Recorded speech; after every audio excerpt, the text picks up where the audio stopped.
少年よ神話になれ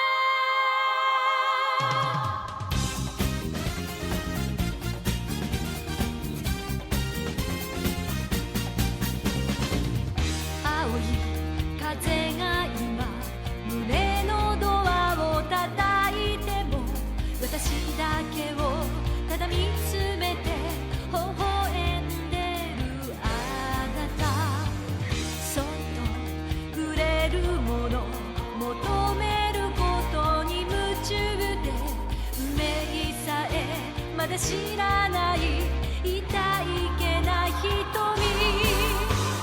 だけどいつか気づくでしょうその背中には遥か未来目指すための羽があること残酷な天使の手で窓辺からやがて飛び立つほとばしる熱いパトスで思い出を裏切るならこの空を抱いて輝く少年よ神話になれ。 What's going on, everybody? I hope everyone's having a fantastic evening, a fantastic afternoon, fantastic pre-noon, no matter where you are in the world. I'm Hasan Piker, and this HasanAbi broadcast coming to you live from cloudy 65-degree California, Los Angeles, folks. Another cloudy day here in California. It feels like it's every day now. It feels like this is part of my life. But speaking of a part of my life, this is part of the broadcast where I tell you a little bit about my personal news. That's right, folks. But before we get to that, obviously it's a special day today. It's a beautiful day today. It is yet another motherfucking Friday. Ladies and gentlemen, it's Friday, June 9th, 2023. It's Saturday, Sunday, what? It's Friday, man. Let's fucking go for all of the goddamn wage cucks out there. This is part of the week, like a little treat for all of you, where you feel a sense of autonomy, a sense of belonging, a sense of humanity. Like you're no longer operating for another person. You're no longer someone's bitch. You're your own bitch now. It's a fucking Friday, baby. It's Flat Fuck Friday. It's Fucked Up Friday. It's Fuck a Fan's Mom Friday. You already know 48 hours of freedom is upon you, and some of you are choosing to engage in that freedom by hanging out with your boy.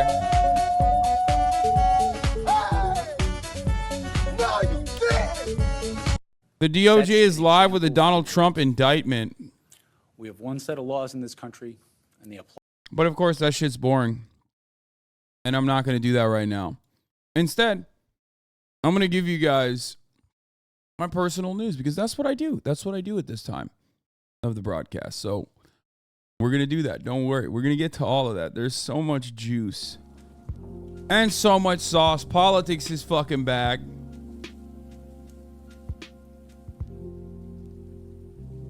Politics is fucking back, baby. It's a big deal. It's happening. It's happening all around us. And I mean that like politics is always around us, but it's really been boring for a while now. It's like not as boring now. So I'm very excited.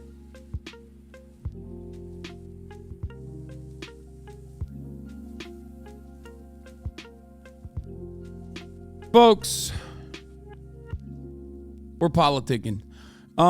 What is the number on your hat? I think it's like a restaurant. Anyway, I missed the Diablo stream last night. Did you hit World Tier 2? No, I actually, after the politics portion of the broadcast, which was like 8 hours in, I ended up playing a little bit of...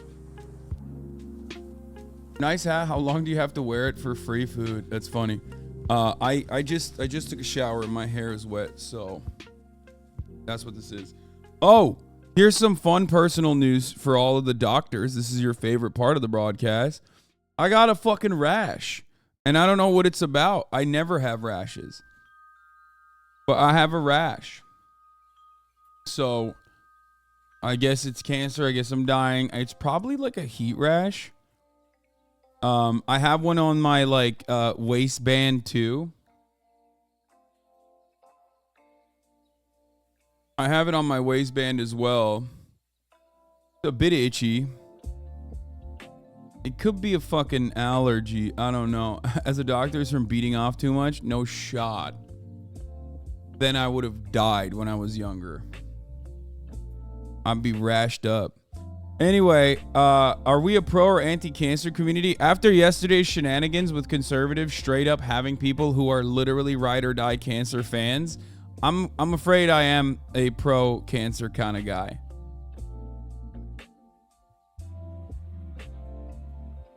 I think I'm pro-cancer.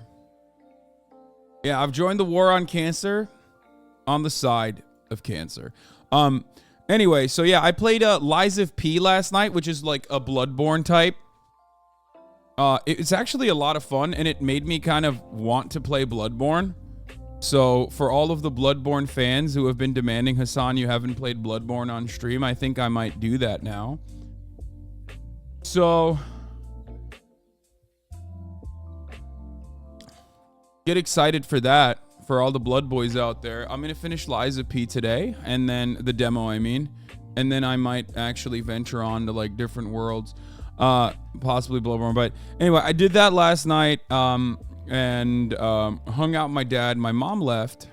She's back in New Jersey, unfortunately. I miss her already, but my dad's still here, and he is I call him a food terrorist, because he is a real bad influence on me and the family. And of course, for that reason, like, you know, if you catch me eating pizza or cookies, like, know that my fucking dad has been there, you know? But basically, I've been duking it out with him on that stuff where I'm like, I was able to get my mom on the same diet as myself. Like, she finally caved and was like, fuck it, sure, I'll eat sweet green salads every day, and I'll eat like a Chipotle salad at night. But my dad is like, nope. My dad's like, no.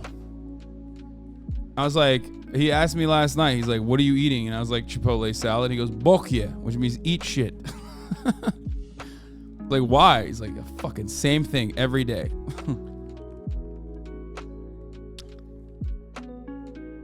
So, you know, it's, yeah,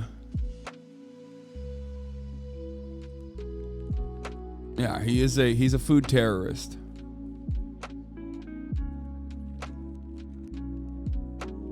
There's a new Vox video, why Disney World's in Florida. Yeah, sure, we'll take a look at it. Yeah, he won't speak English. No wonder he ain't changing his diet at his age. Yeah. So, anyway, I did that. I woke up this morning early. Been going extra ham on Kaya, on the treat-based supplemented training method. I'm basically Caesar Milan, okay? I'm Caesar Milan to Electric Boogaloo. They need to give me a TV show. I'm doing wonders out here. Okay? I'm training the absolute living shit out of this dog. This dog is like, oh man. Anyway, she's hard. She's hard to train. She's definitely hard to fucking train. I'll be honest. It's not easy. Took her to the vet this morning after working out. And, you know, we got her third round of shots, which was great. I was like, oh, finally, like, I can take her to doggy boarding. I can take her to doggy daycare.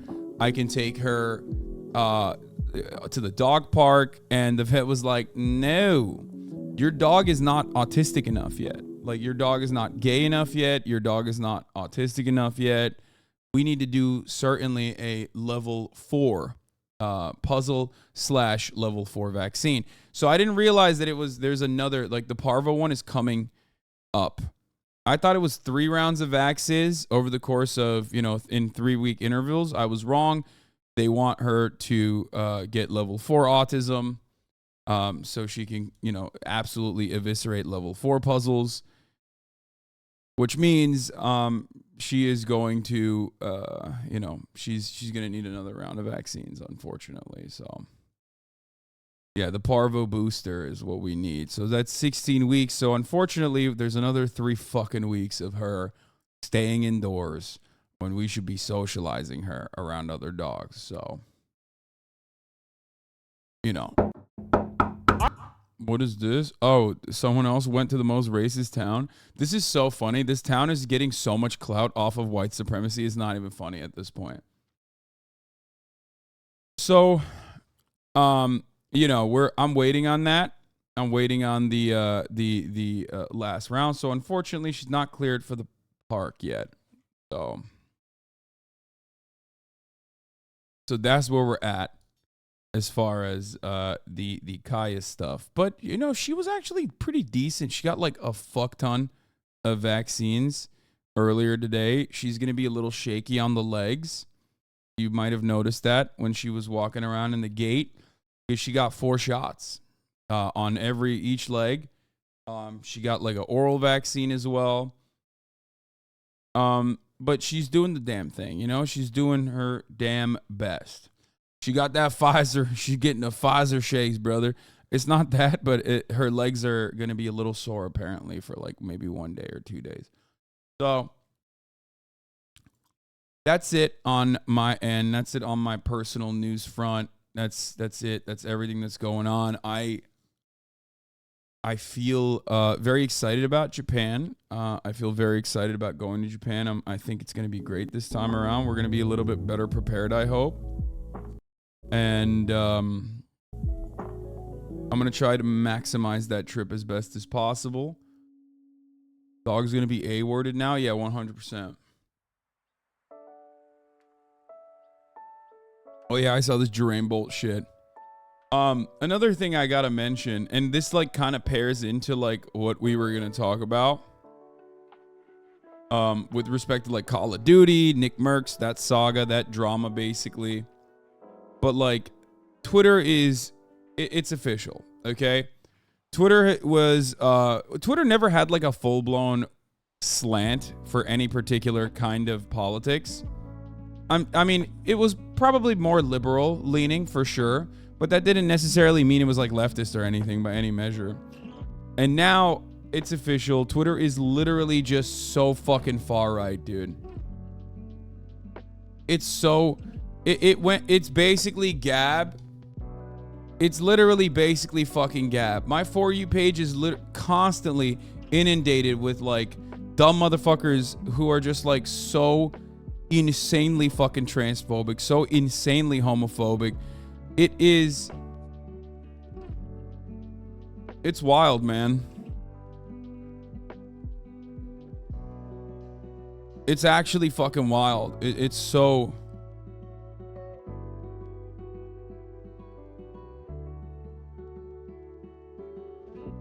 It's not good.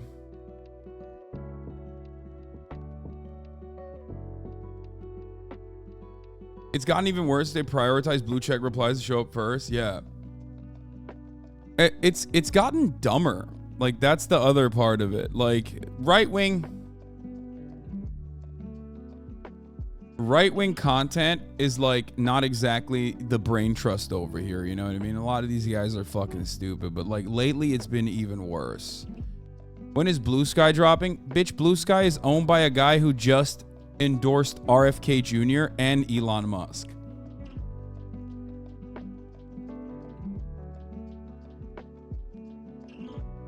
Okay.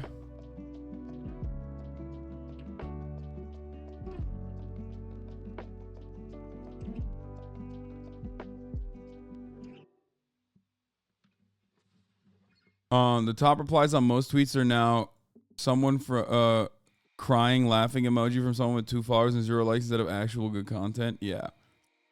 Yeah, I don't like it. I don't like it at all. I don't like it one fucking bit. And I don't like that people that I know, people that I've broke bread with, people that I've actually fucking, you know, drank alcohol with, whose parents I met are now fucking in the literal thick of it. You know what I mean? And like, I see it. Like, I see the radicalization. I see the fucking, the anger. I see like all the dumb shit, all the people chirping. The conversation basically turning around from, you know, what the actual issue at hand is to like a complete right-wing framing. I'm not talking about XUC, man. It just sucks. It fucking sucks. I hate it. Anyway. Are we gonna watch Murder tonight? Probably not, because there's so much to cover. You know what it is? You know what's actually taking away from the focus on the camera, which I need to fix at some point. I don't know why my focus is like this. I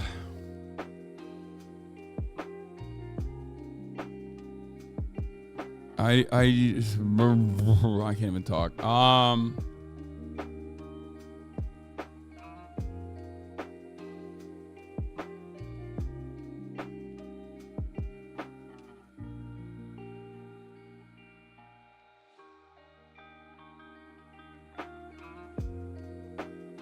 Article on Intercept by Blue Sky. It's owned not by Jack. Wait, really?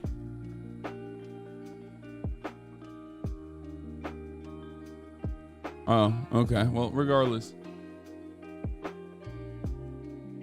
Will you hang out with the Trash Taste Boys again in Japan? Yes, I'm making arrangements on that as well.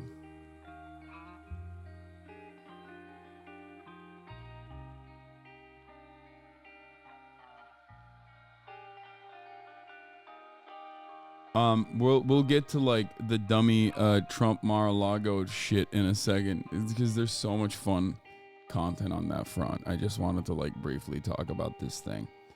I haven't played any of the Tears of the Kingdom off stream. Chatter who's asking about that. I just haven't had any time. Like, I've been playing Tears of Kaya, and what I mean by that is it's my tears because Kaya keeps fucking shitting, pissing, and farting everywhere. Okay.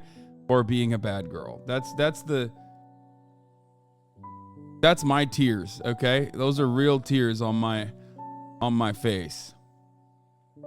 I didn't even get to cover the SCOTUS stuff yesterday, which I will today, okay? So, you know.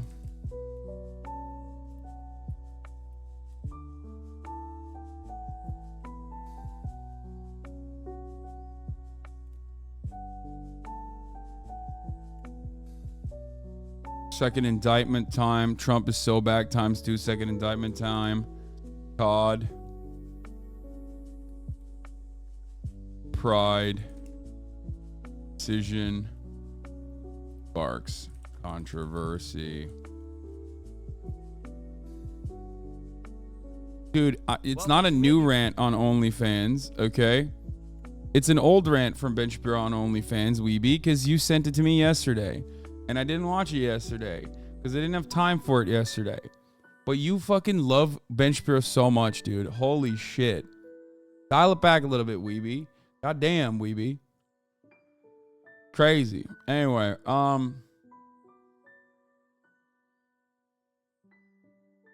Mobojo's gone, bruv. Fucking hell. Let's do it. Fucking hell.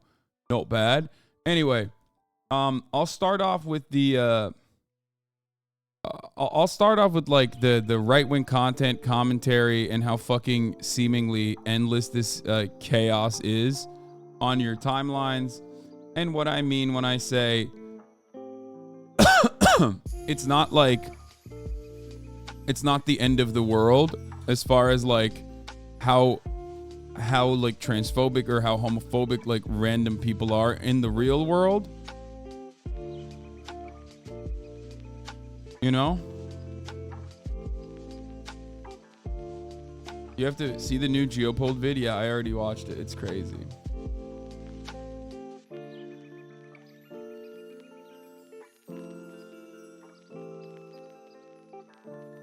Yesterday was a 9.5 out of 10 stream. It was a lot of fun and information. Only 4 streams of yours that I've enjoyed more. You're killing it, King. Thank you.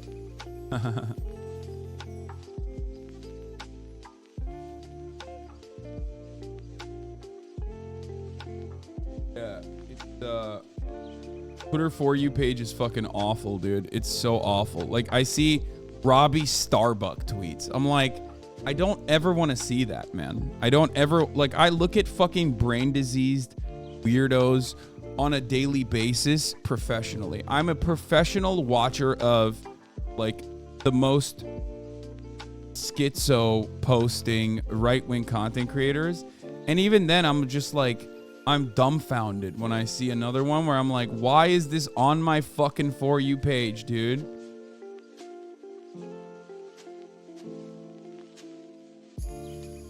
It's just like Daily Loud being fucking psychotic. It just sucks. It sucks so much. God damn it.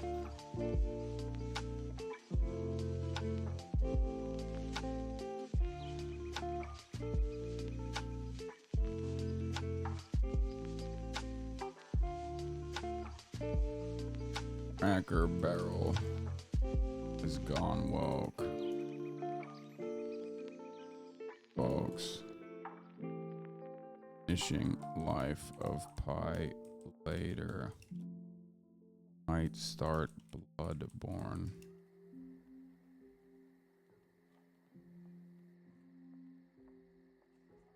Get in now.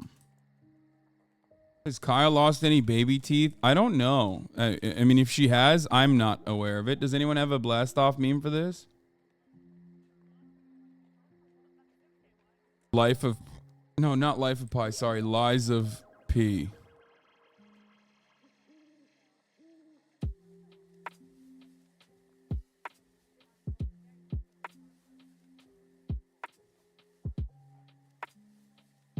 Nick features you in his new video. What is this? Minecraft stands are melting over. George not found. Oh my god. That's like, I don't care about that at all. Here's an issue I do not care about or will not offer any coverage to. How much do you branch? Not a lot. Does anyone have a fucking blast off meme or what, dude? Are we just no longer blasting off? This is Okay Buddy Friday. Do we not have any Okay Buddy Friday memes? What is happening? It seems like we're done, folks.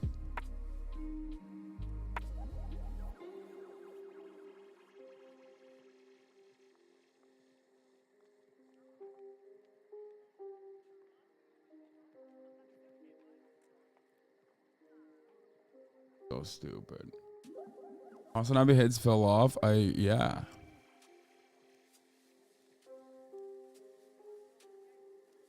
Oh, Kaya is 27 pounds, by the way.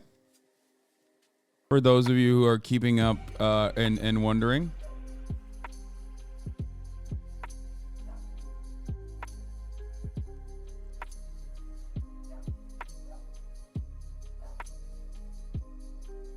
Do you use clenbuterol? No. Do I look like I use clenbuterol? Bitch, if I use clenbuterol, I would be shirtless all the time. I would just wear like... I mean, thank you for thinking I do, but... I guess. Anyway, here it is. Here it is. I already got the blast off meme. I'm going to use the classic Kaya one, okay? Here it is, folks. We're blasting. We're pogging. Hopefully, because she got, like, the indictment unsealed. Yeah, I know. We're going to do that. Hopefully, because... Okay, I'm fucking losing my mind a little bit. Real question is Austin on clenbuterol? No, I don't think Austin does anything either. He just, like, straight up eats right. He just eats right, and that's pretty much it. He fucking eats right and he works out. Austin's on what is called being wealthy and doing it right. That's what it's called. It's called being a rich person who, like, eats the correct thing every fucking meal and works out obsessively.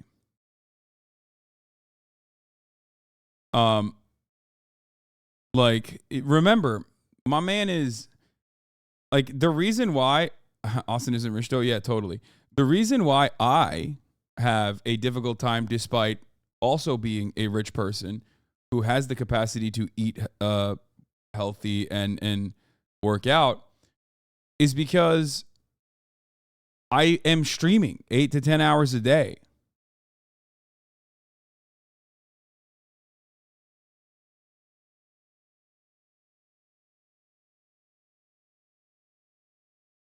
New NickMercs tweet.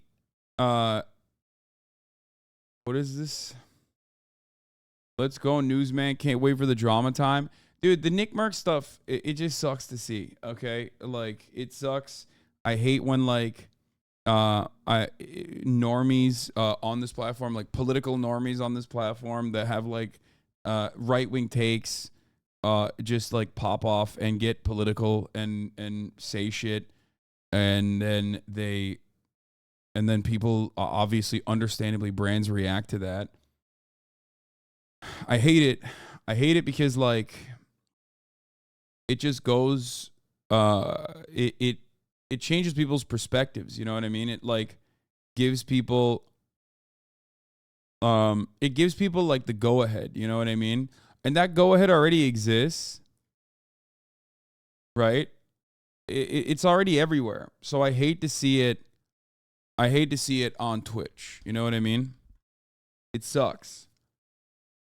And it happens all the fucking time. I mean, obviously, like, Aiden Ross is a decent example of this, of, like, what has happened to Aiden Ross over the course of years.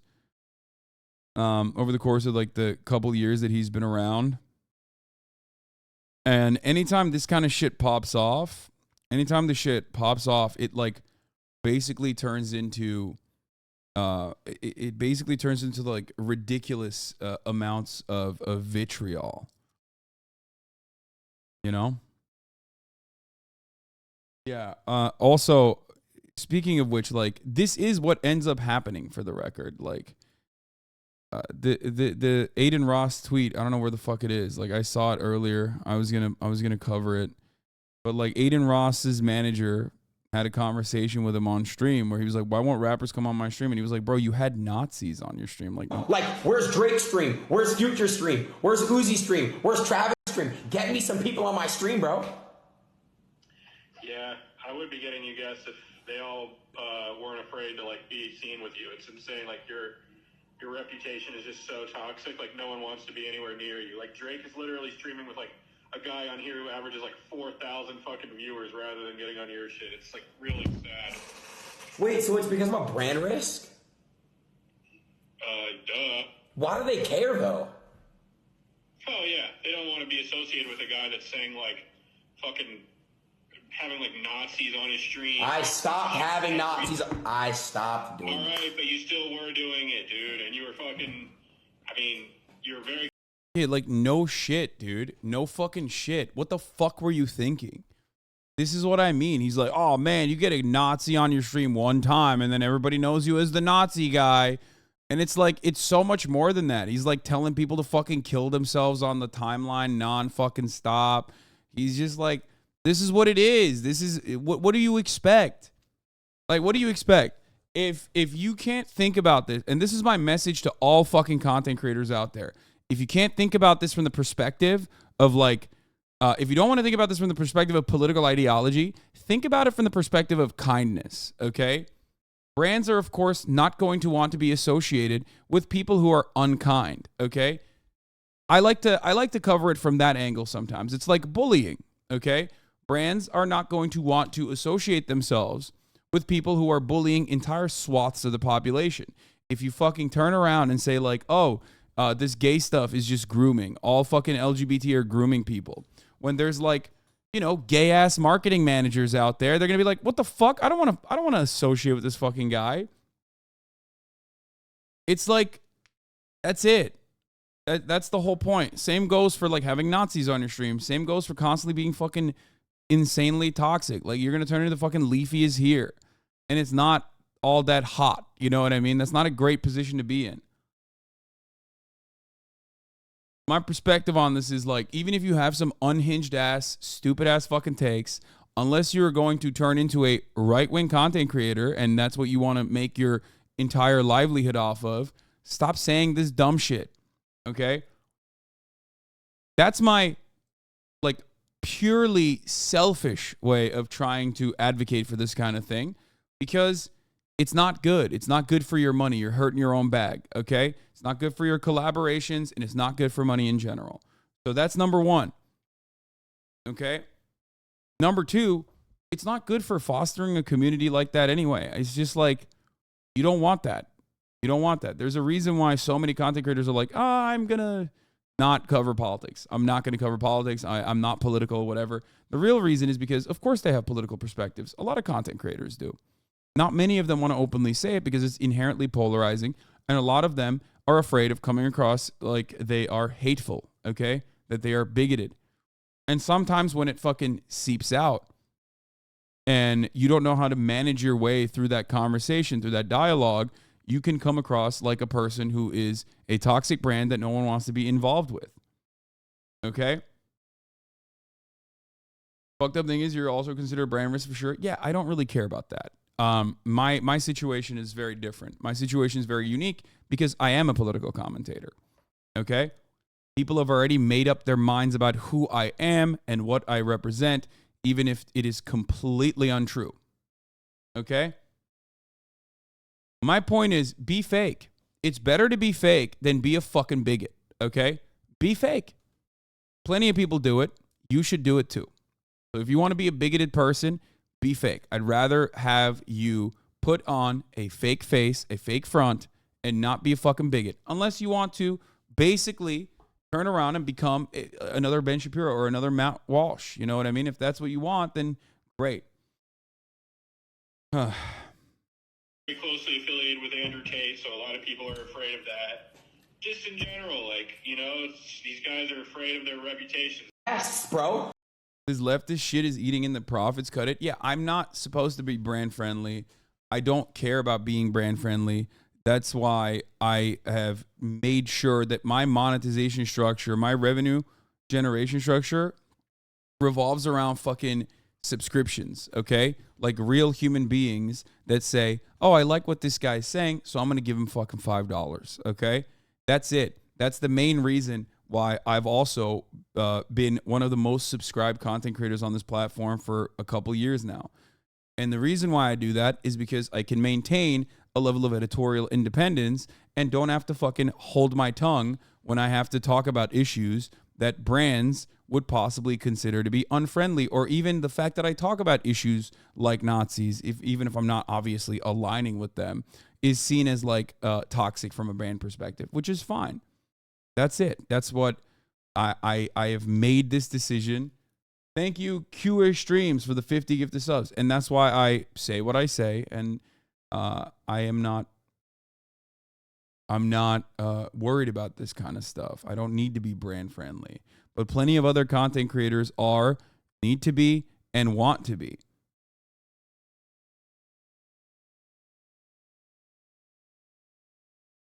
The primary freedom of the press lies in it not being a trade. And it's not.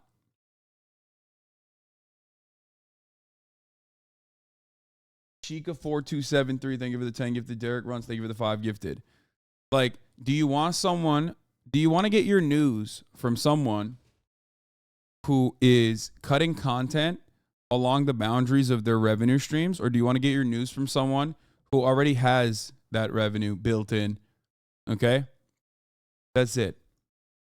I have to make an argument for you to appreciate my side of politics. And then also on top of that, I have to get you to subscribe. That's the reason why I'm not going to fucking sit here and talk about how Raytheon is goated and how there are actually moral wars that we must be fighting, sponsored by Raytheon. You know what I mean? That's it. Or Gaytheon.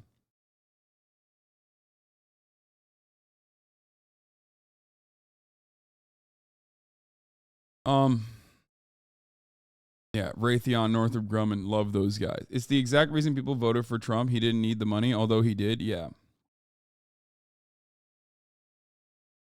So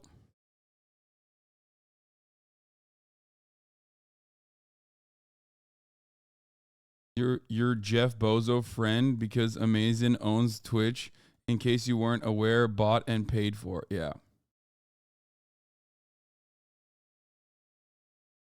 So that's one aspect of this. The second aspect of this is that, as we know already, this just sucks. This fucking story is just like so shitty. But a couple days back, what is Juniper's Twitter? Okay, here it is. Because she actually posted this decent synopsis of the situation, and she was completely correct on it, and it's already happening. So Puckett, MLG Puckett said on a tweet of anti-LGBT protesters, like literal fucking Proud Boys and like right-wing terrorists, okay, domestic terrorists that go around all over the fucking Southern California region to like fuck shit up. They went to a school in Glendale to protest what? To protest that the school was doing like Pride Month, okay? Glendale, a school in Glendale, decided to say June is Pride Month. And, you know, love is love. Love who you love. We are not going to be fucking hateful and bigoted. And of course, that was unacceptable for these right-wing fucking freaks, the Proud Boys and the like. They went there to a counter-protest. And then that was sold in right-wing media as though these were like the parents of the children that were going to school that were somehow duking it out with like some weird LGBT activists that came out of nowhere, when it was the exact opposite. Okay? It was the parents that were getting their fucking ass beat by psychotic right-wing dudes, some of which had been to January 6th in fucking Glendale, that they went to just fight people at. Okay? They went to the event to literally fight people. They're not Armenian. They're not from fucking Glendale. They were random, psychotic, right-wing freaks. Freaks that we see on the timeline on a regular basis.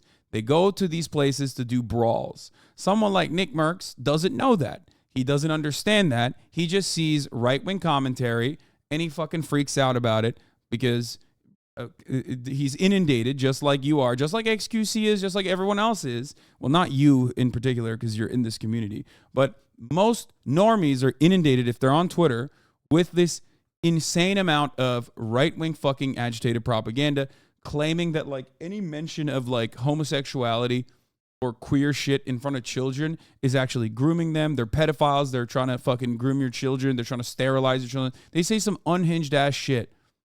Okay? So Puckett said this happened 4 blocks from our Overwatch League apartment. Americans are in a sad place right now. Let people love who they love and live your own life. He said they should leave little children alone. That's the real issue.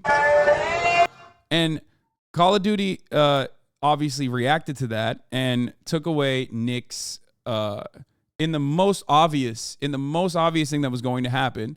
Call of Duty took away Nick's skin. Okay, he has a skin. He has an operator bundle and a skin on Modern Warfare 2. And they said, due to recent events, we've removed the NickMercs operator bundle from the Modern Warfare 2 and Warzone store. We are focused on celebrating Pride with our employees and our community.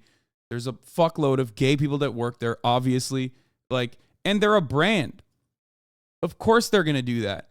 Like, the irony here is that NickMercs could have probably even said that on any other fucking month and not the beginning of Pride Month. Like, he couldn't have, if he had said that in like July, Call of Duty probably would not have reacted this way. Okay? It's the one time where brands are like, actually, we do care about gay people. Please don't be homophobic right now. Or please don't be transphobic right now. Like, and he did it fucking 4 days, 5 days, 6 days into Pride. You know what I mean? Of course they're going to fucking react that way. So, Doc agrees with Nick too. Yeah, that is the least surprising thing I've ever heard. I mean, what do you mean? That's David Icke Dr. Disrespect. That's Dr. David Icke respect, okay? Like, yeah, no shit. He agrees with him. Anyway, listen. So Juniper said this before this even happened, but she was 100% correct. Now everyone is fucking going crazy over it and saying NickMercs was attacked unjustifiably because he said something that was like not all that aggressive. Okay, he just said like protect children, which like from his perspective it might literally not even mean exactly what like Ben Shapiro means when he says that. But plenty of people who are defending him now certainly mean protect children implies like LGBT is grooming. So that's the question. Does NickMercs think that like any kind of LGBT education, any kind of like admission that like gay people exist, trans people exist in society, is that considered grooming or not? Okay? Because plenty of people right now straight up fucking say that. Okay?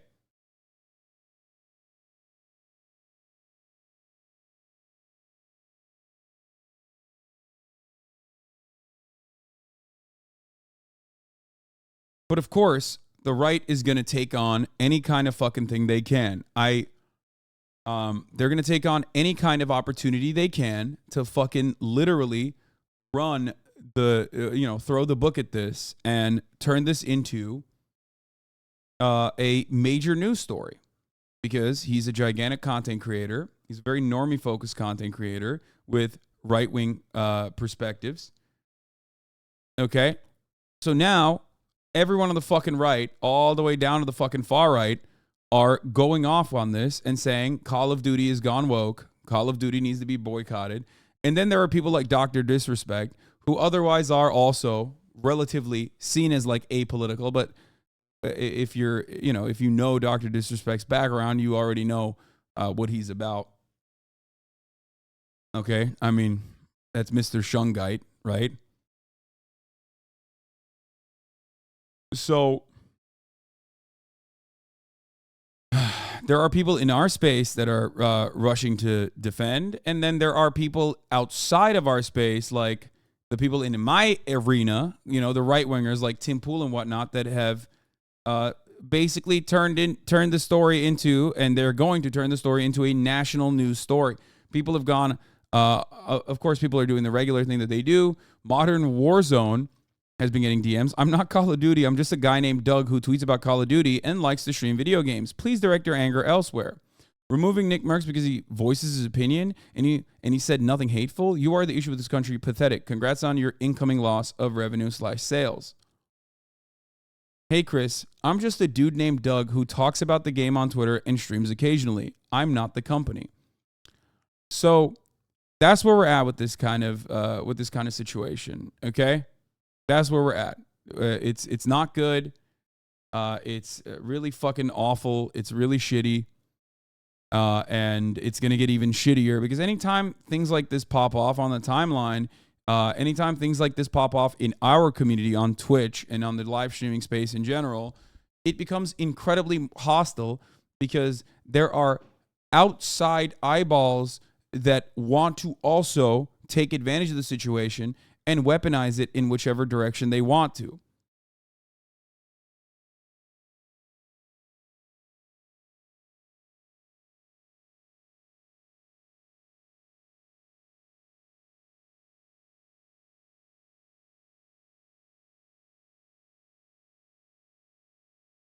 And it sucks because like there needs to be a decent there needs to be real communication. Okay? There needs to be real communication around the matter.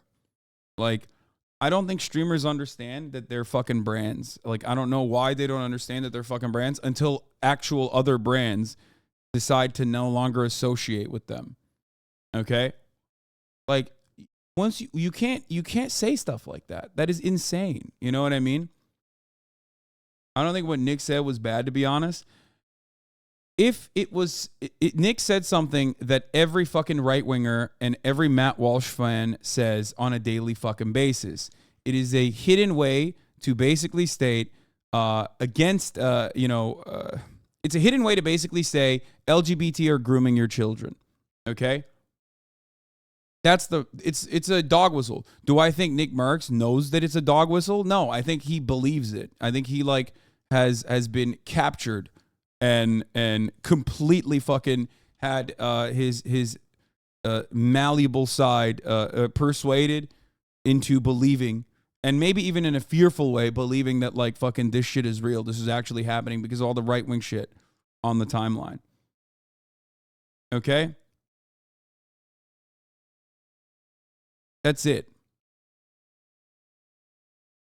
And a lot of normies are like this. And it's not like NickMercs was talking about like family issues and family matters or anything. He was responding to a situation where a bunch of fucking psychotic zealots had gone to a school district where they don't even have fucking kids in and were beating the shit out of like random parents because they were protesting that the school district had acknowledged that June was Pride Month.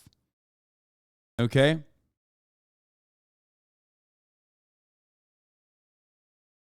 It's funny to see you support censorship in the name of being pro-left. It's getting cringe. Do you have any real opinions of your own, or do you just have a daily checklist of virtue signaling points? See, this is one of my favorite types of conversations to have. Okay? Because when you are saying that I'm virtue signaling because I think that like you shouldn't imply that like LGBT centric education is immediately and inherently grooming done by pedophiles, because I said that implying that even intentionally or unintentionally is wrong, and of course brands are going to find you to be toxic, that this all of a sudden is like me virtue signaling. Well, okay, it is a virtue. So you recognize that it is a virtue to not be a fucking hateful person, right? So how about you signal some virtues? You know what I mean? Instead of what? Vice signaling? Is that what you want to do?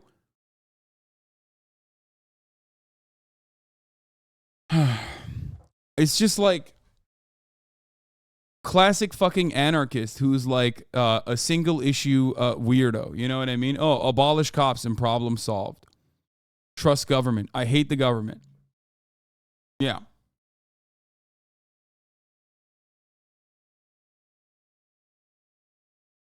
I'm about to lose a gaming frog, which kind of sucks, but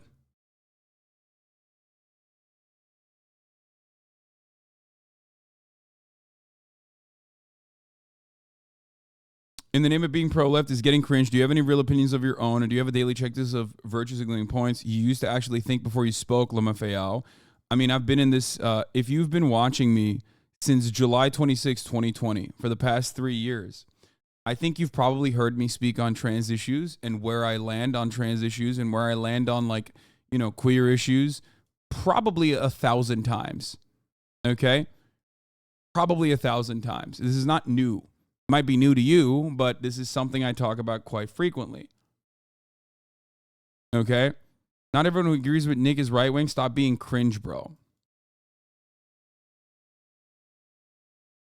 The people that are going to weaponize this story are right-wingers. They are doing that. Tim Pool is one of the primary examples. Okay? And they're doing it already.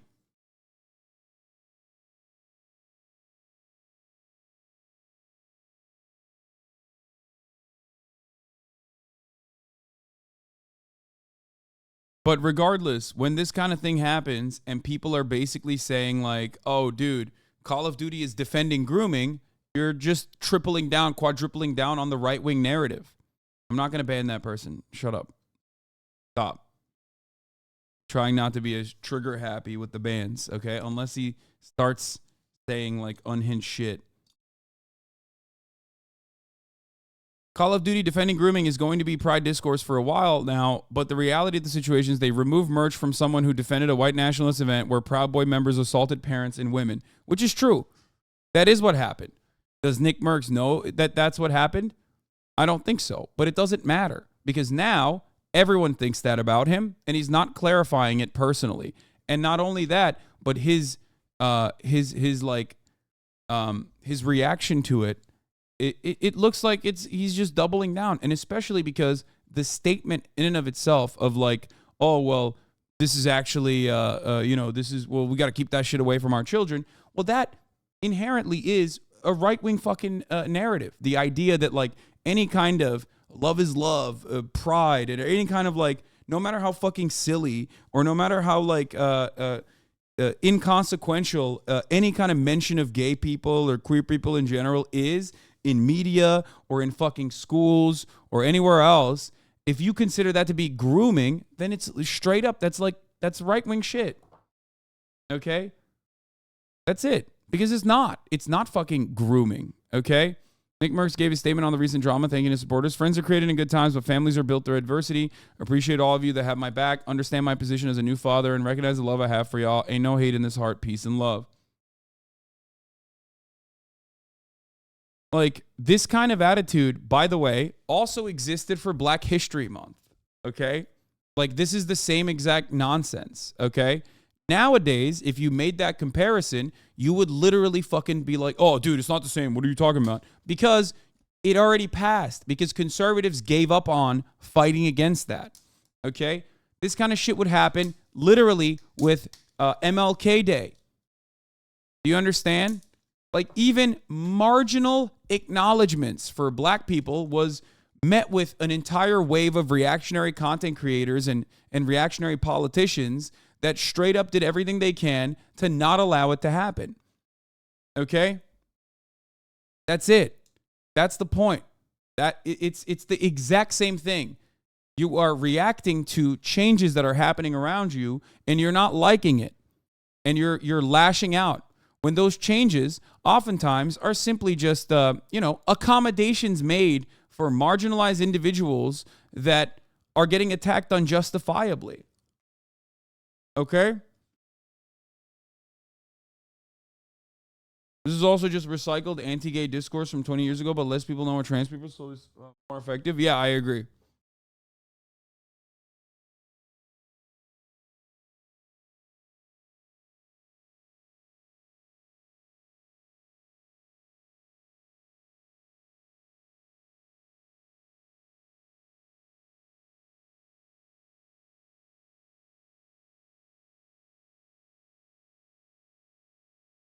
Anyway, I think he's a right winger, but him being too fucking stupid to know he's a right winger doesn't make it any better, in my opinion.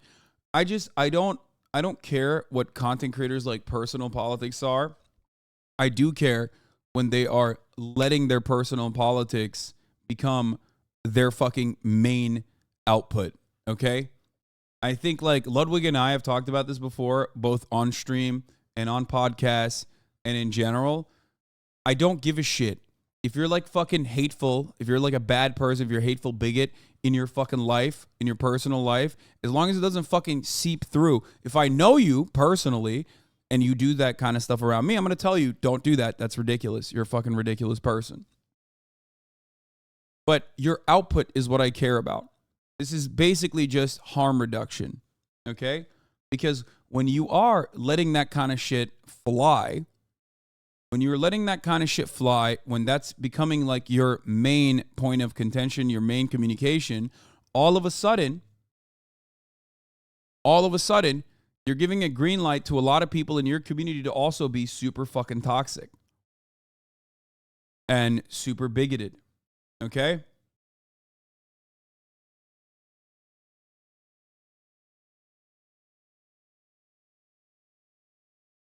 Anyway. But yeah, so Dr. Disrespect apparently uninstalled Call of Duty for NickMercs. He says unless they apologize and reinstate the NickMercs bundle, he will not be playing the game. Is uninstall the game. Number one. I mean, don't get a mistaken. This year's Call of Duty is the worst in its franchise. But that decision by COD's PR marketing team... I'll tell you right now, man. Yes, he's more loyal to NickMercs having his skin than his own wife. I know. Yes, he's more loyal to that. I mean, he's also more loyal to Shungite, really. Bro, up the Shungite. You know what I mean? Just add a little bit more Shungite to that diet. Put it around La Casa. Okay, little pyramids, that sort of thing. I feel like we don't have enough Shungite in La Casa right now. That's a tough one.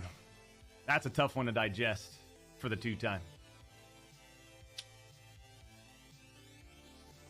I feel like, A, they either need to apologize publicly to him or reinstate his bundle in order for me. Whenever a COD fan talks about COD games, they always say the current one is the worst. Yeah, except it's also always true. So, like, they're not wrong. Yes, whichever Call of Duty game is being mass consumed and played by everybody is the worst one, because that's the one that has all of the hackers in it. And that's the one that Call of Duty just straight up cannot fucking ban all of the hackers in for some fucking weird reason. So yeah, that is the reason why it's always the worst one. I'm just happy that Dr. Disrespect now has like 200 gigs of free space on his fucking hard drive. For me to consider playing Call of Duty again. That's where I'm at. We just don't. So if someone else has an opinion opposite of yours, are we just going to cancel them? Doesn't matter if we agree. Who's to say your opinion is right? Okay. I need you to understand something. Okay. NickMercs is not fucking canceled. There is no such thing as cancel culture, but a brand will react usually when they don't like your output. Okay. That's why you have to be fucking brand friendly, which is why I said it's not even about politics. It's about being accommodating. Okay. It's about being nice. It's about fostering a community built around peace and love and built around being understanding and accepting. That's it. I don't get it. Let's say you have a brand and you're giving money to another person, and that person is all of a sudden saying like, hey, I actually don't fuck with all this gay shit, let's say. I don't even think, I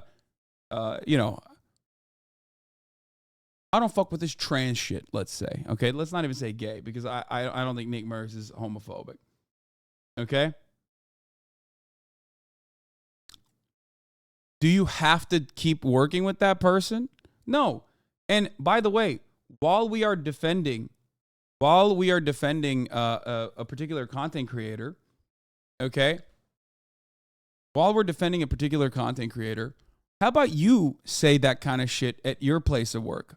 What kind of reaction would happen to you? Because cancel culture does not exist for like people like myself and people like Nick. Let's be fucking real. You might actually take some hits left and right when you come out and you pop off on a particular issue, okay? I mean, my cancellation is baked into my commentary anyway. I'm not getting any fucking brand deals, let's be real, okay? And the ones that do come to me, I usually say no to anyway, regardless. But you don't have those kinds of amenities. You don't have that kind of, you don't have those resources. You don't have those amenities. You can barely avoid the top of the hour ad break, which comes at the top of the hour every hour when there's a 3-minute long ad break, okay? Cancel culture is real for you. You can't do shit.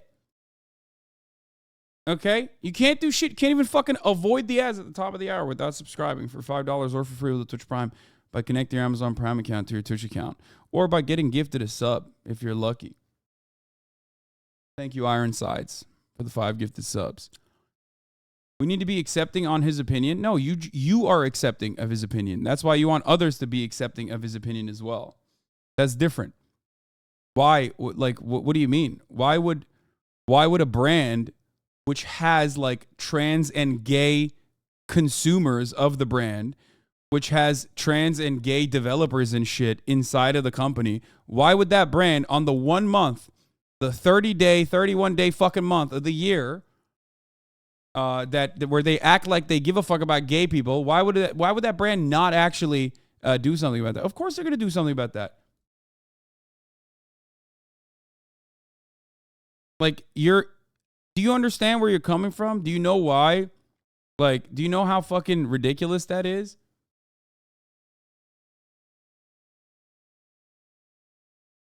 That's wild. I don't know where the fuck the dude is. Free speech is no freedom of consequences of that speech.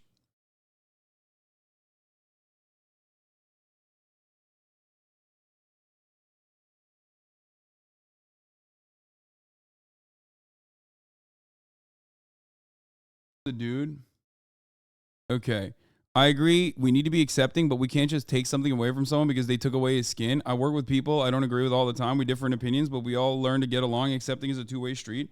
Okay. But remember, there are certain things you can and can't say in the fucking workplace. Nick's workplace is both Twitter and Twitch. If you were to say, these fucking, these queer people are grooming children, which is not as aggressive as what he said. So there's still an out for him, or was an out for him from the jump. He could have just been like, oh, everybody misunderstood me. You know what I mean? People still would have gotten mad at him, especially because he like follows Matt Walsh and whatnot. But he could have clarified and been like, oh, I just, I'm a new parent. This is, I'm very worried about what I see in the media, but I think I got this wrong. Obviously, love is love. Who cares? I don't have an issue with this. And, the LGBT community is not fucking magically grooming people by existing in society. Okay? But if at your fucking place of work, if you turned around and said, yeah, these homosexuals are grooming our fucking children, you get fired so goddamn fast, dude. Holy shit. Are you out of your mind? Like, what are you saying?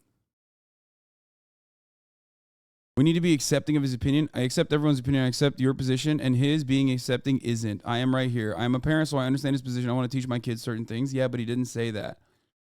Yeah, I know he didn't say that.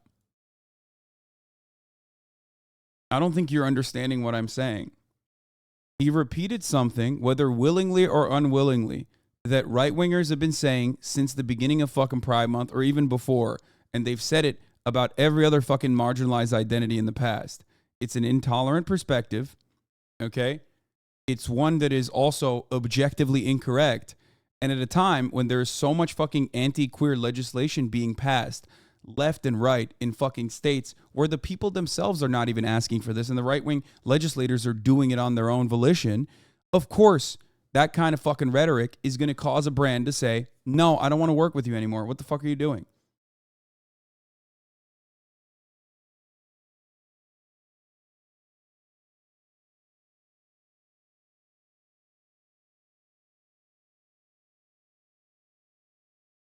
Okay?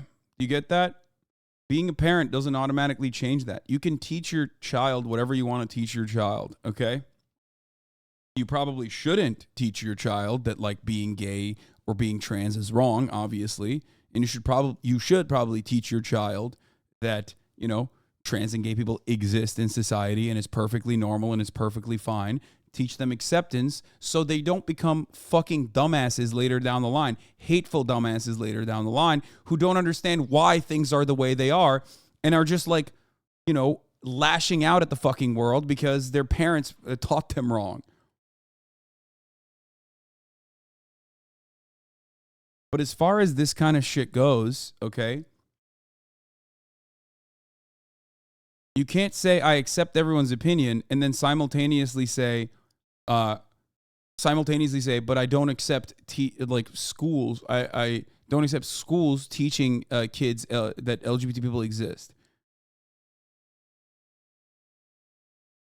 Okay, if you understand that that's how we need to, if you agree with that, we all need to learn how to get along, then wonderful. Then you probably shouldn't come out of the gates and defend a group of fucking psychotic weirdos like the fucking Proud Boys, okay? Whether willingly or unwillingly, whether because you knew what they were doing or you didn't know what they were doing. But the fact that if you came out of the gate swinging as a prominent media person, yes, of course brands are going to fucking retaliate towards that, especially on fucking Pride Month. That's the other thing. The other part of this is it's literally the one time he's not going to be able to get away with saying some shit like that.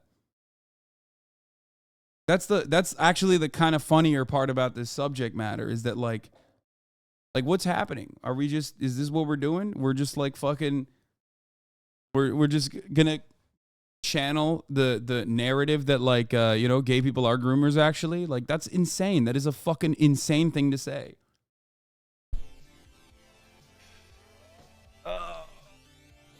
With great power comes great responsibility. Okay? That's embarrassing. Holy shit. We, as content creators, are profoundly fortunate motherfuckers, okay? We are some of the luckiest people on the planet. We hit the lottery. We hit the lottery every day. I hit the lottery every fucking day that I can start streaming, okay? Same goes for Nick. We're loved by our fan base. We have a tremendous amount of responsibility because of that reason. And when that's the case, you can't just fucking, you're not talking to your neighbor. You can't just like go and put your brand on something that's so hateful. There are probably in the NickMercs fan base, in the M fam, there's probably trans people. There's probably gay people in there. You know what I mean? They're going to see that.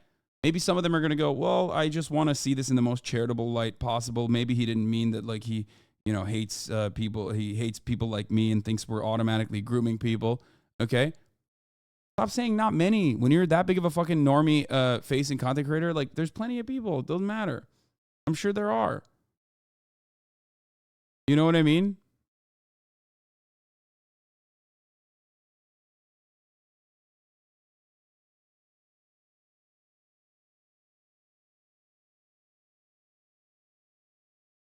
This wasn't just like, this wasn't like completely random, completely unprompted. You know what I mean? It was very directed towards a particular subject matter.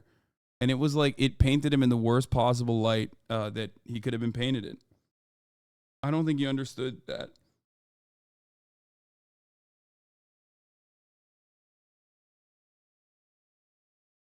So that's Dr. Disrespect. And now he's uninstalling COD and he says he won't be returning Gotta back do. to It's a tough one. That's a tough one to digest for the two-time. I feel like, A, they either need to apologize publicly to him. Yeah.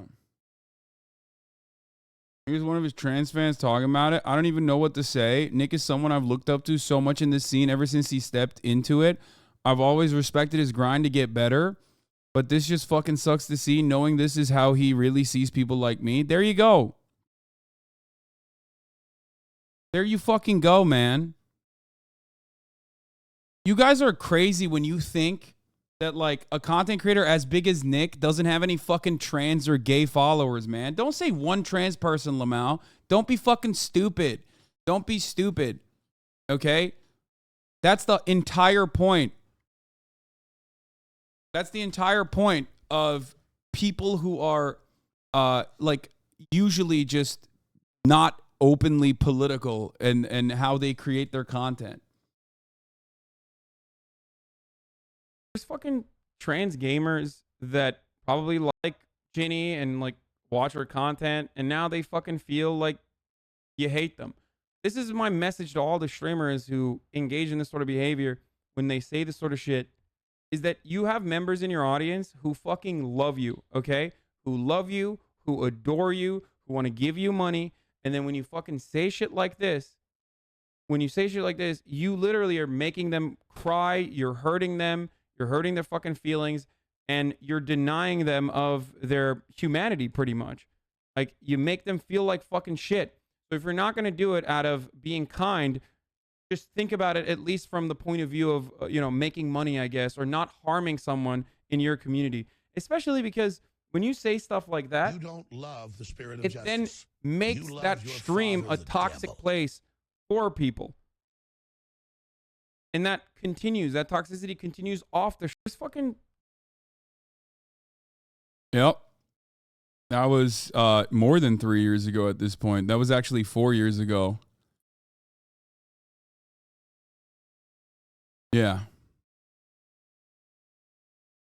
I don't think that chat understands that this person is coming out as trans on Twitter to speak out against this. That puts them in the crosshairs. Also, most people are not on Twitter. And if they are, they're definitely not posting. Yeah, 20% of the American, 20% of Americans are on Twitter, dude. It's a tiny fucking fraction. It's important people that actually drive discourse, the broader discourse, like media members and whatnot, but still.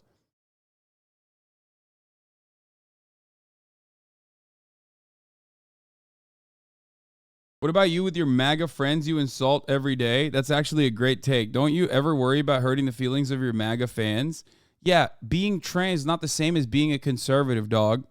You know what I mean? Like, you can just stop being fucking stupid, okay? You don't just stop being trans. The only way to stop being trans is when you fucking kill yourself, okay? That's how you stop being trans. And that's exactly what happens when there's so much fucking hatred all over the goddamn place.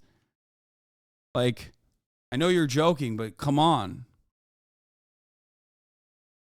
I am incredibly open-minded to people who have right-wing perspectives that want to understand, that want to hear a different perspective, that want to change their minds. I yell at the rigid leftists in this community sometimes more than I yell at right-wingers. Remember, okay?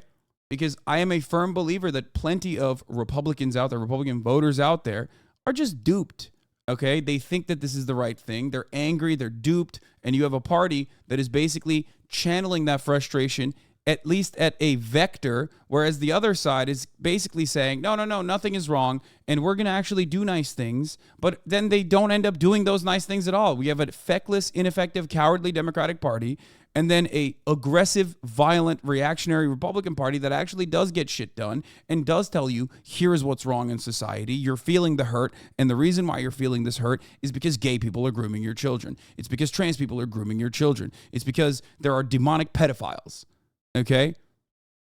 They do that so well. Oh, it's because immigrants are coming over the border and stealing your fucking jobs.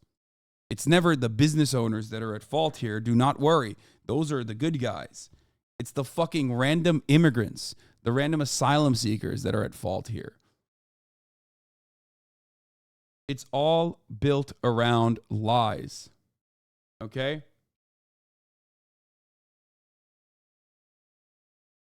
It sucks. I'm not checking your last message.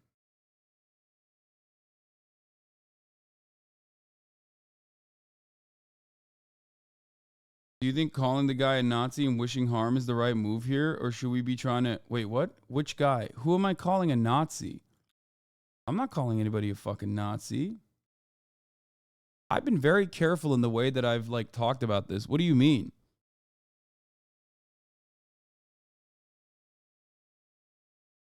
What are you talking about?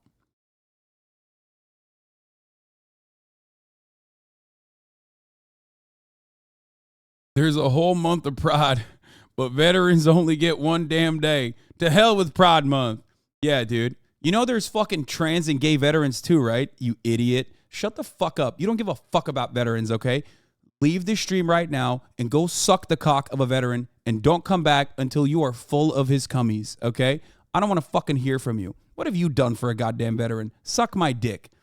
This bitch-ass motherfucker only remembers veterans when it's using veterans against another fucking marginalized group. Pride Month isn't a fucking federal holiday. It's just a bunch of brands and a bunch of organizations basically saying, hey, let's not fucking hate crime gay people, okay? Love is love. Be accepting. And then motherfuckers go, oh, dude, that's unacceptable. That's grooming. That's pedophilia, actually. God damn, dude. Also, isn't there a whole month, a military appreciation month? Isn't that? There's definitely a couple different months that actually appreciate our, brave soldiers. But you don't know about that because you don't give a fuck. You don't care. And I don't either. I don't know about that either. Okay? I don't. Because that's the reality. If you care about veterans, go fucking fight your congressperson to ensure that the VA is adequately funded. If you care about fucking veterans, go do that shit, dumbass. Don't fucking cry about it here to be like, oh, what about Pride? Every 22 minutes, a veteran is fucking killing themselves. They're on the goddamn streets. They're fucking homeless. You don't give a single shit about the housing market. I've never heard you fucking go out of your way to fight against that. Okay? And then you turn around and you're like, oh, what about Pride? Fuck you. It's so insincere. It's so disingenuous. You just heard another person say that, a person that you probably look up to, and you just repeated that in here because it's just a talking point to you. Okay?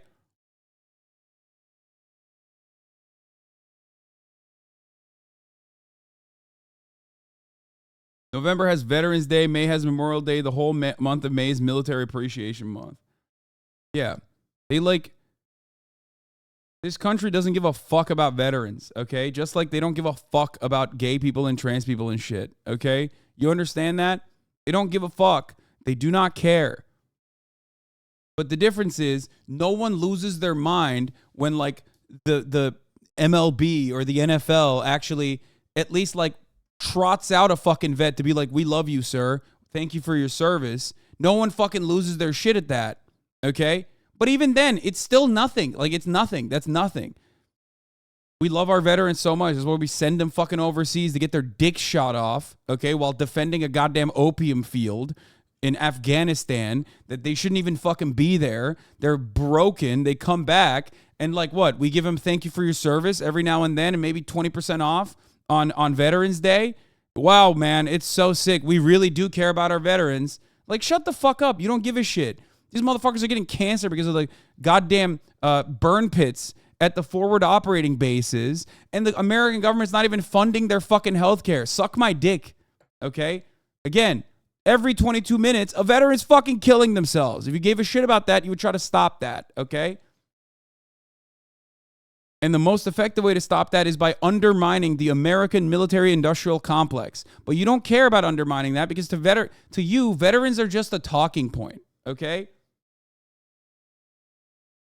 1,000,000% I care more about stopping the hurt and the harm than you do. And I'm the motherfucker who said America deserved 9/11. Okay? So live with that for the rest of your goddamn days.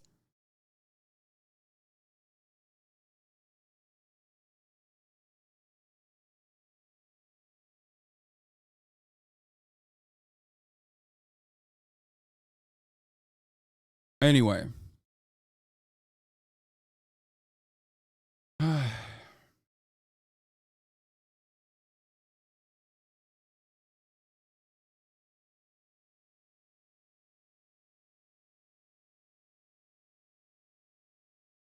As someone who fell into the reactionary alt-right rabbit hole in 2014 and dragged out late 2016 after a lot of harsh truths and shit times, I can say it's all predation on insecurities. I think a large portion are duped based on this exploitation of finally finding an in-group or circle they feel accepted with that avoids the harder work of self-improvement and reflection. That's exactly what it is copium, and it's fucking sad. And people utilize that. People weaponize that. People weaponize that insecurity against... people weaponize that insecurity for their own gain, for their own benefits.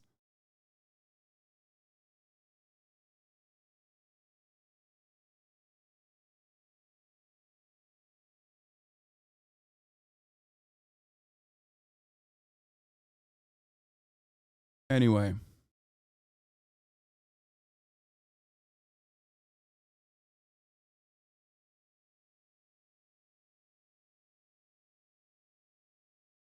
I hate how people think vets don't get help a lot. I got a lot of help on my way out. I get $2K in disability every month healthcare, and I even got $150K knocked off my property tax value. We get help. Stop using us all the fucking time. Yeah, you're lucky. That's survivor's bias. There are plenty of veterans that I even know fucking personally that didn't end up so lucky. There's a ton of fucking vets in here all the time. What do I always say, man? In the VA system, either you're really fucking lucky to get 100% coverage or really fucking unlucky. And nothing in between. Okay? And I think you understand what I mean when I say really unlucky. Okay?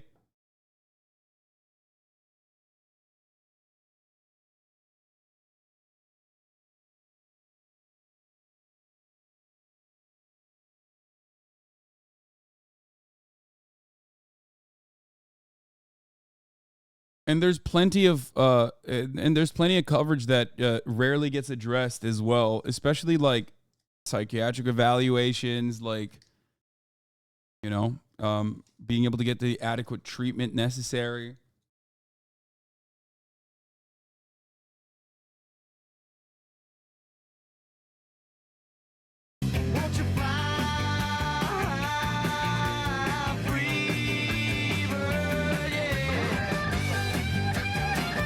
Look at that.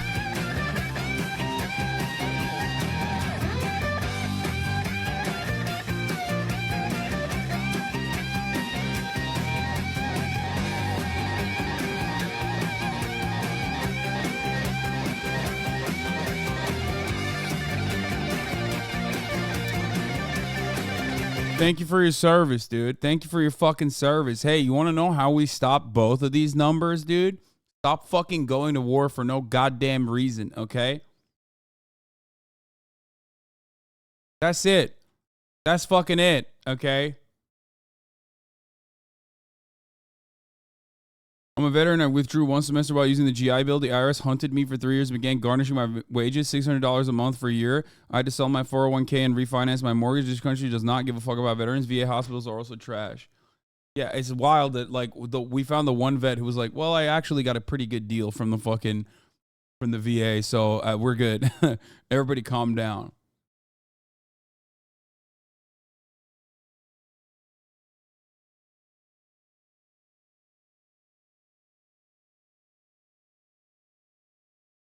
Why the numbers stopped going up in 2020? They have data only up to 2020 probably. Anyway.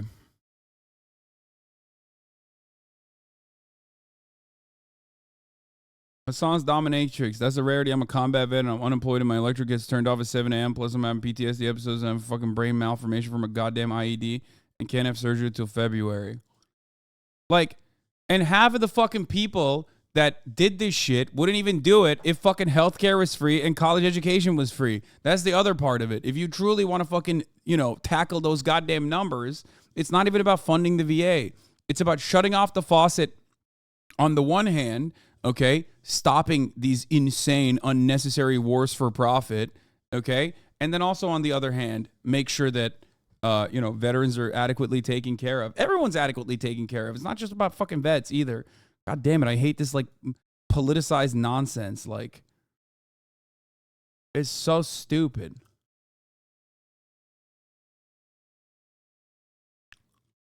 This dog is snoring so fucking loud.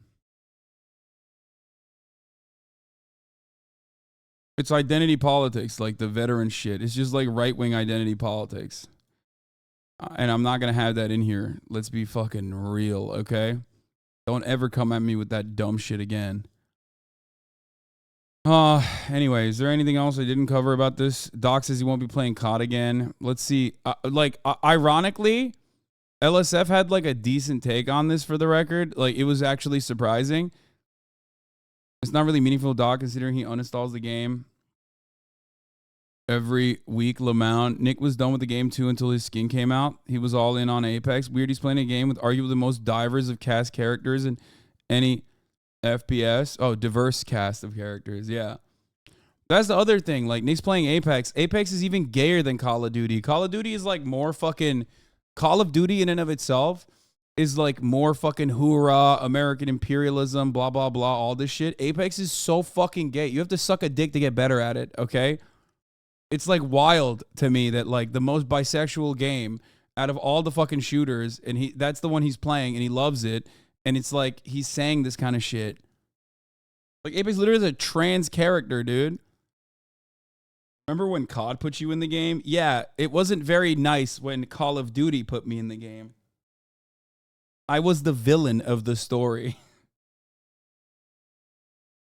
And bald.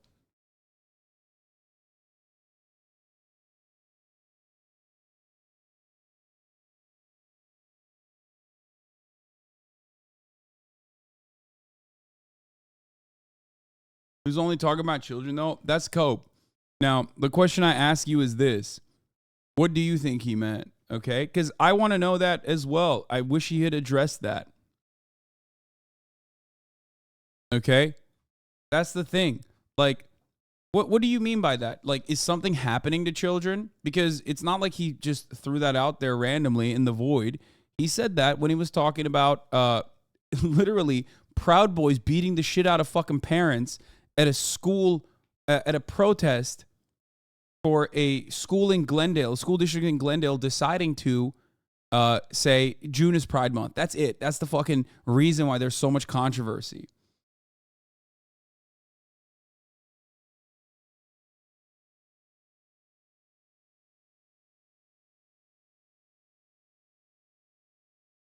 Probably meant that he didn't want children learning about sexuality stuff. What do you mean? Like, that's not a normal notion anyway, regardless.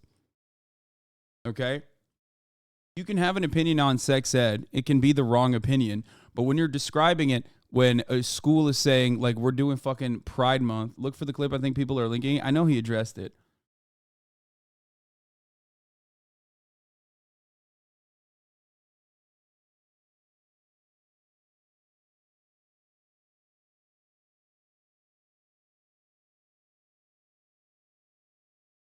Yeah, Hutch did have a good take. The protest was about school district voting to recognize Pride Month and a part of the state-mandated curriculum that educates kids on diversity, different types of families, contributions to history from LGBTQ leaders. What does leave the kids alone mean in this context? Exactly. Okay. I didn't like... Like, that's what I mean. But unfortunately, this conversation can never be had in a normal fashion. You want to know why?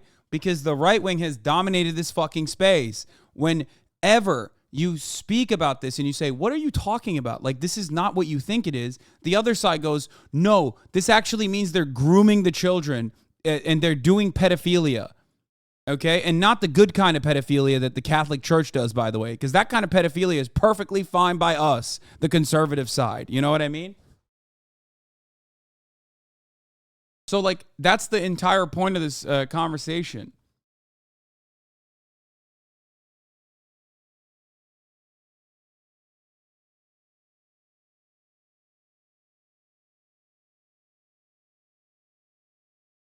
Like what I was seeing, man. Okay, I saw parents brawling in front of a fucking school with kids. I just didn't fucking like it. You know, I'm sure a lot of you guys can understand how that video would piss some people off. It pissed me off. Okay. Now, I mean, full transparency. You know, how do I put this? I'm gonna be very, very careful here. I don't want to piss anybody off. I'm making a lot of people mad. Wasn't my intention. I mean, listen, my wife and I just had a baby. Brand new father. You know, we seen these kinds of videos. It's sad, you know. But her and I agree that we want to be the ones to talk to our kid about things like that. I'm trying to keep it really simple, just so we don't have to get too crazy about it, because there's nothing to get crazy about. It's just it really is that simple. I think I just have a bigger perspective on this now, being a parent, than I did maybe 2 months ago. So, you know, the video. Nick is an example of why right-wing propaganda is effective on new parents when they focus on invisible threats to your kid. Yeah, exactly. Like, this is how fucking even conspiracy theorists were able to captivate so many people with like QAnon shit, right? Because they were saying, oh, you know, 800,000 children are being kidnapped in America every fucking year. You know what I mean? And they're being trafficked. And it's like, when you're a new parent, you're fucking terrified of everything. Okay? You see that and you're like, what the fuck? Is this real? And then there's a fuckload of fake news that you can go down the rabbit hole on and get completely radicalized. Okay? And obviously the 800,000 number is not real. There are 800,000 kids that go missing for a multitude of different reasons, many of which is just custody agreements, by the way. The overwhelming majority is custody agreements, custody battle situations, or like a kid gets lost and found immediately. Okay, the kid's like lost for the day. The number of like random kidnappings that children experience in the United States of America is, and when I found out about this, because I had to like literally pull this fucking data up, you want to know? You want to know how many kids actually, out of 800,000, you want to know how many kids actually got like the classic minivan kidnapping? 8.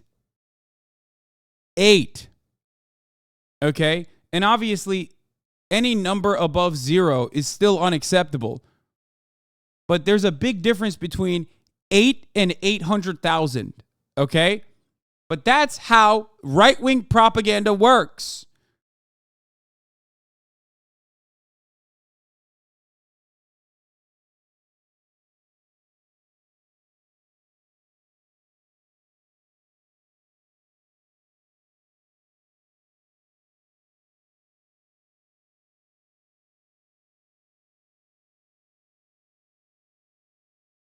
My partner says he doesn't want teachers educating children on LGBTQ and sexuality because there's no guarantee that educators can do it well. And my partner wants to do it outside the school system. Is that fair? No, it's not fair. It's dumb. It's a dumb take. Because it's not just fucking random teachers teaching your children. First of all, it's so stupid. Are you going to homeschool? Like, are you and your partner going to homeschool your child? Do you guys have the capability of homeschooling your child? You think you can do a better job than like the actual researchers and educators that have figured out what the best process is for childhood development the socialization, the aspects that come from like going to school, do you have a better assessment on evolution, on the theory of, evolution or gravity, and you're going to do a better job of educating your children on that stuff too? That's the point. Like, that's what's ridiculous about this entire conversation, is that like Americans are so fucking atomized and they're so like entitled, and they think that they know everything better than like the actual professionals. There's a division of labor for this precise reason. Okay. But now that's a different situation. Okay. That's a different situation. If your take is simply, I want to be doing sex ed, okay, you and I can have a conversation on that, and I can tell you why you're wrong. But if you are saying that as you're watching fucking a bunch of Proud Boys and like January 6th rioters and shit go to a school district where they have no children in and duking it out with fucking parents who are like, no, it's actually fine that June is Pride Month in the Glendale school district, okay, and giving acknowledgments to like, LGBT figures throughout history or whatever. If that is like, if you're looking at that situation and going, yeah, you're right, actually, leave the kids out of this fucking bullshit, then yeah, that's ridiculous. Like you can't, that is going to be something that brands consider to be toxic. That's going to be something that, your fan base, some of people in your fan base are going to consider to be toxic. It bothered me, right? And that's I just don't think it's any place for a teacher or a school. I don't think it's the place to speak about things like that. And it's not that I think that it should. Like I am a firm believer that sex ed is a good thing. I'm a firm believer that like LGBT acknowledgements, just like Black History Month, is a good thing. It's not a bad thing. Okay? This is a good thing. This is not a bad thing. We can have disagreements on this issue, and that's fine. But obviously, there is like a normal way to disagree with it, a normal way to have this conversation, okay? And then a way to have this conversation in the most incendiary way possible. And Nick, whether willingly or unwillingly, did this in the most incendiary way possible and left a lot of room for doubt too. And then his response to it also made it seem like he was fucking doubling down, which is the reason why a lot of people are understandably frustrated with this and angry at it, and totally understandable that like Call of Duty would pull the skin off, especially during Pride Month. Like, he could have had this conversation at any other point of time, and probably he would have been fine, and he wouldn't have gotten his skin taken away. You know what I mean? But like literally 8 days in the fucking Pride Month, of course Call of Duty is gonna take the fucking PR dub. Shouldn't be spoken about. If that's what you got from that tweet, then you're just wrong. I don't have any quarrel with anybody in here. I don't have any quarrel with people on the internet. It wasn't an anti, I guess, gay tweet. That wasn't what it was. Now listen, if you have issues with me or if you have issues with that tweet, then hey, listen, I'm down to agree to disagree. That's fine. We can agree to disagree. But if you think that I hate you because you're a certain way, you just like there's two separate subjects here. Okay, on the one hand, you have sex ed, which is good. That's a good thing. Okay, it literally eliminates child predation, because that's oftentimes the first time a fucking kid learns that they are being raped by usually a family member or someone in their immediate vicinity. And as a parent, you would probably want that, right? You would want your child to acknowledge that and stop that predation, right? That's why sex ed is very valuable. Okay, sex ed also greatly lowers the teenage pregnancy rates. Okay, and that's completely separate from LGBT and pride recognition. Okay, it has a chance to lower STIs, STDs, and it has a chance to greatly reduce teenage pregnancy rates. Look no further than states that have either abstinence-only sex education or no sex education whatsoever. Those states have incredibly high teenage pregnancy rates in comparison to states that don't, okay, have such restrictions. So remember that. So understand that.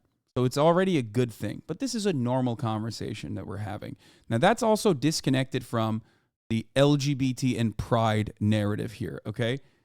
LGBT recognition is perfectly valid, perfectly normal, perfectly reasonable, okay? I do not agree that that is something that shouldn't be taught in schools or whatever.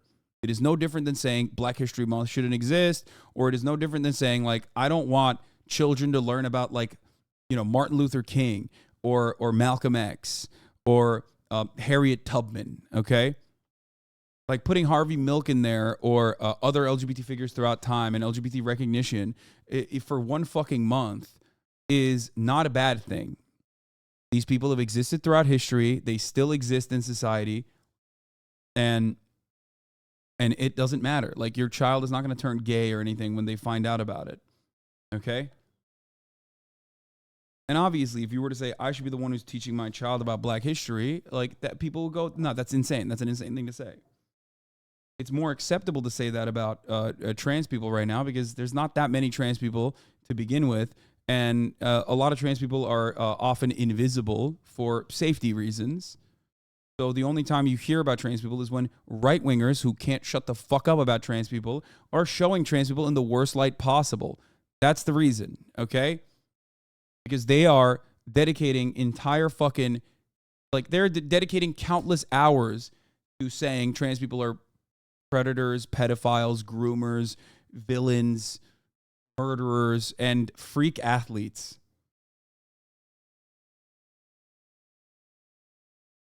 Couldn't be any more wrong. That's not the truth. I've said things in my past. I've done things in my past. We all have. Okay? People grow. People get better. It's part of life, man. Okay? And I've grown a lot as a human being on planet. I'm sure we all have. Okay? I do not feel that way. I just simply feel that I want to be the one and my wife wants to be the one to speak with our child about stuff like that. And that was the tweet. That was the tweet. Are people born or made gay? People are born gay. But even if people were made gay or turned gay, it would be very difficult to explain why that's necessarily a bad thing. Okay? I can't believe we're having the 1993 conversation again. You know what I mean? About, like, whether you were born gay or turned gay. Okay? You can take the tweet if you want, and you can spin it, flip it, flop it, quote tweet it. You can put 10 paragraphs on top of it. You can do whatever you want to it to make you feel better if that's what you want to do. But that was the tweet, okay? So if you came here to hear that, I hope you feel a little better about it. I didn't mean to upset anyone. The fact that people even think that this should be considered teaching is crazy. When a teacher asks you about your mom and dad, nobody calls it the teacher teaching or grooming children into hetero behavior. If a teacher plays Frozen or some other Disney movie, nobody thinks that the kissing scene is our teaching either. Showing that something exists in society is just a subconscious thing that happens, is not just some kind of agenda. Exactly. What is the agenda? Is the agenda to be more accepting of gay and trans people? If that's the case, which, by the way, that is the agenda, okay, why is that a bad thing? Is that a bad thing? Should we not be accepting of gay and trans people? Are there not gay and trans children? Do they deserve to be fucking bullied at school for being different? You know what I mean? I don't think so. And I think these kinds of initiatives are set up specifically to combat that sort of thing, so that you stop children from fucking killing themselves for being different and being relentlessly goddamn bullied. So you offer some resources to kids that need it. Okay?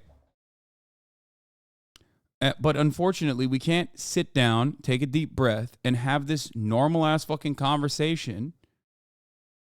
Okay? Because right-wingers literally have captured the entire marketplace. They have completely captured the marketplace. They dominate the space, and they flood it all day, every day with, like, the most insane, most unhinged shit you've ever fucking seen. And it feels sometimes like no one else is doing anything about it. It sometimes feels like the only people that are yelling about this shit is trans people on fucking Twitter. I don't know if it's like fatigue that people experience from this and they don't want to like deal with it anymore a little bit, but it's crazy.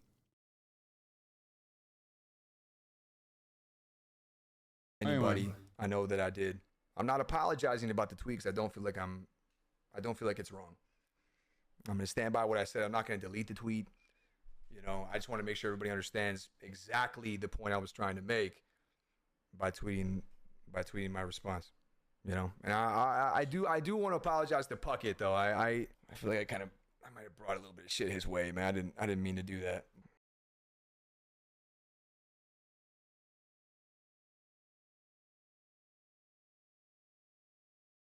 So he said this. What is this? A brilliant young trans woman wrote a kind and powerful letter to her anti-trans parents, and they immediately posted it in the gender-critical DIY trans conversion therapy group, where the other parents in the group all proceeded to insult her and accuse her of plagiarism. Yeah, I don't want to read this entire thing. Okay? The right really sold themselves on the I'm a victim mentality, so much so that it's become impossible to have a conversation with them because they assume everything is an attack. Yeah.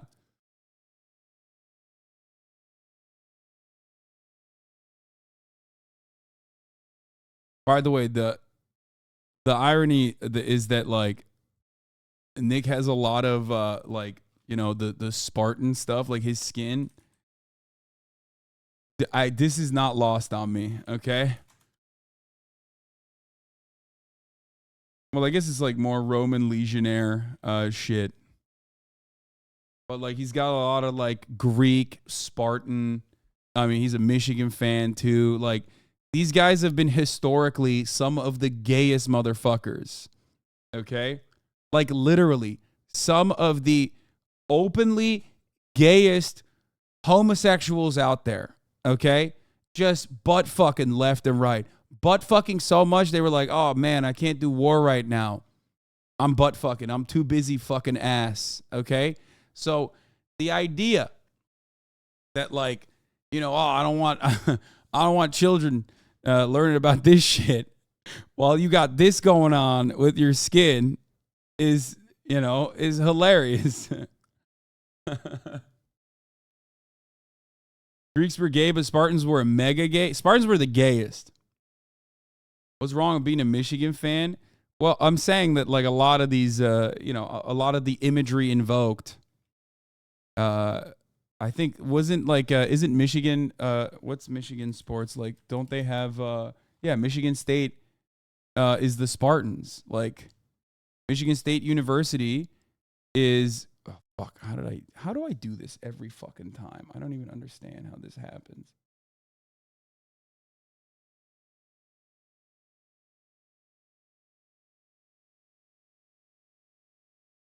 I shook it. But yeah, Michigan State University is the Michigan State University Spartans. Literally just objectively the gayest of the old school homosexuality.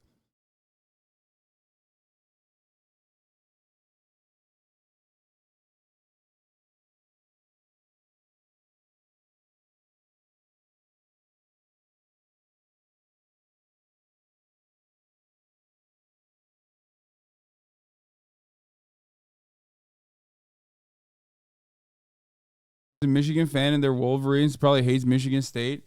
I'm just saying he still has like the same fucking logo though. His logo and his like the imagery that he's invoking. I got it. He's a fucking Michigan Wolverines fan. He's not a Spartan fan. I'm talking about his skin though. Okay?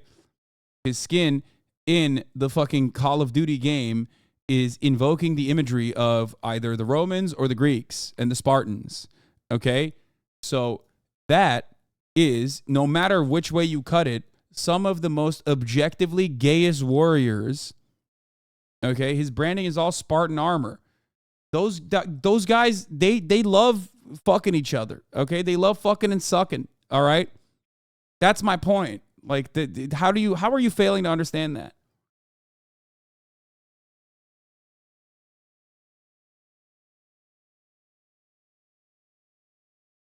Anyway.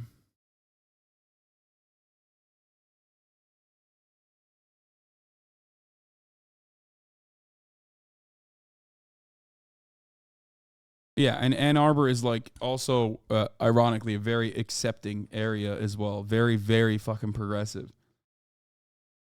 From the University of Michigan YDSA, we're on strike with our grad union and running on VODs and Breeze Pros.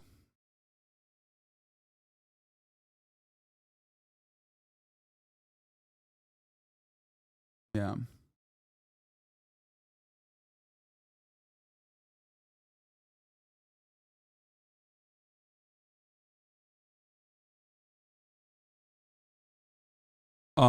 Yeah, I think we've covered this enough though. It was just surprising to see LSF actually take a perspective on this that that was you know, not like the worst, you know what I mean? Like I saw the post, like me covering Call of Duty removing the in-game NickMercs skin. But look at this, like I'm out of the loop because someone fill me in. There have been protests outside of a school in California because the city council voted to acknowledge Pride Month, i.e. hang a bunch of rainbow decor and telling kids you can love or you can be or love whoever, the usual stuff. Protests were nonviolent for several days until yesterday when people started physically attacking the pro-LGBT counter-protesters, starting a brawl. Someone posted a video of this on Twitter decrying violence towards the LGBT community and saying this is why Pride is necessary. NickMercs responded, essentially saying this violence wouldn't happen to them if Pride was at a school altogether, which was the real issue, not that the people being assaulted apparently. People got upset. He went live and didn't back down. Instead, tried to clarify that he only cares about the parents' rights, but he didn't end up sounding any less bigoted, basically insinuating Pride in schools sexual grooming. Thanks for the info, homie. It wasn't just people. It was Nazis who don't have kids who go there and they aren't even from there. Yeah. And it is like wild to see. Bro, parents' rights is the new states' rights of the 21st century law. When has there ever been a time in history where being against someone's existence was on the correct side of history? Ironic because parents' rights were also, back then, the states' rights as well.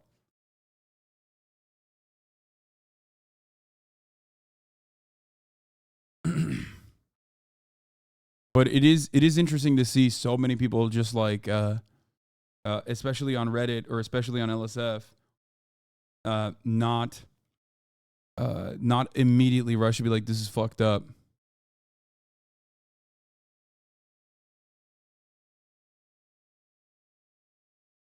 Well, you know, Tim Pool and the like have already jumped on this. And you know Ben Shapiro loves to take on, especially when it's like trans-related shit. You know Ben Shapiro's bitch ass loves fucking talking about this kind of thing. So I suspect this will be a point of contention for a couple days, as they'll say, Call of Duty is pro-grooming. Like, you've lost the plot, okay? Like, what is this conversation? What is this fucking conversation? Like, look at this. If a dude says leave kids alone so you fire him, I think it's reasonable to say COD is run by pedophiles. Call of groomers. Based by, like,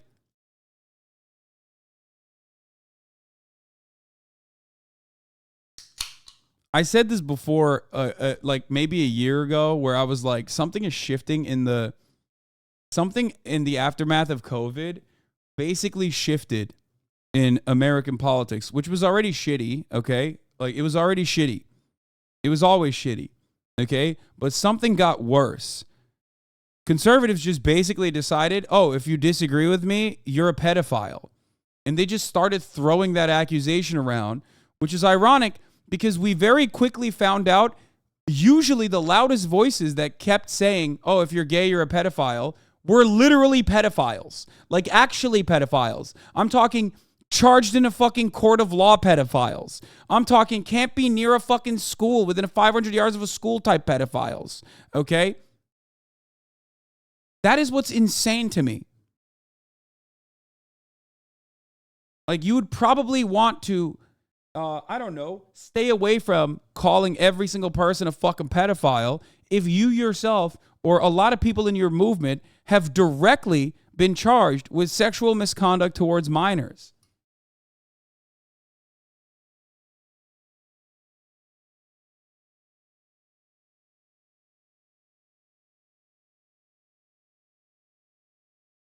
It's basically like a permanent this you type situation. Remember old Matthew Riley, the Republican city councilman from Cranston that was recently arrested after being caught passed out on drugs? He got arrested again for child molestation. There it is. Former Cranston councilman arrested again, this time for child molestation. Wait a minute.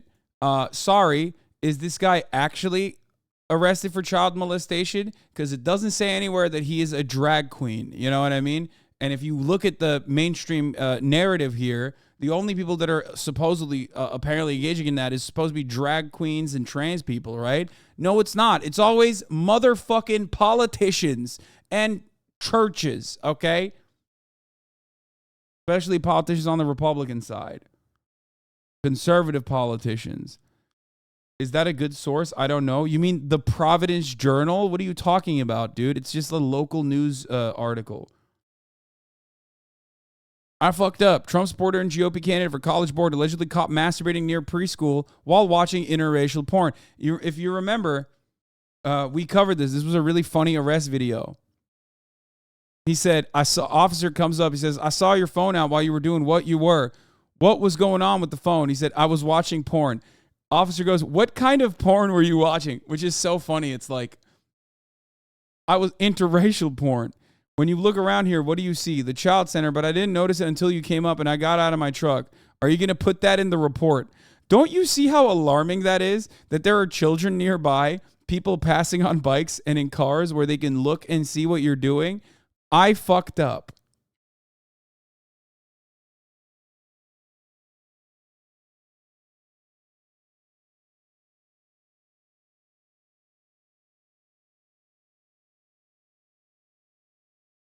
Here's another one. Founder of the Protect Our Kids First arrested for allegedly downloading child sex abuse material. Meanwhile, right-wingers continually accuse LGBTQ people, drag performers, and their allies of being pedophiles and groomers. Okay?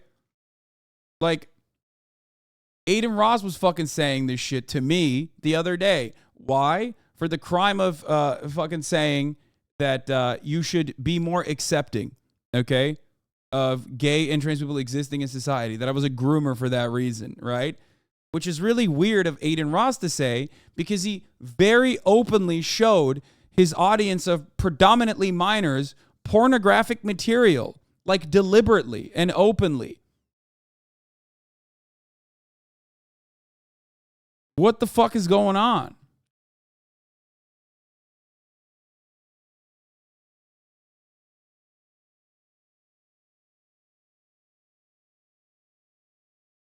Don't you think it's odd that Tim, a 40-year-old man, turned his house into a giant skate park? Yeah, I found out about that recently. I do think that's odd. Why is a 40-year-old single man who constantly talks about how society's at fault for him being single, turning his entire house into a skate park where he wants people to hang out at his skate park?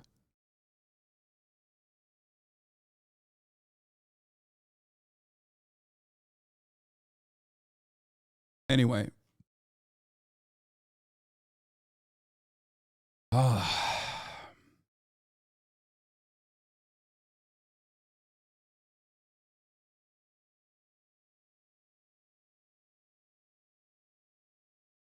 Boba.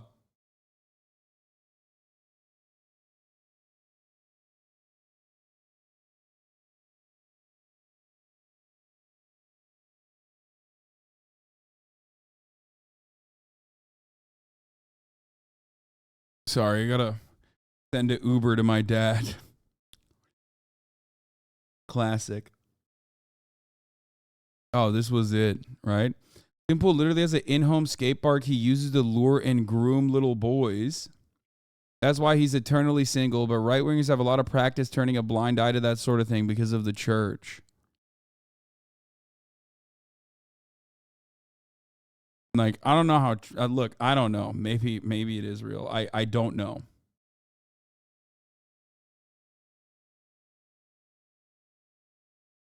I haven't seen enough evidence on this. That's what I would like to see more evidence on it. This is similar to the Kyrie situation. He just posted a link. Nick just said, leave kids alone. Same shit. Wait. What the fuck is this? Wait. This is really American, dude. What the fuck is this? This is just like a random account. Don't send me this shit unless it's like confirmed. Send me a confirmed and reliable news network that is covering this. But Regardless, let's get to the fucking real juice. The motherfucking Trump indictment, folks. We're getting into the serious news now, okay? We're done with this. We're done with the silly shit. We're done with like the fucking Call of Duty drama or any of that, okay? We're going to cover some real shit right now. Finally, should we do fucking Fox 5? Because the indictment details have been released, okay? And I am very excited about that.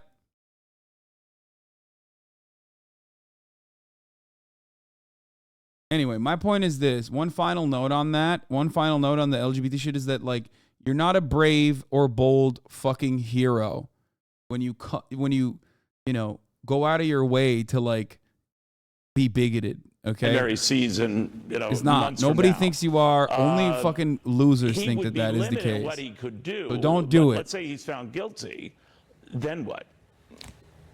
The real fucking heroes in this matter are those who gift subs at the top of the hour to help others no longer see those ads at the top of the fucking hour. Because at the top of the hour, there's a 3-minute ad break. And if you no longer want to see those ads, then all you need to do is subscribe. Which you can do for $5 or for free with a Twitch Prime by connecting your Amazon Prime account to your Twitch account, where you get 1 free Prime subscription a month. Okay?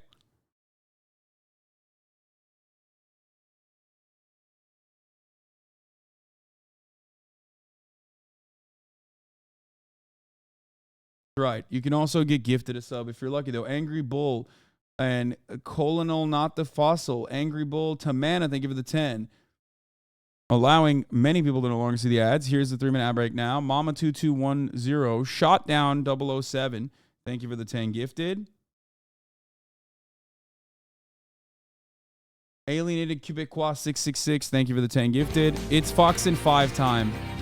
Let's get to it. My favorite. Jesse Waters along with Janine Pirro, Jessica Tarlov, Katie Pavlich, and Greg Gutfeld. It's 5 o'clock in New York City, and this is The 5.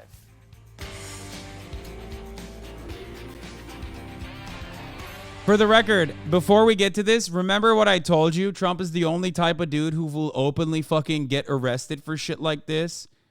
I was right. Trump literally admitted everything, it seems, in a tape. Say there are 2 instances of Trump showing classified material to people, including a military plan of attack against an unnamed country.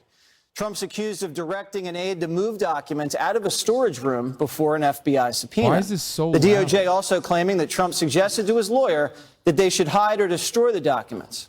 The former president will appear in federal court Tuesday in Miami and is proclaiming his innocence. And we had tremendous support. But that was a hoax and a scam. And now they're doing it again. It's just a continuation, 7 years. I'm an innocent man. I did nothing wrong. And we will fight this out just like we've been fighting for 7 years. It would be wonderful if we could devote our full time to making America great again. Special counsel Jack Smith breaking his silence, but not taking questions on why he decided to indict Trump. And our nation's commitment to the rule of law sets an example for the world. We have one set of laws in this country, and they apply to everyone. It's very important for me to note that the defendants in this case must be presumed innocent until proven guilty beyond a reasonable doubt in a court of law. Joe Biden saying that he doesn't know what the Joe Biden DOJ was doing. President Biden, have you spoken to Attorney General Merrick Garland yet? I have not spoken to him at all. I'm not going to speak to him. No comment on what happened. And the liberal media has been popping the champagne since the news broke. I don't know. It's sad and it's shocking, but it's also kind of it makes me feel a bit relieved. Line by line by line of this indictment lays out calculation, deliberate misconduct. You can see the voluminous nature of this, that they have the goods and the receipts. It is bad news. I have never seen anything hit Donald Trump this hard. That sound that you hear is silence, largely from Republicans in these moments. Maybe they're reading this 50-page document. The taped conversation, is that a smoking gun? Do they consider, as part of a potential plea offer, something that would proscribe him from running for office again? Judge Janine Pirro, you've been reading the indictment. How would you characterize it? You know, I am so livid right now. I am furious. I have spent Yeah, you're always like that because you're crazy. In a system that I believe in. I'm a believer. But today, I am no longer a believer. What you've got is a weaponized Department of Justice, Department of FBI, and CIA. We saw it from the time he came down that escalator. They started with the Russia collusion hoax, and we know that Hillary Clinton made it up. She even told a president, the Durham report, she told Biden and she told Obama she was going to do it to get rid of her email scandal. So what did they do? The FBI lied. They went to a FISA court judge. They lied 3 more times. They needed to get this guy. And then they violated the Fourth Amendment rights of one American and spied on a presidential candidate, and we now know it was all a hoax started by Hillary Clinton. But that wasn't enough. Then what we had is the FBI telling social media, you can expect that there's going to be Russian disinformation in the form of a Hunter Biden laptop. And that's when they interfered with the presidential election for the second time. And 51 CIA intelligence agents. So we've got the DOJ, the FBI, the CIA say, oh, this is Russian disinformation, when we know damn well it wasn't Russian disinformation. And now what you've got is a loser prosecutor, Jack Smith, who's been slapped down by the United States Supreme Court in one of his prosecutions, that if I were a lawyer, I would give up my law license. I'd be so embarrassed hiding under a rock. He's the one who prosecuted John Edwards. He's got a political agenda, and this is all over a Presidential Records Act, which is a civil suit, a civil issue. And so what they do is they put out this narrative indictment. Oh, this is a story of wrongdoing, national defense, and let's put in espionage. We can kind of tie it into the Russian collusion. So people will say, oh, it could have been the Russians. This is nonsense. And I want to know, how many documents were altered? How many documents were destroyed? Zero. But who destroyed 33,000 documents that she lied about over and over again? Hillary Clinton. She destroyed them. That was tampering with evidence. That was obstruction of justice. And did the DOJ, the FBI care? They didn't give a damn. But now they care. What are they so afraid of? Let him run for office. And if he loses, then that's the end of it. I hate a country that is akin to a third world country. This is a banana republic. When you indict one guy running for president and the guy who's doing it is some old geezer who says, you know what? I don't know anything about it.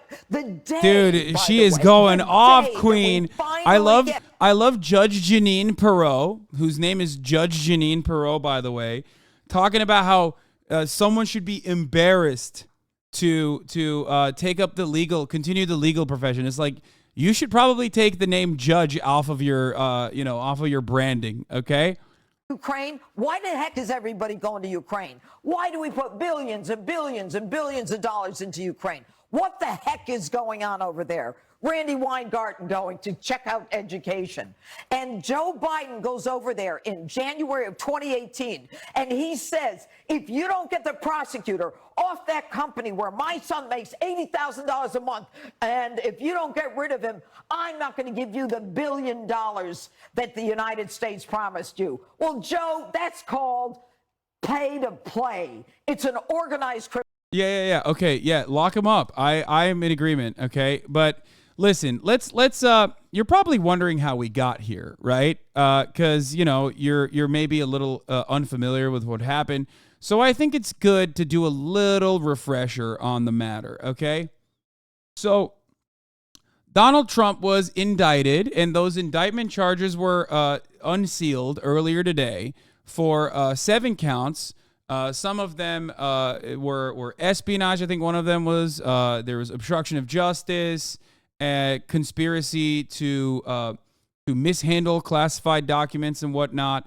And for the record, it was 37 counts. What the okay, well, I apologize. 37 counts, 7 types.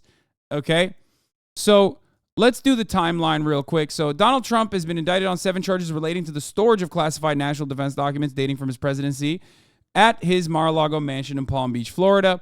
The 45th president of the United States will now appear in federal court in Miami on Tuesday, the 13th June. His lawyer has since confirmed.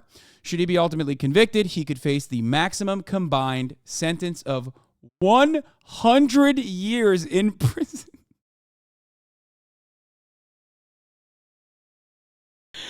His resort home was raided by the FBI in August 2022 as a part of a hunt for search papers and other government records that should have never left the White House, and his presidency ended in January 2021, a dramatic move that came as a surprise to the general public.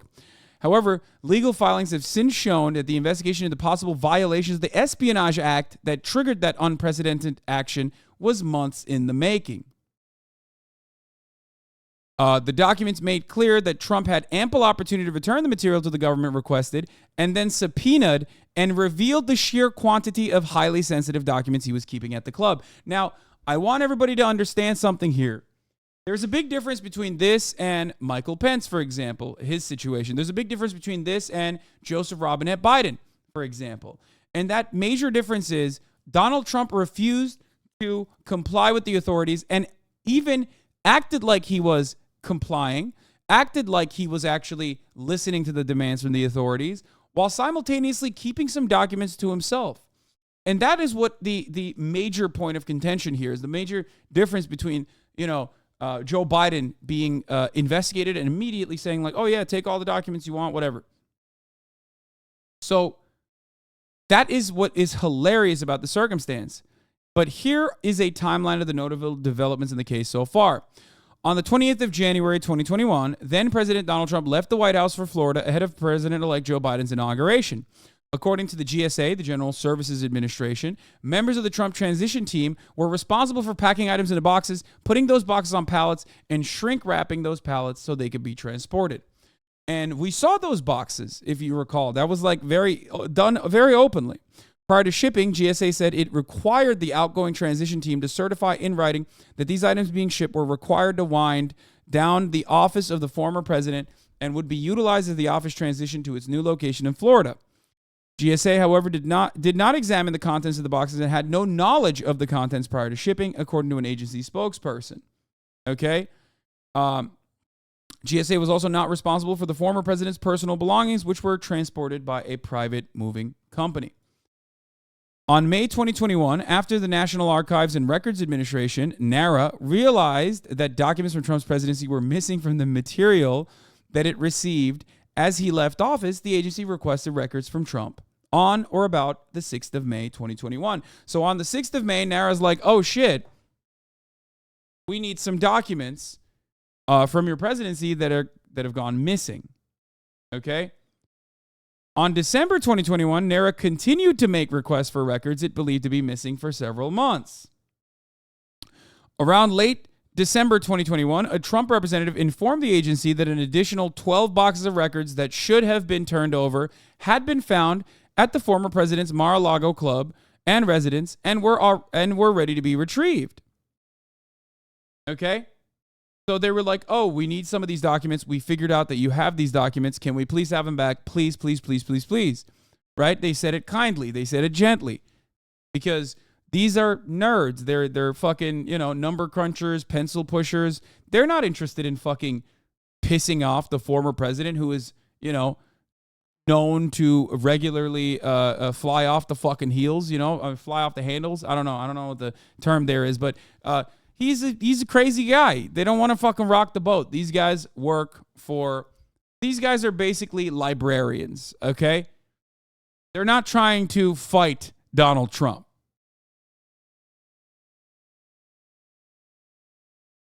So then, on the 18th of January, 2022, NARA received 15 boxes of presidential records that had been stored at Mar-a-Lago. So the Trump administration complied, and they said, oh yeah, here you go. 14 of which, it would later be revealed, contained classified documents. The documents were found mixed in with an assortment of other material, including newspapers, magazines, photos, and personal correspondence. In total, the boxes were found to contain 184 documents with classified markings, including 67 marked confidential, 92 secret, and 25 top secret.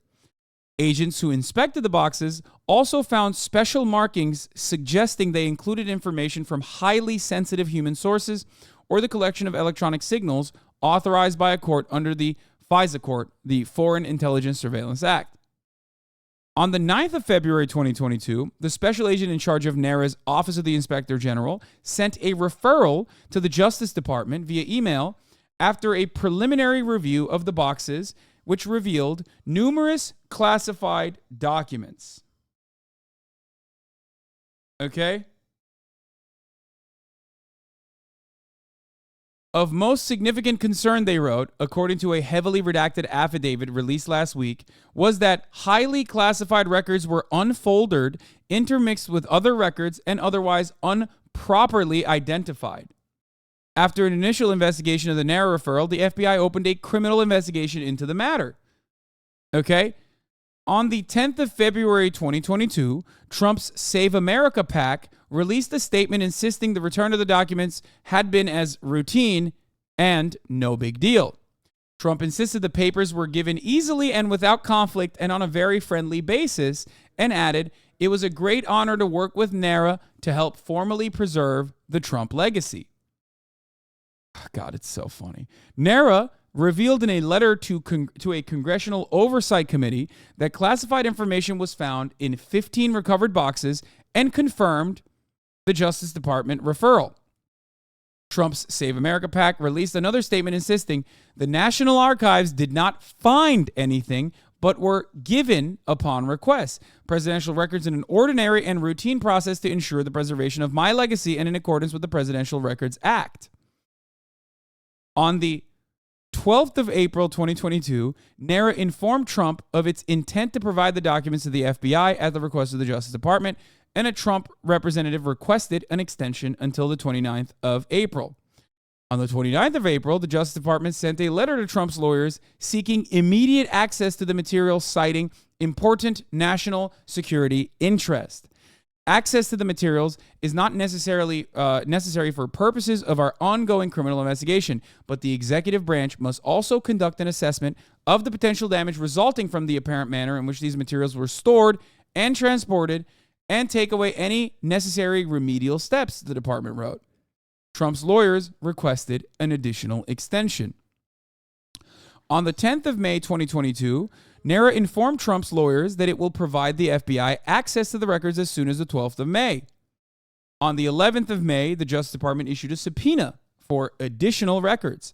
On the 3rd of June 2023, 3 FBI agents and a DOJ attorney went to Mar-a-Lago to collect additional materials offered by a Trump attorney in response to the subpoena. They were given a single red-weld envelope, double-wrapped in tape, containing the documents, according to the 30 of August filing. That envelope, it was later found, contained 38 documents with classified markings, including 5 documents marked confidential, 16 marked secret, and 17 marked top secret. During the visit, the filing said, counsel for the former president offered no explanation as to why boxes of government records, including 38 documents with classification markings, remained at the premises nearly 5 months after the production of the 15 boxes and nearly 1.5 years after the end of the administration.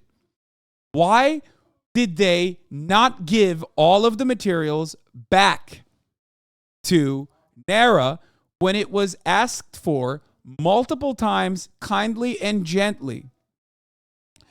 Trump's lawyers also told investigators that all of the records that had come from the White House were stored in one location, a Mar-a-Lago storage room. Investigators were permitted to visit the room, but were explicitly prohibited from opening or looking inside any of the boxes they reported, giving no opportunity for the government to confirm that no documents with classification markings remained. The Justice Department was also given a signed certification letter stating that a diligent search had been completed and that no documents remained. On the 8th of June 2022, okay, so for you saying Trump hasn't finished reading them, wrong. Trump might not know how to read, okay? That's a joke. But, like, he's not a big reader, okay? We know that already. We know that it's from his presidency. He's not, like, the biggest reader. He doesn't care about these documents because he wants to read them, okay? The Justice Department on the 8th of June sent a letter to Trump's lawyers requesting that the storage room be secured and that all of the boxes were moved from the White House to Mar-a-Lago, along with any other items in that room, be preserved in that room in their current condition until further notice. On the 5th of August 2022, the Justice Department filed an application for a search and seizure warrant of Mar-a-Lago, citing probable cause that additional presidential records and records containing classified information remained in various parts of the club. There is also probable cause to believe that evidence of obstruction would be found. Read a heavily redacted copy of the affidavit laying out the FBI's rationale for the search. What does it mean? It means that when the DOJ said, hey, what the fuck are you doing? These are classified documents. Why didn't you give these classified documents back to the authorities, the federal authorities that need to preserve these classified documents? Trump just, for one reason or another, and I still don't fully understand why, refused to comply. And when he acted like he truly complied, he still kept some of the documents. And some of those documents were top secret. Now, it makes no sense until you find out he was also bragging about having these documents and knew full well that it was top secret.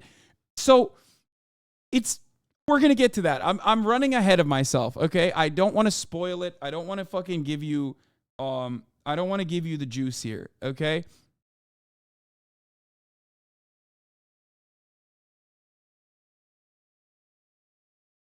Okay.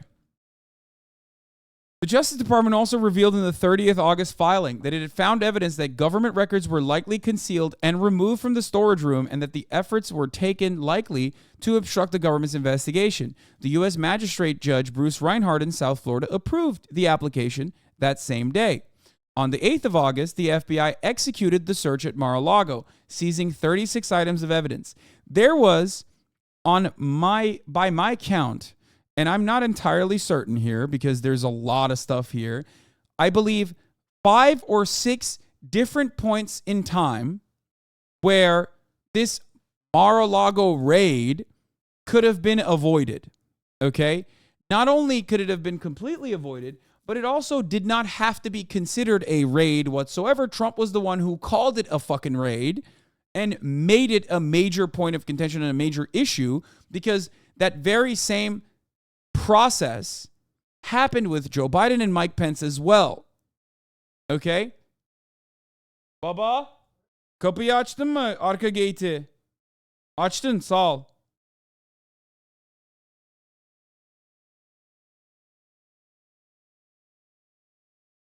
He tried to manipulate the situation further and it backfired hard. Yes, we know why he tried to manipulate that situation. He manipulated that situation for political gain. I truly believe that he thought that the FBI had no case and that he had every right and responsibility to be able to do whatever the fuck he wanted with top secret materials, and that, and therefore he could have just utilized this as like basically a bullshit situation where the federal agencies are coming after him for no reason whatsoever, and that he was the most innocent man on the planet. And he thought, this will be a good boost. Okay, this will help me. This will be a good boost for galvanizing my base. Okay? I can just say that it's a big raid. I'm saying like the reason why he claimed it was a raid and not like regular routine processes, which, as we know from both the DOJ and NARA, numerous times they tried to get Trump to be fucking normal about the situation and get Trump to comply, okay? Even when they sent in their cruisers over to Mar-a-Lago, it was not supposed to be like a raid, you know what I mean? Trump was the one who basically presented it as such, okay? So he did that because I think he wanted to galvanize the base. But that also ended up backfiring on him. So anyway, the FBI executed the search at Mar-a-Lago, seizing 36 items of evidence on the 8th of August, if you recall, including boxes and containers holding more than 100 classified records, an order pardoning Trump ally Roger Stone, and information about the president of France. Agents found classified documents both in the storage room as well as in the former president's office, including 3 classified documents found not in boxes, but in office desks. They included items so sensitive that, in some instances, even the FBI counterintelligence personnel and DOJ attorneys conducting the review required additional clearances before they were permitted to review those certain documents. A clearance that I'm sure every Mar-a-Lago dentist did not have, but access they certainly did. Okay? Like if you were a used car dealership owner and a recipient of a Mar-a-Lago Club access, okay, a Mar-a-Lago Club membership recipient, you could just go up to Trump and be like, show me these classified documents again. Want to see this cool thing about Macron? He's gay, folks.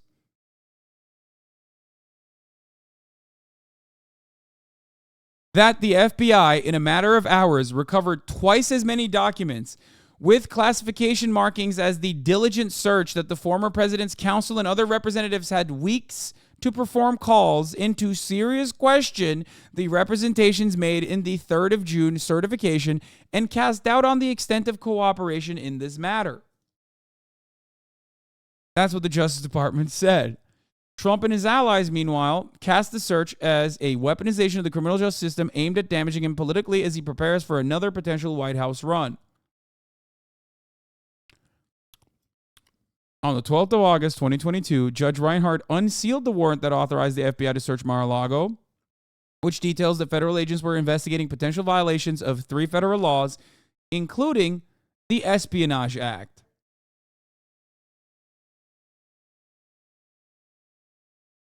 On the 26th of August, 2022, a highly redacted version of the affidavit laying out the FBI's rationale for searching Mar-a-Lago was released. On the 30th of August, 2022, the Justice Department responded to Trump's request for a special master in a filing that included new details about the investigation, including the assertion that classified documents were likely concealed and removed from a storage room at Mar-a-Lago as a part of an effort to obstruct the probe.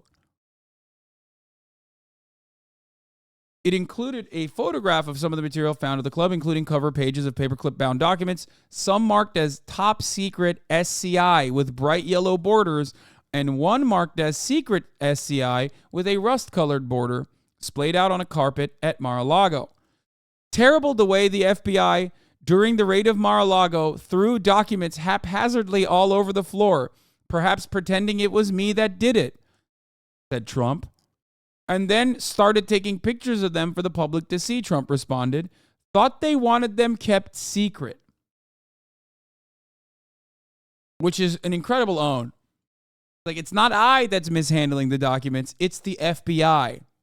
Because they did that, like, whole, you know, the classic shot that they do when they find shit.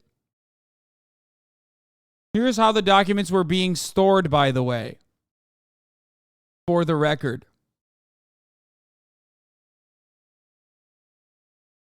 Imagine taking a shit at Mar-a-Lago in front of state secrets.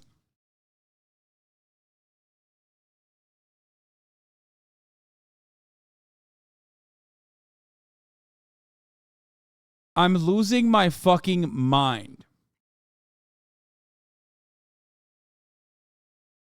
Okay.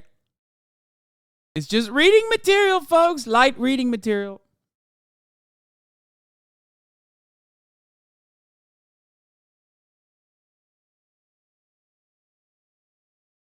Anyway. Yes, we're going to do the full indictment in a second. You're spoiling it. Stop spoiling it. Spoiler alert. We're not done yet. On the 6th of September 2022, U.S. District Judge Aileen Cannon grants Trump's request for a special master over DOJ objections, an action that delays the investigation. Senior U.S. District Judge Raymond Deary of Brooklyn is later named to run that third-party review. On the 15th of September 2022, the Justice Department seeks to access the classified materials taken in the search. Cannon rejects the bid, but the 11th U.S. Circuit Court of Appeals later allows DOJ to review the documents. Can you imagine? It's like, no, we need a special prosecutor. We need a special prosecutor, folks. And then they do it. And then the special prosecutor is like, or a special investigator is like, yeah, no, actually, you can't review the materials to assess what kind of harm was conducted.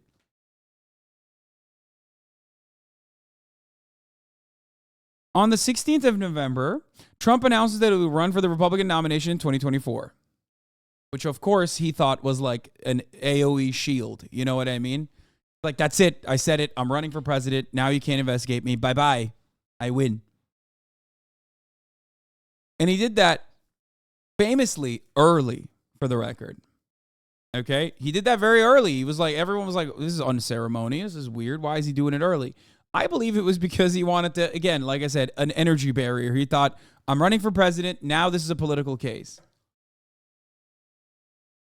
On the 22nd of November, 2022, U.S. Attorney General Merrick Garland appointed a U.S. Special Counsel, Jack Smith, to preside over criminal matters relating to Trump, including, but not limited to, the classified documents investigation. On the 1st of December, a federal appeals court reverses Cannon's appointment of a special master in the case, finding she lacked the authority to appoint one. The ruling gives the Justice Department access to all material seized in the search of Trump's property, which of course it did. Chill, girl. On the 7th of December, at least 2 classified records are found during a further search of Trump's properties, sources say. On the 7th of December, this is now almost an entire year, there are still classified records in other Trump properties.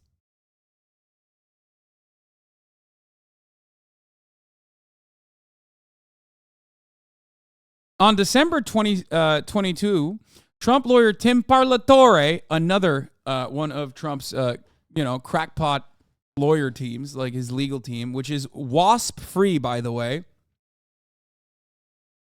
It's just exclusively the most Catholic lawyer team I've ever seen, okay? This will be relevant in a little bit. Appears before a federal grand jury in Washington to describe efforts to search Trump properties for any remaining government documents. They're like, no, you found everything. I know that we keep leaking documents left and right, but you found everything. Please don't do that any longer, please. On the 24th of March in 2023, Trump's lawyer, Evan Corcoran, appears before a federal grand jury in Washington after a federal judge finds that Smith's team made a sufficient showing that Trump may have deceived his attorneys in furtherance of a crime. On the 17th of May in 2023, Parlatore confirms that he has left Trump's legal team. He later says on CNN that he exited over disagreements with others over handling of the probe, claiming Trump aide Boris Epshteyn prevented attorneys from properly defending the former president.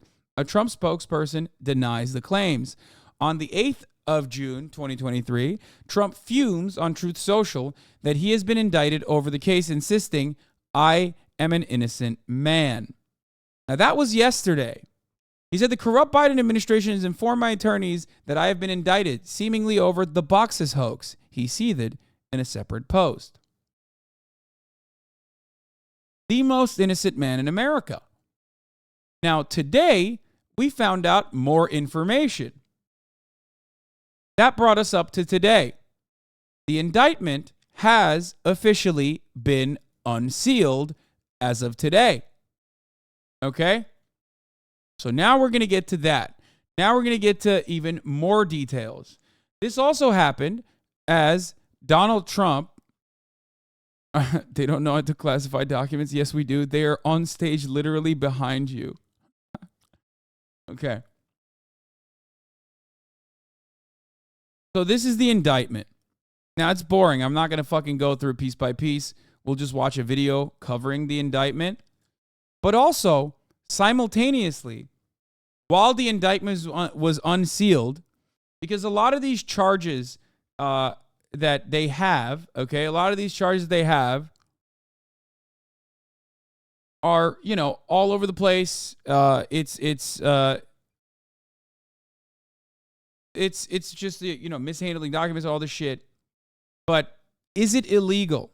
Well, yeah, it kind of is, but it could be like a misdemeanor or a low-level offense. Well, part of the reason why it's no longer a low-level offense is because Donald Trump personally made it a higher offense, like himself, in 2018. Okay? So that was one of the aspects, one of the issues there. He personally did that, which is fucking awesome. Okay? But also, not only that, but it's kind of hard to prove some of these charges, like you know, an intent to defraud in the Manhattan DA case. If you remember, in the Manhattan case, you have to like literally prove that Trump had like malicious intent to defraud the voters, right? But Donald Trump is such a unique kind of criminal that he is exactly the type of criminal that openly states everything. Now, this is before we found out anything else, okay? This is what I said. Okay? This is what I said yesterday. Let's hear what I had to say yesterday. Move that box and that person didn't know anything about that, that's not a conspiracy. That's a crime by Donald Trump, not the guy moving the box. If they both knew and had a meeting of the minds, this is illegal and we're doing it, that is a conspiracy. And I also want to underscore the fact that this... Dude, if they're saying this in the investigation, I 100% believe that Trump had a conversation. Oh my God, I'm so excited. Oh my God. Trump is such a fucking dumbass, dude. Oh my God, 100p, dude. He 100% would have been like, yeah, this is very illegal, folks. Very illegal. You better hide it good. In 2020, he's enormously unpopular there, would have had a very unfavorable jury poll. In Florida, yes, he's going to have a much more favorable... Turns out, once again, your boy was 100% correct, okay? Like, literally, the most correct on this issue. Do you understand me? That's right. Donald Trump, literally, according to CNN tapes that was uncovered, straight up knew that the fucking documents were illegally in his presence, knew that he was holding on to top secret documents.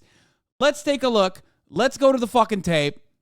Let's hear CNN's damning admissions on tape. Trump's damning admissions on tape. CNN exclusively reported the prosecutors had an audio recording of Trump admitting he kept a classified Pentagon document about a potential attack on Iran. Well, now, and this is what is new, we are learning exactly what former President Trump said during that private meeting in 2021. Now, according to a transcript of that recording, Trump acknowledged he hadn't declassified the document, and they didn't have the power to do so.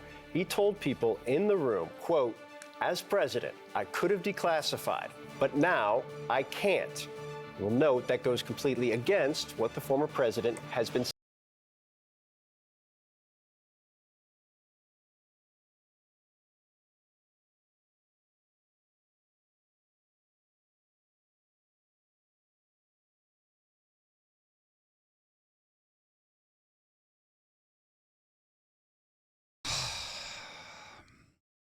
I don't know what to say. It's like if there is a rule that is broken, that is very hard to turn into like a severe crime, unless you very openly mention that it's a crime, you know it's a crime, and you're doing it in a criminal way. Donald Trump is there doing it, dude. He's there doing the damn thing. I said this earlier today. I said Trump is the king of breaking rules brazenly in the only way that it would make it super illegal. He is an artist in that regard. Like, never has there ever been like a villain that is so cartoonish. Like, this is like, what is it, Mugatu or the villain from like the Powerpuff Girls. You know what I mean? It's just like he's basically foiling his own plans all the fucking time. And never does he ever say like, oh, maybe I shouldn't do this again. Maybe I should learn from my mistakes. Oh, Mojo Jojo. He's just so like, he is like Plankton on SpongeBob. He's like a cartoon villain where he's like, I am going to do something very illegal. I sure hope the authorities don't hear about it. The way the shit poster predicted exactly what happened. If they knew this would be a felony, said the former president, waving around an original constitution from the Smithsonian and speaking directly into a recorder, but they'll never know. They'll never know because I'm too smart. I mean, yeah, that's basically what I said as well. In July 2021 at Trump National Golf Club in Bedminster, New Jersey, during an audio recorded meeting with a writer, a publisher, 2 staff members, none of whom possessed the security clearance, Trump showed and described a plan of attack that Trump said was prepared for him by the Department of Defense and a senior military official. Trump told the individuals that the plan was highly confidential and secret. Trump also said, as president, I could have declassified it, and now I can't. You know, but this is still a secret.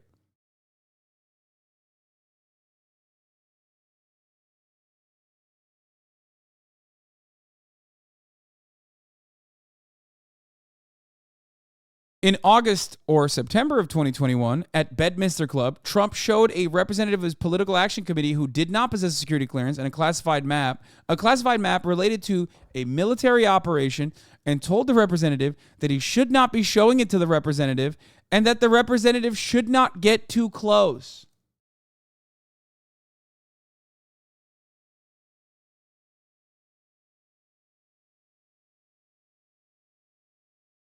Don't get too close. I shouldn't be showing this to you. It's highly illegal for your eyes to see it, but you can see it, but not too close. I love him so much. Okay? You cannot write something this dumb, except I predicted that it would be this dumb, and I was right, but still. There was another clip. It wasn't just me saying, like, Trump is the only one that is the type of dude who would admit it. I think I had a separate clip on there where I basically predicted the line of attack as well, like how he would say.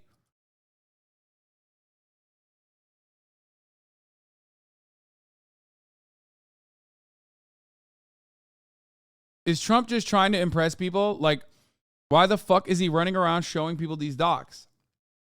Great question. And to give you an answer on that front, I'm going to give a shout out to the Chapo boys, who I agree with on this issue. They were one of the first people to say the likely reason why Trump kept all of this classified intelligence was not necessarily to like sell shit, which, you know, it could have happened as well on the side, but literally to flex, to just flex to some of the greasiest losers at Mar-a-Lago, just for a brag. And here you go. In August or September 2021 at the Bedminster Club, Trump showed a representative of his PAC who did not possess, we already covered that. Oh, this is the Rolling Stone article, the old one. Kid Rock says Trump turned to him for advice on how to handle North Korea. We're looking at maps and shit, and I'm like, am I supposed to be in on this shit? The Rocker told Tucker Carlson.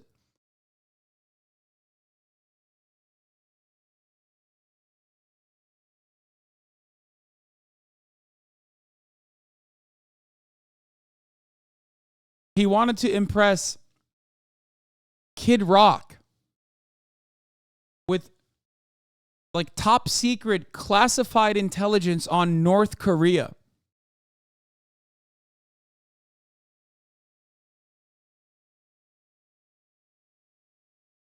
Like the guy who wrote the fucking pedophile song, talking about, what was it like?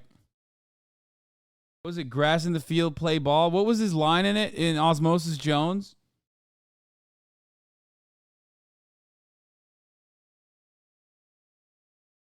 Oh, sorry. Worse than that. Some say it's statutory. I say it's mandatory. That's the guy who Donald Trump had review top secret intelligence. The guy who wrote... Where was it?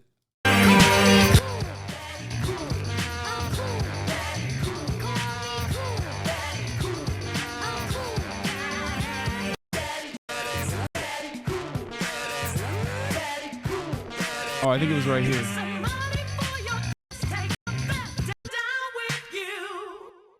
Now some people say my mind's blown. I'm cooling like a snow cone. And my cell phone, I'm pagey. Can't call me, just page me. Young ladies, I like them underage. See, some say that's statutory, but I say it's mandatory. Young ladies. I like them underage, see. Some people... Some say it's statutory. I call it mandatory. That's Kid Rock. Kid Rock wrote that song for Osmosis. And Osmosis Jones.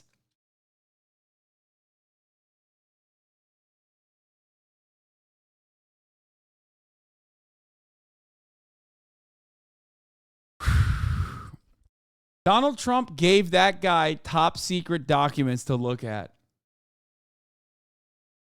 Actually, he had Joey C say the mandatory part, and he was a dwarf, so he is allowed? Question mark.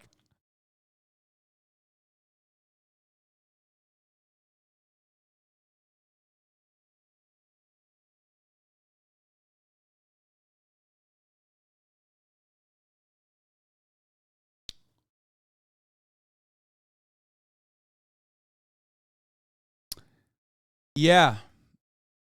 So that happened. That's a real thing that happened. Okay. Yeah, Kid Rock was like, Kids Rock. What do you mean? Trump posted this image again. Boxes stored on the White House sidewalk for all to see prior to being moved down to Florida. Nothing hide here. Witch hunt. He's like, no, I've been mishandling documents brazenly since the jump, you fucking idiots. I'm actually doing more crimes than you thought. Okay? Checkmate, stupid. Oh, it's so fucking good. Anyway, let's get back to the tape. Saying publicly. Do you still have any classified documents in your possession? Are you ready? Do you? No, I don't have anything. I have that could objectively be a lie, by the way. It probably is. no classified documents. And by the way, they become automatically declassified when I took them. If you're the president of the United States, you can declassify just by saying it's declassified, even by thinking about it, because you're sending it to Mar-a-Lago or to wherever you're sending it. When you send it, it's declassified. I declassified everything. Well, CNN's Paula Reed broke this story. Paula Reed joins us now. Paula, it's big developments. Walk us through the transcript. Well, good morning, Phil. This exclusive, of course, building on our bombshell report last week with Caitlin Collins and Caitlin Polans about this recording where the former president not only claims to have retained classified information, but also acknowledges the limits of his power to do so. And now we have the transcript of the relevant portion, and I'm going to read some parts of that, but it's clear he acknowledges or claims that he kept secret information. Now, in this recording, this was back in July 2021, he is speaking to some visitors at his New Jersey golf club. We know from our sources that among the people in the room were at least 2 people working on Mark Meadows' autobiography, as well as some Trump aides. He is referring here to General Mark Milley. He says, quote, "Well, with Milley, let me see that. I'll show you an example. He said that I wanted to attack Iran. Isn't that amazing? I have a big pile of papers. This thing just came up." On the tape, we're told that you can hear him rustling the papers at this point. "Look, this was him. They presented me this. This is off the record, but they presented me this. This was him. This was the Defense Department and him. We looked at some. This was him. This wasn't done by me. This was him. I'll keep reading, but you can tell at least 4 times, he emphasizes that this was Millie. He goes on to say all sorts of stuff, pages long. Look, wait a minute. Let's see here. I just found, isn't this amazing? This totally wins my case. And I want to note here, his case he's referring to here is this dispute with Millie, not the current pending criminal investigation. Except it is like highly confidential, secret. This is secret information. Look at this highly confidential information. Look at it. Look directly at the highly confidential information that I am illegally showing you. This wins a petty argument that I have for me. I am doing a crime to win an argument that Mark Milley is probably even unaware is even happening. Look at this top secret document that is super illegal for you to see. Is exactly what I said he was going to fucking do. And he did it. He literally did it. Look at this. I will note that secret and confidential are both, of course, levels of classification. And then arguably the most damning quote, he says, he asks someone in the room if he can declassify it. And then he says, as president, I could have declassified, but now I can't. And of course, that last quote undercutting all of the public arguments that he, his allies, and his attorneys have made about how he was able to declassify things once he left office, or that he may have even had a standing declassification order to declassify any materials in his possession before he left office. But in terms of the investigation, prosecutors are likely going to be most interested in the fact that he is claiming to have retained secret information and is appearing to try to share that with a room full of people, none of whom had security clearances. So again, this is a really key piece of evidence in this ongoing investigation. Yeah, Paul. This is a good tweet. At the time, for some reason, I did not think this would become as big as a thing as it did. I don't know why, lol. Within the past year and a half, Trump's guests at Mar-a-Lago have at times witnessed the ex-president brandishing certain objects or papers, claiming they were mementos from his stint in the White House as he gave informal tours of his Florida homestead. As I told you guys, like, it's literally, it's not even, for the most part, it's not even as severe as, like, if they have an espionage charge in there, like, I'm sure there's some people that probably took advantage of Trump doing this all the time. But for the most part, it was probably the show with the dentists, okay? It was the show with the jet ski dealership owners. He literally just wanted to flex that he had these top secret classified information for no particular reason other than clout. It reminded me of how he'd give tours of the bathrooms and the toilets when he lived in the White House. One of the knowledgeable sources says he likes to show off, even if he isn't supposed to have those things. It was, of course, flagged for me that Maggie had a version of this earlier this year because, of course, she did. Still unclear to me why it took at least 8 months to get these documents back to Nara. By several accounts, he was waving documents from boxes at people at Mar-a-Lago.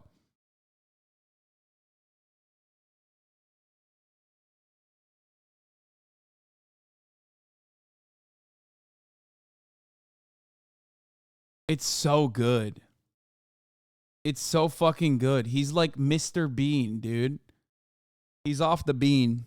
Well, this was, reading your reporting this morning, it was a genuine kind of jaw-drop moment for a minute, just because of how many things it seemed to rebut about what the president has said publicly.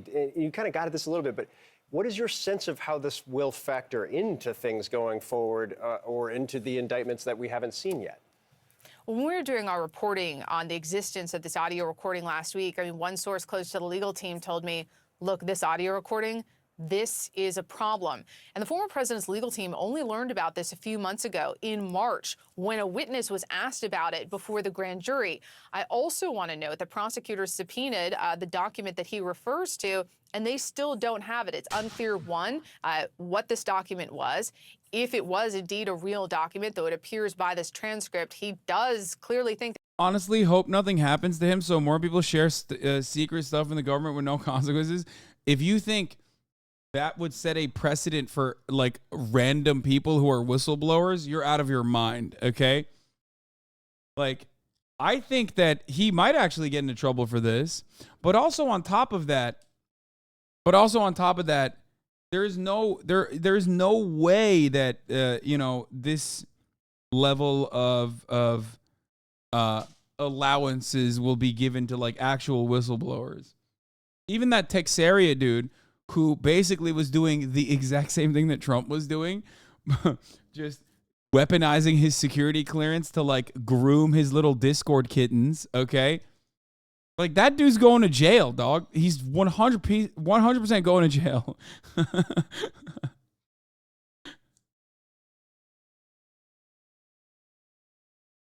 That he is in possession of something, that he is showing them something that supports his argument against Milley. But at this point, it's not clear that the government even has this document in its possession. So we don't have the indictment at this point. It's unclear when that will be unsealed, but it would not be surprising if this audio recording or quotes from it come up in the indictment. But at this point, we don't know. It's clearly, though, a piece of evidence that even the former president's legal team acknowledges is a problem for him.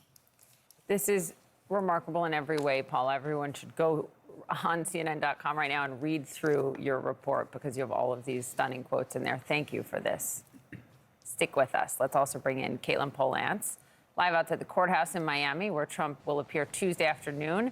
You were one of the reporters who broke the story of that taped conversation. This development to that is extremely significant. It is. Poppy and Phil, we knew what this was going to sound like because it had been described to us, but to see the words there on the screen, to hear Paula read those words that former President Donald Trump uttered after he left the White House in this meeting, where it's capturing the sound of him rustling through papers, where there are multiple witnesses in the room. And, you know, the big question here, as Paula was saying, is this going to be part of the charge explicitly? Am I wearing a suit on Tuesday? The answer is fuck yes, dude. Are you crazy? Listen, dude. Listen. A couple things are absolute certainties on the HasanAbi broadcast. Top of the hour comes with a 3-minute ad break. You can avoid that top of the hour ad break by subscribing or by getting gifted a sub if you're lucky. Another certainty on the HasanAbi broadcast is I'm wearing a motherfucking suit when Trump is getting arraigned or indicted, has to appear for court. I'm doing it. You know, I'm celebrating his downfall, but mostly I'm celebrating the content that comes out of it. Let's be real. This kind of shit is very entertaining to me because Trump is so he is so entertaining, dude. There is no other way to cut it. Like, the way he operates, the way he carries himself, the way he fucking conducts business, the way he does crimes, it's fire. It's fucking awesome. Sandwich time. Thank you for the 5 gifted, allowing 5 people to no longer see the ads at the top of the hour.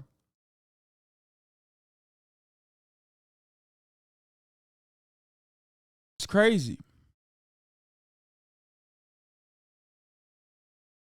FBI raided a Discord server because Trump's documents, Fox News reported. FBI raids Hoscord. Oh, no. Probably a good thing, honestly. Fucking clear that shit out. And if it is, that sets this recording up to be a key piece of evidence as this heads to trial. It would be something that the Justice Department would very likely play to the jury, almost certainly, if that is part of what is indicted here as a retention charge. And once they have that retention charge, that is something we know that is going to be charged in the case because Donald Trump's attorney last night, Jim Trusty, said it would be. We don't know exactly what paper it will be around, what classified documents. But if it is about this document he's describing in this audio tape, and that episode is part of this from July 2021 at Bedminster, if that's part of the case, they have to prove 2 things. That Donald Trump knew he had a classified record or a national defense information piece of paper in his possession, and that he was willfully keeping it from the federal government outside of a protected classification area. Not that he has the ability to declassify it, although it is quite sensational that he says, as president, I could have declassified, but now I can't. But the other words in this, I'll show you. Look at this. Highly confidential. This is secret information. It doesn't really get much more explicit than that.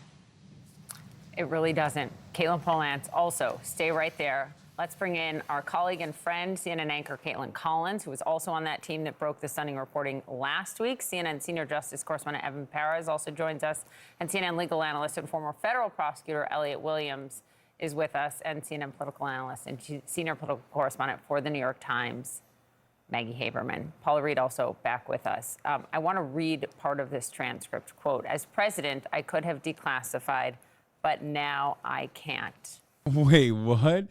Charlie Kirk pleads with Trump GOP competition to suspend their campaigns in solidarity with Trump. Ann Coulter coming after Charlie Kirk, saying, that's nothing. I'm calling on every Republican to commit suicide in solidarity with Trump. Otherwise, we don't have a country, folks. Damn, Ann Coulter is so far off the Trump train. It's not even funny, dude. Holy shit. Ann Coulter and her kind are quite literally responsible for Donald Trump, I would say. With the rhetoric that they presented as normal and like how they routinely dialed up the fucking psychometer on the Republican commentary side, that basically opened up the floodgates for someone like Donald Trump to take on that exact same narrative and you know, become president by doing exactly what the fucking TV people were saying, only to later realize, and Ann Coulter got off the Trump chain for the record, only to later realize, like, oh man, it's fine if we do it. It's not great when the president does it because it doesn't reflect well on a national campaign.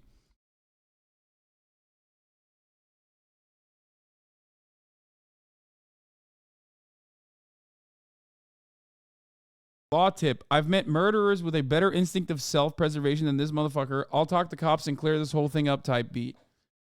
Worse than that, in my opinion.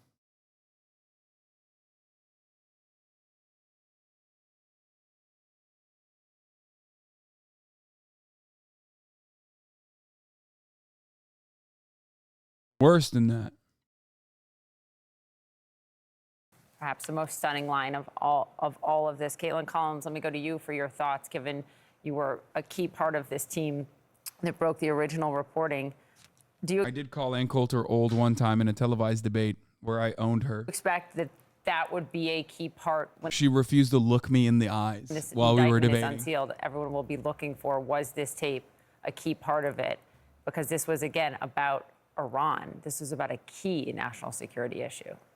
Yeah, and it completely undercuts everything that Trump and his legal team has said publicly about the powers that he had after leaving office or what he could do with these documents. And I do think that is one of those damning lines of the transcript of this tape that we reported on.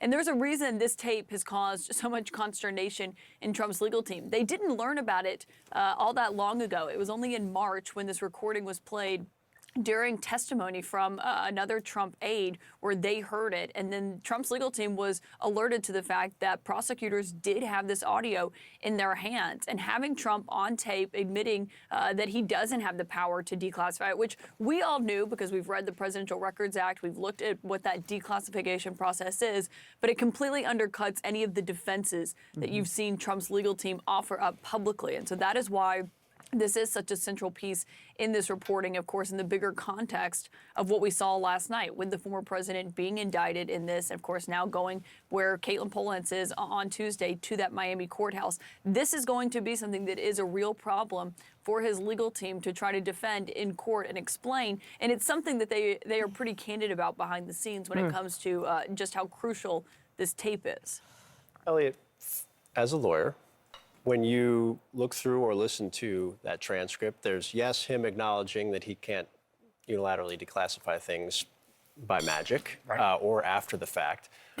He also seems to be holding and talking about a specific document. What stands out to you as most problematic for the former president's legal team? Well, what helps the former president is it appears that they have not found this document, and it appears, based on what we know about the charges thus far, that he was not charged with disclosing the contents of a document to another person. That itself would have been a federal offense if he'd had access to something sensitive and shown it to somebody else, if it could hurt the national defense. Look, a challenge here is that classification or declassification doesn't really matter as an element of the offense offenses he's charged with. They're merely what it matters that they're government records, and most importantly, that there was a series of acts taken to obstruct the Justice Department's investigation. So it's a little bit of a red herring to go down the road of saying, you know, if he declassified it, therefore there would not have been crimes committed here, because the simple fact is once the documents were removed, mishandled, misappropriated, whatever word you want to use, that's when the crimes were committed.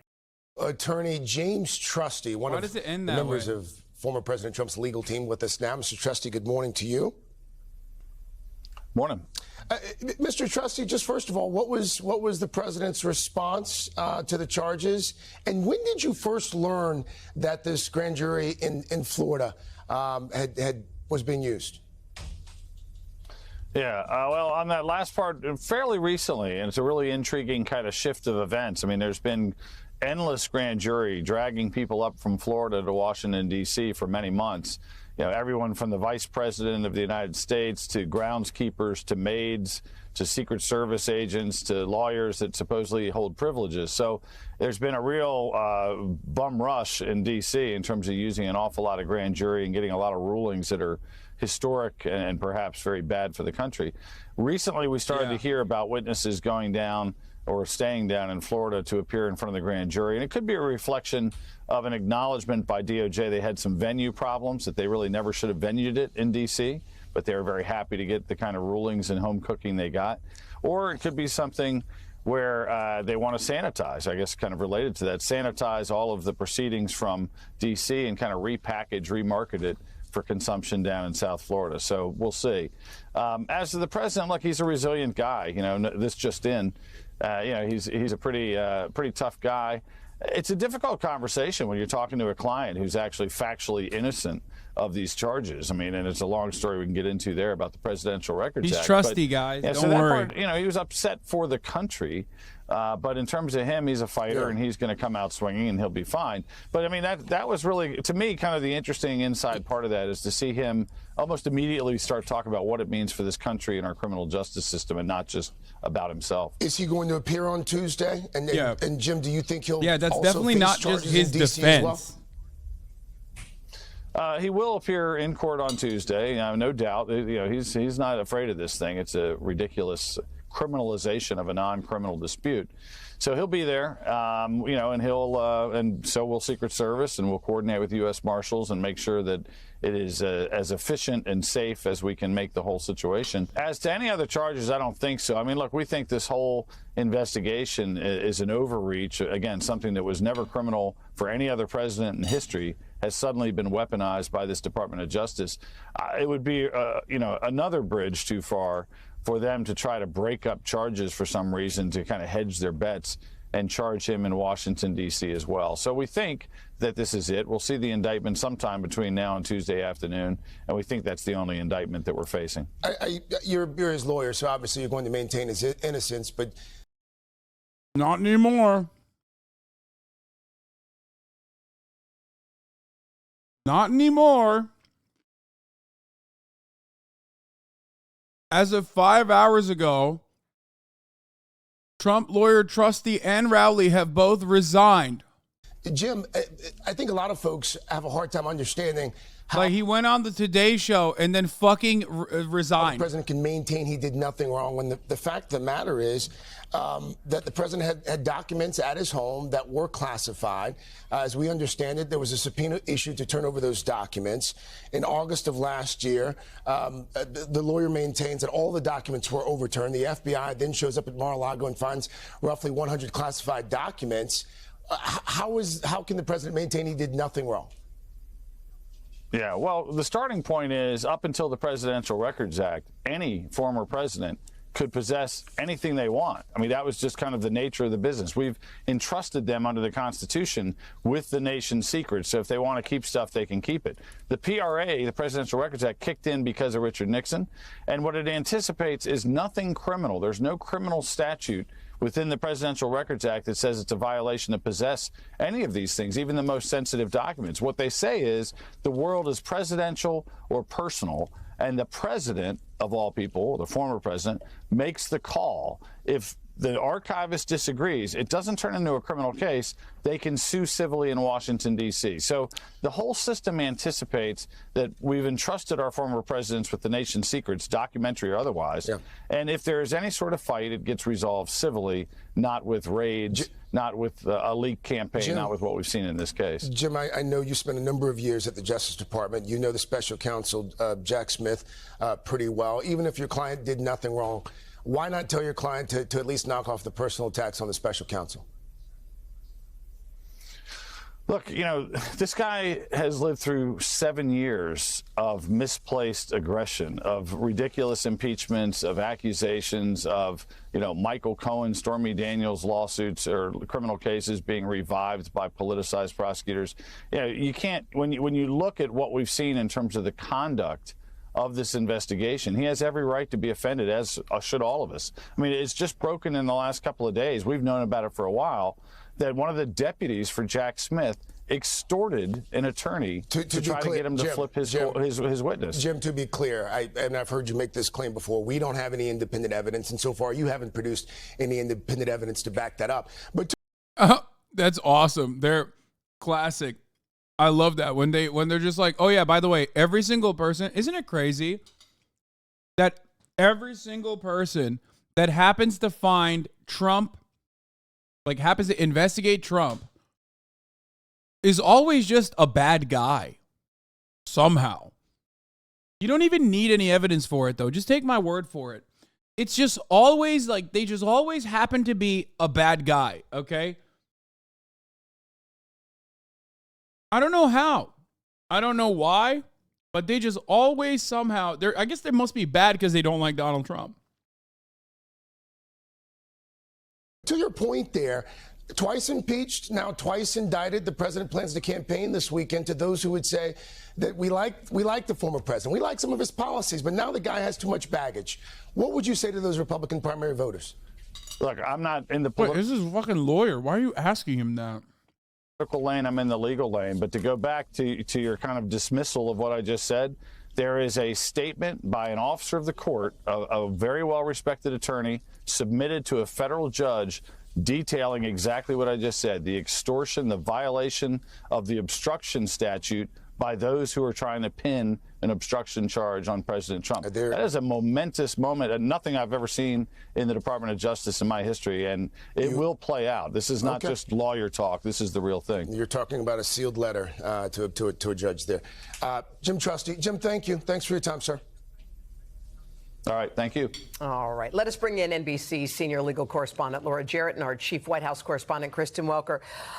Laura, if you're listening to Trump's attorney, it seemed like they were sort of surprised by the fact that this indictment came down. What do you make of that? It's interesting. They almost were in the position as all of us this time last week, not even knowing about the Florida grand jury, and seemed to only fairly recently, he said, been informed by it, even though Jack Smith apparently had been quietly working away on this for the better part of a month, and witnesses were going in there unbeknownst to us. But, you know, he's making this point about retaining classified documents as if everybody does it. Everybody does not keep the documents after they've been asked to return them repeatedly. That's what makes this willful under the... And that's it. Like, the idea that, like, everyone has, like, classified documents, like, what the fuck do you mean? Like, okay, fine. Makes sense, you know, a little memento, right, from the wonderful time you had in office. But they give it back when asked. They don't fucking lie to the authorities and say, no, I gave it all back to you, and then get caught in that lie like 3 fucking times.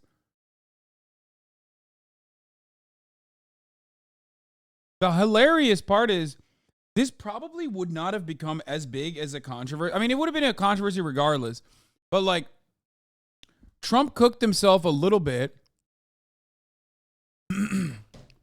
because he turned it into like a FBI raid when it could have been like a classic document extraction. Like, what are you guys talking about? Like, he could have tried to downplay it a little bit, but he made it a much larger issue from the jump, thinking that it wasn't going to be that big of a deal. Like, they had a subpoena for these things. They had a warrant for searching the premises. people would have probably covered it and been like, ooh, drama, there's cops at Mar-a-Lago, but it would not have become as big as Trump greatly overemphasizing the severity of the situation. In a situation like what happened in Mar-a-Lago, he could have very clearly just said, oh, this is normal, part of the part and parcel, part of the process. You know, who amongst us hasn't like mismanaged some files here and there? Who gives a fuck? The FBI came in. We told them, you know, they can look at the entirety of Mar-a-Lago. He could have lied in the other direction and tried to downplay the severity of the situation, but he chose for political gain. It miscalculated for political gain that this would be a good opportunity to galvanize the base. And that created a larger shitstorm because the Republicans started defending him immediately, started saying like, this is, you know, the FBI weaponizing, you know, criminal investigations and criminal charges and blah, blah, blah. And like it put this situation, which could have been literally just, you know, document mismanagement and maybe even seen otherwise as like kind of ridiculous in the eyes of the broader public. It turned it into a big deal, a big ordeal. So now I think he's like personally fucked himself over a little bit by highlighting the situation.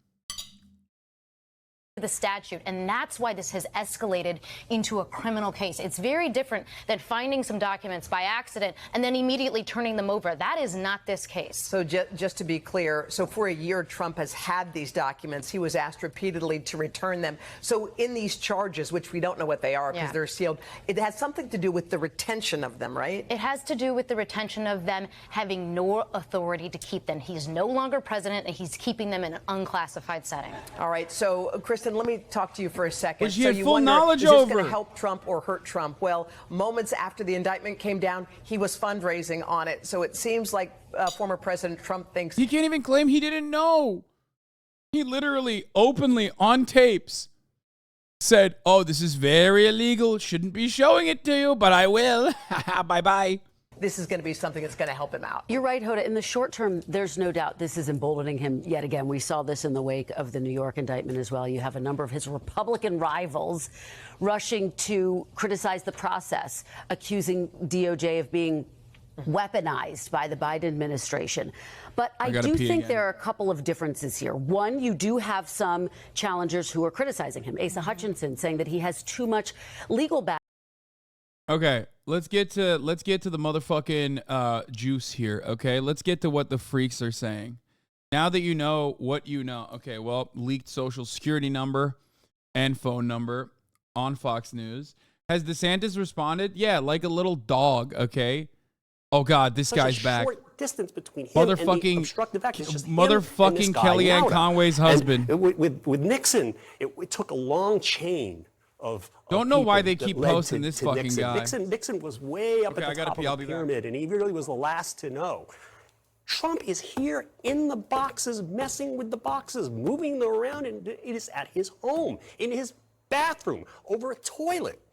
I mean, it's crazy how powerful this evidence is, and you just take 1/10 of this, and you have a case that's airtight. Yeah, very, very powerful case indeed. Audie Cornish is with us as well. The indictment lists public statements Trump had previously made about the importance of protecting classified information. I want to play some clips. Listen to this. I'm going to enforce all laws concerning the protection of classified information. No one will be above the law. We can't have someone in the Oval Office who doesn't understand the meaning of the word confidential or classified. What's your reaction when you hear what he used to say as opposed to what he actually did? Well, politically, it's not all that unusual. You could probably play a similar round of clips around like deficit reduction or taxes, et cetera. I mean, that's kind of his MO in terms of this is okay for me to do, it's not okay for someone else to do.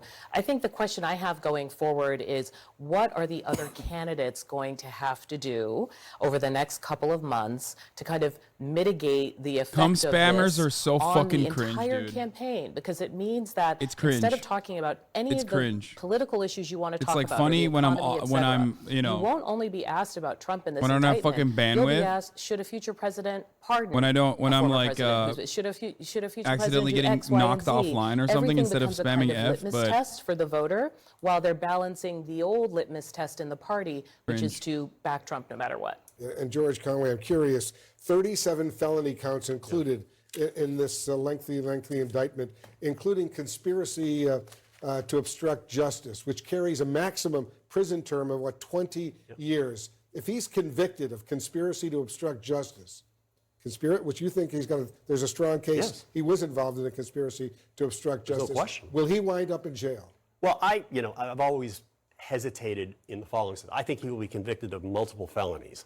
And the question is whether or not he has to be incarcerated in some fashion, whether it is in home detention or actual U.S. Bureau of Prisons facility.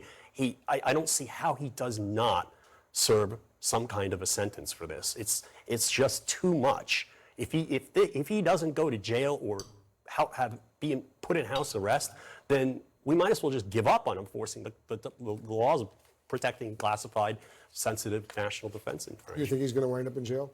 I'm not going to make that prediction because I think we're a long way away from that. We're just at the charging stage. I think there's an opportunity if he were serious about addressing the serious criminal charges ahead of him to engage with the Justice Department in plea discussions. But this is a really hefty indictment. These are really serious charges. And if it was anyone else, the person would likely be in jail. I assume you're right. All right, guys, thanks very, very much. Still ahead, we're going to tell you what we're learning right now about security concerns just ahead of Trump's schedule. Oh, here, yeah.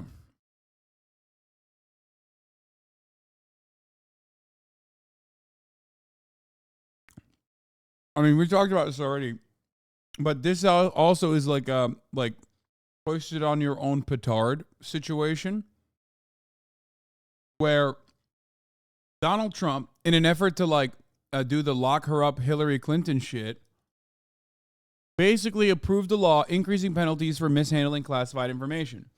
Does Donald Trump give a shit about mishandling classified information? Clearly not. However, he did this specifically because he thought this would shut his audience the fuck up, like the people that wanted to lock Hillary Clinton in jail. He thought that it would be a good way to be like, look, I did what I can. Okay? I did what I can, folks. And basically what ended up happening in this situation is classic fucked up, classic situation where what he did ends up hurting him. Potentially. Bradley P. Moss, National Security Attorney, told Insider that Trump could face 5 years in prison if he's found guilty under a national security bill that he signed as president.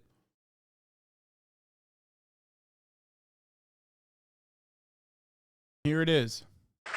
This was not just extreme carelessness with classified material, which is still totally disqualifying. This is calculated, deliberate, premeditated misconduct, followed by a cover-up that included false statements and lies to Congress, the media, and the American people. Yeah, I mean, this is when he's talking about Hillary Clinton. Here's a question for you. This is the new Trump ad that just, it didn't just get released, but I guess two days ago it got released. Just how far are the radical left and inside the Beltway bandits willing to go to stop him? We all know they hate him for winning the fight to protect life, for exposing their deep state, for draining their precious swamp. And they already know he'll crush Biden. So like a pack of rabid wolves, they attack. So let's impeach him. Let's get tainted radical left prosecutors to charge him. Let's conspire with Hillary and the FBI with fake stories about him. All to distract from Biden's incompetence, weakness, and money-grabbing corruption. But here's the thing, he'll never blink. That's called having the courage of your convictions. And it's why he's our president. I'm Donald J. Trump, and I approve this message.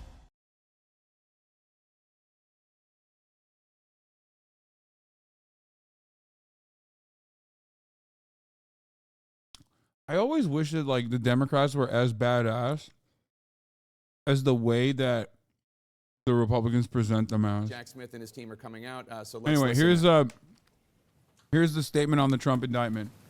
Dude, by the way, this fucking dude, Jack Smith, straight up looks like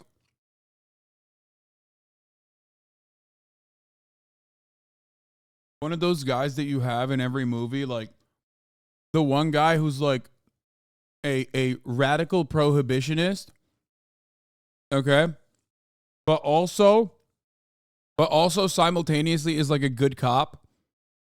You know what I mean? Like he's giving me like extremely and profoundly Christian man who definitely is into some like freaky ass Christian shit, but is like trying to hold the letter of the law vibes. He does not look like Adam 22 at all. Like very, very not empathetic. Very not empathetic at all.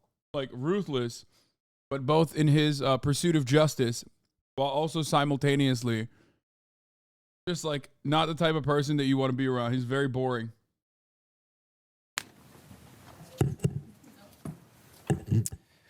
Good afternoon. Today, an indictment was unsealed, charging Donald J. Trump with felony violations of our national security laws, as well as participating in a conspiracy to obstruct justice. This indictment was voted by a grand jury of citizens in the Southern District of Florida, and I invite everyone to read it in full to understand the scope and the gravity of the crimes charged. The men and women of the United States intelligence community and our armed forces dedicate their lives to protecting our nation and its people. Our laws that protect national defense information are critical to the safety and security of the United States, and they must be enforced. Violations of those laws put our country at risk.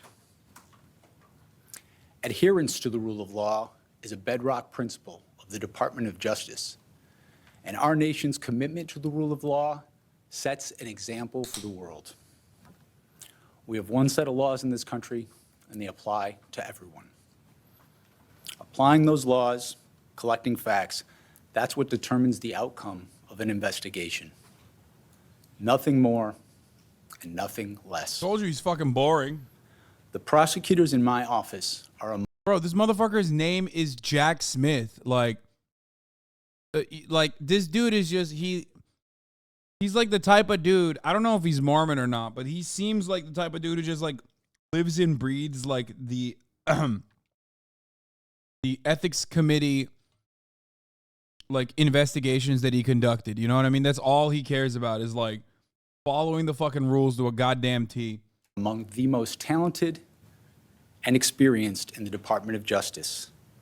They have investigated this case hewing to the highest ethical standards, and they will continue to do so as this case proceeds.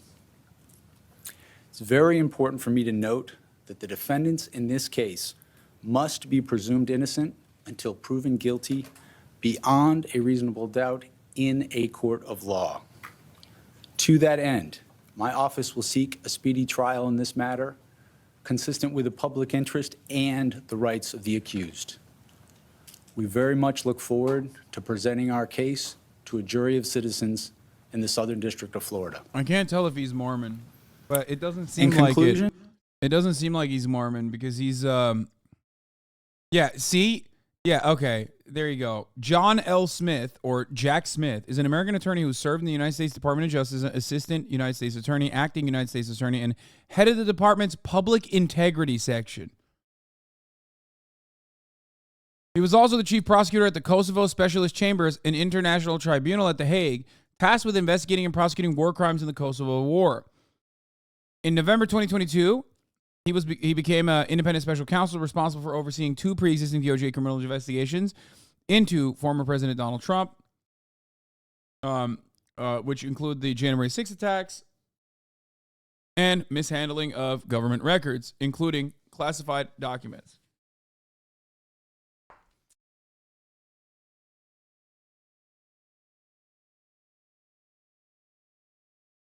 but he's from Syracuse. Went to Harvard. Immediately after law school, went to the Manhattan District Attorney's Office. He was a member of the Sex Crimes and Domestic Violence Unit.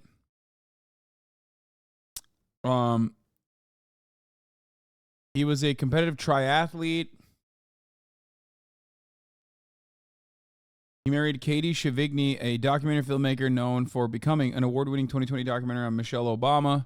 They have a daughter. The couple has been living in the Netherlands since 2018. Wait, what the fuck? This man literally lives in the Netherlands?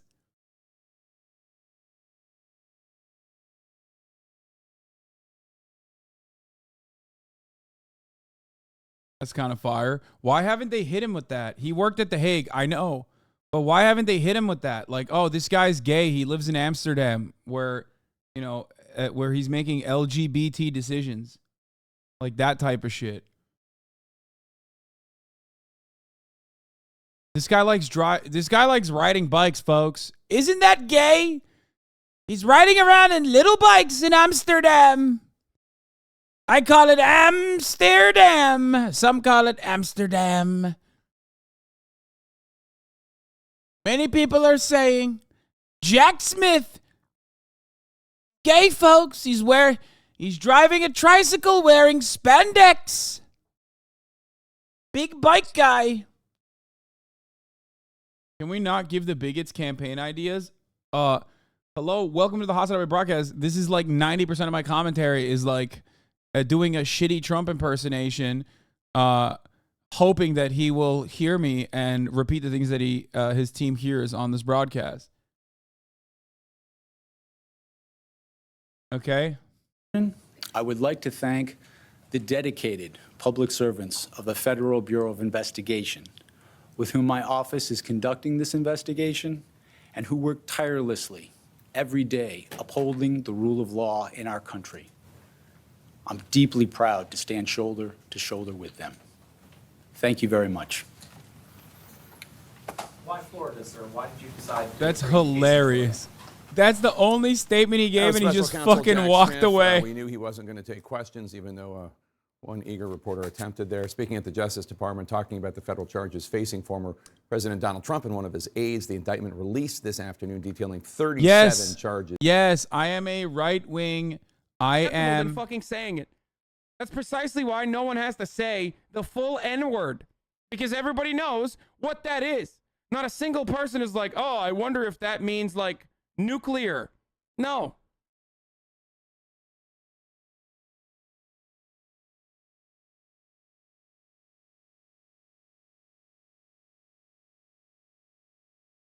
Oh my, what? Oh my God. Wait, did I see this before? Hasan, I've shown you this before. I literally, it's been erased from my memory.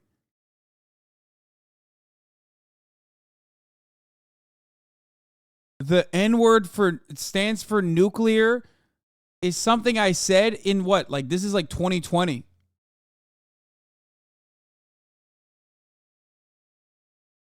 Like, when I started living in this house in 2020. This can't be like either the end of 2020 or the beginning of 2021. Great for Trump to try to basically make it seem as though he is being victimized. I couldn't find the original clip where you learn about the P word, but I did find this. Hasan, are you Trump for real, though? That's precisely why no one has to say the full N-word, because everybody knows what that is. Not a single person is like, oh, I wonder if that means like nuclear. No. Damn. Oh my God. Dude, streaming has broken my brain. I don't remember this clip at all. Oh my God. The N-word. You know what the N-word is? No. It's the nuclear word. He mentioned the N-word yesterday. That guy the nuclear loved it. word, not supposed to be mentioned. September 2021.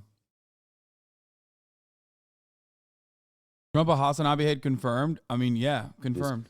Facing Mr. Trump, including the willful retention of national defense information and obstruction of justice. Let's discuss with my panel. And Laura Coates, let me start with you. I did fucking nail the whole, like, Trump is the only type of person who would get arrested for, like, this otherwise, like, petty violation. You know what I mean?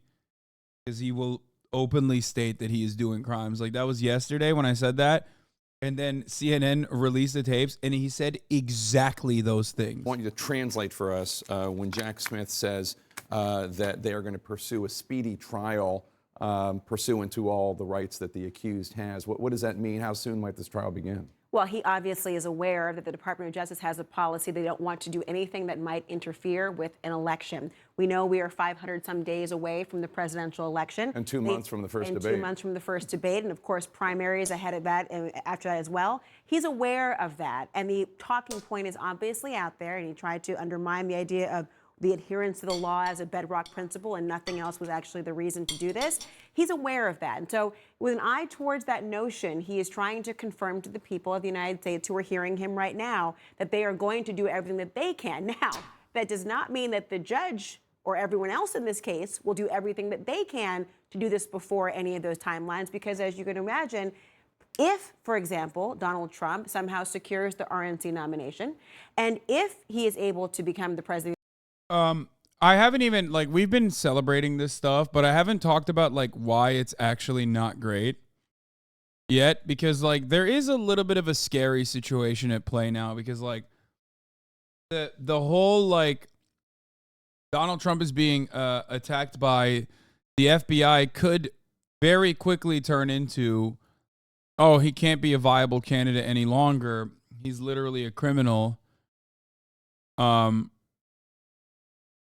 I mean, I don't know. We'll see. We'll see what happens. And if that's the case, like, then all of a sudden DeSantis has, like, a much better chance.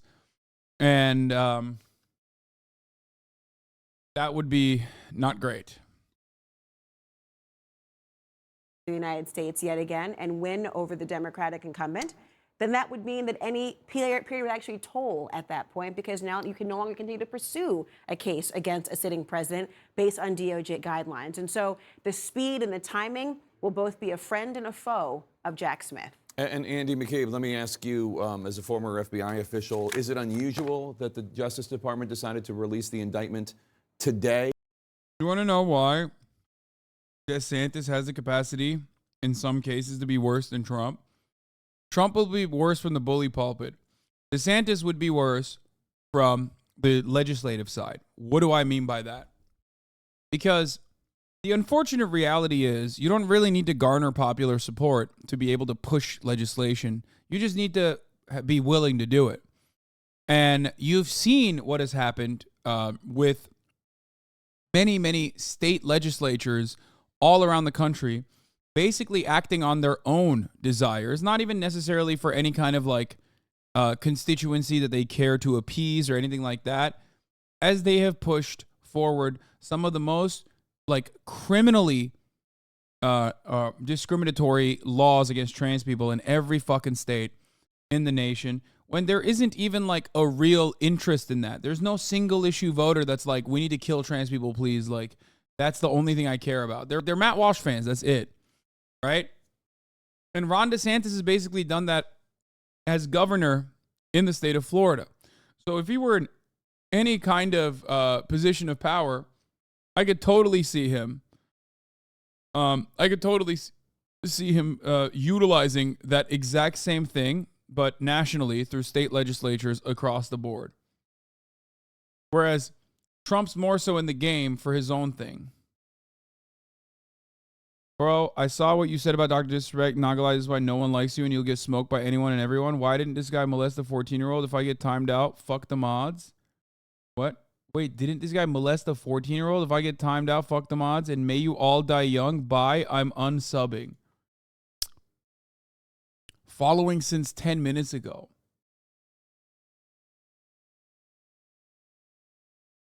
You okay, man? You good?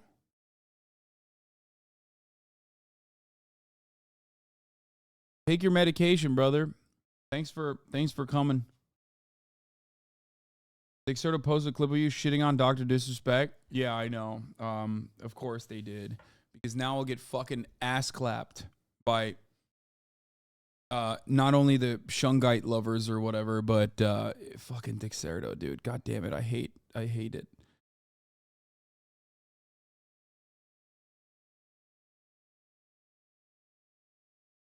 And if Continue. so, why do you think they did? Bears. Highly unusual. The normal order is the indictment remains sealed until the defendant is presented in court at the arraignment, which we know in That'll this be case. Tuesday in Miami. That's right. Tuesday in Miami, about the same time we're at today.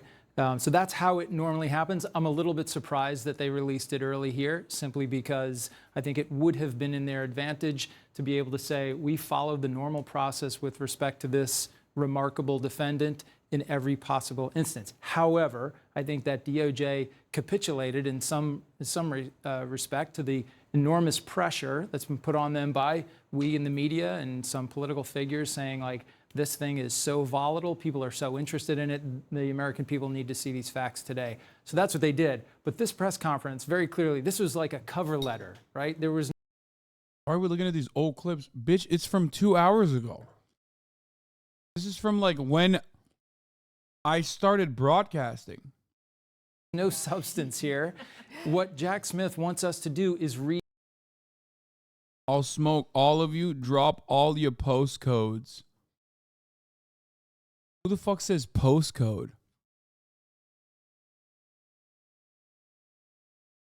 Chat. He means he's going to smoke on your polls. He's saying he's going to suck all of your dicks, okay? Is he British? Is that what it is? Give you a fucking English. A willy socking, yeah? What's your postcode, lad? Fucking hell. I'll smoke you. I'll fucking shank you. You give me your meat shanking, I'll smoke your fucking pole, lad. Read the indictment, and he started his comments by saying exactly that. We have one set of laws. Protecting information for national security's sake is incredibly important, and read the indictment. And that's basically all you got. Dan Abash, a lot of the Republicans out there running for president against Donald Trump, with the exceptions of Chris Christie and Asa Hutchinson, a lot of them running to Donald Trump's defense. Yeah, you know, and I literally just got a text from a veteran Republican strategist not affiliated with any of the president. Hasan, you're low-key gonna get chefed. Drop it. Hasan, yes, I'm British. Hasan, drop it then. You're low-key gonna get chefed. Drop it. What the fuck does chef mean? He just keeps getting more British. The more I fucking make fun of him, the more he's turning British. Does chef mean like he's gonna shank you? I'll fucking shank you. Brother, I'm American. I don't know if you know this, but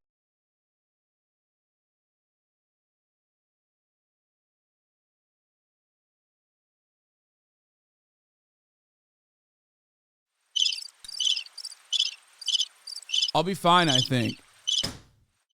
I'm just saying.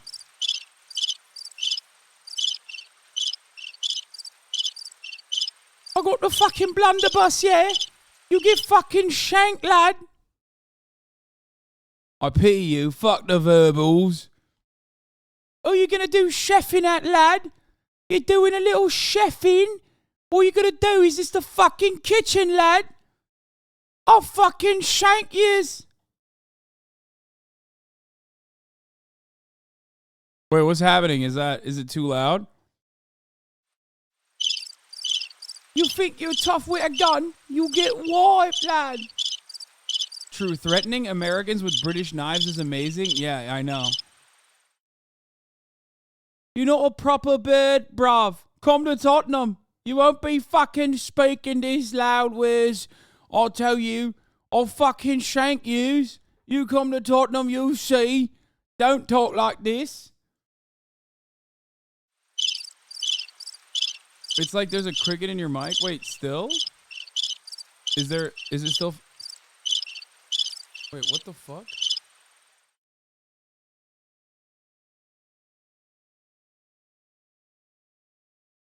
What is happening? Someone clip it. Someone clip it. I don't know what it is.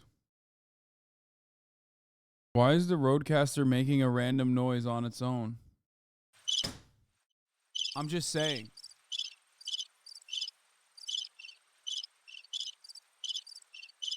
I got the fucking blunderbuss, yeah. Wait. Oh, this is it. It's a Rodecaster noise. That's so funny. I turned it off. No, it was not. It was not intentional. I was chefing up the fucking mic, lad. No, no, no. My keyboard interfered with the fucking Rodecaster. It touched the fucking Rodecaster, yeah? You just got fucking Havana syndrome, lad.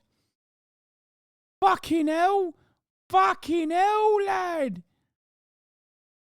Is he still in here?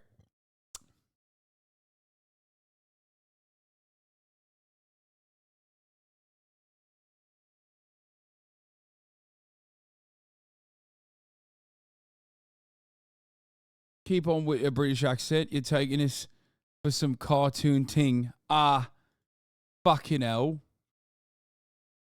You won't say that to my face though, but you think you're tough with a gun? You'll get wiped, lad.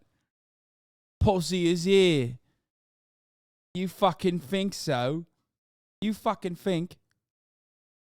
It's fucking minging. You're having a fucking laugh with those verbals, yeah? You're having a fucking laugh. Presidential campaign saying if a candidate can't make an effective argument that this guy might very well be in jail, I don't know what they can do. Well, they probably won't. I mean, many of the candidates, I mean, even down to former Vice President Mike Pence, who you were speaking to just a couple of days ago, not wanting to talk about it, really going out of his way today to not discuss the substance of this case. Pence is not quite in the Asa Hutchinson camp, not quite in maybe the Chris Sununu or the Chris Christie camp, but he is staking his campaign on this premise that Trump violated his oath on January 6th and should not be president again. But he is reluctant, it seems, at this very moment, and that could change in the future, but right now is reluctant to weigh in on this case. A lot of these candidates, a lot of Republicans right now probably understand what the poll numbers have shown us over a long period of time, which is that at the very least, it's probably about half of Republicans are willing to, or have been willing up until this point, to give Trump a pass on this case and on many others. Mm-hmm. Will that change based on this indictment? We don't know. But a lot of Republicans in the field right now are looking to see where the wind is blowing to determine where they go. And not enough time has passed as of right now. Jamie? I would just say beyond reluctant. I mean, we saw Pence come out with his announcement and finally say these things. On the other hand, he also said he did not think charges should be pursued against Trump, right? No one should be above the law, but don't. Yeah, exactly. That's all you need to know. The only fucking person who has like a little bit of like who has a marginal shot, or the second person, you know what I mean, behind Donald Trump, immediately came out and defended Donald Trump. That's all you need to know about the Republican race right now, okay? That's it. Ron DeSantis got absolutely fucking cucked by Donald Trump. Don't do this. So let's talk a little bit about the substance, if we can. John, we'll talk to former Governor Asa Hutchinson later in the show. He's actually calling for Donald Trump to drop out of the race because of this indictment. I mean, when you read the indictment, it's stunning. And it's entirely credible because it's based on contemporaneous notes, texts, photographs, and transcripts. And the detail in it is stunning, and also important to note, when you craft an indictment, the lawyers can say this better than I do, you want to prove your case, probable cause to make the count. There's a lot in there. There's also a lot that's not in there. You don't have to put it all in there. And so what they put in there, Trump's conversation with his lawyers, text messages, testimony from Mar-a-Lago employees.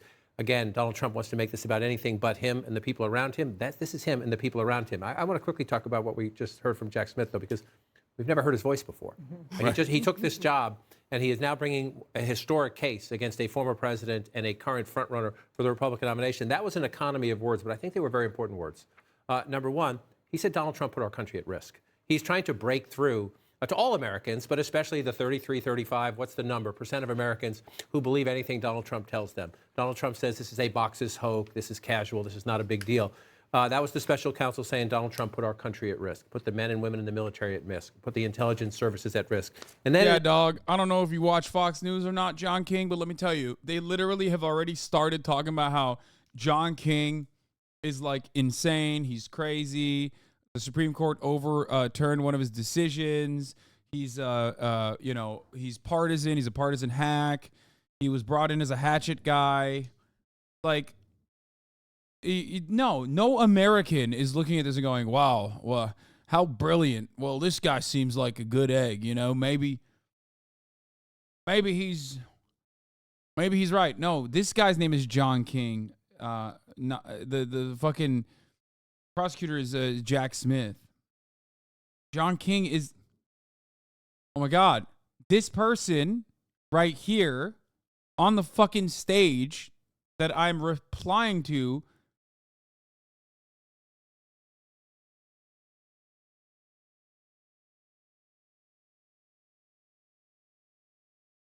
in the end, when he defended the work of the FBI, that tells me he is very aware, even though his job is to prove this case in court, he understands the political argument underway right now. Donald Trump has attacked the FBI for months and months and months and months, but is forcefully doing so now.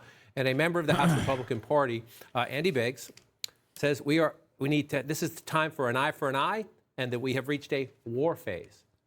January. Let's go. Oh, dude, it'd be so sick. It would be so fucking sick if they were coming after Joe Biden. January 6th is not too far in the rearview mirror. Yeah.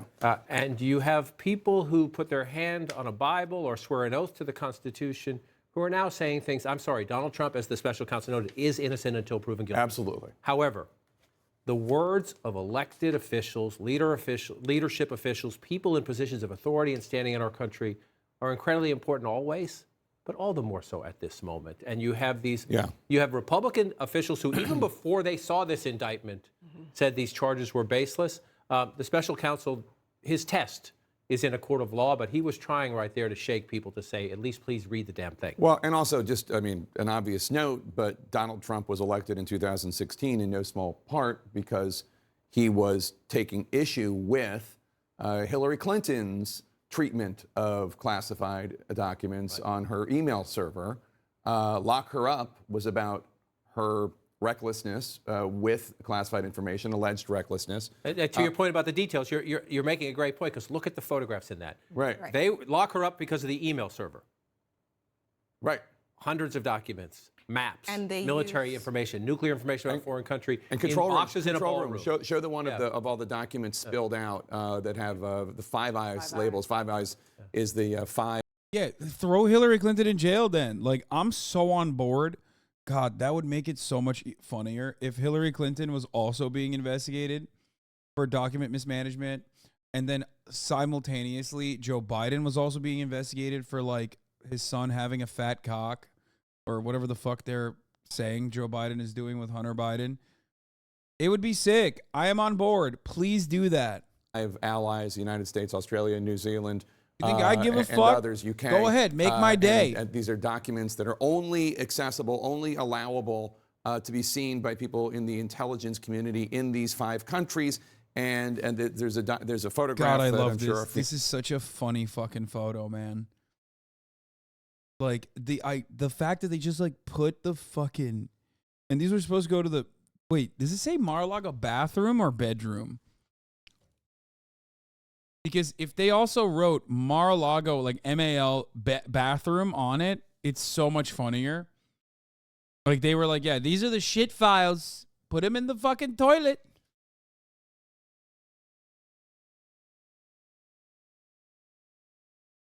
The chandelier in the bathroom is insane. Yeah, it's so gross. Our team will find of the documents. His aesthetic is disgusting, like straight up.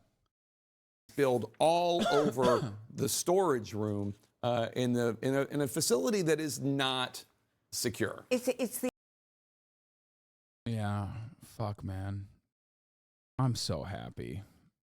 I'm so happy that Trump is giving us this beautiful content.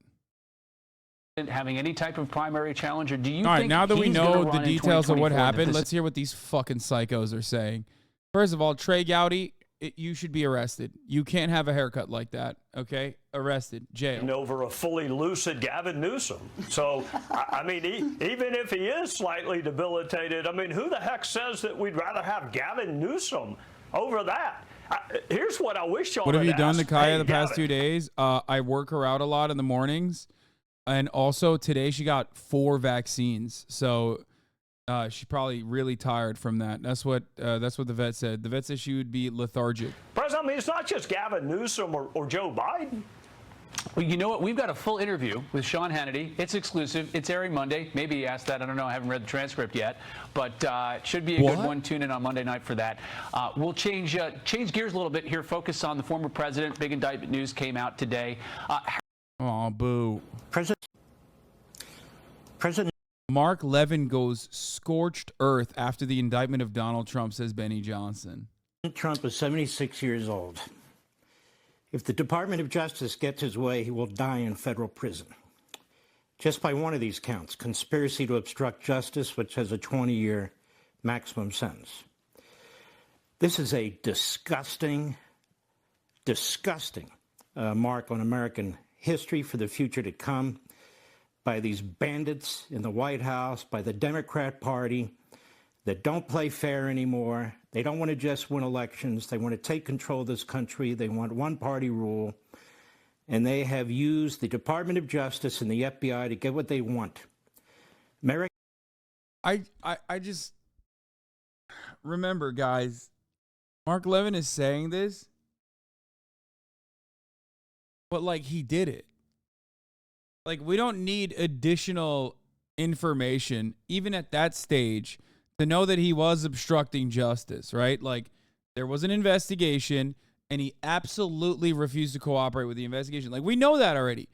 It's one of the most basic aspects. Like, you're complaining that Donald Trump could not get away with obstructing a criminal investigation over his mishandling of classified information. Merrick Garland is a mob lawyer. That's what he is. Jack Reed is a rogue Soviet-style prosecutor. The Presidential Records Act is not a criminal statute, and it was never intended to be. The Espionage Act of 1917 was passed under Woodrow Wilson, another corrupt president. Woodrow Wilson used it to go after his adversaries, and they imprisoned 2,000 people.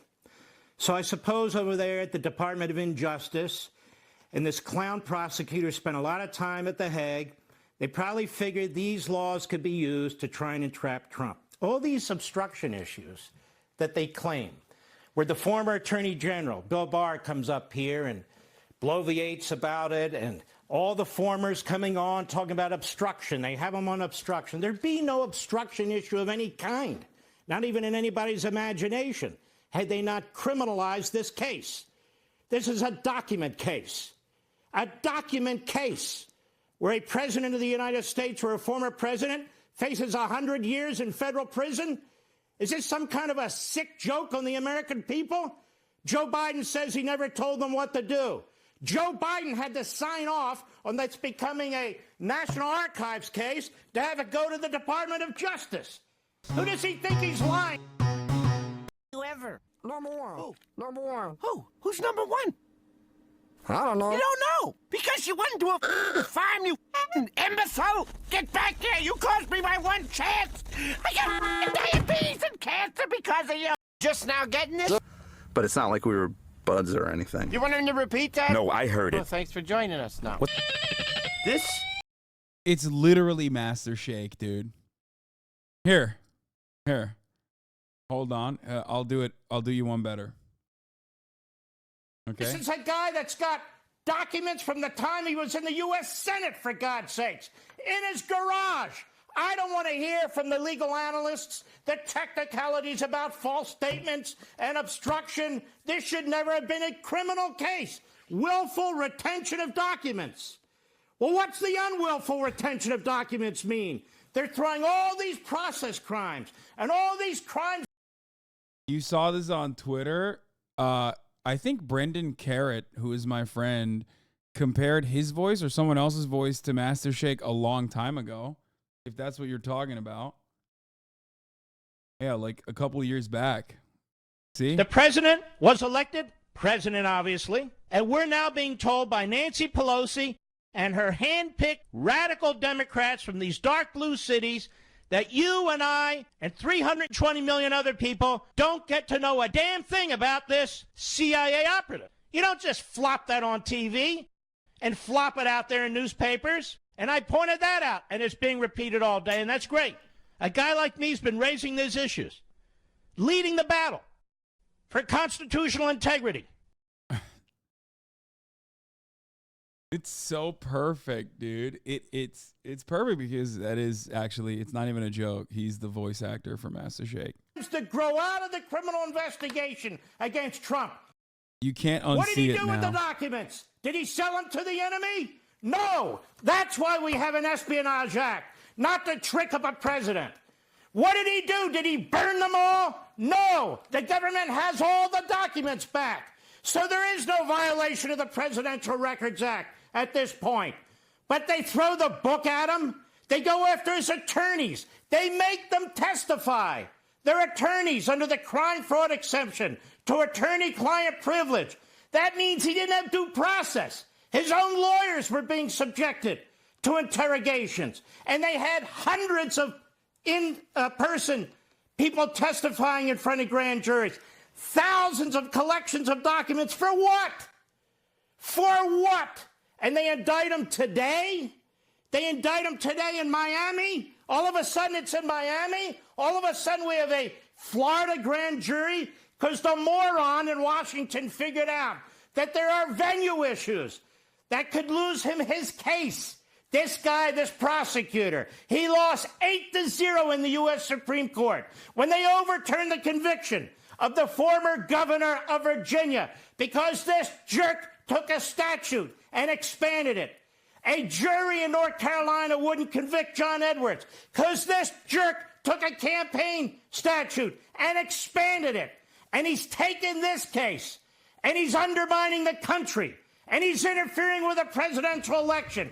And let me be clear, as Jarrett said, the Attorney General of the United States made this final decision. This is not the independent counsel statute. This is a special counsel appointed by the Attorney General under a Department of Justice regulation. This Attorney General, who pretends he's Helen Keller, he made the decision to indict the former president, and they made the decision to interfere in this election. You want to talk about an insurrection? This is an insurrection, and that's exactly what's going on here. Let me go on. Joe Biden is the crookedest crook that's ever been in the Oval Office. That's awesome. He's still going. Yeah, when you fucking hit the caps lock and forgot to turn it off, dude. Ah, God, Mark Levin is so fire. He's just, I mean, this is just awesome. I don't know how else to describe it other than he's just cooking, dude. Everywhere we look, there's a predicate for a special counsel. They won't appoint a special counsel, even though it's compelled under the law in which they appointed this special counsel. And you're not supposed to appoint a special counsel against your political opponent. You're supposed to appoint one in the case of Biden.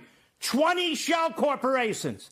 $10 million coming from the communist Chinese military, spread out among the family. No businesses to support this. Endless meetings with Biden's, with Hunter Biden's business partners. Bob Alinsky, who ties Joe Biden to the crimes. Mr. Big, Mr. 10%. And what does Biden say? Well, then where's the money? He's asking us, come and catch me if you can. The idea that this man isn't under a criminal investigation and that they criminalized a damn document case to go after Donald Trump is sickening. And I would say this to our fellow Americans. Don't be bamboozled by these cable channels and these fools who come on and tell you, well, he's not above the law. Are you kidding me? Democrat Attorney General in New York, Democrat prosecutor in Manhattan, Democrat prosecutor in Atlanta, Democrat Attorney General in Washington, D.C. What do you mean he's not above the law? There is no law. What's going on here is a disgusting disgrace. It is war on Trump, it is war on the Republican Party, and it is a war on the Republic. The radical left is doing what the radical left does while they cover up for Biden the way they covered up for Hillary. If Donald Trump is to be charged like this, Hillary Clinton should have been charged with 10,000 counts of obstruction because that's how many emails she destroyed, and 5 counts of destroying cell phones because that's how many cell phones they destroyed. I'm done, and I'm sick of it.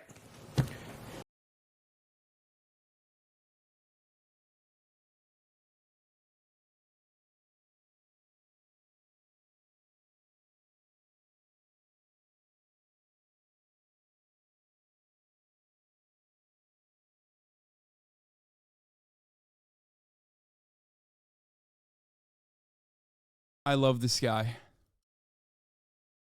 Finally, he can rest. Oh, no, the fuck he won't.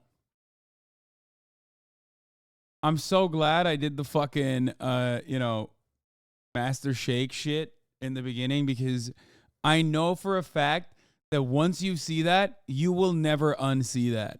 It's one of those things where it's like, oh no, it's like permanently etched in my mind now. It's over. You will forever. Anytime you hear Mark Levin fucking yell, anytime you hear him yell, you're gonna think that. Which makes it so much more enjoyable. Have we given up entirely? Apparently. I mean, look at you. 58% voting for share food. I bet there's a subset of people in here who are just voting for the top option every time. I bet there are. I mean, I'm not voting. I can't be bothered. That's way too much effort. Can you imagine if I voted and the one... This person is a trans DX racer. This person's probably fucking a fan of mine. Time I voted is when it balanced. This is probably... Chest cam blocks. Get back into Hasan's chat. No, it's okay. They can be here. Are some of you from Hasan's chat? Are you fans of Hasan? I can make this more of a... If you're a fan of Hasan, allow me to just make this a bit more of a stream that you're used to.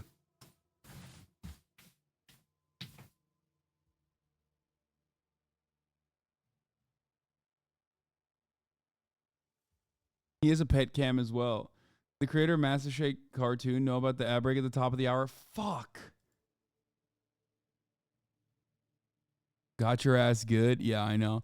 This used to be a inside baseball community meme. He sucks. Trust. I believe you. I mean,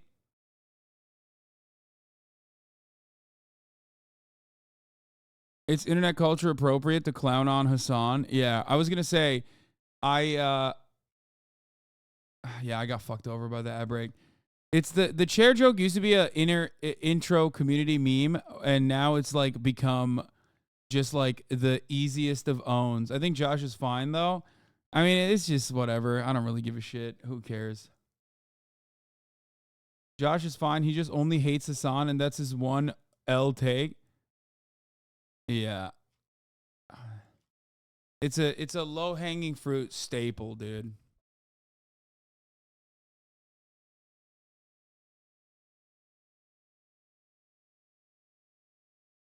It's a Twitch meme, to be honest. That's the fucking irony of it, is that like, the irony of it is that like, it's a Twitch meme, but like, I'm the only one that gets hit with it.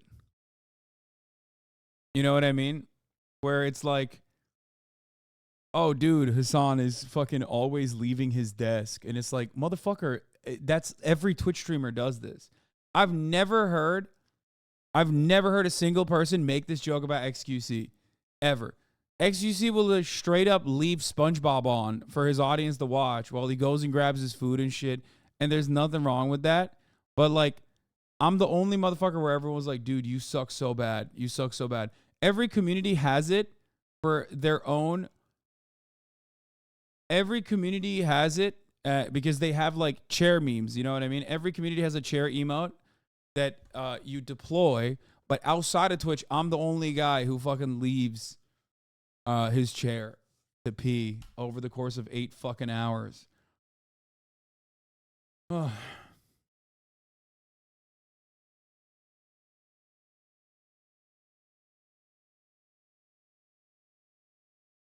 I don't get it. Why people have such a problem with you? Can you please tell me? I've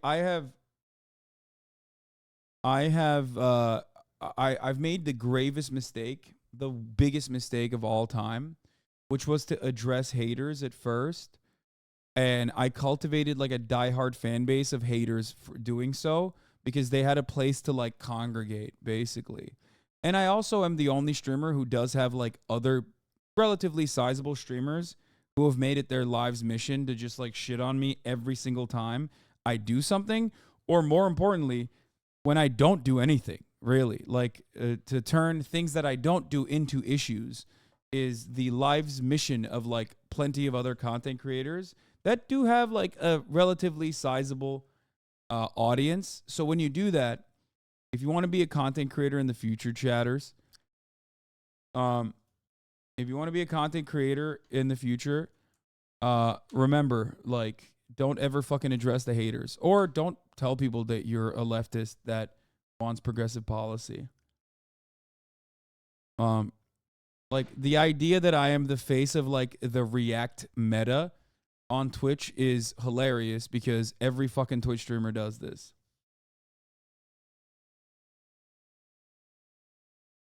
There you go. Including like when all of our fucking income and private information got fucking doxxed, the entire internet was like, oh, Hasan is such a piece of shit for making a lot of money.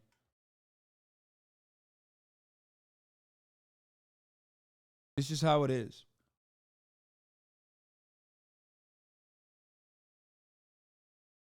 Now, of course, this also kind of gives me more prominence as well. So it's like a weird double-edged sword where, you know,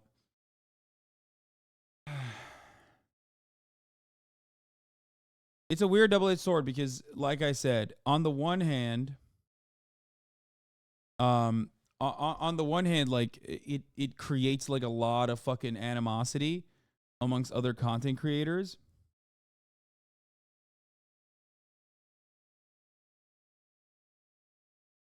But also, on the other hand, it does introduce me to a lot of new people.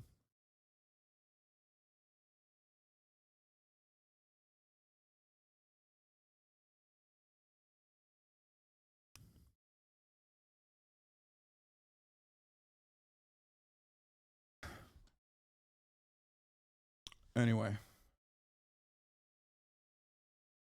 Like a pimple, the more you attack it, the bigger it grows, but I'm not comparing to a pimple. Love you. Well, I fucking have a pimple that I've kept attacking over and over again. Your mistake was not being diplomatic early in your career. No, I am diplomatic. I was diplomatic. People would then yell at me for and claim that I was like defending my friends over and over again. My mistake is streaming too many fucking hours and flying off the fucking hinges and popping off on chatters to basically cultivate an entire community of like, you know, people that just fucking despise me because I've banned a sizable amount of them. And that's it. Anyway, let's watch Jessica Tarlov, the liberal voice on the Five, pointing out the major points of the criminal indictment against former President Donald J. Trump. Her co-host just yelled over her. Jesse Waters even calls her Katie. Her name is Jessica Tarlov. The documents that were panning across the screen, that there were documents found in the bathroom, in the shower, in the ballroom, in his bedroom, in his office. That there were documents pertaining to our nuclear programs, pertaining to our weaknesses and our allies' weaknesses. What makes us vulnerable? Clearly a national security risk. What has been proven time and time again when it comes to this particular case is that Donald Trump and all of his supporters have been lying to us about what happened. So first he went with everything was declassified because he's magic and he could look at things and they become declassified. Now he's on tape admitting the fact that he's showing people, Mark Meadows' team when he's trying to do the book, a document that was still classified and that he knows that he doesn't have the power to declassify it anymore. That's so awesome. Like, dude, oh God, I love Trump. You can't hate him, dude. You can't hate the guy. No, this motherfucker just straight up was like, it's highly illegal. I can't get over this. I can't. I have to, but I can't. More because he's no longer president. Even if you didn't know any of that, people will still hate you.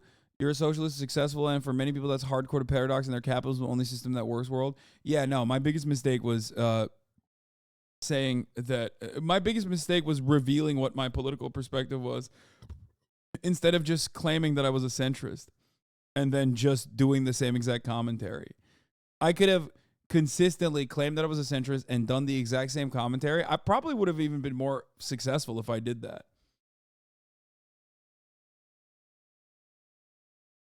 Anyway, this is not about me. Let's get back to Donald Trump, the GOAT.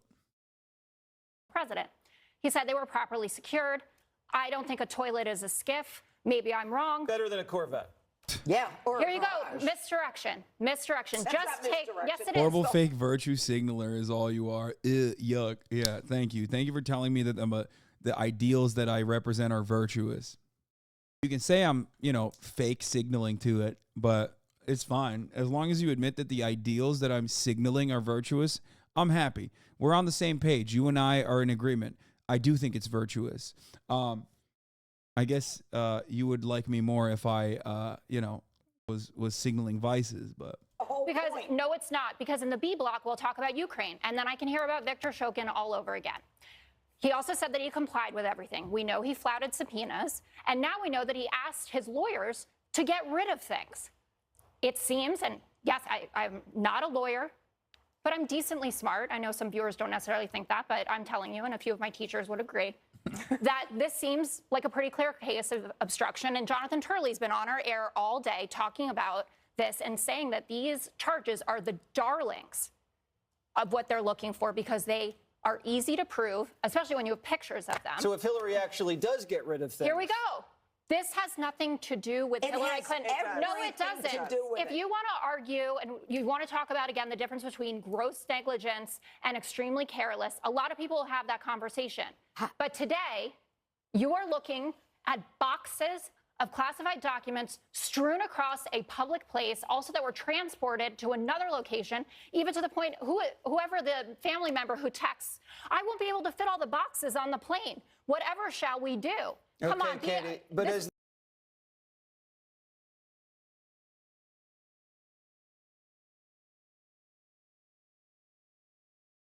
They did not like that. I don't get why she says, yeah, fuck it, lock her up too, because she's supposed to be a lib.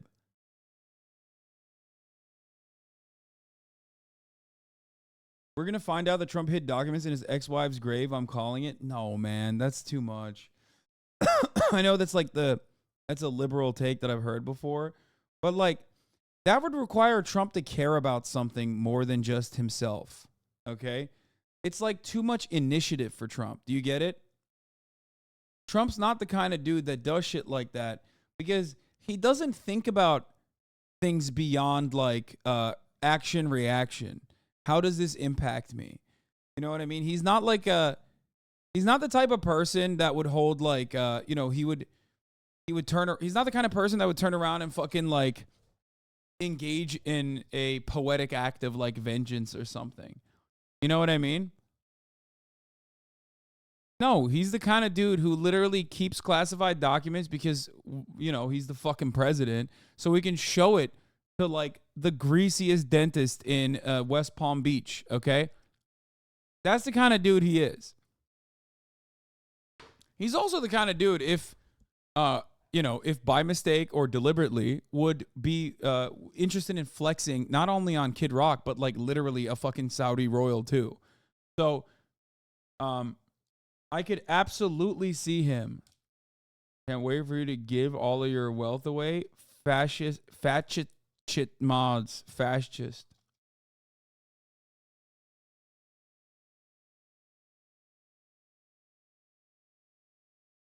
The Trump Justice Department had 4 years ago after Hillary Clinton, and they didn't, so why make it an issue now? I agree. It's a big L. If you can weaponize if you can weaponize the DOJ, which Trump certainly did, by the way, make no mistake, then why didn't he do it against Hillary Clinton? He should have. Breaking, unsealed indictment says Trump disseminated national defense info. 2021 in July, he showed and described a plan of attack in an audio recorded meeting. He showed a representative of his PAC a classified map related to a military operation. He suggested his lawyer falsely represented that Trump did not have documents responsive to the subpoena. He directed valet Walt Nauta to move boxes to conceal them from the lawyer. He suggested that his lawyer hide or destroy subpoena documents. He provided to the FBI some of the subpoena documents, and then he caused a certification to be submitted to the FBI and grand jury, falsely representing that all documents had been produced while knowing they had not. It's just like such a weird, stubborn, unnecessary thing to do that could have been avoided a million times over, that totally could have been dealt with in an amicable way. Identical situations occurred shortly after with Michael Pence, Trump's vice president, and Joseph Robinette Biden, the current president, and they were dealt with amicably. They immediately cooperated with the authorities. Immediately. Look, see, she's having a hard time walking. That's because her leg hurts from the vaccine. Kaya, I mean. I don't know if you were paying attention to her. I'm always looking at her.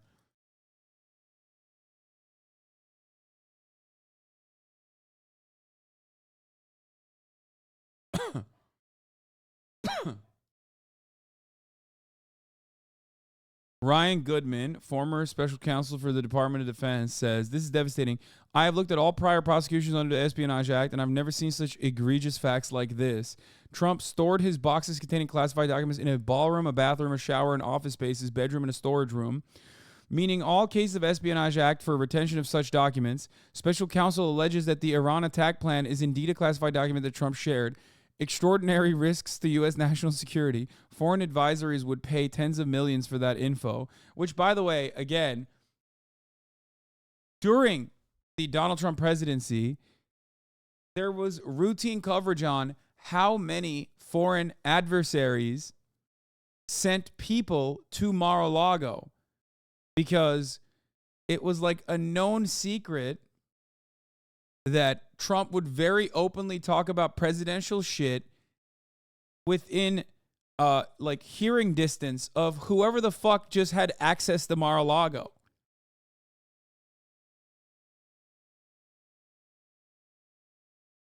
Like, he did that all the time.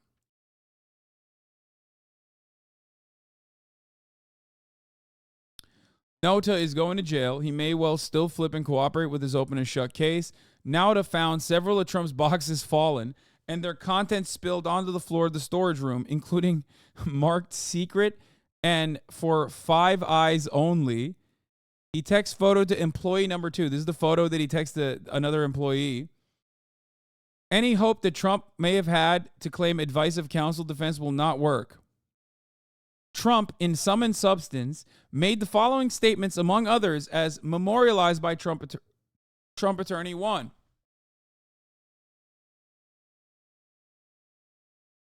I don't want anybody looking. I don't want anybody looking through my boxes. I really don't. I don't want you looking through my boxes.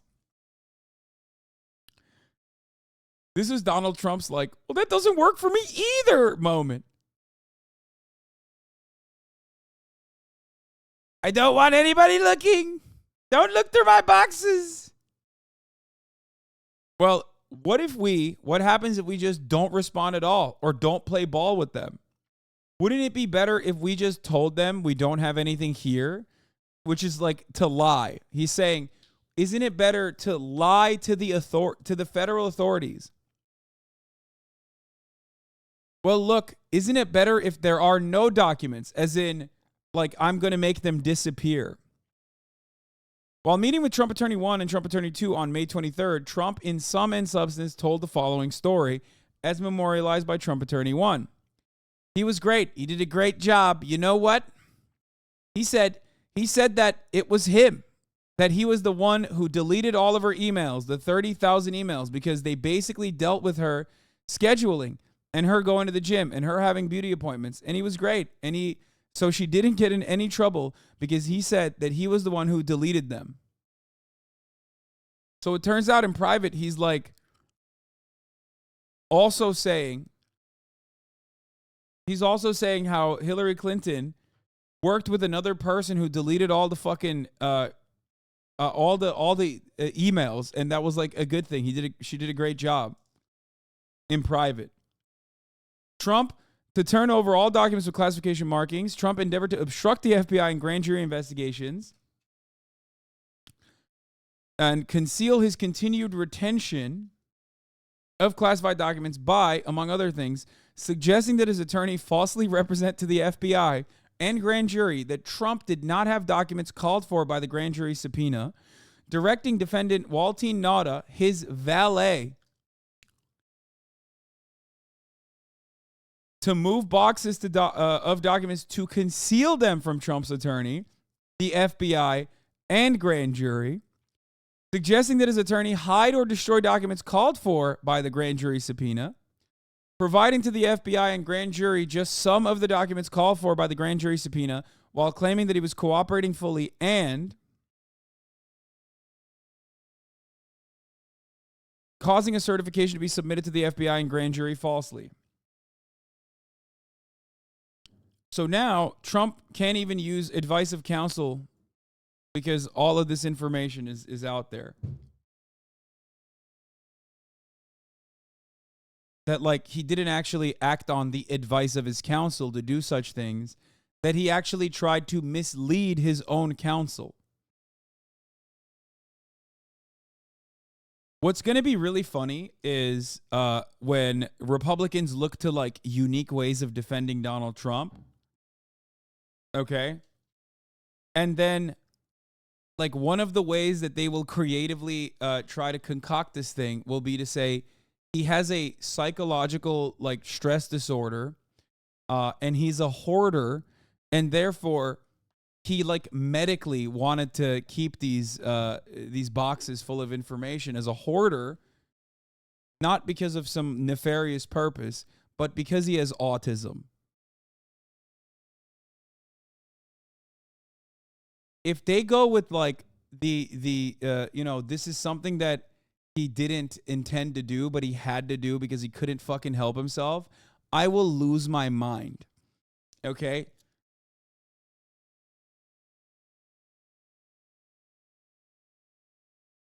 Your Honor, I took the Fauci ouchie and I got the autism. Neurodivergent. That's what they call it. Neuroatypical. Your Honor, I'm autistic.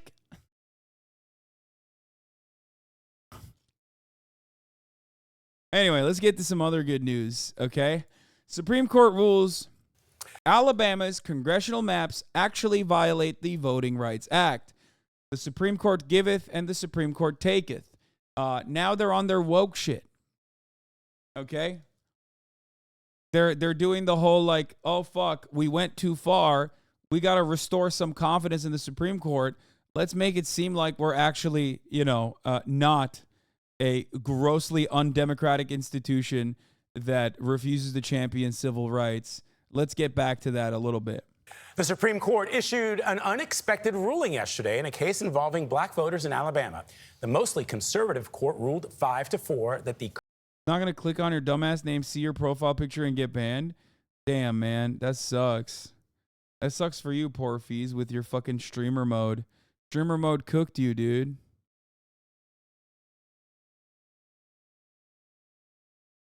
Wait, I'm not going to get banned off that. It's just like a lady with gigantic knockers.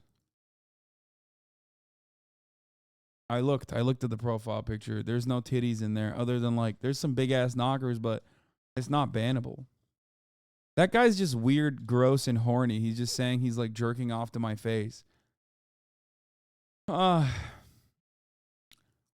is a cuck for lefty loonies. Wouldn't be shit without his uncle. Grooming fuckboy. This guy says. Immediately gets banned. Great, man. Current Republican drawing. I like that you're calling me a groomer. I am, however, not a Republican congressperson. I'm not Matt Gaetz.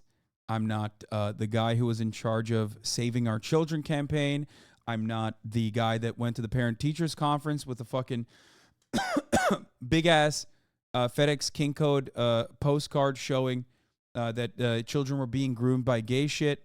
And then only later we found out that he actually was literally a groomer, was literally criminally charged for, child endangerment.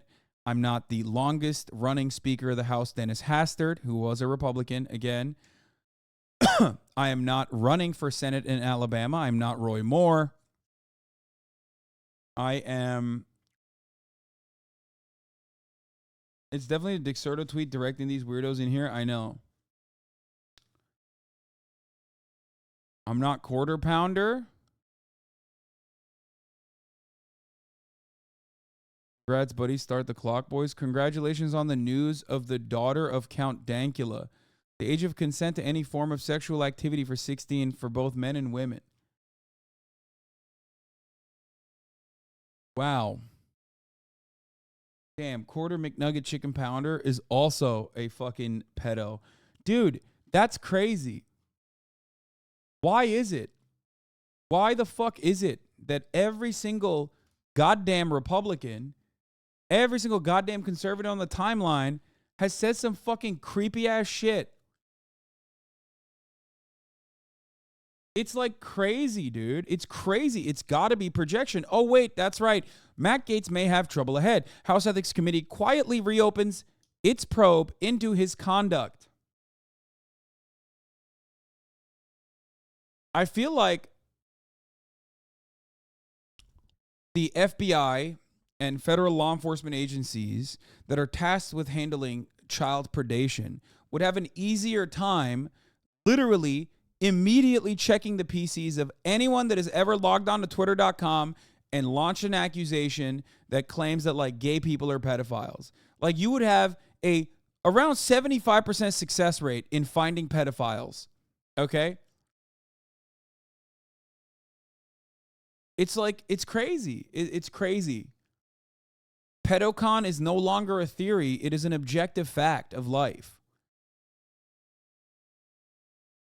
The outlet reports that the committee's investigators have begun re-examining allegations surrounding the controversial lawmaker months after it deferred an investigation into 41-year-old Gaetz following a request from the Department of Justice, which was conducting its own investigation. Ultimately, after a grand jury investigated whether the Florida Republican had a sexual relationship with a 17-year-old and paid her to travel with him, investigators recommended not moving forward with trafficking charges against the lawmaker. If you recall, he quite literally sent her Venmo payments, like openly and brazenly, okay? And I think he titled them school supplies. Remember when he also desperately tried to bring Tucker Carlson into the pedophile investigation as well? When he was like, remember when we hung out together? Remember when we hung out together, Tucker, at dinner with you and your wife? And Tucker was like, no, dog, that's you. I don't remember that at all. Shut the fuck up. According to Punchbowl, the Ethics Committee is now re-examining allegations against them, but hasn't yet decided whether it will move forward with a special investigative subcommittee. But if it does, the move would be publicly disclosed. Gaetz' office declined to comment, and requests for comment from members of the House Ethics Committee and Speaker Kevin McCarthy were not immediately returned. Kevin McCarthy is striking back at the Never Kevers.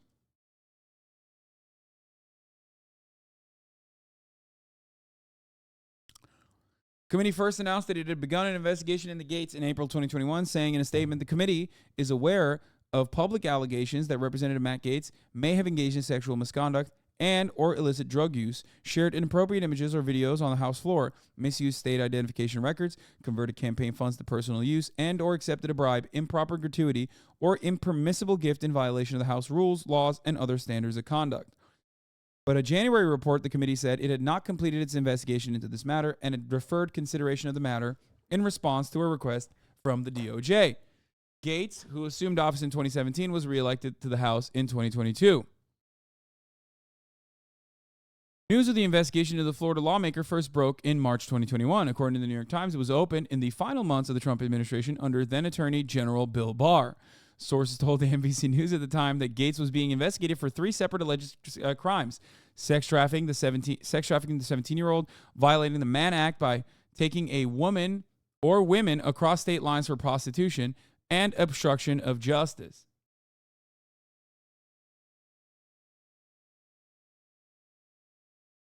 So if you recall, that investigation was not just on Matt Gaetz, but on another Florida GOP political party operative.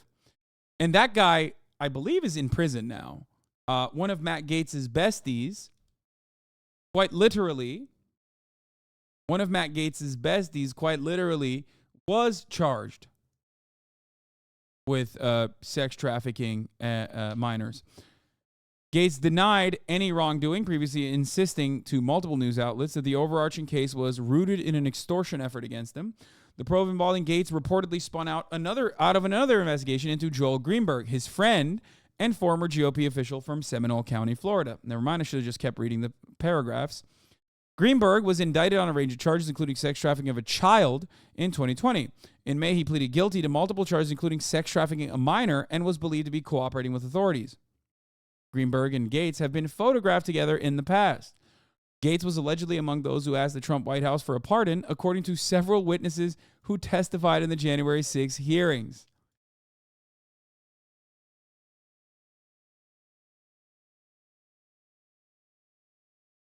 Former White House aide Cassidy Hutchinson testified that Gaetz has been seeking a pardon since early December 2020, saying he had requested a meeting with the Chief of Staff Mark Meadows about receiving a presidential pardon.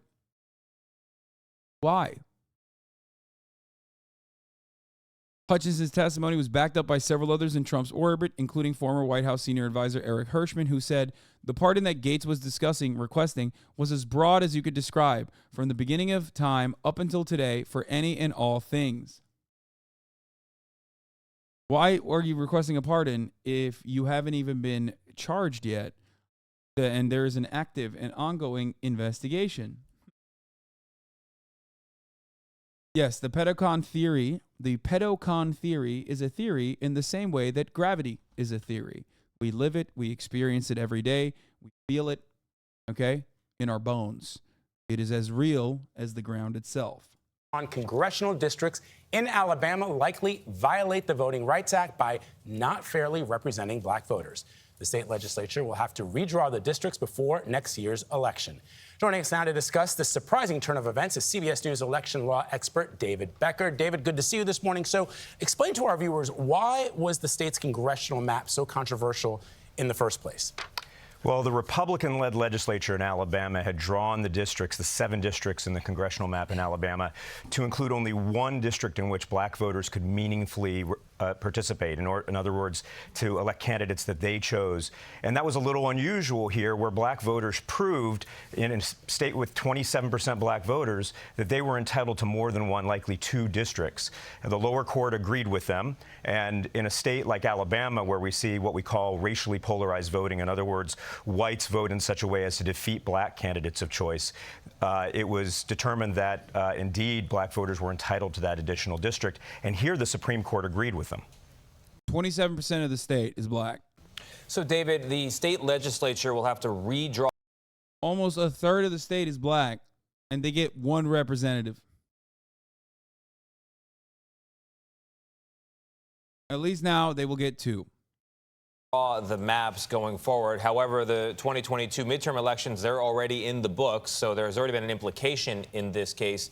In addition to the redrawing in Alabama, are there other broader implications in that? Louisiana, baby. Every fucking racist, formerly Dixiecratic state is going to have this.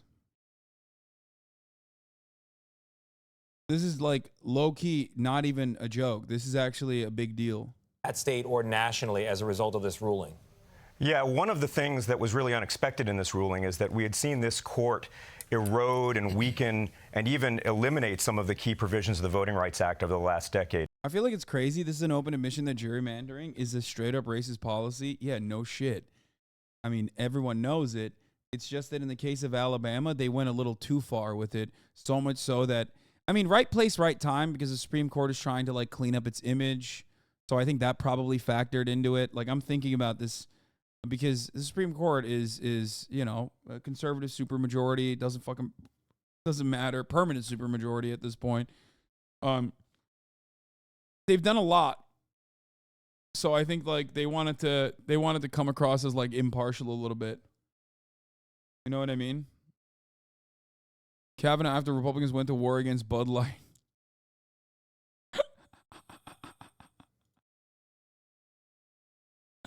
Oh, because he's an alcoholic.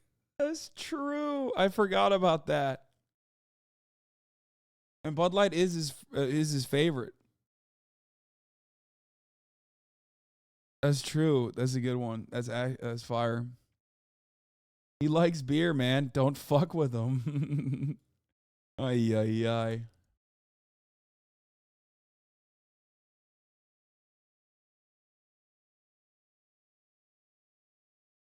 This decision will net the Democrats, according to Dave Wasserman, possibly a +5 seat gain. New Cook Political, in the wake of the SCOTUS Alabama decision, we're shifting 5 House ratings in the Democrats' direction. It's very likely that 2 formerly solid Republican seats will end up solid D.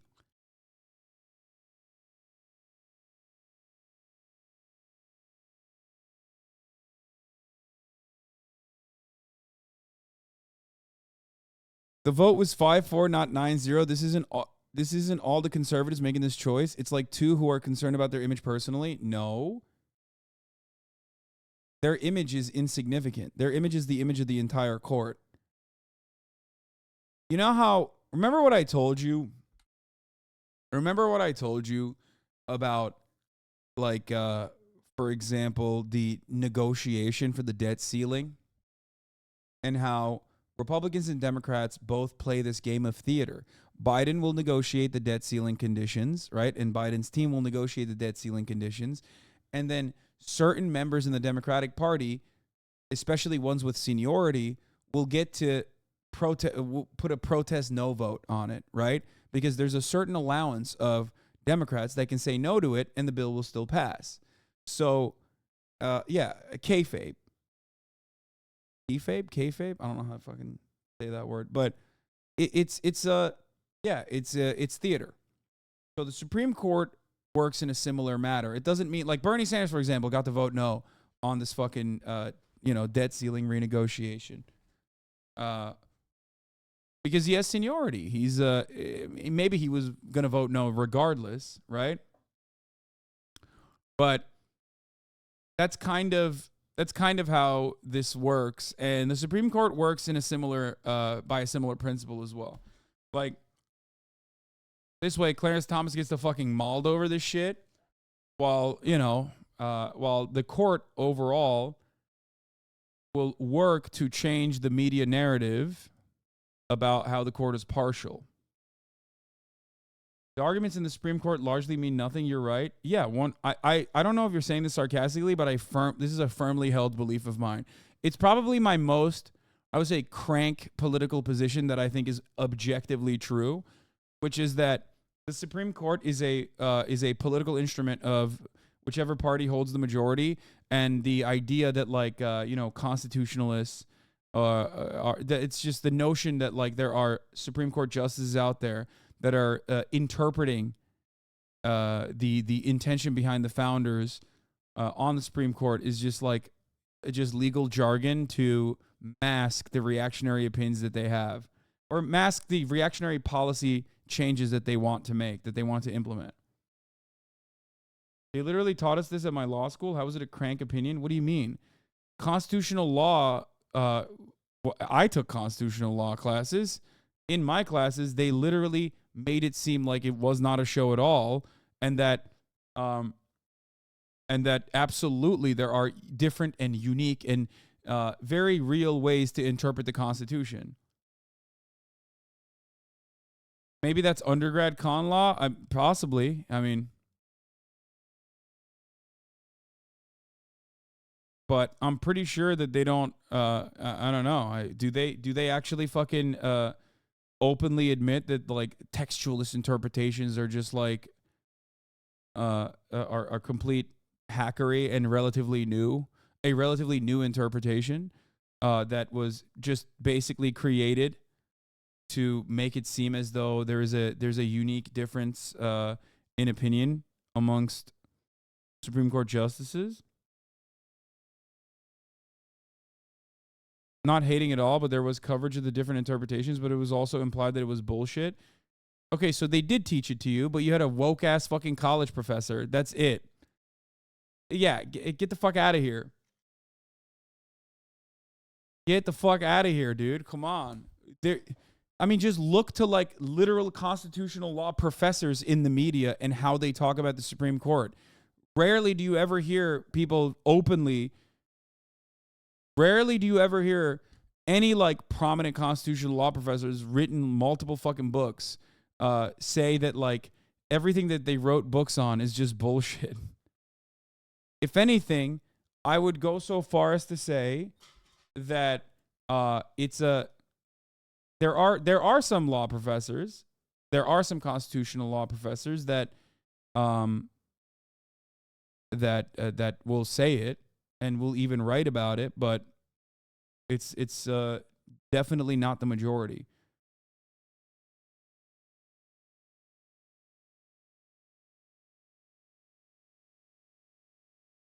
Clarence Thomas's dissent. Clarence Thomas wrote a scathing, nearly 50-page dissent about why the Supreme Court should have gutted voting rights. Dude, he's fucking nuts, dude. Clarence Thomas, another like incredibly unique figure in American politics that like a lot of people don't fully grasp. I've talked about his background a lot. Actually, ironically, Chapo recently did Chapo recently had someone on that like covered his background extensively, which is really cool because now I guess more chatters know about it. Because like every time I used to tell you guys he's like an anti-black nationalist, you guys would look at me like, what the fuck are you talking about? So now you guys get a better understanding of that, I hope. Yeah, Corey Robin. Yes, he is like a very unique guy and also is into bestiality, but that's a separate matter.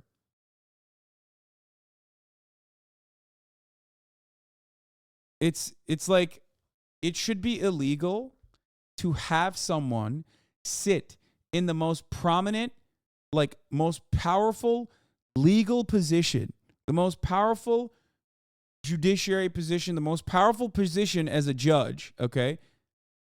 And have that person openly admit that they got radicalized because of Thomas Sowell. Okay? If you say that, you're disqualified.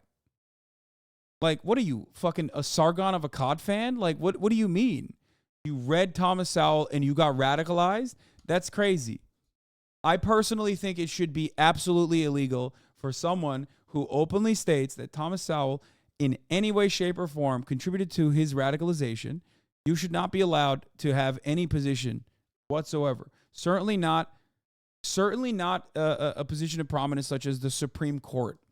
But anyway, that guy wrote a 48-page dissent in the court's ruling that Alabama violated a ban on racial gerrymandering.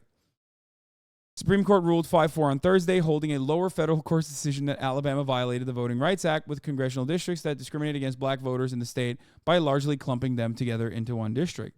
The surprise ruling prevented the court from gutting the Voting Rights Act of 1965, which, by the way, the Supreme Court already has. They have already done this. So this was going to be like the remainder of the Voting Rights Act. Like they were just going to say like, no, it's done. It's over, completely over. They did that already. They were just going to basically fucking put the final nail in the coffin. Chief Justice John Roberts and Justice Brett Kavanaugh, both woke conservatives, as everybody knows, joined the Supreme Court's liberal-leaning justices in the ruling. Thomas was one of 4 conservative justices who opposed Thursday's ruling. In his dissenting opinion, he wrote 50 pages, dude.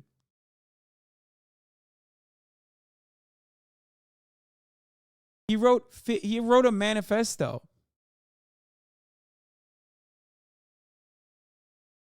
Thomas wrote that the court's decision has turned Section 2, the part of the Voting Rights Act that bans gerrymandering based on race, into nothing more than a racial entitlement to roughly proportional control of elective offices, limited only by feasibility, wherever different racial groups consistently prefer different candidates.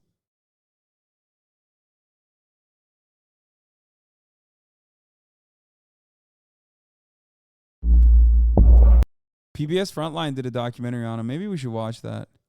Anyway, Great decision overall from the Supreme Court, though. And this decision put an end to that. This decision clearly established that the Voting Rights Act was constitutional, and that affects many cases nationwide. There are cases going on in Georgia and Louisiana right now where it's likely additional black districts will have to be drawn. It could affect some districts in Texas where additional Hispanic districts could be drawn. But more importantly, this isn't so much about the politics. This is really about the minority voters who are protected under the Voting Rights Act. And this is a case coming from the state, of course, where Bloody Sunday occurred. When we do a read through the Trump indictment, we did that already. Where John Lewis was beaten on the Edmund Pettus Bridge in 1965. Yeah, I mean, you touched on it briefly, but it was surprising considering the makeup of the court. The 5-4 decision, the court is primarily conservative. Does this signal anything to you, David? It's not clear exactly what it signals. I mean, there are institutionalists on the court, conservative institutionalists. Clearly, Chief Justice Roberts falls into that category. Justice Kavanaugh falls into that category. And I think after weakening the Voting Rights Act over time, they wanted to send a message here. They just applied the law that had existed for decades to a very strong fact pattern. And I think that's a really good thing in this case. All right, David Becker for us. Thank you, David. As like SCOTUS said, we took away abortion, so let them vote it back in over the next 8 years. No, I don't think they said that. I think they said we took away abortion in a fucking ridiculous manner that greatly increased animosity towards the Supreme Court. And if I want to maintain the integrity of this wonderful institution, I need to do damage control, and we need to fucking whip some of these goddamn decisions in the direction that actually makes a little bit more sense. Now, of course, if you ask me, the Supreme Court is not an institution that has any integrity whatsoever. After all, saw the decision that they made in the recent labor law case where they literally took away the National Labor Bureau, the National Labor Relations Board's responsibility to fucking oversee matters that pertain to labor disputes and what unions and union action is and isn't permissible without any sort of fucking legal repercussions. They took over that case and decided, newsflash, on the side of the fucking company rather than the unions themselves.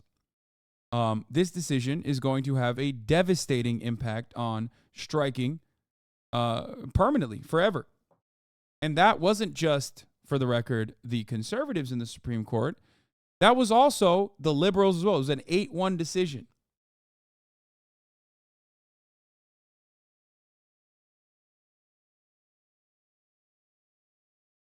Okay? So remember, that means that if you're in a fucking union and you guys authorize a strike, your bosses could possibly fucking sue you for lost, for any kind of damages. Okay? And I believe truly that some of those damages will be also lost earnings, like lost fucking revenue. They will 100% extend it to that. Why do I say this? We didn't really cover this issue on the broadcast. I think I tweeted about it a lot and I talked about it a lot on Twitter. But we can cover that right now. On.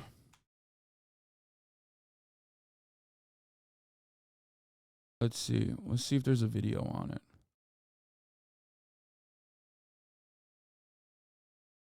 Here.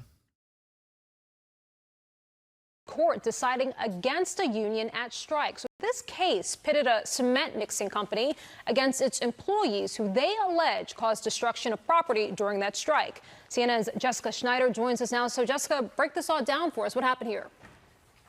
Yeah, Rahel, this is really the Supreme Court making it easier for at least one company in Washington state to actually sue union workers. So 8 of the justices here saying that a lawsuit between this cement mixing company and striking workers, it can continue in state court for now, even though the union workers here, they had argued that this suit should only be brought as part of a federal lawsuit. So this case has really been closely watched by supporters of unions. They've really, those supporters have really witnessed the conservative majority in recent years chipping chipping away at the power of unions, this is yet another case where it does just that.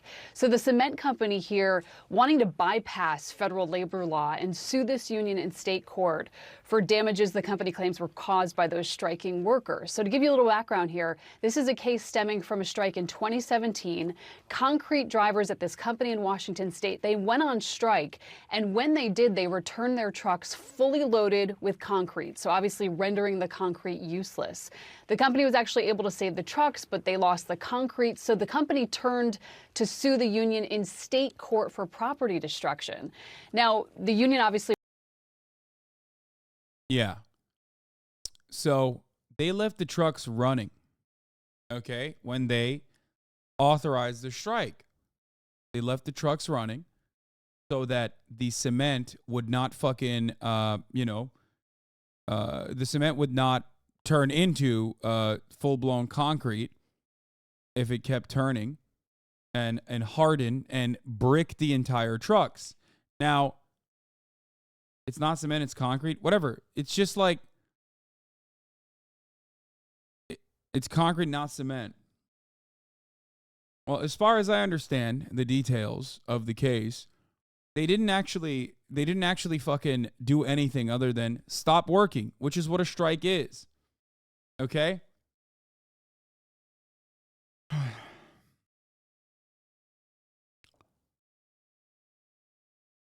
However, the company took this as an opportunity to fucking go after them. The truck has to unload the concrete within 45 minutes before it starts curing in the truck. Yeah, I know. That's what I'm saying. I thought it was cement, not concrete. Doesn't matter. It's the same difference. Who gives a fuck? Basically, the things need to keep swirling, okay? If you leave the cement or the concrete inside of the fucking truck and the truck is not running, it will cure. It will harden. It will break the fucking... you will never be able to use it again, okay? You'll need to get the new swirly thing, whatever the fuck it's called. I don't know.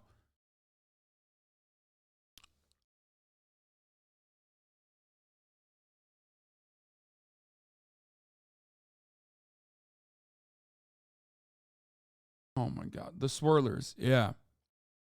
They used this as an opportunity to fucking sue the workers, which, by the way, they themselves actually stopped it. Like, they unloaded it themselves, which is why it's fucking ridiculous. Here. Justice Amy Coney Barrett, writing for the majority, said the union failed to take reasonable precautions to protect the company's concrete when the drivers went on strike. Barrett wrote that the drivers for Washington State-based Glacier Northwest quit work suddenly, putting the company and property in foreseeable and imminent danger. That's not true, for the record. They actually did not. They actually did not fucking quit work suddenly. They very clearly and deliberately told the company, we're going to quit work at this time and date. Okay? The union's actions not only resulted in the destruction of all concrete Glacier had prepared for the day, they also posed a risk of foreseeable, aggravated, and imminent harm to Glacier trucks, Barrett wrote in a decision joined by 4 other justices. 3 or more justices agreed with the outcome of the case, but did not join Barrett's opinion. 2018, the court's conservative majority overturned a decades-old pro-union decision involving fees paid by government workers. I think, the Janus one, right? More recently, the justices rejected a California regulation giving unions access to farm property so they could organize workers. Justice Samuel Alito wrote in a separate opinion in the Washington State case that the Federal National Labor Relations Act protects their right to strike, but with limits. He said it does not protect striking employees who engage in the type of conduct alleged here. It absolutely fucking does. It no longer will. Okay? All matter of union action in the form of work stoppages is like deliberately done so that there is a loss of profit. Okay? Because workers generate profit. So if you can't fucking... if you are going to have companies claw back that profit from union dues, okay, by suing the unions for engaging in any kind of work stoppage, then it's over. There's no reason to fucking do a strike. Strikes are not supposed to be conducted because your feelings are hurt, okay? There is a very clear definitional reason for why a work stoppage has any kind of power, any kind of bargaining power. That bargaining power is to show the actual fucking bosses that without the workers, will have no value. That's it.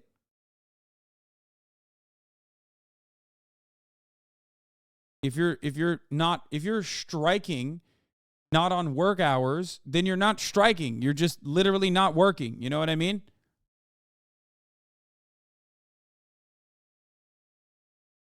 Like, what the fuck? The Supreme Court decides you can only strike on the weekends. But also, you can't if you're in the service sector because a lot of people work on the weekends. In her dissent, Jackson wrote, workers are not indentured servants bound to continue laboring until any planned work stoppage would be as painless as possible for their master. This case stemmed from the contract negotiations in 2017 between Glacier Northwest and local Teamsters Union representing the drivers. When negotiations broke down, the union called for a strike. Drivers walked off the job while their trucks were full of concrete, which must be used quickly and can damage the trucks if it's not. Glacier says the union timed the strike to create chaos and inflict damage. Glacier not only had to dump the concrete, but also pay for the wasted concrete to be broken up and hauled away. Oh man, sucks to suck. In the normal world, you're supposed to do that. Okay? You're supposed to do that. I can't believe I'm invoking the French here, but the French do way worse shit than just leave the trucks running, which is favorable for the bosses. You leave the trucks running, you walk off the site, and you say, hey, guess what? It's fine. If you want your concrete, you're going to have to fucking find scabs to do it. If you want your concrete, you're going to have a loss of revenue. It is a bargaining chip. That is the entire purpose of striking. It is the only place where you have power. That's what labor is. A value generation mechanism.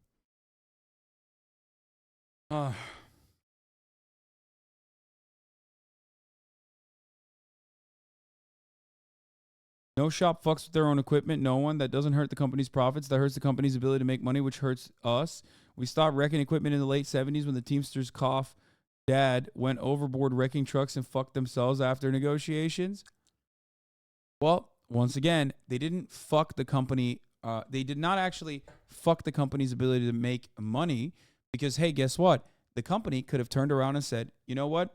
We are going to take into consideration that you could go and stop working at any given moment. And therefore, because of our fear that you might do this and actually harm our way of like generating more value, some of the capital itself, we are going to take that into consideration and we're going to meet your demands.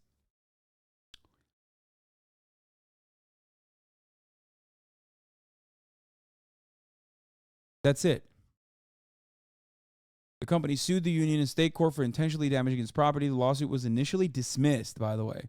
The question for the Supreme Court was about how the case should proceed. Glacier said its lawsuit in state court should not have been dismissed at the outset. The union said Glacier's lawsuit should only be allowed to go forward in state court if the Federal National Labor Relations Board first found that the union's actions were not protected by federal law. However, the Supreme Court decided, fuck the National Labor Relations Board. Who gives a fuck what they think? We don't give a shit. Don't bring it to them. Bring it to us, baby. We'll fucking undermine labor protections all on our own. That is our main and most important role here. Barrett wrote that because the union did not take reasonable precautions to protect Glacier's property, the trial court was wrong to think federal law required dismissing the lawsuit. It's like if in a grocery store, let's say, you have fillers, right, that are constantly stocking and restocking, walk off the fucking work site in an organized instance of labor action, okay? And then they turn around and say, hey, you actually left these shelves stocked, okay? So now this produce is going bad and no one is fucking unstocking it, or no one is taking it off the shelves or whatever. So now it's your fault. Now we're going to charge you for it. Like milk.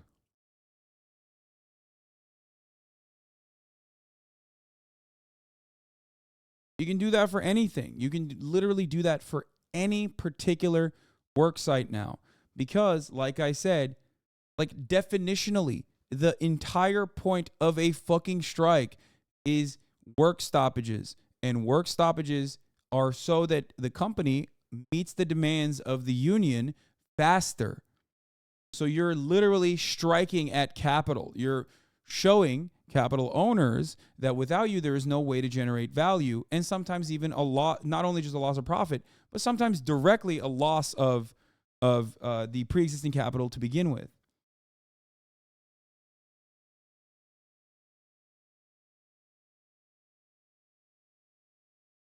How should workers respond to the Supreme Court's ruling in Glacier Northwest?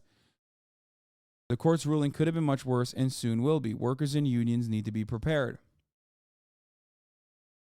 Today's decision leaves intact the long-held legal doctrine known as the Garmin preemption and therefore keeps the NLRB as the decision maker on what constitutes reasonable precaution in worker strikes.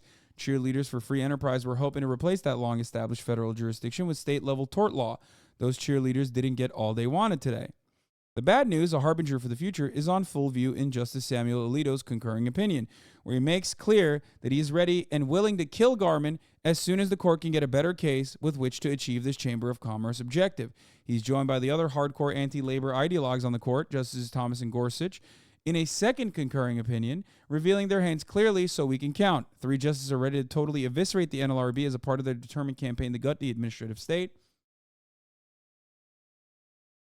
Agency by agency, they're progressing when they get the chance, as we saw this court just do so just last week to the Environmental Protection Agency, all but stripping it of any power to at all enforce the Clean Water Act. Shouts out to Nixon. Once these 3 do get a better shot in a less procedurally layered case, they will take it, and workers in the NLRB will not escape the full force of this agenda. What the court did today, in essence, was simply say workers can't call surprise strikes that cause property damage. What's coming is much worse, and its potential implications so dire. Oops.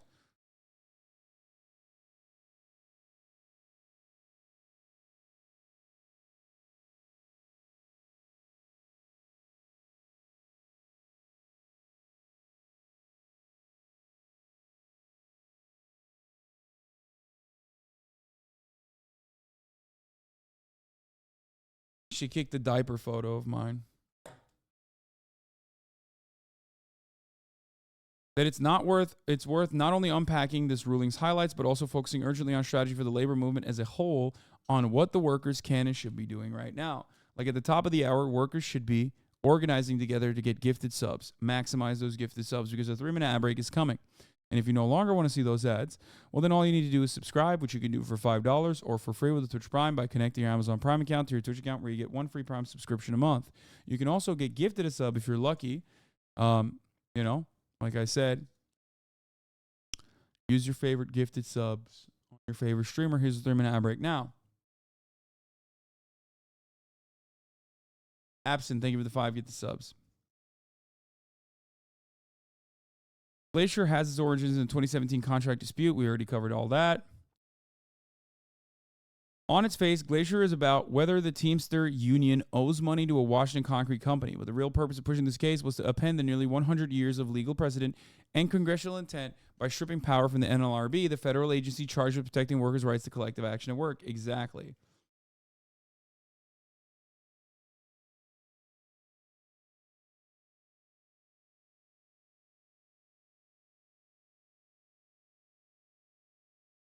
What?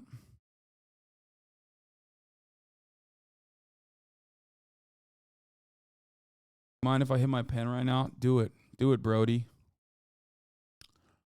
Under Garmin, if a lawsuit is brought to the state court over conduct arguably protected under federal labor law, say nonviolent, peaceful, direct action by workers, the state court must defer to the NLRB's determination of whether the conduct was in fact protected. This lets the federal agency responsible for handling thousands of labor disputes every year decide which action by workers are protected by the NLRA, rather than some random state court judge, most of whom hear only a few labor cases a year and have little to no expertise on the field. Pre-Gammon, state court interventions in the labor disputes were almost uniformly disastrous for workers and unions. Shocker. Creating legal uncertainty, fear, and a tool for employers to impose ruinous liability on workers taking collective action. The Washington Supreme Court sided with the workers, by the way. Well, they dropped it, I thought.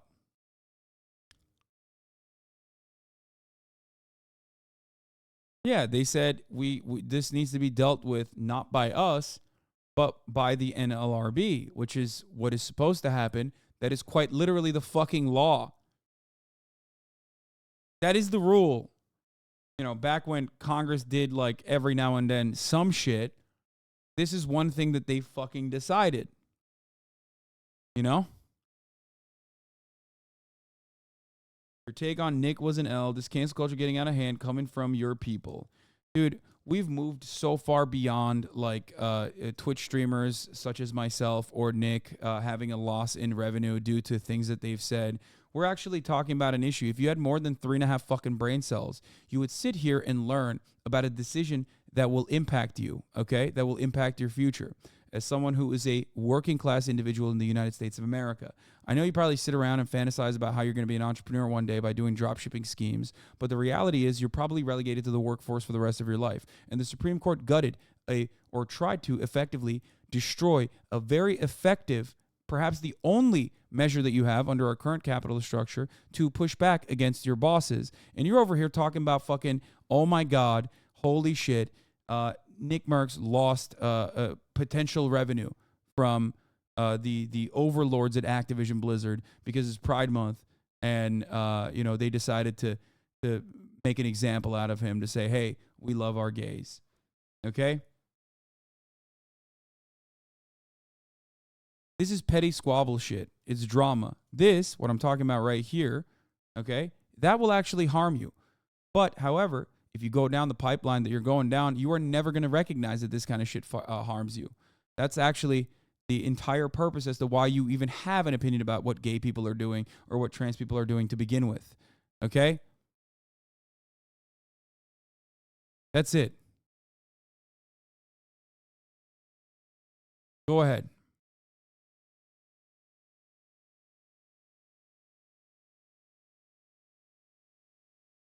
Cancel culture is a lie. Guess what, dude? Your bosses actually can fucking cancel you by firing you over things that aren't nowhere near as open and shut as like saying something about gay people on Pride Month or trans people on Pride Month. Okay? That's real cancel culture. It impacts you, not me, and not NickMercs. We might lose revenue here and there, but the reality is we're not going to get fucking actually, truly, quote unquote, canceled unless we do something that is completely illegal. Okay?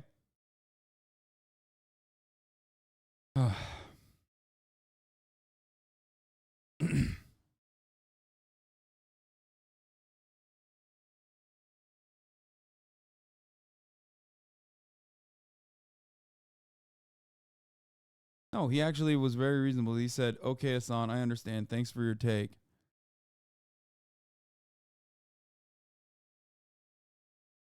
Anyway.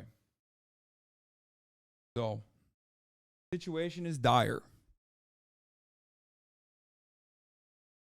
But what do you expect? This is the same Supreme Court, well, nearly the same Supreme Court that said Nestle can continue using slaves, child slaves, and that those child slaves cannot actually ask for any kind of restitution or any kind. They have no legal recourse because, sorry, Nestle subcontracted out the child slavery. So therefore, it's not up to Nestle to, you know, Nestle could have never foreseen that their subcontractors were using child slaves. Right? Yeah, protect our children. If you want to protect our children, how about you think about the children that are fucking working in like Alabama Hyundai factories? You know what I mean?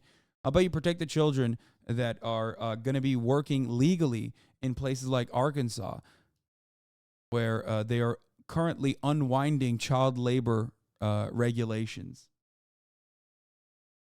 That's how we protect our children. Not by, you know, allowing them to learn that gay people exist or trans people exist in society. Yeah, if you truly want to protect our children, protect them from Republican congresspersons. You know, Matt Gaetz. The kids want to work. Oh, no. Yeah, maybe you should. That's the funniest way to be like, no, dude, actually kids do want to work. It's kind of fucked up that you think that it's bad. Yeah, no, totally. We should go back to a time when they did. You're right. Imagine you're a newly unionized Starbucks barista discussing whether to strike. You've got lots to think about, but what you probably wouldn't expect to have to consider is whether your union-busting boss, Howard Schultz, is going to sue you for the impact of your strike on Starbucks, for the coffee that gets wasted or milk that goes sour or lost revenue from customers who get tired of waiting in line. But if a Seattle concrete mixing company and the U.S. Chamber of Commerce get their way before the Supreme Court this year, that's the crazy position that American unions are going to be in if they want to strike. And it could be devastating for workers everywhere. The case the Supreme Court is considering is called Glacier Northwest versus International Brotherhood of Teamsters Local Union 174. And here are the facts. After months of contract negotiations, cement mixers at Glacier Northwest decided to go on strike. They drove their trucks back to the company's headquarters and walked off the job. Workers left trucks that had already been loaded with cement running so that the cement wouldn't instantly harden inside the truck's drums. The strike lasted 1 week before the companies reached agreement on a new contract. The issue in this case revolves around what happened next. The employer sued the Teamsters for tortious destruction of the company's property.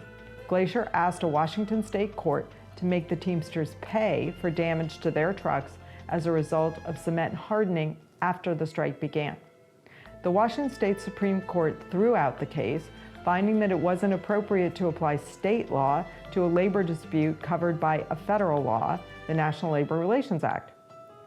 The state Supreme Court's decision rested on long-standing U.S. Supreme Court precedent that the National Labor Relations Board decides whether union conduct is protected by federal law or not.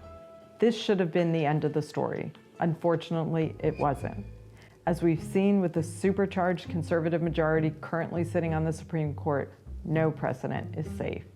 To date, the Supreme Court has recognized the importance of the right to strike and allowed state law to sanction strike activity only when a union's behavior is so egregious that striking workers have lost the protection of the federal law. Think violence on the picket line or obvious vandalism at the employer's place of business. But in this case, there are no allegations of violence, and the drivers even tried to mitigate harm to the trucks by leaving them running. Bottom line, low key, the reality that like there is no violence at the picket lines is also spelling danger for the union movement for a very long time, but we're not even going to get to that fucking point in this conversation. But like, you know, sometimes shit happens, okay? Violence at the Capitol, violence at the picket line, these are things that happened or used to happen and no longer can happen, and that is ultimately a neoliberal consequence. Let's be fucking real, okay?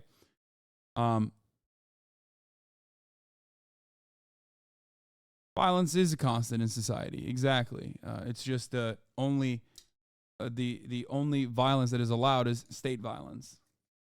The only violence that is allowed is the structural violence of poverty. it shouldn't be the union's job to make it as easy as possible for an employer to weather a strike. The whole point of a strike is to create an economic incentive for an employer to bargain seriously with the union. But even if this was a close case on the facts, which it isn't, the Supreme Court still had no business hearing it. It's the job of the NLRB to decide if strike behavior is egregious or not.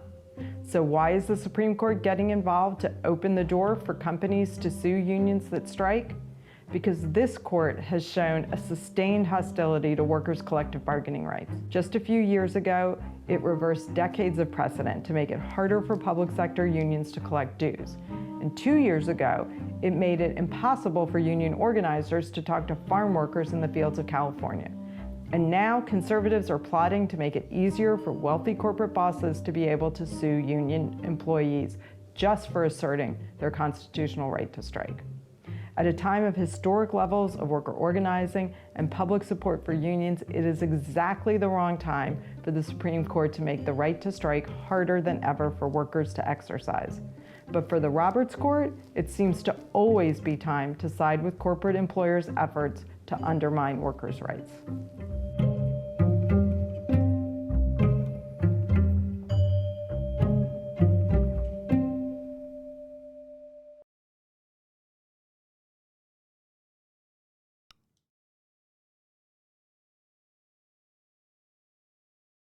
Don't forget the strike violence. Oh, man, who can forget? Yeah. Even Crowder. He very quickly stopped, annoying picketers and started annoying college students after that. You know what I mean? That was the start of an era for him. I agree with this. This is horrible. I could absolutely be wrong. My understanding was the SCOTUS decision allowed the case for damage to proceed in Washington. The concrete company still has to prove intentionality. Serious question.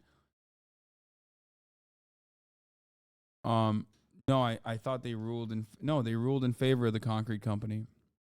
And they ruled in favor of the concrete company and sidestepped the NLRB, which was the nefarious part.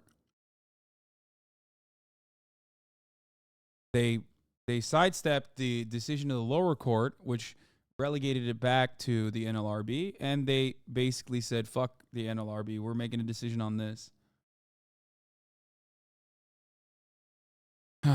Today's shameful ruling is simply one more reminder that American people cannot rely on their government or their courts to protect them. They cannot rely on their employers. We must rely on each other. We must engage in organized and collective action. We can only rely on the protections inherent in the power of unions, said Sean O'Brien. Elon full-blown turf mode activated? Ay. When is he not, though? The cult of gender ideology is finally disintegrating. Yeah, I mean, let's be real, dude. The moment that you fucking put forward a British article on trans shit, you've already lost, okay? You're British. He also said this earlier today. Is it a boy or a girl? We'll let the kindergarten teacher decide. You know, once again, I must repeat that Elon Musk has a trans child. Elon Musk has a child that is trans. Elon Musk has a child that is trans. 1 out of 11. Okay? But just remember that when you hear how much Elon Musk is fucking chirping about trans people. I know she does not want to be associated with him for understandable reasons. This has 369,000 likes, dude. Fuck me. God damn, dude. Whenever I look at Twitter, I just feel like all battles are lost, you know?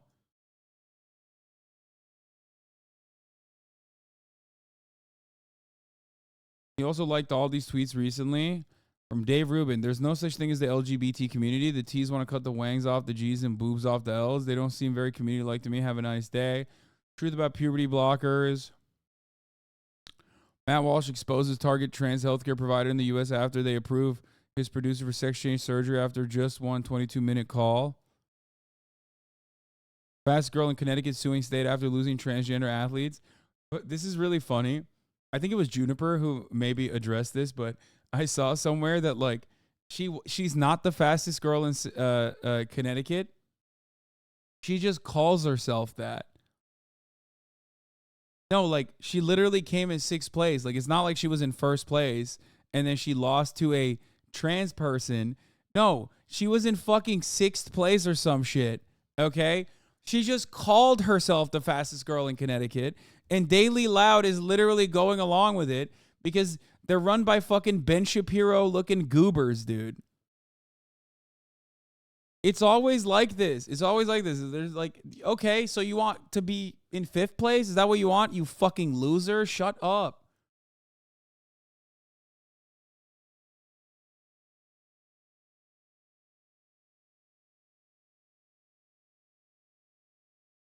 Stop it. She identify herself as fastest. That's so funny. Yeah. News alert. Fastest girl in Connecticut, Chelsea Mitchell suing state. She isn't even the fastest girl in Connecticut. That's just a nickname she gave herself so she could be a hateful bigot. Now Mitchell, who has declared herself the fastest girl in Connecticut, is challenging her state's policy in court.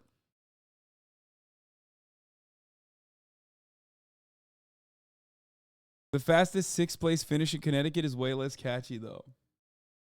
Yeah, these are the... When you find out that these are the two dickheads running the Daily Loud account, you basically get a much better understanding of what's going on there, okay? We would like to apologize for the misinformation regarding Jamie Foxx's condition. We unfortunately thought the source we had was real, but it was not.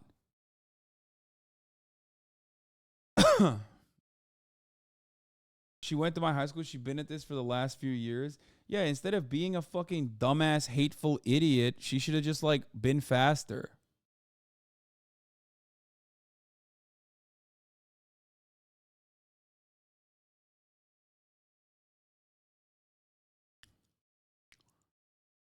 Also, I take no pleasure in reporting that Cracker Barrel has fallen. A once family-friendly establishment has caved to the mob. Yeah, it's the C-word barrel now, chat. God, what else will they take from us, dude? I fucking hate this. They've taken everything from us. Oh, here is Marjorie Taylor Greene possibly admitting to committing a federal crime on what TV. We read today in the skiff, and I want to let everyone know, this was an unclassified document. This is a document that all of America should be able to see, but the FBI is stonewalling us, and they would only let us see it in a skiff.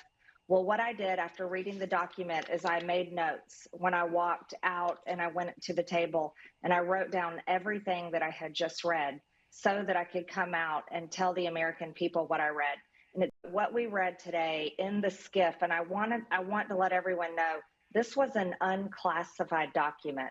This is a document that all of America should be able to see, but the FBI is stonewalling us, and they would only let us see it in a skiff. Well, what I did after reading the document is I made notes when I walked out, and I went to the table and I wrote down everything that I had just read so that I could come out and tell the American people what I read. And what we read today in the skiff, and I want to let everyone know, this was an unclassified document. This is a document that all of America should be able to see, but the FBI is stonewalling us, and they would only let us.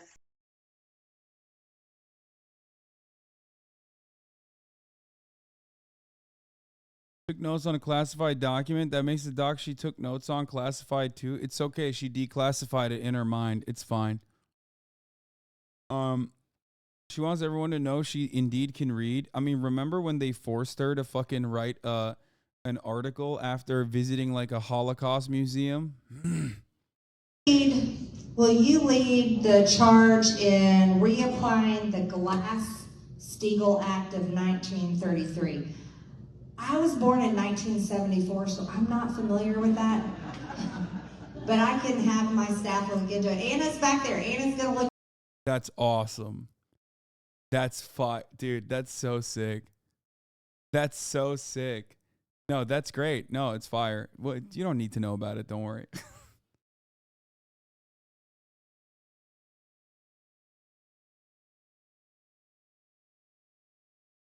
Loves the Constitution, by the way, folks.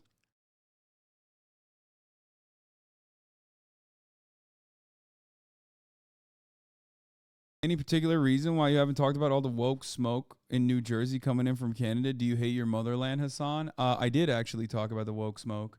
I talked about it yesterday. Feel if I invited you to be on my document? New Daily Wire's hit film, What is a Woman, uses his little-known innovative tactic. Let's see what this is. Question for you. How would you feel if I invited you to be on my documentary? But I invite you using a fake name. I've made up a fictional organization. I lie to you about the premise of the film. I lie to you about who's producing it. I don't tell you that I plan to use the film to mock you, that it will incite harassment and death threats against you. Let's talk about What is a Woman, a documentary produced by Matt Walsh and his team at the Daily Wire. What is a Woman? To be honest, it's just a movie version of the things you usually see on Daily Wire's website. It's just a lot of gender ideology movement and, like, misgendering.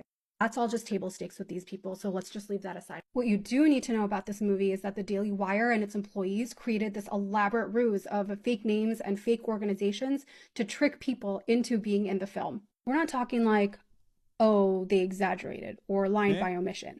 No, they fully made shit up. I know this because my college professor contacted me recently to let me know he's in the film without his consent. Sure, he agreed to be in a film, but not this one. He shared the emails with me, and now I'm making them public for the first time.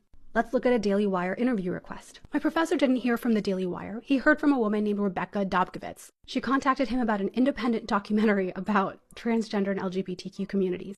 When she asked for a funding source, she said they were being funded by a benevolent source that would like to remain anonymous. The professor says that when he arrived to do the interview, they hid Matt Walsh from him until the interview started.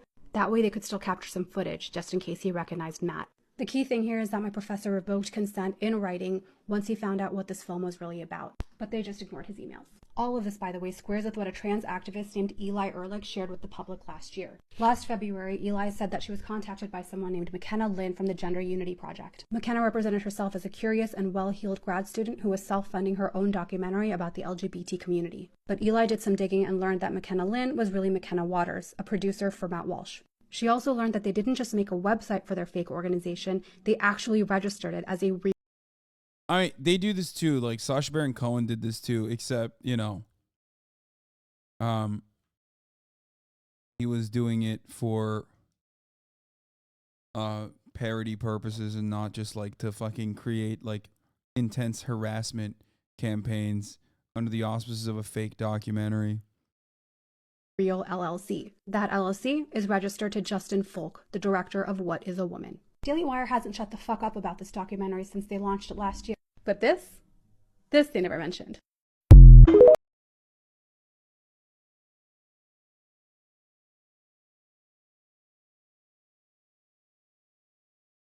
Agenda must be stopped. Transgender agenda must be stopped. We will legislate against the whole gay pride movement. Brian Tamaki last night declaring war on the LGBT community, going on to claim to the warehouse is selling puberty blockers on the shelves and calling for a fucking boycott, mate. Fucking hell. I'm from New Zealand. Brian Tamaki is a fucking grifter. Yeah, I mean, fucking New Zealand, I don't care. Sorry.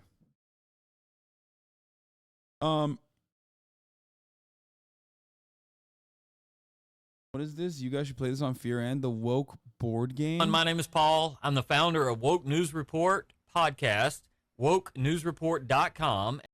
Please explain to me how you found this. Like, what steps? This has 5 quotes and 1 bookmark. Are you the 1 bookmark? Like, why did you just do this? Why? Why do you guys do this? Why can you not stop yourself from just, like, literally finding some rando motherfuckers on the internet and just like putting them in front of me and in front of an audience full of like freaks, okay?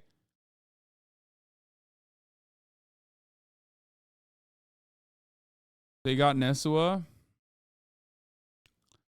Went AFK to wash my hands at the start of a dungeon and somehow I die with a group of people. Oh, fucking hell.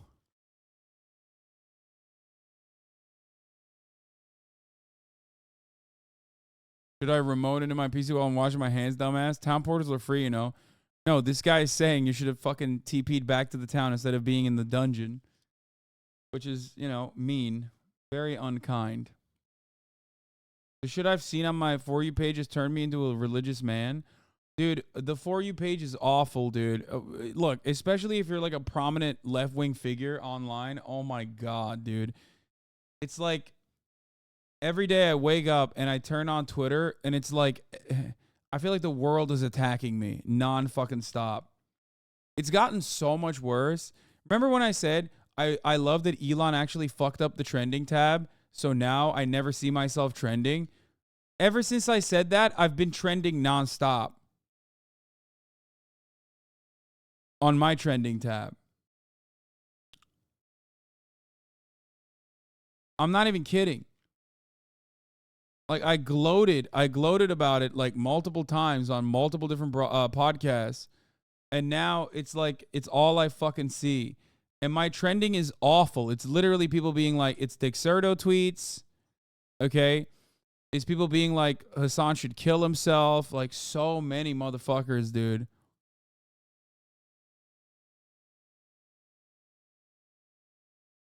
Like, it's shit like this. Let me guess, dude. This guy's definitely a crypto guy. Bam. Partner. Treasure DAO. Wolves DAO. Immutable. Every time I see Hasan on my homepage, 5,000 likes.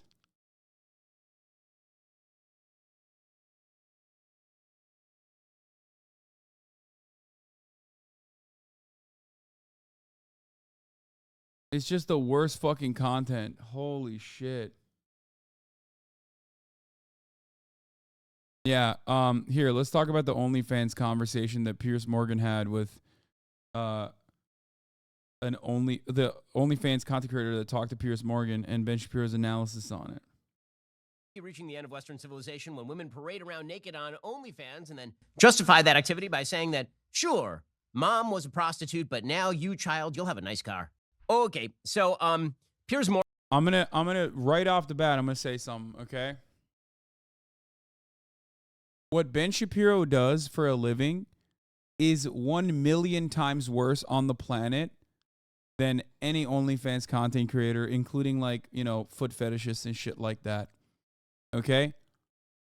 This OnlyFans content creator is what? Posting titties and shit. People are jerking off to it. Great. She's bringing joy into the world.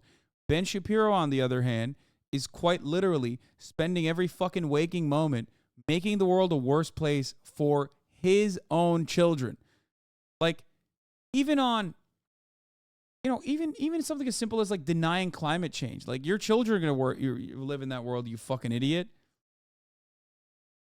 The unimaginable amount of hateful things that Ben Shapiro has spread, hateful concepts that Ben Shapiro has spread, that will make the world a worse place for his children. It's hilarious to compare it to like an OnlyFans content creator. Morgan had on his show recently an OnlyFans model. Okay, an OnlyFans model is what we used to call a porn person, a pornographer person, a porn star. That's what we used to call them, just people get naked for money. And now we pretend that they are legitimate parts of the economy. That's what we do now, which brings to mind the old apocryphal quote that has been attributed to both Winston Churchill and Oscar Wilde. Supposedly, we'll use Churchill for this example. He was talking to a lady at some sort of fancy event, and he asked her, "Would you sleep with me for £1 million?" And she said, "I'd have to think about it." He said, "Would you sleep with me for £1?" And she said, "How dare you, sir?" He said, we've already established what you are. We're now just haggling over the price. Well, this came to mind because this OnlyFans model was on with Piers Morgan. He's like, "What do you think you're fucking own, dude?" Yeah. What do you mean? You just kind of argued that it's like, yeah, it's a profession. Like, that joke only works when you're like, oh yeah, it's bad that you're a prostitute. I doubt either of those people said that. It could be Winston Churchill though. He used to say shit like that all the time, I think, right? "Oh, you're a lush," says the lady overseeing Winston Churchill. "Well, I'll be sober tomorrow, but you'll still be ugly," says Winston Churchill. You know, that kind of shit. He was fast like that. Your kids are one day going to think of the fact that mommy was making money by showing her breasts to random men on the internet. And here was her answer. Online strippers just, you know, naked. I do things that are way more grotesque than Just that. pornography. Pornography, anything, but it's all within. The funniest thing is, like, again, just like Ben Shapiro, Piers Morgan, objective burden on society. Objectively an awful, like, beacon of horrifying information. Just a bad guy in general, okay?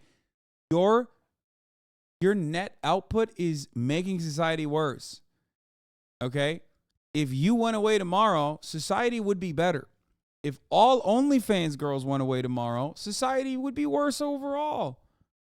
Like, why? Why is that an issue, you know? They're just showing titties, man. Fucking calm down. What I want to do, and I absolutely love it, and I'm really good at it. You know, I could be a good lawyer, yes, but also, am I good at doing other things on video and camera? How would you feel when you want to have kids yourself? Well, I mean, I don't really want kids right now. But at You least will do. How old are you? 25. Right, so you will do at some stage, probably, right? Maybe. When you do, you're going to be proud that you have your little ones and they look at you and go, "Didn't you want to be a lawyer, Mummy? What happened?" Yeah. And you go, "Yeah, but look at all my stuff." They can cry in a Ferrari. Oh, they can cry in He's mad that she's making money, dude. That's so funny. Ferrari. So the money is what's going to make it up to them. I just have some news for you. It isn't. It isn't. It turns out that kids who are rich but their parents are really screwed up, they remain incredibly screwed up. Oh, well, you're fucking rich, Ben. Pretty sure your kids are going to be incredibly screwed up, not because you are rich, but because, you know, you're Ben Shapiro. That's the way this works.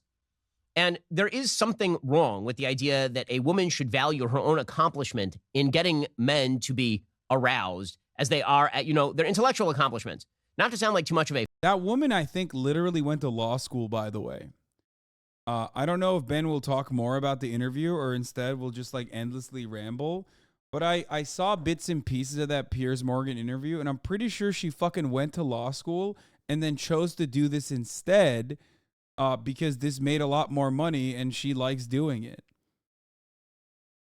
So the idea that she is incapable just because she's doing OnlyFans content, that she's fucking incapable of doing anything else, is hilarious.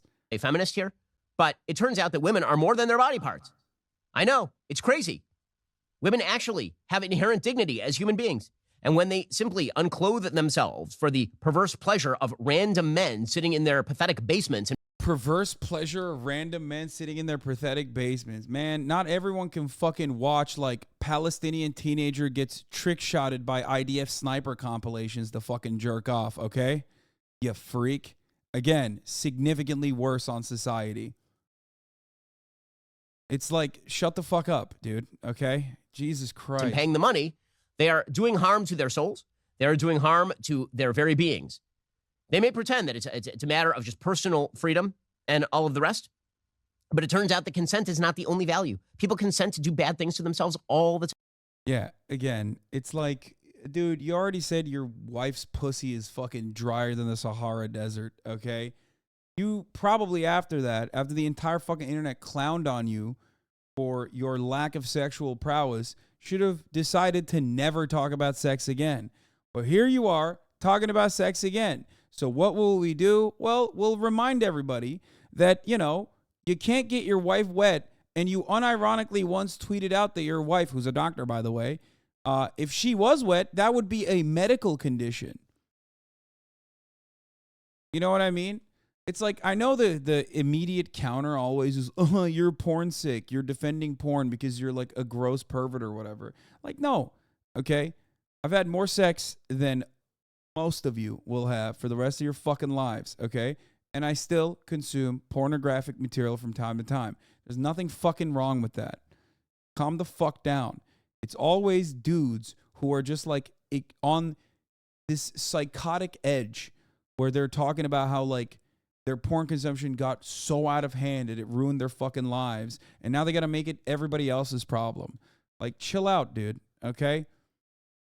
No different than like jerking off to a sexy scene in a fucking movie when you think about it at the end of the day. And we don't like it as a society. When people inject themselves with heroin, that is consensual activity. It also happens to be very, very bad for them.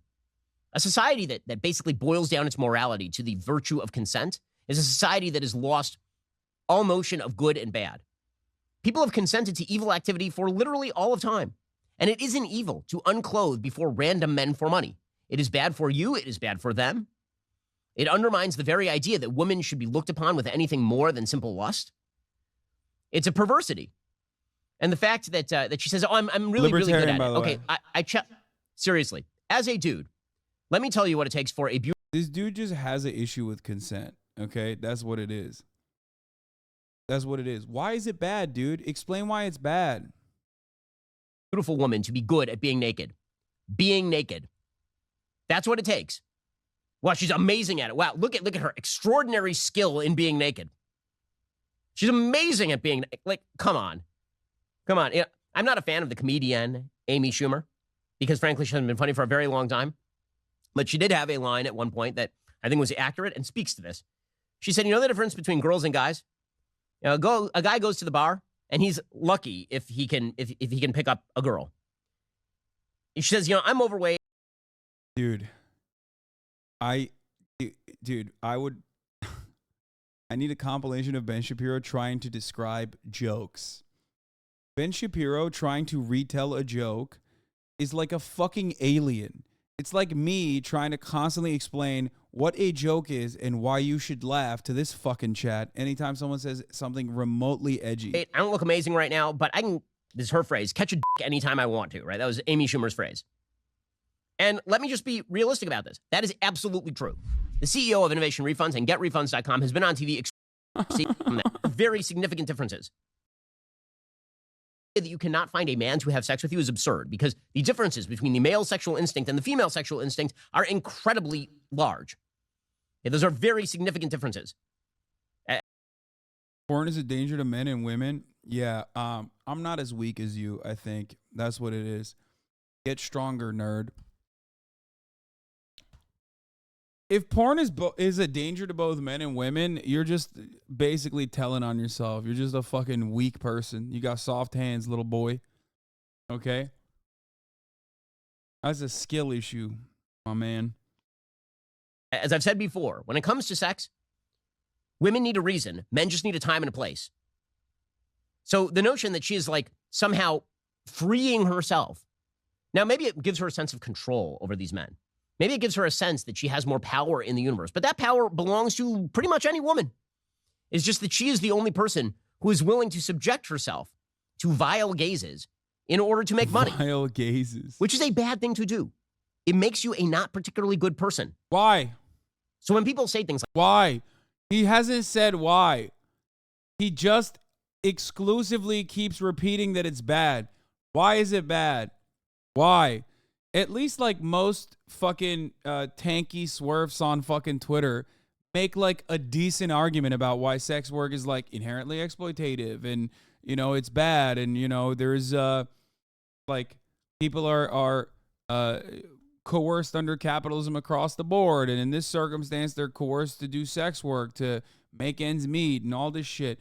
Ben literally is just like, it's a sin. It's a sin. It's bad because it's a sin. It's bad because it makes my penis feel some way. Okay?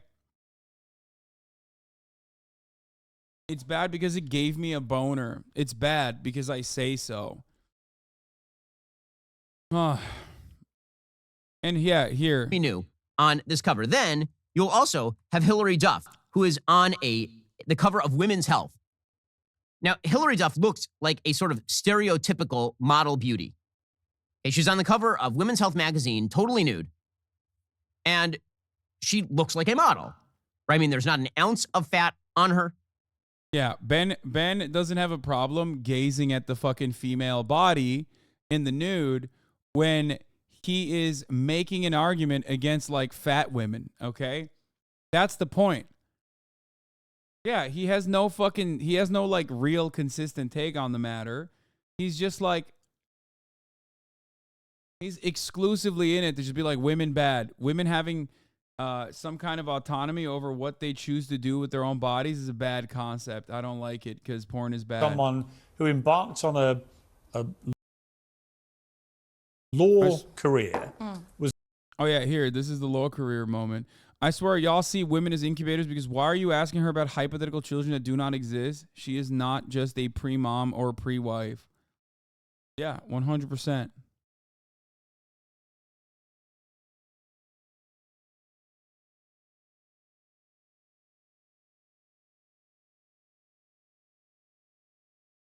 Blocked? Yeah, always. Come on. It's like a big non-binary Twitter account. If you think that I'm not going to be fucking blocked by, someone that is prominent on they, them Twitter, I don't know what to tell you. You know my ass is blocked, okay? Pre-blocked, post-blocked, all types of blocked.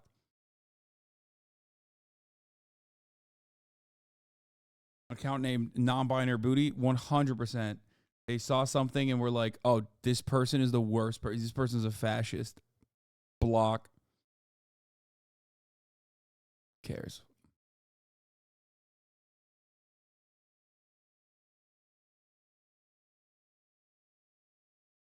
Yeah, I don't know why nobody's asking fucking Piers Morgan what his children will think of him being an absolute parasite on society. They should ask him It's like that. sex work is work. Well, I'm sure it is. I'm sure it's the worst kind of work. In the most derogatory sense of work. But that does not mean that it is a good thing to do, that you are playing an equal part in the economy, in the progress of humanity. If you work as a lawyer or as a coder, as if you take off your clothes on camera for a bunch of incels living in their basements to you. It's not the same thing. And when she says that, don't worry, she's going to make it up to her kid because she's going to buy him a Ferrari. Again, the notion that you can supplant with material things morality is absurd. And it's a mistake that our entire culture is making right now. In fact, there was a study from the Wall Street Journal fairly recently, we talked about on the show, looking at what Americans now think about being American, what they think is important. Things like parenthood are in steep decline. It used to be that a huge percentage of Americans said that like one of the most important things about being a good person and being a good American was having kids and having a family and getting married. And now the thing they think about the most is material well-being, meaning like earning, how much money I make. Well, there's nothing wrong with thinking about how much money you make when that is in service to a higher goal. Money is instrumental. But we have now come to the point, I think, in Western civilization where money, because morality is no longer an object, because we've dispensed with the ideas of good and bad, we've now decided that money is no longer instrumental. Money is a measurement of are you good or bad as a person. It's like an objective. It's like a video game. The more money you have in the bank, the more Ferraris you can buy your kids. It no longer matters. Ben Shapiro literally is just like, wow, I hate capitalism because it has allowed sex workers to make money, female sex workers in general.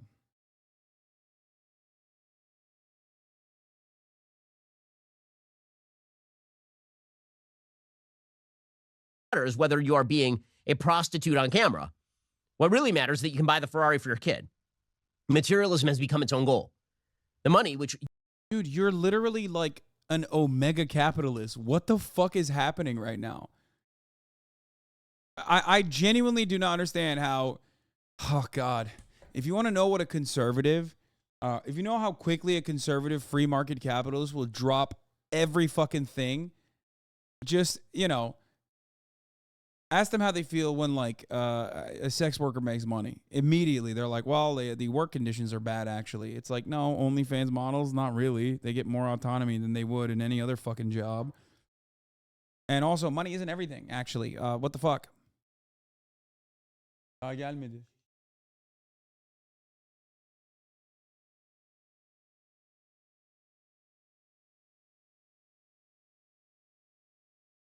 Sen söyle adamlara. Thank you. It used to be good for, you know, buying things for your kids because you, within the context of a strong family structure, or getting a nice house so you can have more kids, or giving a lot of charity, or building businesses to hire people. Money as an instrumental, useful thing. That has been transformed into money as a thing of inherent value. And once money becomes a thing of inherent value, then it does become an immoral thing. If you treat money... Porn fuels sex trafficking, and we all knew it. We all know it, yeah. Respectfully, what have you seen the data on porn? There's new studies. It's a danger and can cause a lot of harm to people in a lot of ways. I've been a long-time sub. I'm just saying. Dude, you're not the first long-time sub that has had anti-sex work takes that fucking pops off in the chat, and you definitely will not be the last. I know. Some of the common damaging aspects of pornography for users can include addiction, isolation, increased aggression, distorted beliefs and perceptions about relationships and sexuality, negative feelings about themselves, and neglecting other areas of their lives. Yeah, dude. I don't know anything about this study, but I'm willing to bet that it was like fucking funded by some psychotic Christian, like fundamentalist movement. There are plenty of them that have been launched in recent years. And ultimately, once again, porn does not have like a physiological addictive property, okay? Like, you're not getting addicted to Marvel Cinematic Universe movies. Or if you are, you're getting addicted to it in the same way that you're getting addicted to pornography, except, you know, if the Mormon group that funded this Fight the New Drug study funded that one, everyone would look at them and go, you guys are fucking freaks. Shut the fuck up. Let's see.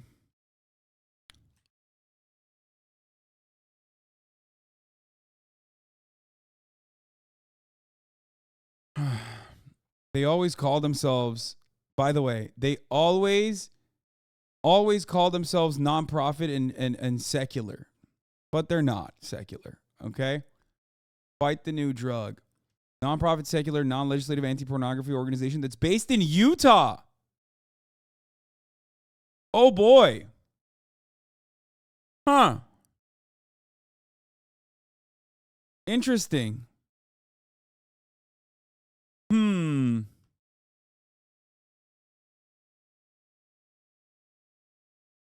That's interesting.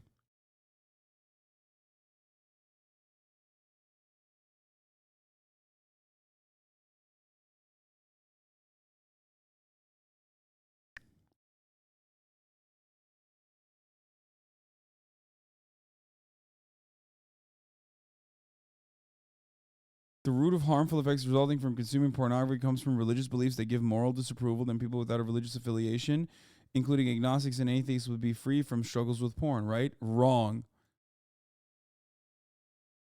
No, porn actually hits you even if you're secular.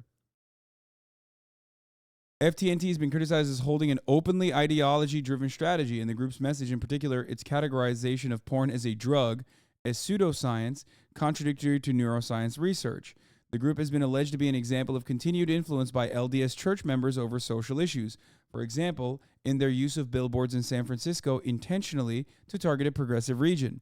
In a Salt Lake Tribune op-ed, a group of sex therapists said that the FTND's leaders and presenters were not mental health or sexuality professionals and were promoting false information and failing to educate children about their sexuality and human development, or the positive as well as the negative aspects of porn. Emily F. Rothman, professor of community health sciences at Boston University School of Public Health, stated in 2021 that the professional public health community is not behind the recent push to declare pornography a public health crisis. That took me... Fuck, we should have timed it. That took me approximately 33 seconds to find. So now, what you're supposed to do is go back and internalize that information, especially at the top of the hour where there's a 3-minute ad break. You're going to have 3 fucking whole minutes to think why you didn't do any additional research on this and proceeded to tell me that it's actually a secular organization based in Utah, and how none of those things immediately triggered red flags in your mind, and why you did not choose personally to subscribe for $5 or for free at the top of the hour, as you've done so for the past 33 months. Okay? Or get gifted a sub if you're lucky. Bottom G, thank you for the 10 gifted subs, allowing 10 people to no longer see the ads at the top of the hour. Here's the 3-minute ad break now. But yeah, just ask yourself why you did not conduct additional research on the institutes that you are, or the institutions that you are bringing studies from. Anonymous gifter, thank you for the 10 gifted subs.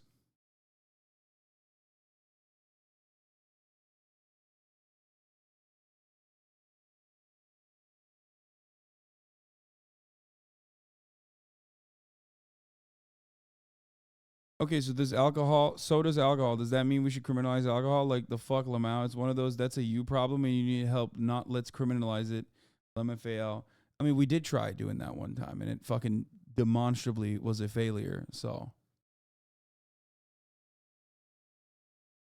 I don't know why people think that like further criminalization instead of decriminalization of sex work is the right move. We have tried and failed to criminalize this kind of shit. Prohibition was, you know, an abject failure.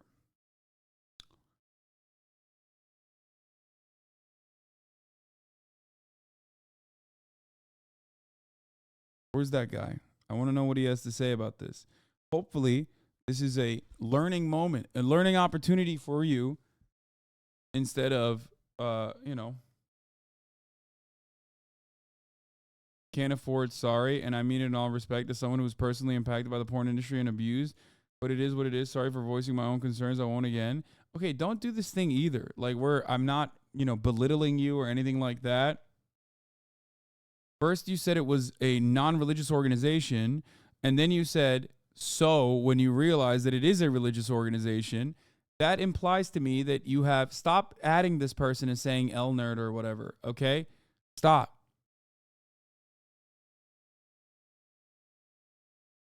Here's what actually happened. Due to your either personal experiences, most likely due to your personal experiences, you developed a distaste for it, and then you went seeking things that confirm your biases.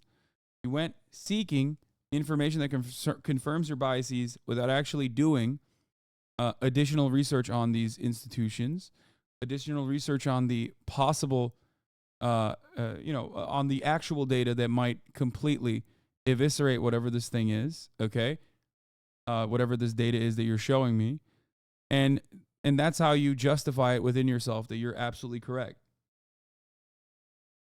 What you're supposed to do in this situation is potentially do what I just did and see if this is an institution that is in some way, shape, or form, you know, a bunch of religious zealots or whatever the fuck. And whether or not porn does have any fucking real adverse effects. You didn't. Whenever people say I did my research, what they actually mean is I fucking went down a rabbit hole that confirmed my biases. Someone force-fed this information to me. It made me feel more comfortable with the opinions that I already held.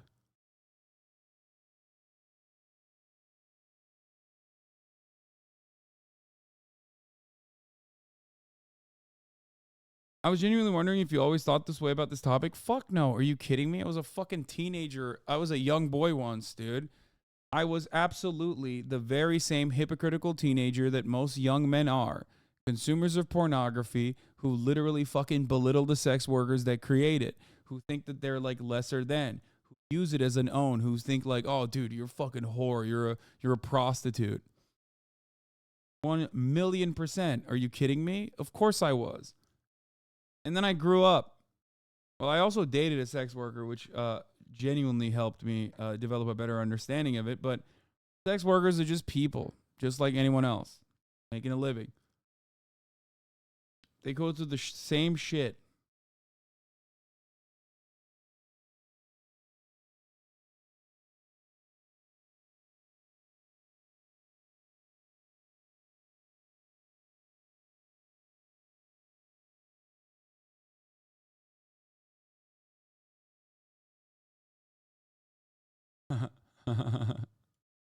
My cousin died of a porn addiction. Fuck you. That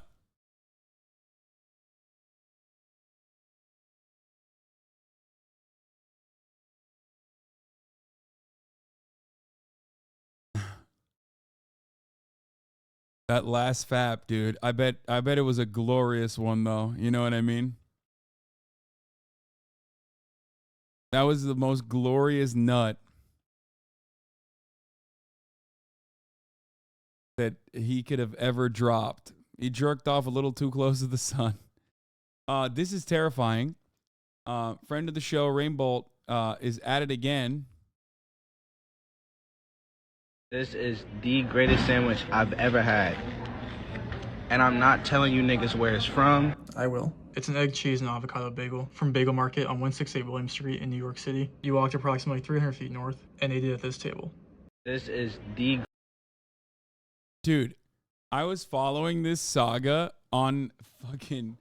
Dude, I was following this saga on Twitter, and I'm pretty sure he said he spent 2 whole days, like 48 full hours, tracking this down.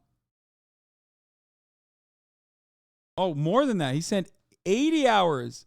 I'm going to be vulnerable. I spent 38 hours this week, 42 hours last week, looking for a bagel on Google Maps. The bagel is in New York City. I have all possible bagels narrowed down. I will find this bagel, and I will not give up. I found where the person was eating the bagel. They took it to a study room at a local college, confirmed via the roof. The bagel is not from the campus. The person had to have walked with the bagel, e.g., gotten the said bagel from a bodega, etc. So I have a radius to search in. Dude. I saw this, but I didn't know what it was about and left it alone. Yeah, me too. It's like, I'm glad that he's a nice guy, because this is an awesome power. Okay?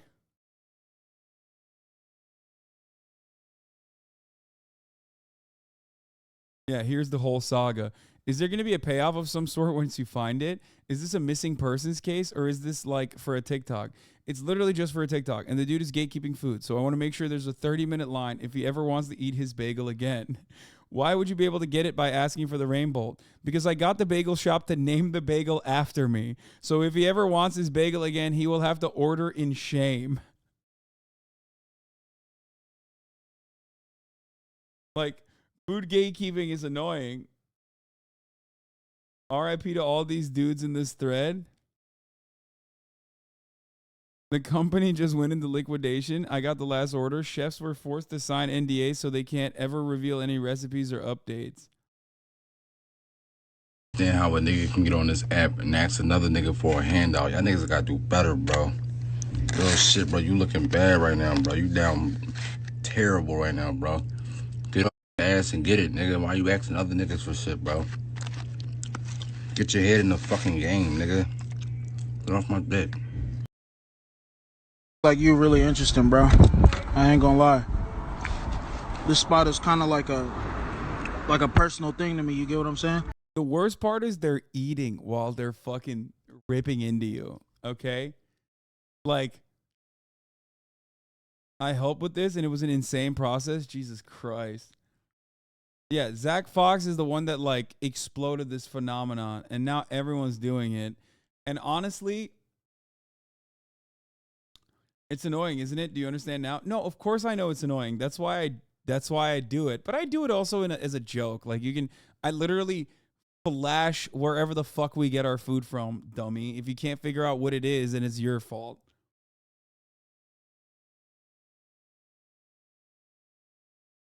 But yeah, like I said, the absolute worst part about this is that they're fucking chomping on the chicken while they're shitting on you. Look at this. You can hear the It's just like a personal vibe, you feel me? You just sound like an evil villain. What's really crazy is you wouldn't have even wanted this if you ain't see me post it. You get what I'm saying? I don't even think you're really hungry like that, to be honest. Oh, he's just reading the Zach Honest, Fox. bro. So, go ahead, find you something to eat, bro. Open your fridge up or something, bro. This is not the fridge, this is the internet. You know what I'm saying? Keep it. Look at this in your fridge. This is the internet. This shit tastes insane, though.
Make him a HasanAbi head, not the CIA. He is a HasanAbi head.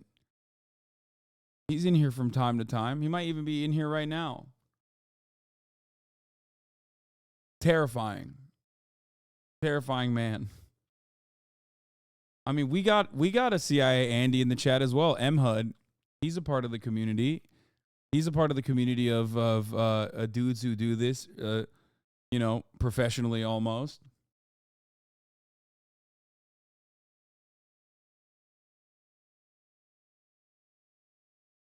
Hasn't been in here since December.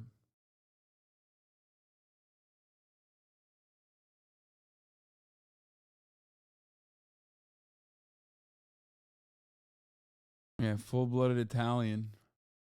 FBI. Of the Jets 2023 opponents in 0.1 seconds, so I can only see half the image, and it's black and white. Ooh, that's just gonna be Buffalo, surely. Wait, what? Nice, we'll take it. That's just a concrete slab. I'm going Dallas. I mean, Texas makes sense. Okay, it was nice. Ooh, that's Boston. I don't even understand what. What? What? Like what the fuck? What is oh my god. No, it's just no, he's doing well. He's sitting pretty making content money. That's good. Let's not give him to the CIA, okay? This is not a good thing. Do not want my man to work for the motherfucking CIA.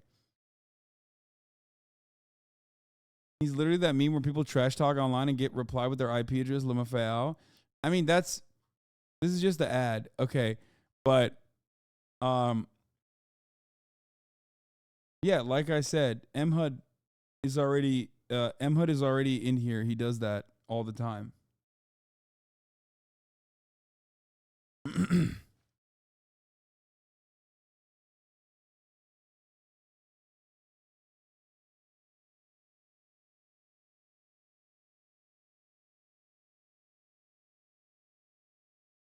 Yeah, we started off by looking at the bagel situation. That's how we got here. All right, why Disney World is in Florida? Let's take a look. Let's consult a map. I already Here's know, Germany, Morocco, and Fantasyland. But beyond Walt Disney World's... He started doing GeoGuessr because he watched Ludwig and thought he sucked? Wait, really? No, I thought he was doing GeoGuessr before Ludwig. He exists because Ludwig played GeoGuessr on stream inspired by Ludwig?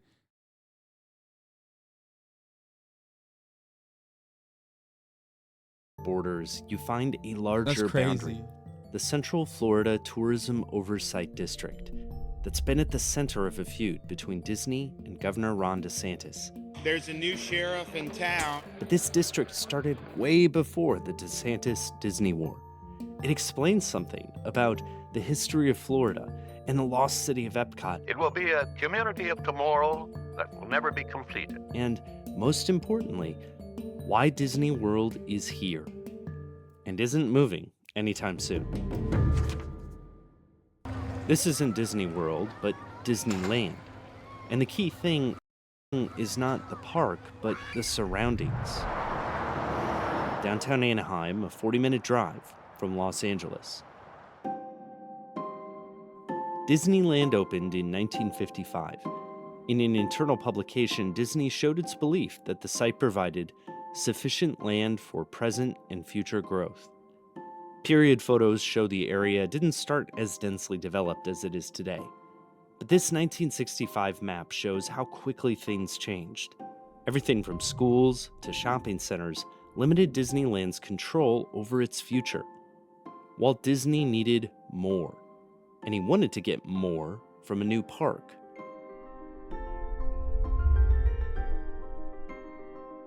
He wanted his new park to be on the East Coast. He needed a lot of land, so dense urban areas were out. He didn't want cold. That narrowed things down to Florida. He also didn't want to compete with the ocean, so he skipped coastal locations. When flying over Orlando, he saw I-4, I-95, and the Sunshine State Parkway. That clinched it. Locals started to notice big land deals being made by mystery companies. Soon, Floridians began to suspect their mystery industry was Disney. The size was immense. Here's the size of Disneyland if it were in Florida. And here is the land they bought for Disney World, as it is today, even after some land was sold off. Shortly after the land story broke, Disney held a press conference with Governor Hayden Burns and brother Roy Disney to discuss the plans. It will bring a new world of entertainment, pleasure, and economic development to the state of Florida. Walt Disney. Let's break down this next Walt Disney quote. After you've done something, you see with the experience of and all of that, what you might do if you were starting from scratch. Disney wanted to get right what he missed in Anaheim. After taking a look at the land this morning, I say we are starting from scratch. The land needed a lot of work, drainage work, development, everything. Just look at this 1962 map of the area. There were some orange groves on the land, but this symbol means swamp. The area is called the Reedy Creek Swamp. But we have many things in mind that could make this unique and different than Disneyland. Disney also had greater ambitions for the land that he would only reveal later on. Here in Florida, we have something special we never enjoyed at Disneyland. There's enough land here to hold all the ideas and plans we can possibly imagine. To persuade Florida's government to support the project, Disney released concept art like this that showed way more than a theme park, like a giant industrial complex and a constantly evolving city of 30,000 people. Epcot, an experimental prototype community of tomorrow. And all these varied activities around the Disney World will be tied together by a high-speed, rapid transit system running almost the full length of the property. It will never cease to be a living blueprint of the future, where people actually live a life they can't find anywhere else in the world. But Disney didn't want to wait for permits for every sewer drain and light post in his city of tomorrow. To have complete dominion over the land he'd bought, he needed political control, not just a title. He needed a kingdom. Special districts are common. Tens of thousands of them exist across the United States. For example, the famous retirement community The Villages, just north of Disney, uses them. These let residents vote on a board, which then establishes policies that can raise taxes, build stuff, or fund public safety departments. This can happen across municipal boundaries, county lines, or other traditional boundaries. Disney wanted a superpowered version of this, with Disney staff as the sole voting residents inside it. They would be able to vote themselves in and make their own rules. The Disney World land is split between Orange and Osceola counties. It also includes what planning documents list as jurisdictions of the City of Bay Lake, unincorporated areas, and the City of Lake Buena Vista, all of which were created for and are largely controlled by Disney. They had multiple points of leverage to get this. I believe we can build a community that more people will talk about and come to look at than any other area in the world. All these plans meant promise of economic development for a relatively sleepy area. I predict that we'll experience at least a 50% and possibly 100% increase in tourism in the state of Florida. Disney could also threaten to pursue alternate sites. In Northern California, in Mineral King, they had a parallel proposal to build a ski complex that was closer to Anaheim and less swampy. It ended up serving as a taunt to Florida. The result was clear.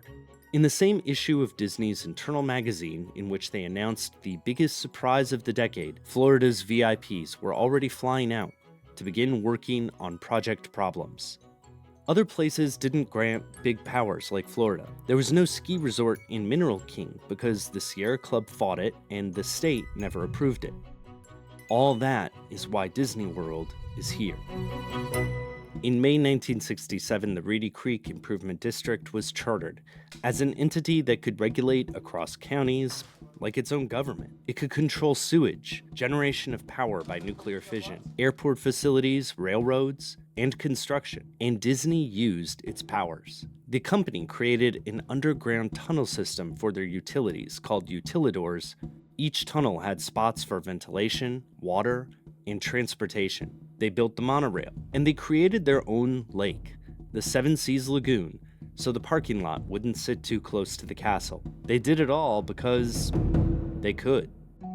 In 1966, Walt Disney died in Los Angeles. The city part of his Disney World dream mostly died with him, despite some gestures toward building it. Epcot became a part of the theme park in 1982, but it was not a city. The district's comprehensive 10-year plan shows how far the Disney dream has drifted from Epcot.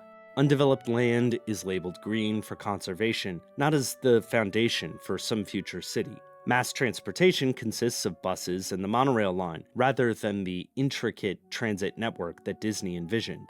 Disney has massive populations staying in its mini hotels, but when you look at a map of permanent residential addresses in the district, you see 8 here and 9 here. It's projected to be about 43 people by 2027. Disney ensured that later residential developments didn't change things. Development of Disney's Imagineered small town, Celebration, Florida, began on the district in the 1990s, but it was de-annexed from Reedy Creek. The same happened for the Disney-owned Plantation Park condos in Little Lake Bryant. Being cut out of the district means no voting for the board. All of this was just background until the feud. Welcome to the Walt Disney Company's annual meeting of shareholders.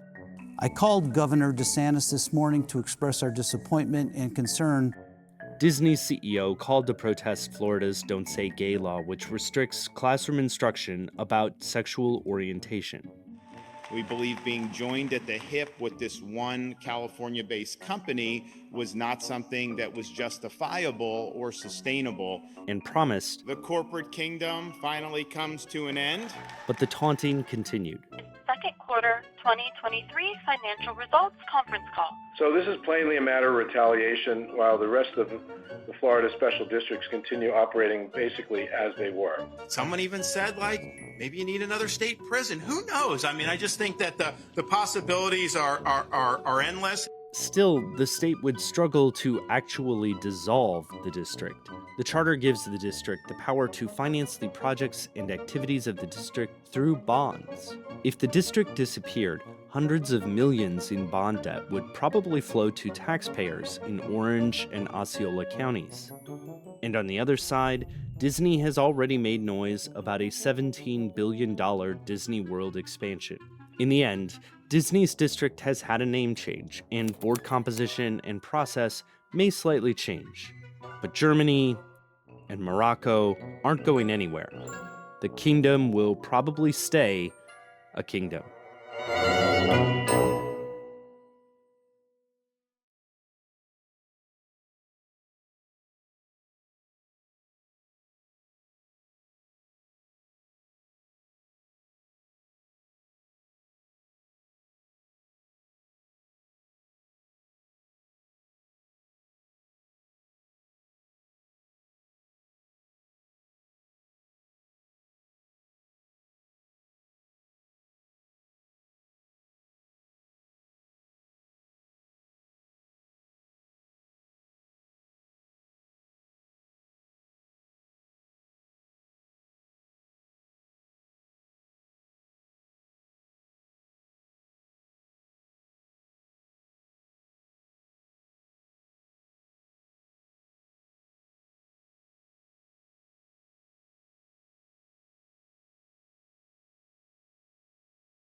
Holy shit. I'm sorry. I had to deal with contractors.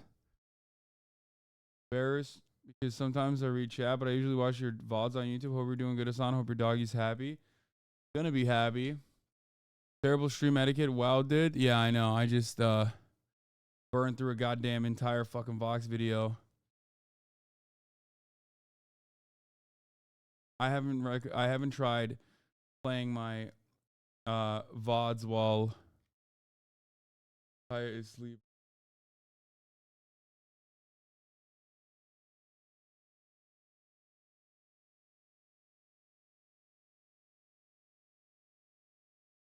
Here, there's a new vote. One of Natalia's deal breakers is a skinny. I don't remember saying that. Button, I think you're making things up. Oh no, I'm gonna list off all the deal breakers. Welcome to The Button, a speed dating show. When the button lights up red, either player may press it and swap. Sorry, chat. That's a deal breaker for her. You're fucking cooked. About their date for a new person. Get out of here. If 2 people can last on a date for 10 minutes, they win an all expenses paid second date. This is The Button. Andy. Yeah, nice to meet you. What was your name? Cane. Like Cane? a walking cane? Oh, Yeah. nice. Nice to meet you. I guess, can I start off with a question, a little icebreaker? How would your friends describe you? Let me think. Probably sweet, sexy, yummy, feral. Feral? Feral, yeah. Can you go in a little more Wait, detail about we interrupt this broadcast because Avatar is real. It's real. It's fucking so real. This is next level. The captain whose boat was attacked. We talked about the orcas that have been attacking ships and like how one orca basically taught other orcas all around the idea that like they should attack fisher boats and ships in general. I think it was a yacht originally. Yeah, Talakan, Orca's Revenge. And it turns out it's happening.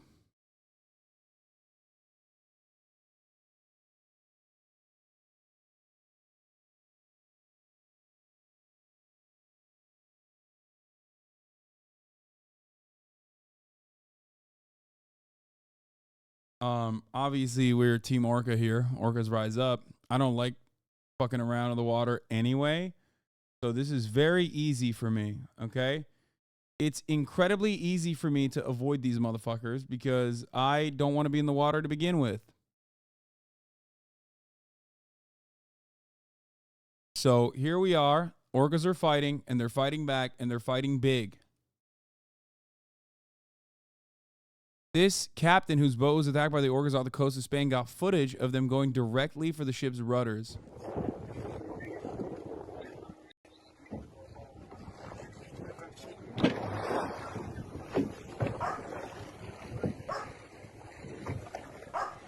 Arrancó el segundo. We lost both rudders.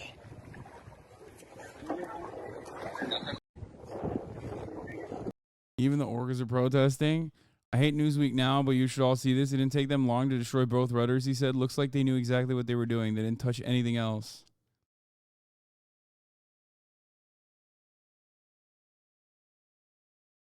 For those of you who don't know, orcas notoriously have never killed a human deliberately outside of captivity.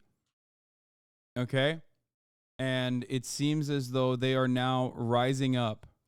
In Spain, this orca and their leader Gladys has become a meme and icon for the left. I know. Chapo covered it as well. I covered it on the stream as well. Avatar is literally real.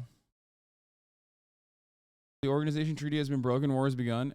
Ironic because, like, we have orcas memes in this community. We've memed about orcas a lot in this community. Like, a lot.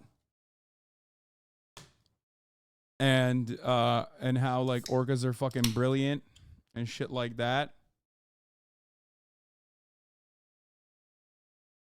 You think we're the only species that goes through trends? Think again. Orcas do too. And right now, it's very in to damage boats in Europe. Orcas are highly social animals, and they pick up on... I was an orca skeptic. That's true. And now I have changed. I have learned. I have grown. I have changed. I no longer maintain the positions that I had. where I am a firm believer in orca supremacy, and I think that they're better than humans. On behaviors from each other. They do it for a while and then it just stops. Like a trend. The most famous trend was in 1987. Some orcas in the Puget Sound started carrying around dead salmon in a way that kind of resembled a hat. 2 other pods started doing it, and then they just stopped after 6 weeks. A year later, some of them tried to bring it back, but it was done. And now, orcas in Europe are damaging the rudders of boats, just trying to rip it off. Some scientists think it might have to do with the propeller, that the orcas like the water pressure coming from it. So when it's off, they get frustrated and attack the boat. That's just a hypothesis. Now we'll have to wait and see when this trend is over. You think we're the only species that goes through trends? The government trying to take our guns, the conspiracy to let the orcas advance on the Eastern Front. We need to keep our guns unless we all want to end up in the camps. It's funny that you say that because, like, I don't think that you'd be able to do shit to orcas with, like, regular conventional small arms, you know what I mean? You'd have to shoot them a lot.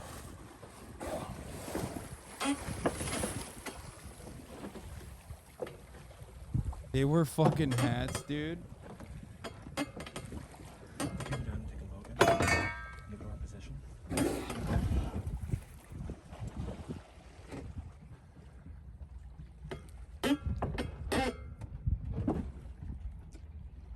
Oh, for the record, orcas are also incredibly devious and incredibly evil.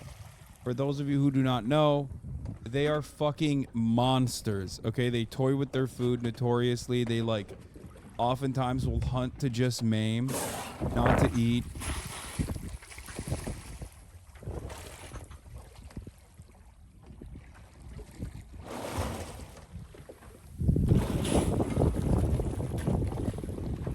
They are beautiful, though. They're just fucking terrifying. I don't feel the same way about orcas as I do about hippos. Like, I love hippos.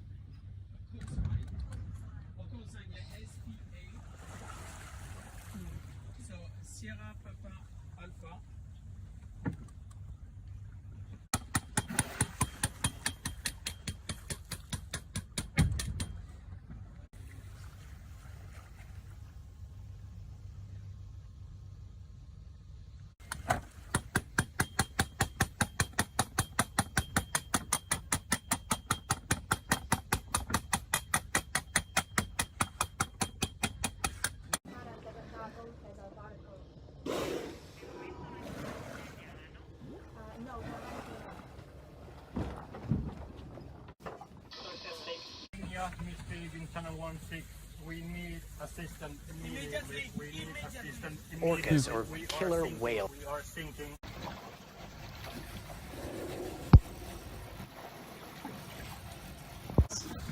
I sent the video out. Somehow we're...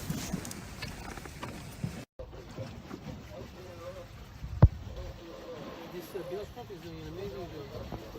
This electric one that I got like just in case. This is fucking terrifying. Hasan's nightmare situation, dude. Yes. No, I think I'm more afraid of octopus though. Like octopi. I think it's literally it's just truly terrifying. Have been doing something really weird over the past few years. They are attacking and even sometimes sinking boats. And the most recent incident happened about 3 weeks ago. This was off the coast of Spain where 3 orcas hit a sailing yacht. They sunk it, and researchers don't really know why this is happening, but there's some speculation that this could be, and get this, a series of coordinated attacks. It sounds so bizarre when you hear it. But joining us now is Jeff Corwin, a biologist and host of Ocean Treks with Jeff Corwin. Jeff, so 15 of these incidents between orcas and boats off the Iberian coast in 2020, is that a lot? How uncommon is it for orcas to come across and interact with boats this way? Uh-oh, somebody woke Gotti, up. I'd say this is some pretty extraordinary orca behavior. These are incredibly intelligent creatures. They learn, they adapt, they discover, and they change their behaviors. They also have all the emotions that human beings would have. They have joy, they have fear, they have malevolence. They're incredibly complex social creatures. And in this case, Gotti, is what we're seeing is a very novel learned behavior. But the question is, Why are they attacking these ships, these sailing vessels? And I mean, when you start thinking about what's going on, it almost paints this picture of, at some point, some orca or the orcas decided that this could have been a threat, and then they had to communicate. It's either the same pod or they had to communicate that with other orcas for this to be going on in different places. Is there a chance that this is all the same pod, the same orcas, or does it seem like it's happening with orcas that may be outside of a family unit? Well, this is likely what we call a residential pod, a residential extended family group. And this is a behavior, just like human beings, is through trial and error. It's through learning and through discovery. And what is likely is one orca is teaching another orca, likely a mother teaching its calf, this behavior. Now, there's two theories to why this is happening. One theory is that it's out of being rambunctiousness, playful behavior. Of course, they're very powerful and there can be devastating consequences to that playful behavior. But the other is that it's because of a traumatic event. There's one female orca in particular, and the theory is, one theory is that maybe she was injured, she had this traumatic event, and now she takes a sailboat as a threat, and she's taught this defensive, then offensive behavior to other members of her pod. Yeah, and it's crazy because orcas, I mean, I grew up watching Free Willy, so it's very easy to anthropomorphize what's happening. No, like orcas are literally one fucking type of animal that you can anthropomorphize, as far as I understand, because of how fucking intelligent they are. That's precisely the reason why it's additionally fucked up to enslave them like they do at SeaWorld. Like, it's... Not to get all fucking PETA over here, but I mean, it's like more intelligent than it's significantly more intelligent. It's more intelligent than a fucking pig, right? And pigs are pretty fucking smart. I mean, they're smart like a 4-year-old, whereas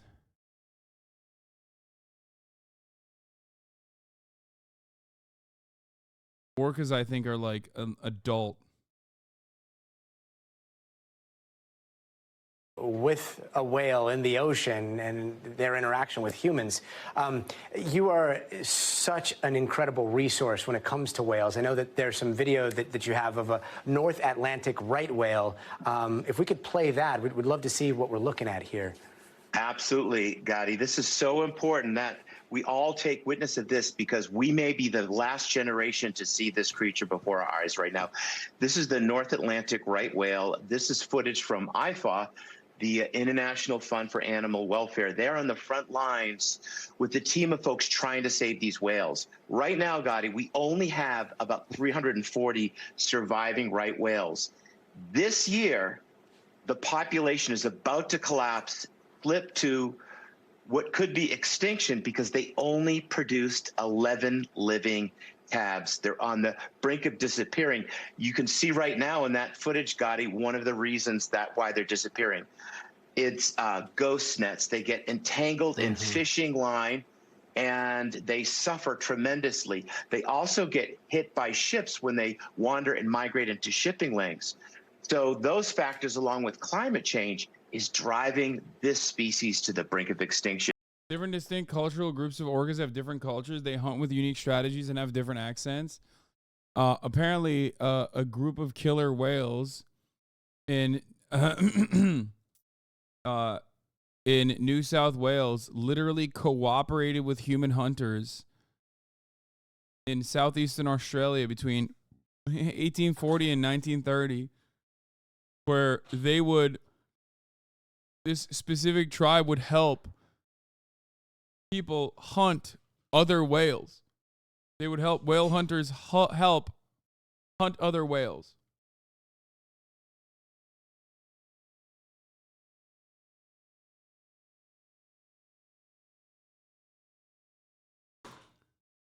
Fucking terrifying.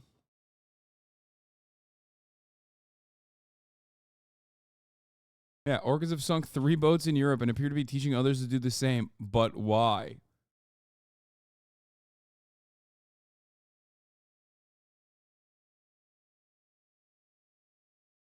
extinction, and we may lose it within our lifetimes.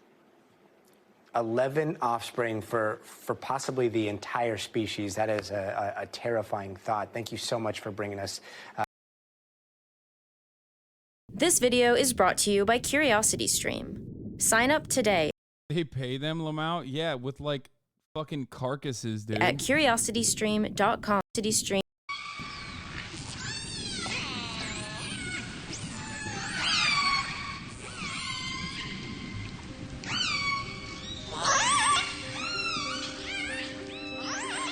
In every ocean in the world, from coastal shorelines to the tropics to the poles, to the endless deep expanses, live the most widespread creature in the world after humans.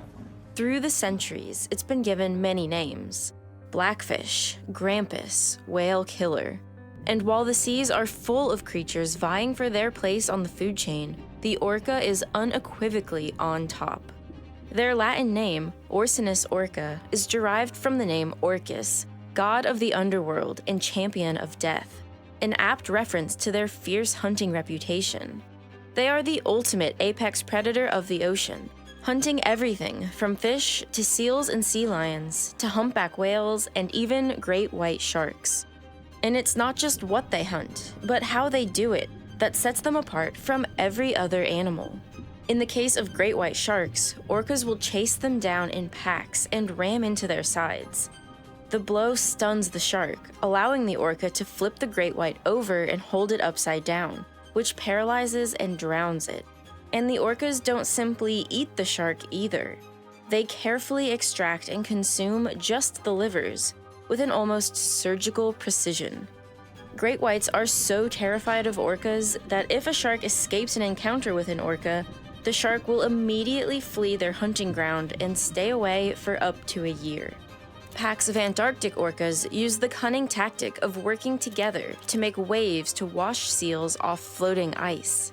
Other groups. This is real, by the way. Chatter signed up Hasan for adoption on OK Buddy. I adopted an orca. Wait, recently?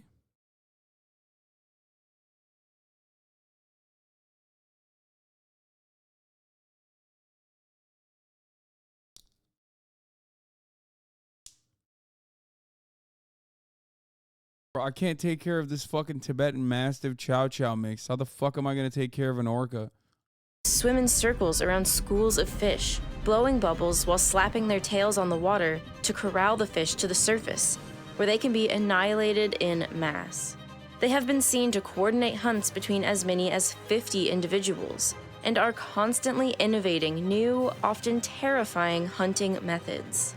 Hunting strategies like this have entranced scientists for years because of their apparent military precision. How are orcas able to communicate and coordinate such complicated concepts? How do they come up with so many new ideas and implement them so effectively? While many of these answers are still being uncovered, research is starting to get inside the minds of orcas, revealing just how powerful the orca collective can be.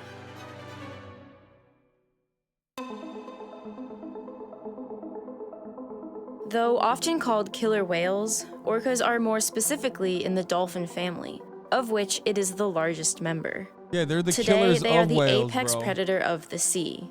But their evolutionary story didn't always take place there. 50 million years ago, this land-dwelling, wolf-sized creature called the Pachycetus lived along the edges of a shallow ocean, where it ate fish and other small sea creatures.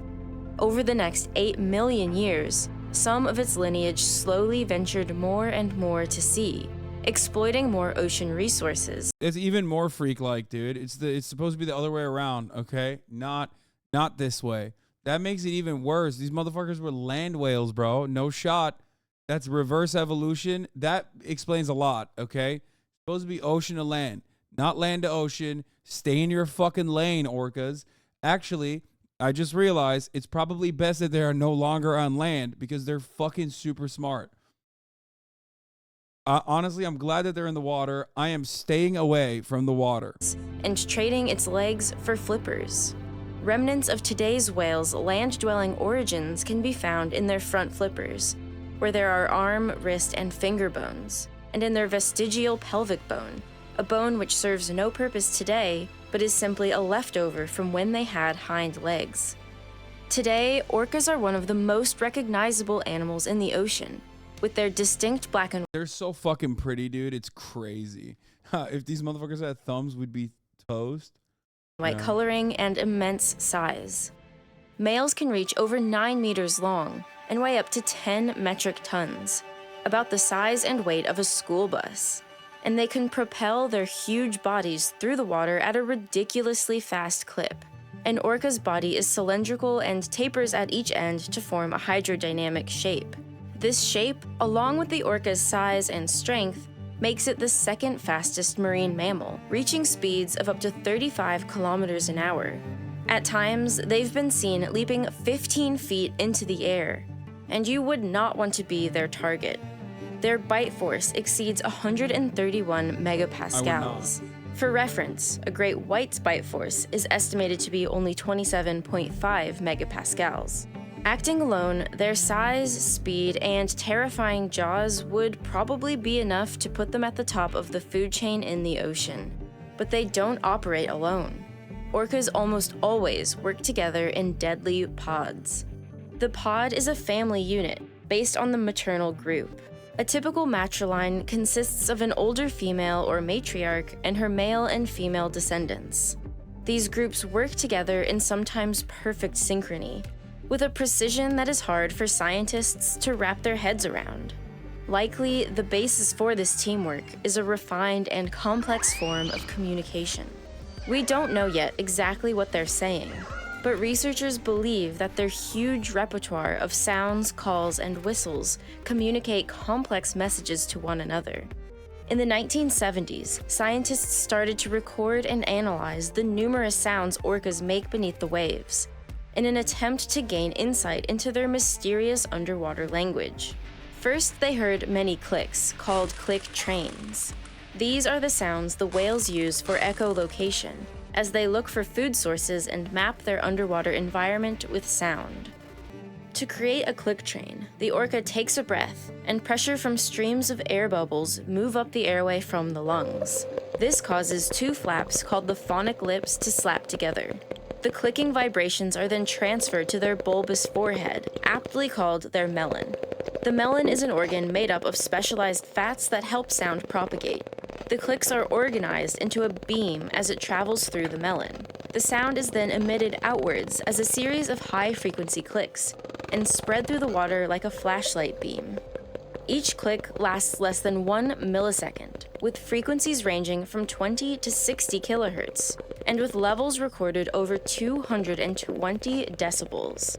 Decibels underwater are measured slightly differently than in air, making this seem extreme, but it is still insanely loud. If the sound waves hit an object, some sound waves bounce back to the whale in the form of an echo.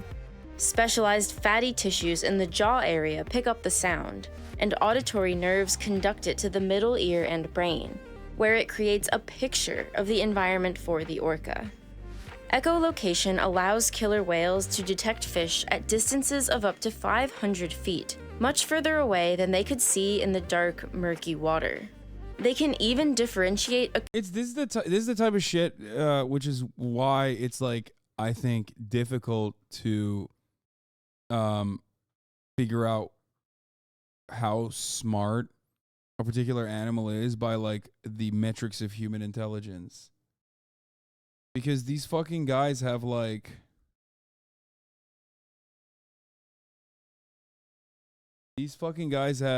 so much more. Like they have so much more skill. Like they have shit that we would consider superpowers. Nesua, HasanAbi crying. Oh yeah, I heard you died, brother. You need me to fucking grind you?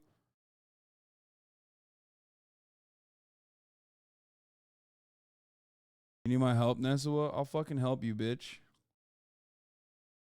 You want me to help you, dude? I'll tank for you. acoustic signatures of different swim bladders of different species of fish, to ensure they get their favorite I'll kind. boost you, Ness. Killer whales in the North Pacific, for example, prefer to eat almost exclusively Chinook salmon, whose range exceeds 15,000 square miles.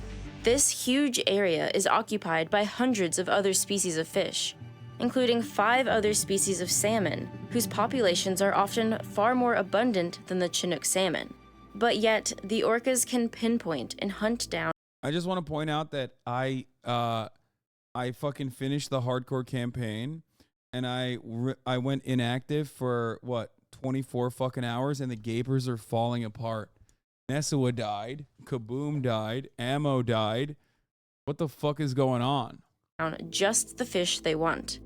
Their echolocation. Nesua is laughing at you. He's already higher level than you. I'm just saying, dude.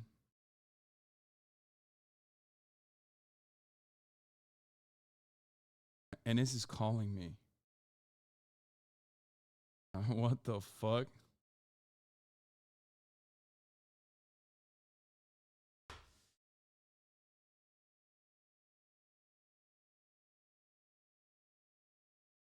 Is astoundingly precise. Next, researchers focused in on a different sound the orcas were making: whistles. Whistles are high-pitched, show a high degree of directionality, and are highly modulated, and as a result, they don't carry far underwater.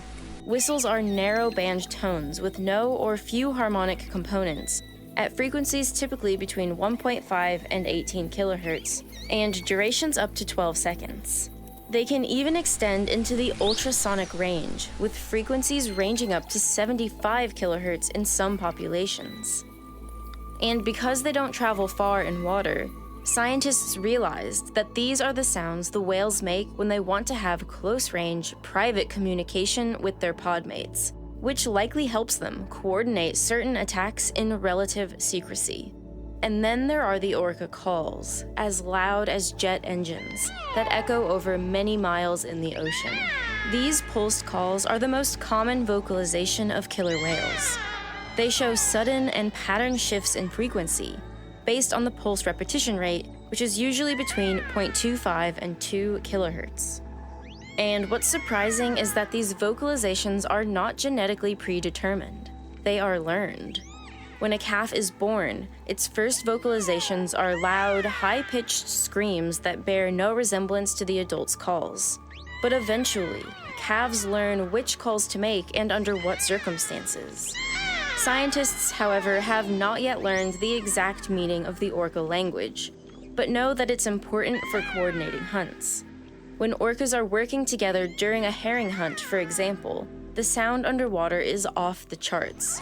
There are clicks. It's like, imagine hearing that is the last thing you hear. It's like the sound of like cute little babies, and then they just fucking eat your boat, dude, and kill you. Whistles, calls, sometimes with harmonic tones and tons of undulation. Because of its learned nature and complexity, scientists believe that there is potential for communication of complex, specific information in calls, a true language being spoken. Researchers are processing hundreds of hours of audio data from tagged If you're in the water, the sound can stun you. I've heard of animals in an attempt to correlate the sounds to certain behaviors, to understand how exactly they communicate their hunts. My man is just fucking around, dude. Yo, scientists are out here fucking around with orcas, dude. That's a dangerous prospect. Communicate their hunts, certain behaviors, to understand how. Like boop. Just poking this thing. How exactly they communicate their hunts. Using artificial intelligence, scientists hope to one day be able to literally translate whale language into ours, perhaps even allowing us to converse with another species. Recently, an AI was developed that can translate one human language to another without help from a Rosetta Stone or key. Taking this one step further to decipher whale language may not be that far-fetched. Researchers are already working on training their AI to identify call types. Let's not do that. I'm gonna okay.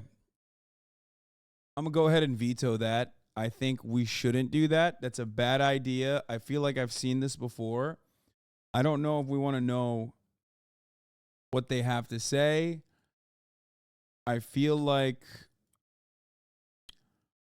yeah, I don't know. I feel like that's dangerous, man. Nah, we're good. Find possible subunits, and detect recurring communication patterns. This, correlated with observed behavioral patterns, may one day decode the orca's language. But beyond giving hunting signals, orca language serves another purpose. Language is the basis for every orcapod's group identity. An identity so solid that orcapods, in a Stay out of sense, orca business? have I agree. cultures I as want rich to. and varied as our own. And it is this culture, this group identity, that sets them apart as the most effective predators in the ocean. Though many pods of orca often live in close proximity to each other, they can lead wildly different lives. A type of pod called resident pods live in relatively predictable locations, largely around coastlines, such as the well-studied northern and southern residents off the coast of British Columbia. These are the most common types of orca, and many pods of resident orcas can live near each other, not exactly living and working together, but on occasion interacting. These pods typically have an average of 14 members, but up to as many as 50, and they typically hunt fish. But then there's another type of orca, called transient orcas, that are far more rare. These elusive and mysterious whales occur sporadically in unpredictable locations, often staying submerged for much longer than residents, hugging the shore but staying out of sight. These renegade orcas travel huge distances over their lives, with some pods of transients known to travel between Alaska and California. Transient pods are much smaller, averaging around 3 members, and they typically hunt marine mammals like sea lions. Transient orcas do not interact with resident orcas. It was clear to researchers from the beginning that orcas opt to live in these groups. But just how distinct these— Yo, I know dolphins are fucking way worse, okay? I know. I mean, but orcas are also kind of like dolphins. They're like fat dolphins. pods were from— They do look very huggable. It's very deceiving. Like, out of all tiers of animals, like, orcas kind of look the most huggable in the water. Okay, least huggable would probably be an octopus. Again, I am obviously a little bit biased. I don't know why. Or crabs. Animals, like, in the water, they seem very huggable. They seem very cute. Like, I feel like you could befriend one. Okay? I feel like you could befriend one. You can, like, you know, grab onto their fucking tail and they, like, swim around with you. Yes, I'm recognizing that I'm basically describing James Cameron's Avatar 2, The Way of the Water. I know, but, like, real. It's very real, okay? Still, though, very deceptive. Very deceptive. Because they're fucking dangerous. One another wasn't revealed until the 1980s, when researchers, for the first time, began to listen more closely to the different orca conversations happening under the waves. And what they found was that each pod has its own collection of calls, referred to as their very own dialect.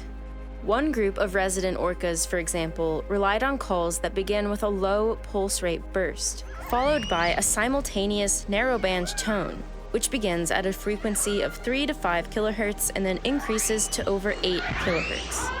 Another group of resident orcas uses a different type of call altogether, a low frequency, gradually rising tone, followed by a lower pitch pulse, which is then followed by a sudden shift to a high frequency tone and ending with another low-pitched burst. Resident orcas can have dozens of identifiable calls like this, each completely unique to their specific pod. And the difference in calls between resident and transient orcas, even in the same area, gets even bigger. Transient whales overall are very quiet compared to the residents. When they are foraging, they're usually completely silent, not even using echolocation, which is heard in abundance in resident pods. But all transient orcas studied in the Pacific Northwest shared one type of distinct call, usually used while foraging, and even then they did so rarely. A long, quiet, low-frequency call. The different orca dialects That's often a go scary one. unchanged within a pod for decades, indicating that they're likely an essential way to maintain group identity. And this group identity is the key to their unrivaled success. A cultural species behaves differently than a species where everything is determined genetically. With each orca dialect comes a suite of wildly varied behaviors from group to group, each with particular traditions that allow them to carve out a specialized niche, hunting a particular target with a sophisticated, sometimes terrifying strategy. The killer whales off the coast of Argentina have perhaps the most startling tradition of all. It was first observed in 1980. They avoid the top of the hour ad break by subscribing for $5 or for free. That's right. I'm in the pocket of Big Orca. Okay? Big Orca, every time you've gotten gifted a sub in the chat, it's an orca. That's right. I'll say it. Fuck it. Yes, for a very long time, orcas have been able to communicate, and they watch Twitch, and they watch me. They don't want you to see the top of the hour ad break. There it is. Okay? Here's a 3-minute ad break now, by the way. 1985, Samantha, thank you and for the 5 gifted scientists could subs. almost not believe what they were seeing. When the tide is high and the sea is calm, the orcas snag MB sea Chaos, thank you lions for the 5 directly gifted from the subs as well. shore by intentionally beaching themselves. Like a terrifying tsunami, the orca surfs on an advancing wave until it's close enough to grab the unsuspecting sea lion. Yes, I've been actually able to communicate with them back.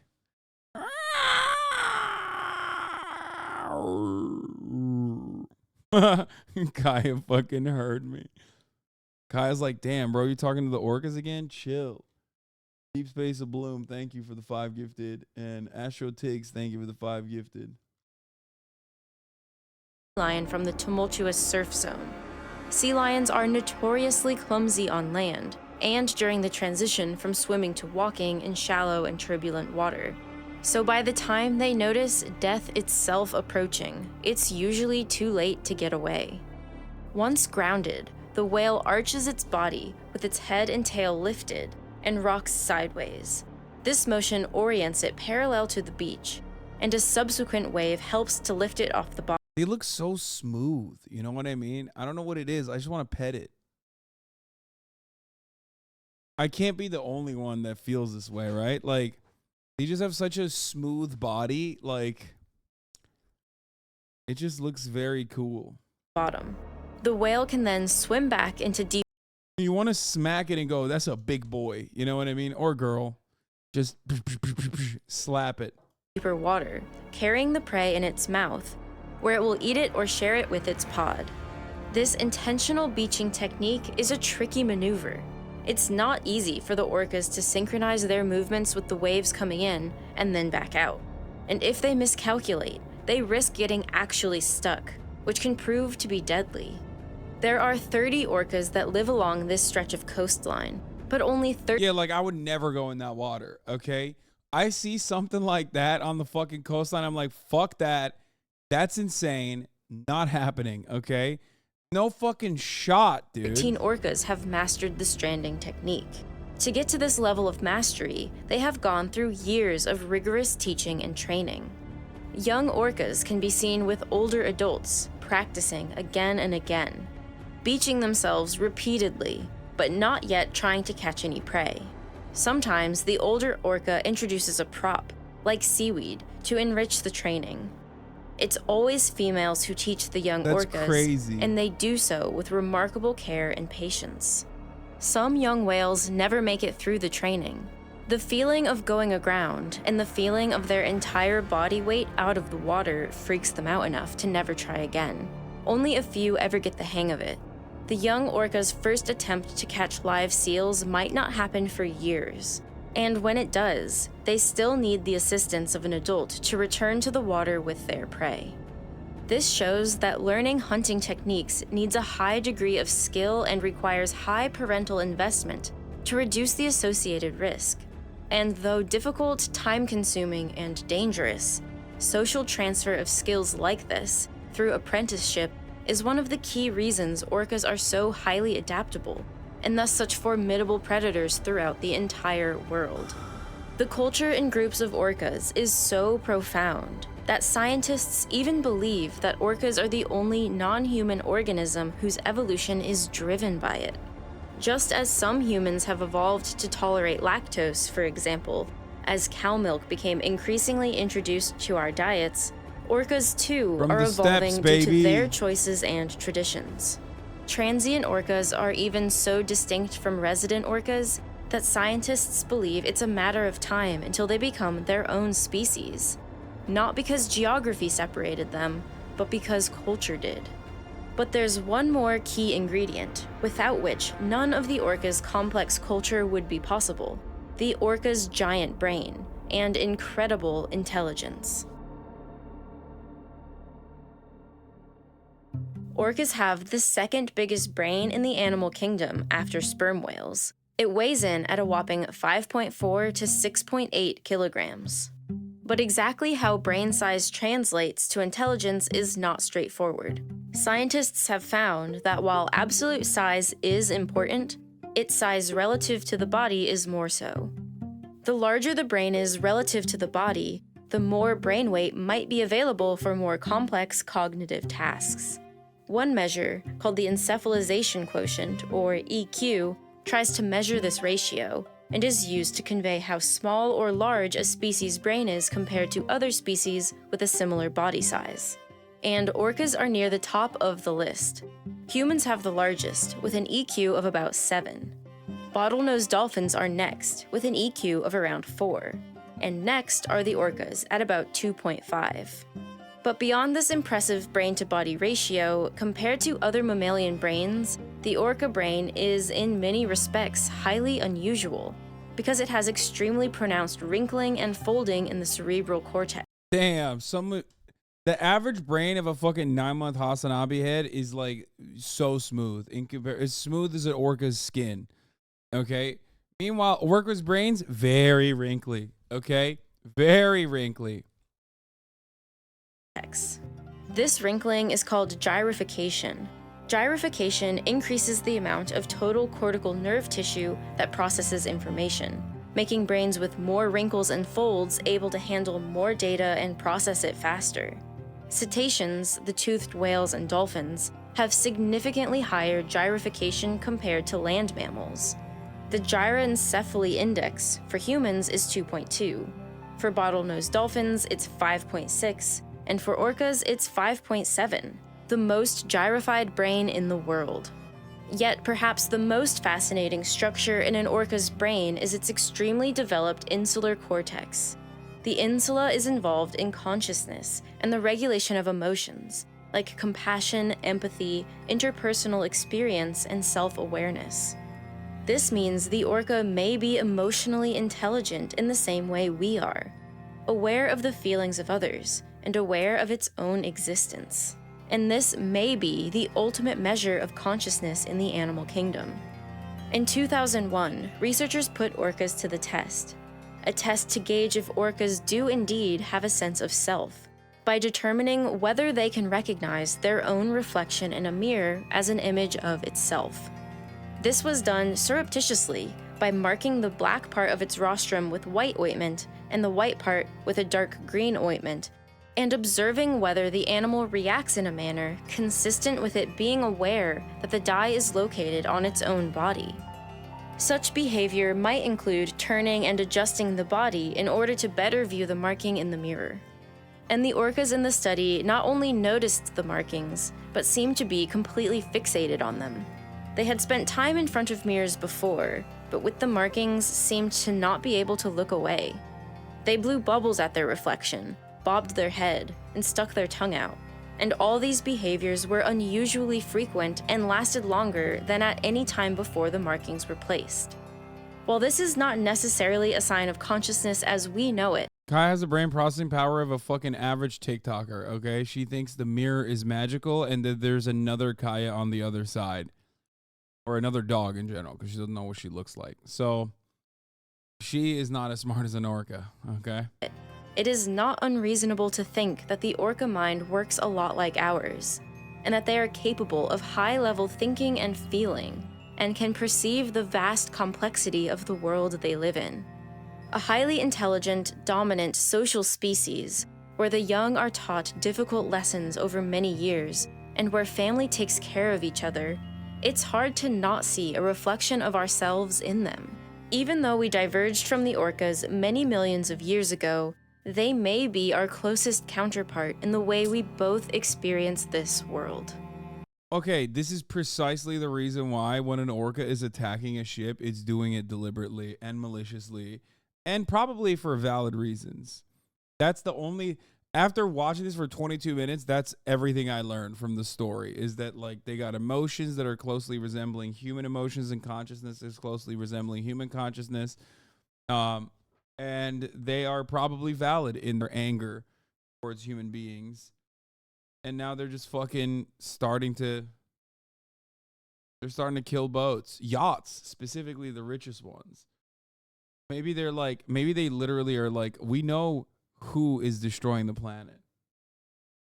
If they start going after exclusively like mega yachts and shit and start fucking capsizing like the yachts of oil industry executives, you know shit's popping.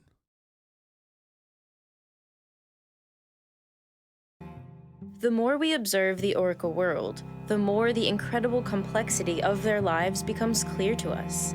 And at every turn, researchers seem to be discovering an orca behavior even more mind-blowing than the last.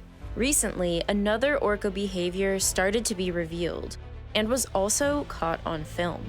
Orcas are notorious for working together with other orcas. But now, they've been caught on camera not just working with their own pods, but with a completely different species, the humpback whale. What is sometimes their prey, humpback whales are now acting as their partner in some areas, as they help each other in hunting shoals of herring. It's a behavior that has to be seen to be believed. And to see it in action, you should watch the Orcas vs. Humpback episode of Sea Hunters on CuriosityStream. This is a brand new 6-part series that covers unexpected survival techniques of the ocean's predators, with some of the most groundbreaking footage of these behaviors that's ever been captured. Other episodes include the unexpected conflict between sea lions and hyenas, and the cooperation between dolphins and gannets, and detailed coverage of the orca stranding method as they snatch sea lions from the shore. This is one of many incredible series on CuriosityStream. Alone, CuriosityStream is a fantastic educational streaming platform. But now, CuriosityStream has partnered with us to offer an even better package. By signing up to CuriosityStream, you now also get a subscription to Nebula. Nebula is a streaming platform made by me and several other educational YouTube content creators. It's a place where we can... Why doesn't Hasan do ads like this? Because I'm fucking fake, dude. Dream announced that he will go back to wearing a mask and has deleted his face reveal video due to hate comments. Christ. Bye from Dream. I deleted my face reveal, and this is why.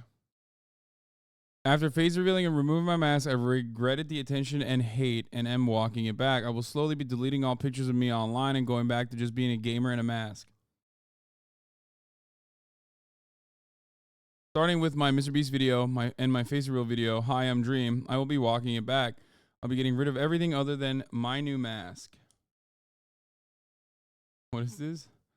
Man thought he could load up an old save file? Jesus Christ. Exactly. He should just be proud of how he looks and not care what people think. I'm ugly as fucking still happy, Lamau. Dude.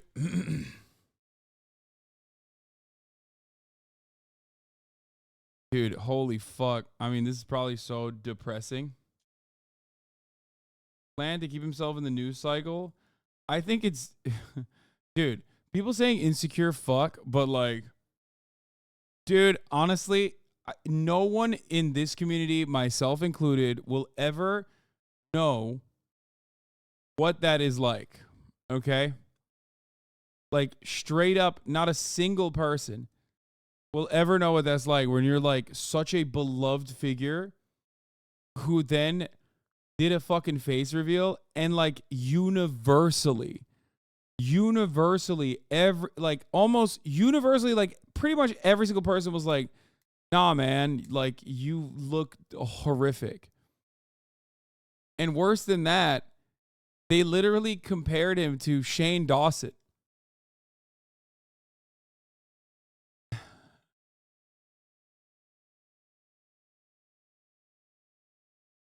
I don't think he looks like, I don't think he looks bad. He's just like a normal dude.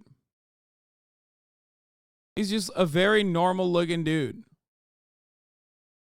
And I think that it's because he's a very normal looking dude that, like, no one's expectations, like his Stan's expectations were never going to like meet. Like the expectations that Stans had was not ever going to be met with like the reality of the situation. I think he might be using this as an opportunity to like promote some shit, but also simultaneously it probably was fucking devastating. Reveal was clout and this post is clout again. Nah, I think like his reveal was major clout, but now it's like it's just anti-clout at that point. I know like we all think it's like cynical, but like no, dude.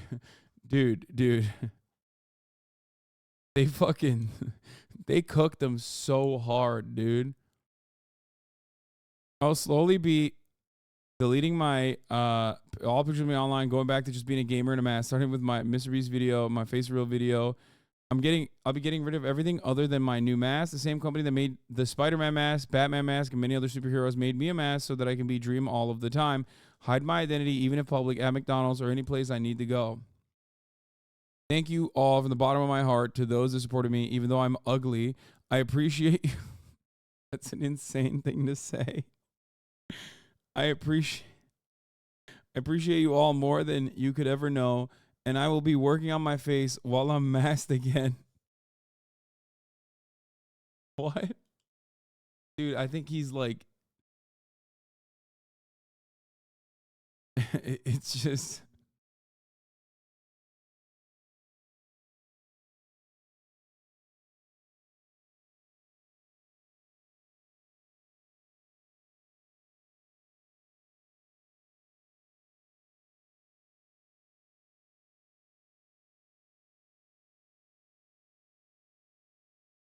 At least he's taking it in stride. This is the opposite of taking it in stride. I guess working on my face part implies maybe it's a joke or something. I don't know. This is either really funny or really fucking sad, and I'm unsure which one. Yeah, dude. I think we forget that, like, you know, content creators are human beings too. And like... he's using the Jawser size. Okay, he should do the opposite of that. Fuck you mean? Okay, listen. Content creators are human beings as well, okay? And we tend to forget that, myself included. You're not helping. I've said nothing new. I literally said he has too masculine, like too much of a Chad jaw, like a masculine jaw, and his eyes are too soft. That's what I said from the beginning. That was my statement from the jump. Okay, that's what it is. It's a juxtaposition that is you know, it's a juxtaposition that I think gets people to read it in a different way. But everyone thought he looked horrific, brother. I'm not saying I thought he looked horrific. I'm saying people were being fucking ruthless. And they were ruthless. Can we admit that people were fucking ruthless? Like that shit's insane, dude.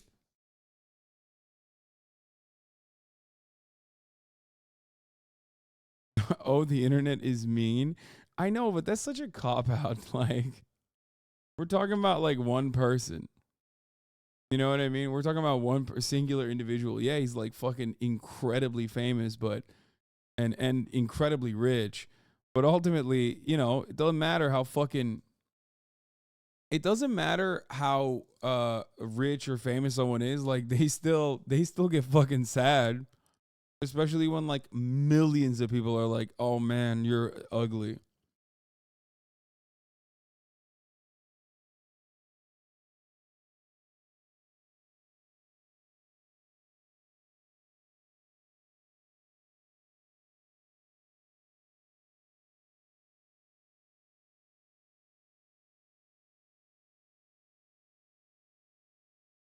Man just needs a beard. I think so too. He should have experimented with that before giving up on his face. Someone said it's the reverse. One guy, it's every guy. Yeah, literally.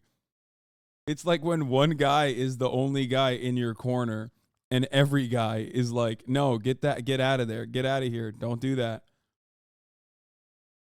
So I feel like that's probably very, very damaging to your mental health, I assume. But also now that he did this, it's still damaging. You know what I mean? Like now that he did this, then all you're doing at this point is just kind of like reminding people what happened. You know what I mean? And reminding people of the quote unquote controversy, which still makes it worse. You know?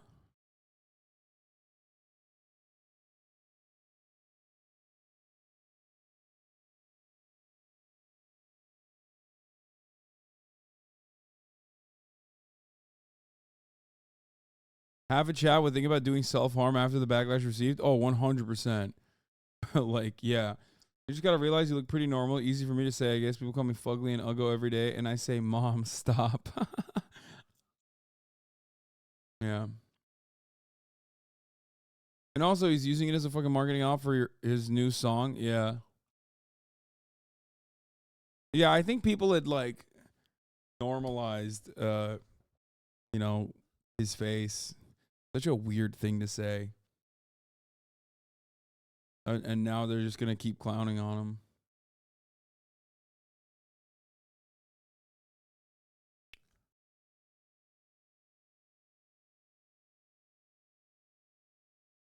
Trump document hoax rally set for Tuesday in Miami. Let's fucking go, dude. We are so back.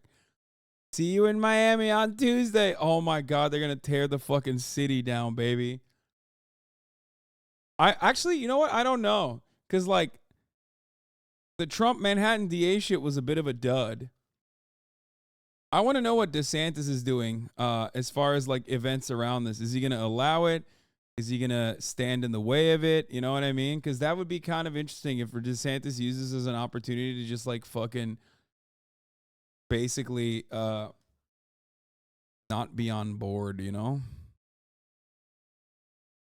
All right, we're back to Lies of P, folks. I'm such a gamer. It's not even funny. It's actually quite unfunny how big of a gamer I am. Frogs rejoice. Let's do it. We're doing Femboy Bloodborne. This is probably the most faithful adaptation. Uh-oh. I hope there wasn't a discrepancy. This might be the most faithful, like, Soulsborne copy I've ever played.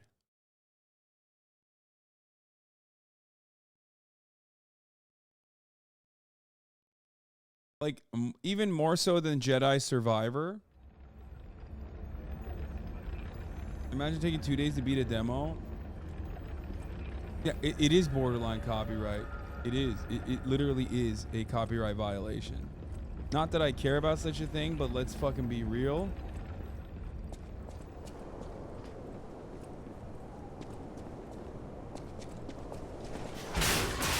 Fuck! Oh God, fuck you. Got me twice, dude. This fucking guy got me twice. I thought I'd be able to get away with that this time, but I was wrong. Oh! Oh my God, I almost fell again. Dude, I hate that. That's the second time this almost happened.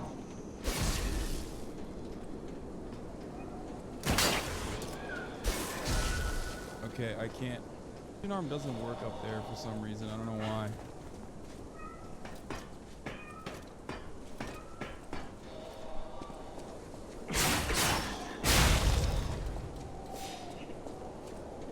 Okay, at least they kept it.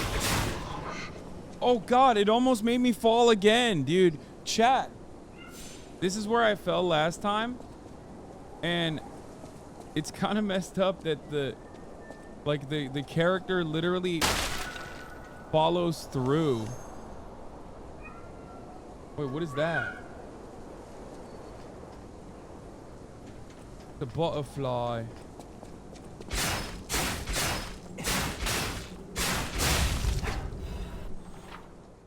Occasionally, a dimensional butterfly will appear in parts of Krat. Monad's lamp can detect the butterfly and lights up red to point out its location. When the character is near the hiding butterfly, it will appear. After a certain amount of time, the butterfly will disappear into another dimension to get useful mats. Classic. Crystal lizard, you know. Classic. The fucking crystal lizard.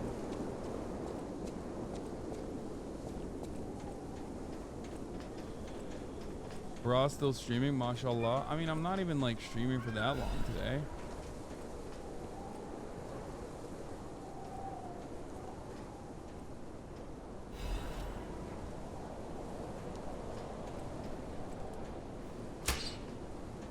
Turn on the fucking lights. This was a very controversial feature in Witcher. They made it toggle. Yeah, I don't like that the auto lock forces you to continue going with the character. My poor baby. Is that her?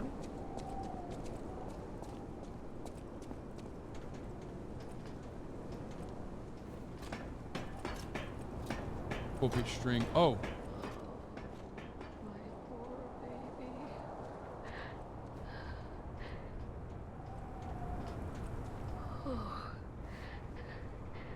This must be your first time in the petrification disease quarantine zone. For most people, this is their last stop. You are a good Samaritan for coming. I'm one. My family took my baby from me and sent me here. The baby must be with its mother. Please, thank you so much. Yeah, your Please baby's hurry. dead. Hard scales spreading across my eyes before I lose my sight. She said the baby was at City Hall. Should we check it out? I hope everybody's safe. Oh.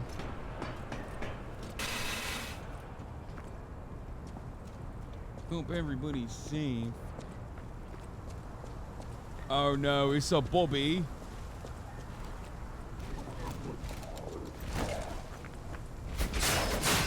Oh shit. Oh shit, fucking hell. Oh fucking hell! It's a Bobby lad. And he's doing the fucking thing. Oh my god, no iframes. Fuck me. Why am I having a hard time beating this fucking thing?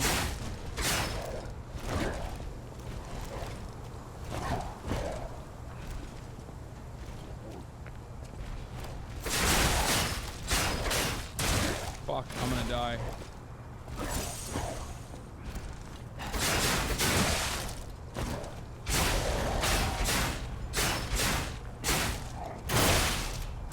Wait, what the fuck? Oh, it hit me. I'm dead. Because your block and dodges off of it. I know. It takes a while. It takes a while for me to fucking cook it up. Okay, chill. Chatters, this game is called Overwatch 2. Hardcore over. Bobby's leveled up in a jiffy, innit? Okay. For the record, I think enemies do scale. It feels like they do. I don't know if they actually do, but it certainly feels like it.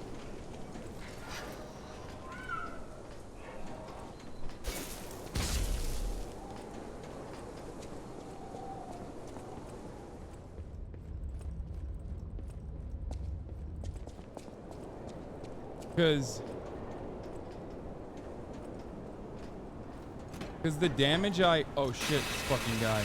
Because the damage I had beforehand was different, like.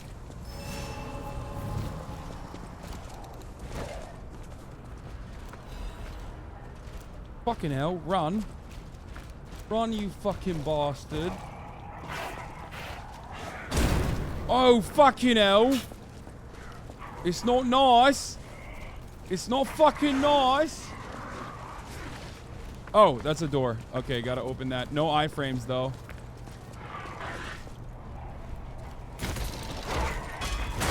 Dude, no iframes on the door is fucking crazy. Fucking hell! Come on, dude. You gotta have iframes on the door. You gotta have iframes on the door. That's crazy.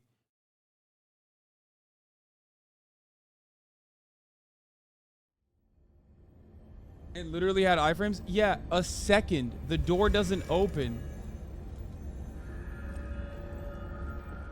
Chat, you cannot consider that fucking valid iframes, okay? That's insane. Is that down there? That's the bulby down there, innit? Oh, fucking hell, there's a fucking... Wait, can I jump down there, maybe?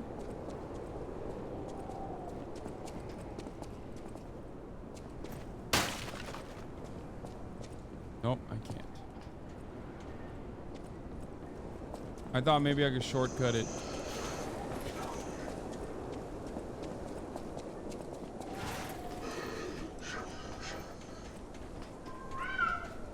Wait, maybe I could shortcut it from here. Go down? Maybe.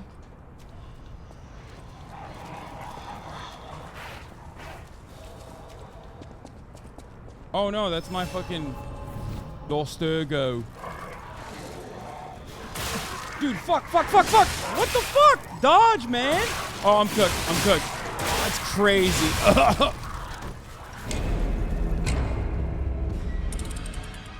Classic camera, classic fucking ambush. No, I opened the door.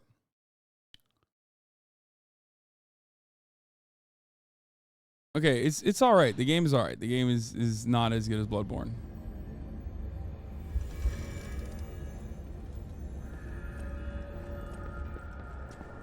Even dogs are the worst. I mean, dogs are notoriously the fucking worst in these games, as always. That's not different, you know what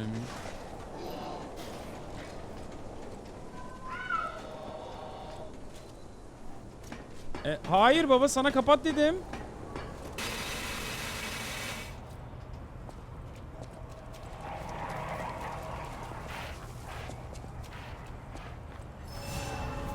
Evet. Oh, come on. Oh, fuck. Come on, dude. What the fuck?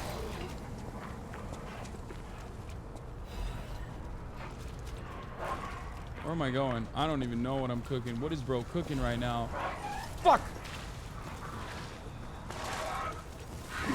What is bro cooking?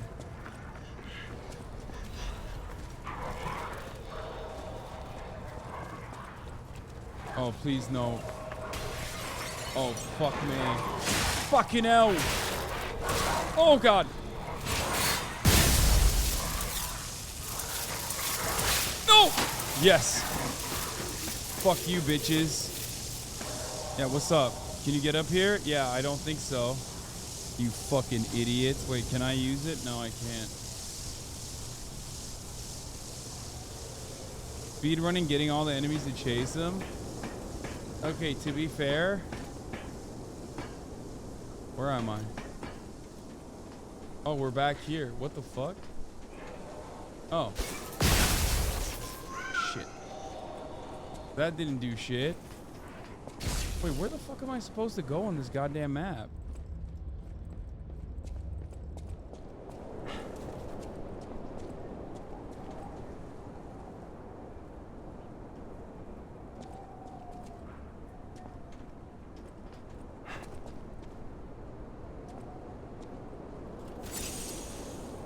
Fucking use the other lad. Well, I opened the door, but that door literally is a circle. I need to beat this Bobby. Just stole my owner. Dude, what the fuck? Okay, chill.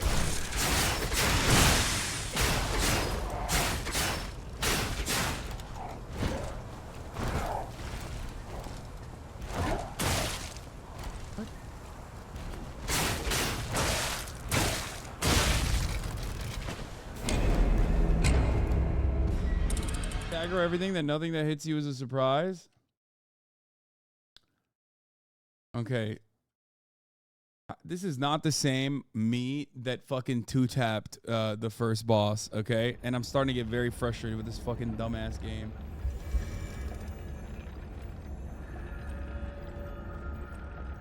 I'll be honest. I'll keep it real. I'll keep it $1.50 for you guys, okay? I'm starting to get a little annoyed.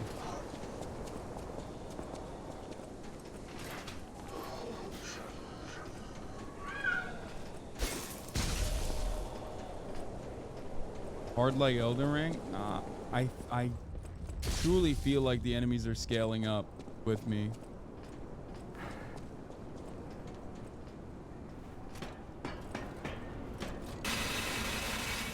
Game is disappointing because for such a blatant ripoff, you might as well play the OG.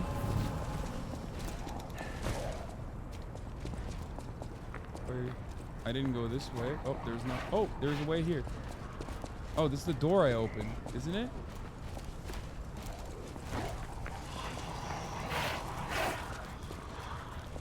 Wait, there's another ladder! Fuck! Oh, I didn't fall at least. Ladder strat OP. Ladder strat OP.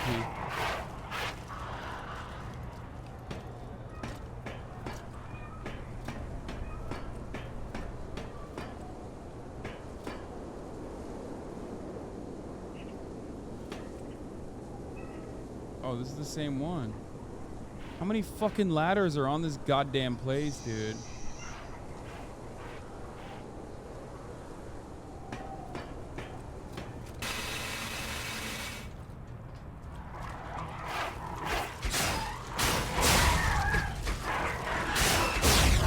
Fuck! Oh shit!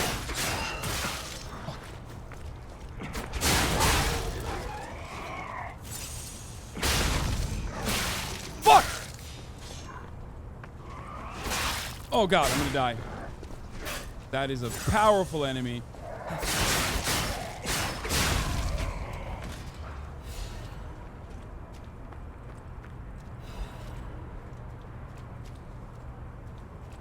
Okay, what do these things do?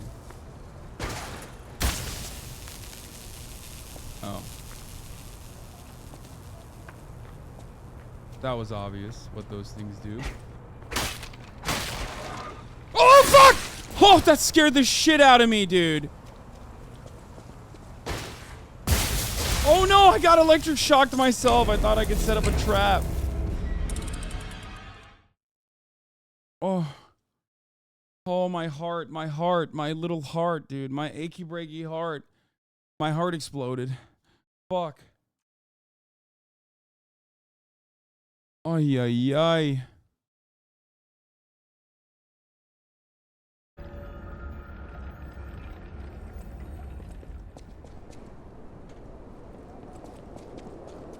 Have you ever heard of Inotria? It's another Soulsborne with an Italian setting.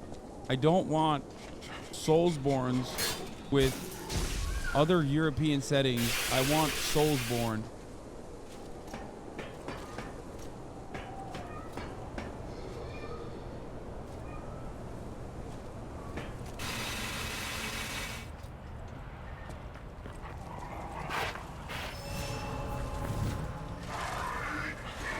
Dude, what the fuck?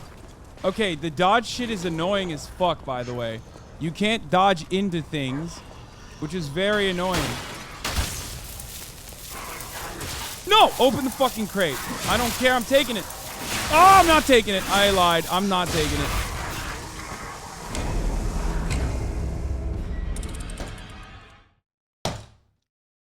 Okay, that's fucking bullshit, dude. The dodge is like so frustrating. What happened to your block parry? Okay, I get swarmed. There is no block parry when you get fucking swarmed. It's clunky as fuck. Bro trying to cheese everything. You motherfuckers have never played a Soulsborne game, I think. If you think bro trying to cheese everything is like literally not a part of the game. Of course I'm trying to cheese everything. You don't fucking fight every boss, every creep, every single fucking time. I'm trying to get a better understanding of what the map looks like, but I can't deliver that. I can't do that because unfortunately, everything keeps fucking swarming my ass during and locking me into a fucking wall. The dodge mechanic sucks dick, by the way. You shouldn't literally get ass fucked by the dodge when you dodge into the fucking creep. Straight up. That's bullshit.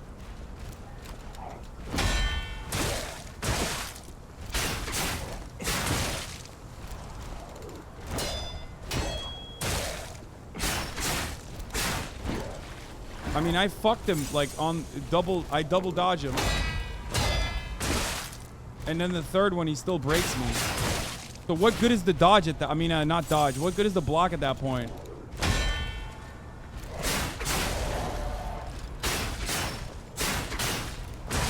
Fuck!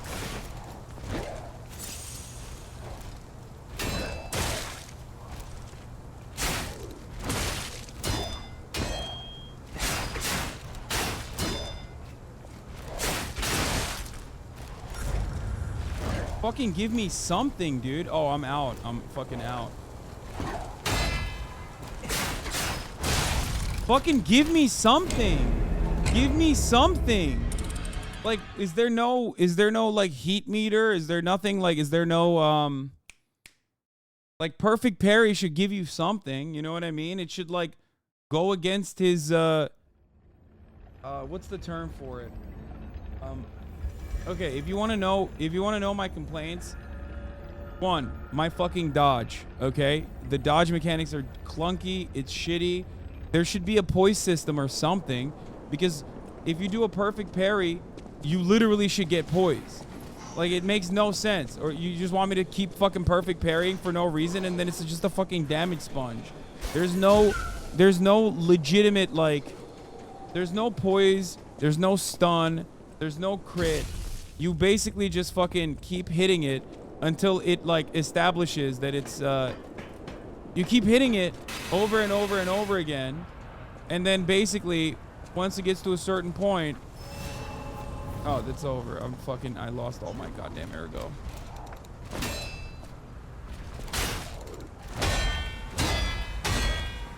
Look.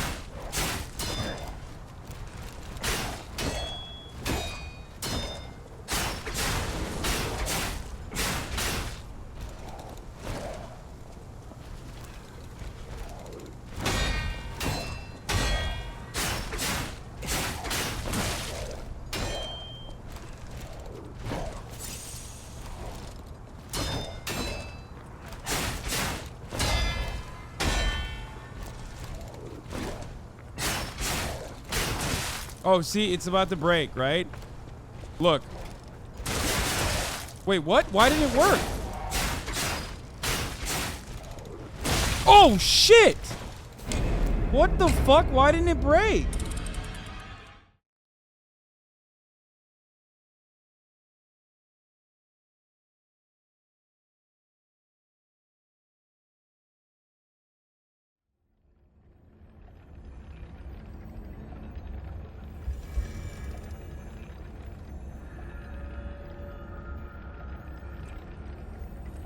I wish there was, okay, so like I said, I wish there was a poise mechanic. I wish, like, you have a damaged spongy ass enemy, there should be some level of, like, poise or something that gives you crit. Okay? You have to stand on a red circle that appears when they're stunned.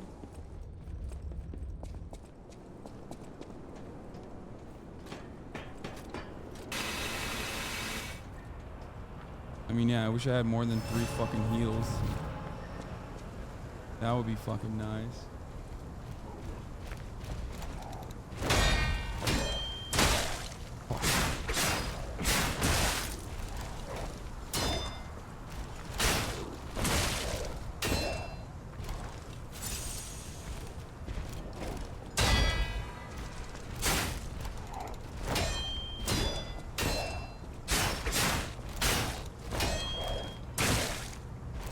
What the fuck? I'm eating damage.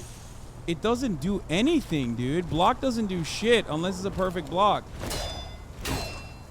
Look at that.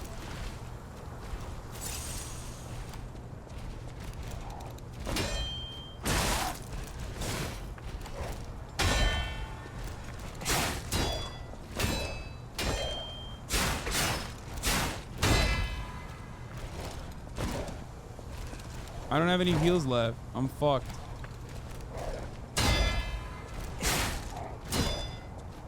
I'm gonna die. Again.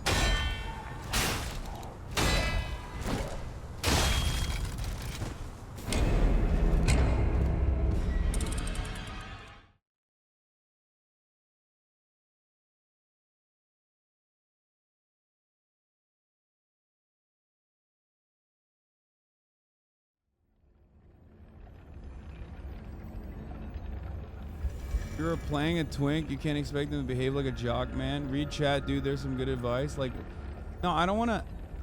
Okay. I know that I can just like bait him and try to fucking attack and then run back and then do it again. But that's not what I'm trying to do. I'm not trying to bait and then attack from distance. I'm trying to actually fucking beat the character the way the game wants you to beat the I'm trying to beat the character using the tools that the video game has given me. That's fucking weird that average dexterity playthrough. Well, the reality is the average dex playthrough, I would be fucking absolutely crushing him with like 3-4 hits, which I'm not. Let's see if the puppet string works on this motherfucker. Nope.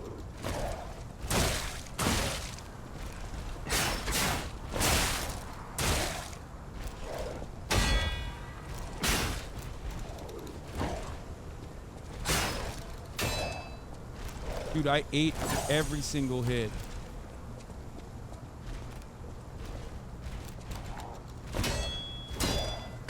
Dude, look at that. Like, it's full damage. Look, when I block him, it's the same level of damage if I don't block him. Unless I do a perfect block. I'm trying to backstab him.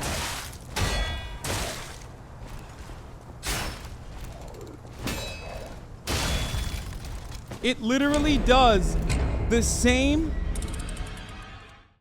Blocking lets you heal back. Blocks are ass. Stop blocking. Not so easy without the wind blades, is it? Well, that's so fucking stupid. Blocking allows for HP recovery a la Bloodborne.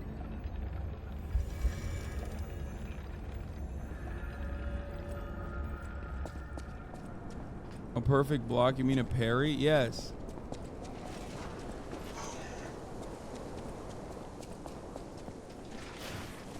I don't know what kind of iframes you have on dodge, so dodging feels clunky. I don't know if there's like if you dodge into the character, you're cooked, which is really, I mean, I think that's really stupid.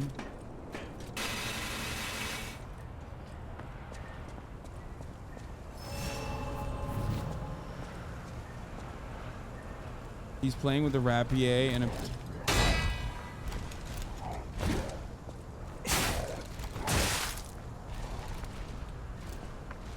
Ate that shit. All right, come on, bitch. Oh, fuck. Okay, well, he had hands there. I took that.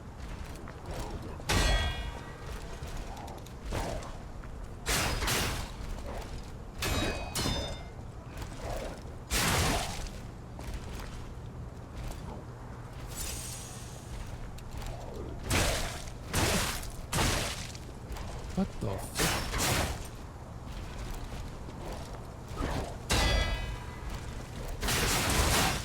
Like, there's nothing that breaks his chain either. Like, heart attacks don't do shit.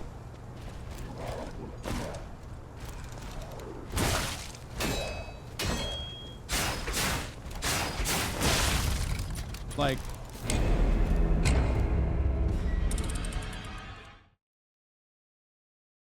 but I mean, I don't know. Maybe I'm just trash and I should get good.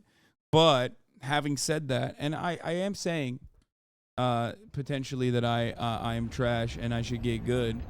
But as a dex build, one, I should probably do a little bit more fucking damage to this goddamn character. Two, I do think that enemies scale, which is weird. That's not very Soulsborne-y. And three, actually, I don't even have the third one. You have a musketeer sword? Yeah, the block mechanics do not give you any reward.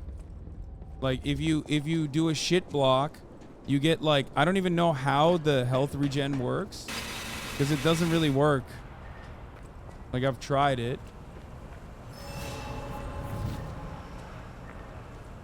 L1 Y for the actual parry. What's Y? Is it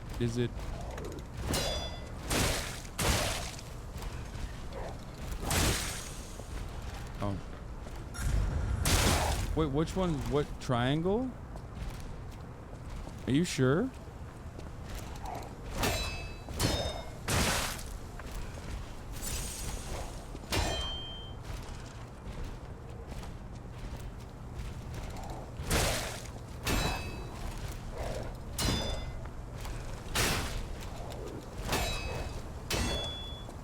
Dude, he is fucking my ass up, dude. Holy shit.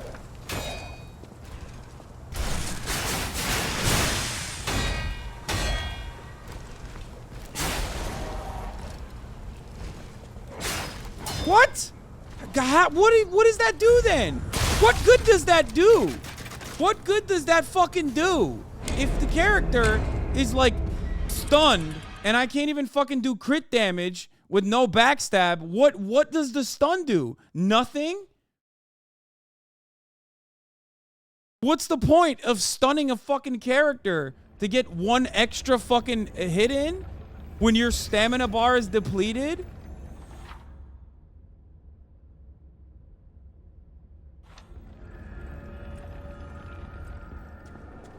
I don't get it. You know red means you can't block, right? Yeah, I do know.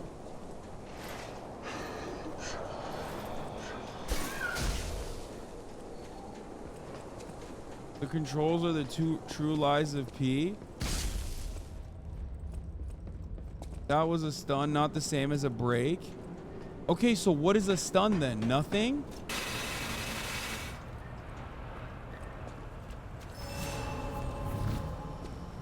The fact that you still take insane damage during a block is insane. Yeah.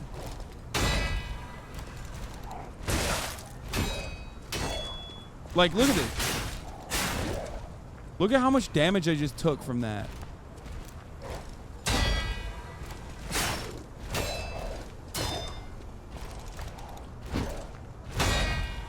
Oh, fucking hell, dude. No breaks, nothing. The fuck am I supposed to do to this thing? Just eat it, I guess. Just keep baiting it? That's such a bad way to fucking fight it.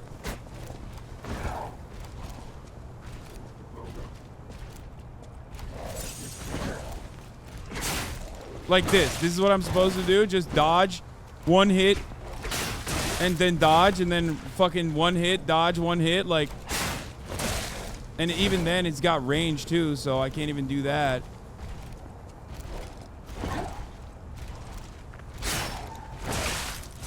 Fuck. I'm getting so mad.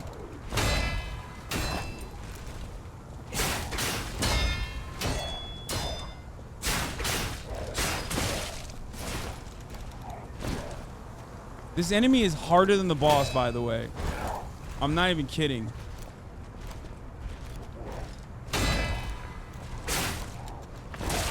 I can't even fucking escape with one dodge. So what does this do? Literally nothing! Nothing! Nothing! It does nothing! The block does nothing. The fucking stun does absolutely nothing. I've gotten behind him, and it doesn't. There's no backstab. What am I supposed to do?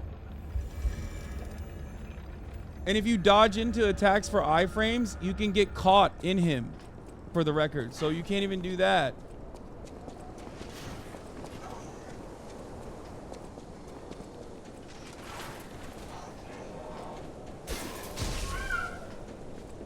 You have a level 1 sword? I know, I upgraded all my shit. I'm like decently leveled. Try without target locking? No, that is not where you cannot do a target. No target locking means I'm swinging wildly into the distance for no fucking reason.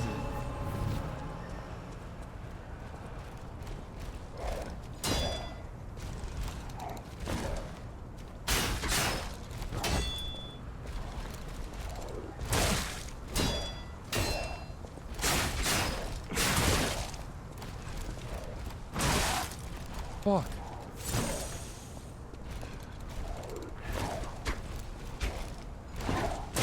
Fuck!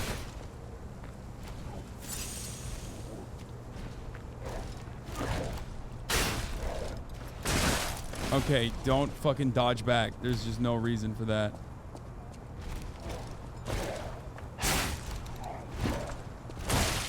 Okay, well, that sucks.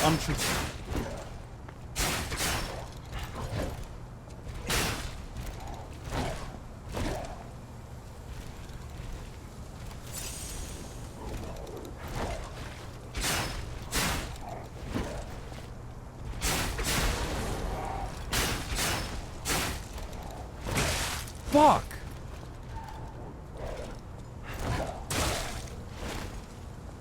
Christ.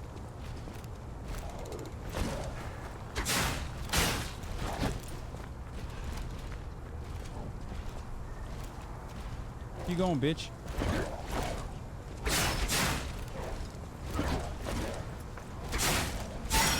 Oh, fuck. Oh, fuck. He fucked me up. Fuck, fuck. What the fuck?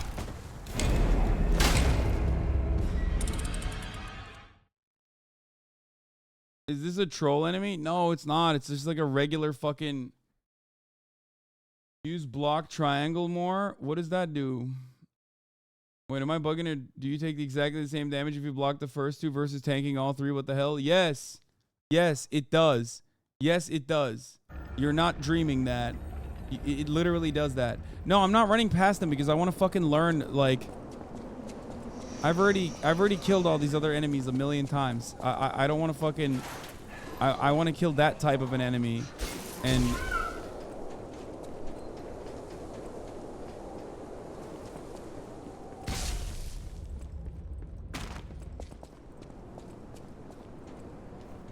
What has been very successful is dodge and then dodge, dodge, hit. Dodge, dodge, hit. That's been more successful than anything else I've done so far. I think. I feel like I was doing better. Well, just kidding. Also just kidding. Fuck. I'm regressing.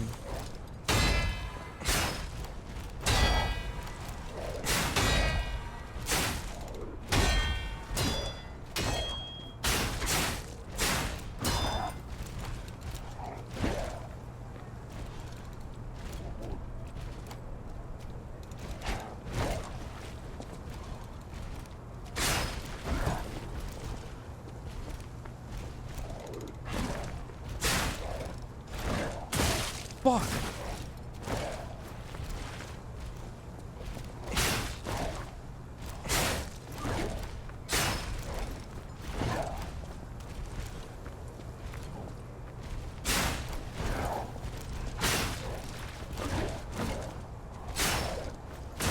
Fuck. Dude, he hits so fucking hard. And what the fuck was that?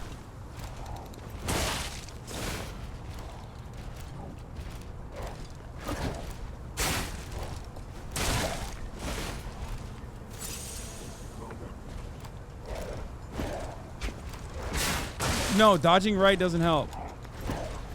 Because I can't reach him every time if I dodge right. Look, see? What? I hit dodge that time, I promise.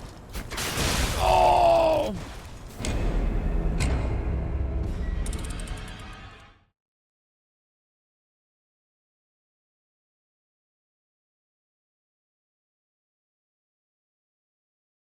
It's not that he has way too much health. It's that the game is punishing. Am I copiuming? Is this... What did other people think about this? IGN killed this guy in 3 times. Looks like you're using the wrong weapon. Am I?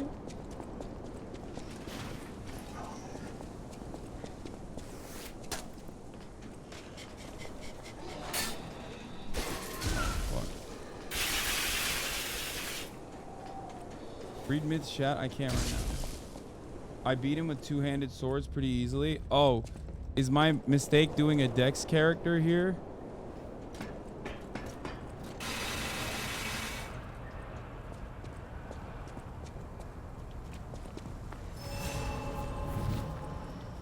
Show the Bobby.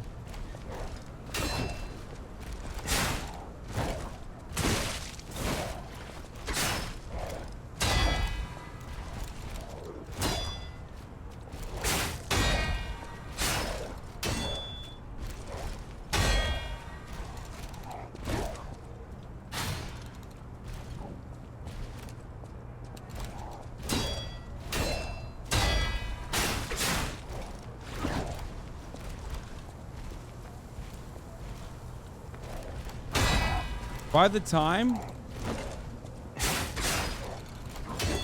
time the fight is halfway, your weapon durability is like decreased by half 2.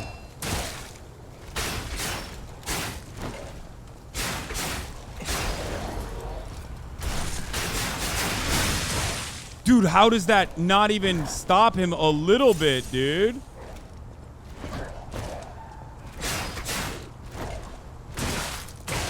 Oh my god, he's so punishing.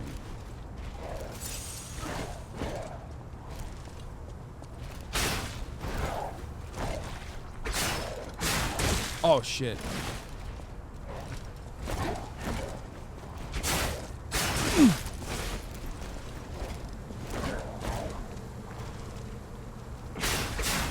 Oh fuck. Fuck! Fuck!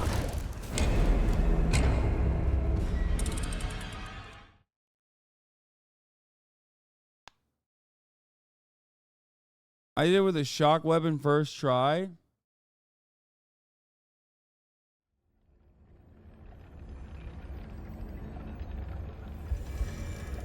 Damn, the parrying gatekeepers are intense. Yeah, dude, I should definitely get the electric grinder from the shop. Well, I can't get shit now because I'm fucking died so many times. No, the weapon arm doesn't do dick to him. I could try something different here.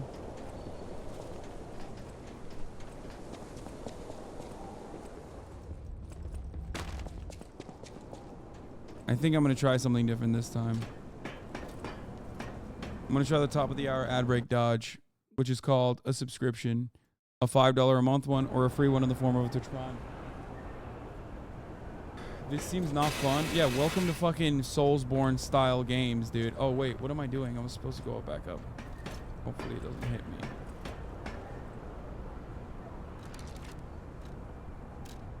I have like throwing objects and shit. Maybe I can just like try one of those.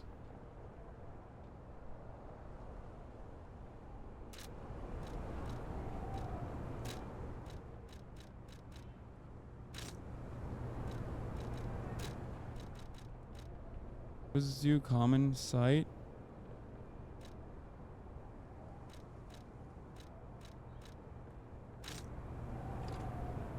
Let's try that.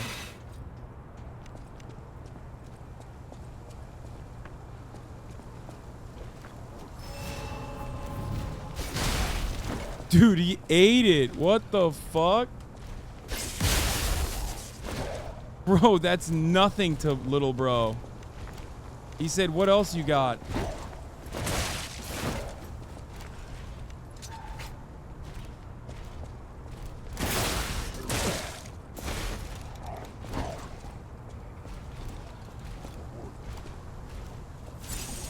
Oh fuck, I used the wrong thing, god damn it.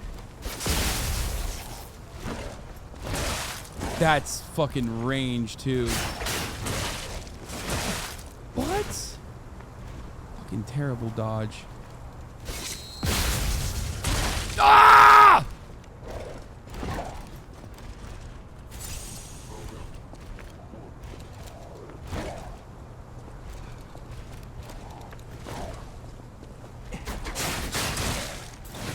That's dumb. Heart attacks are dumb.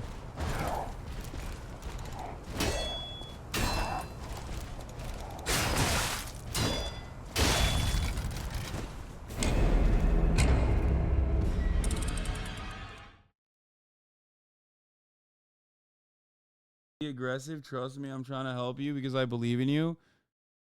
Why fight the same mob? Because it's a fucking hard mob. I want to fucking try and kill it. Jesus Christ. Why am I responding to chatters?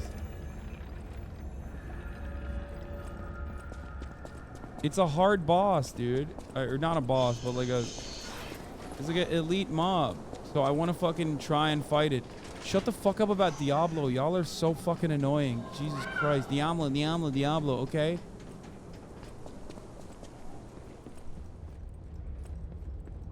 Chat is saying there's an actual parry you can do. I haven't been able to figure that out. Apparently there's a... Once you apparently parry, there is like a... There's like a... thing you can do. I don't fucking know.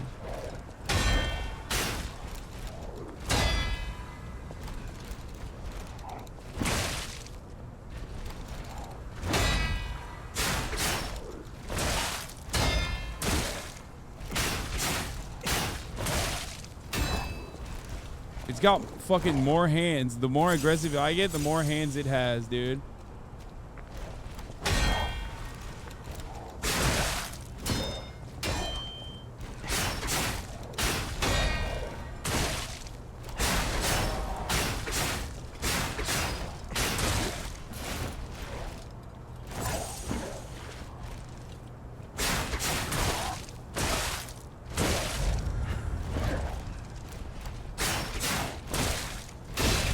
Like, that's a block. That's a perfect block. That was a parry. And it still killed me. What does that make? How does that make sense? That last hit was literally a parry. And it still killed me. What am I doing? What am I supposed to do? You heard the sound.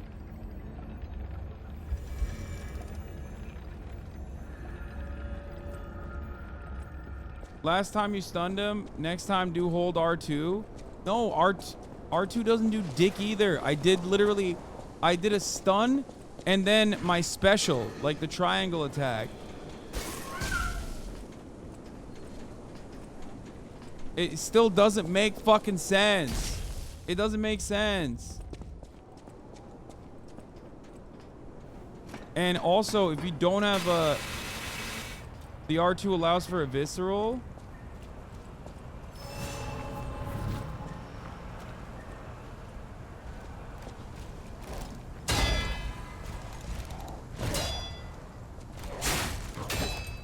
Fuck.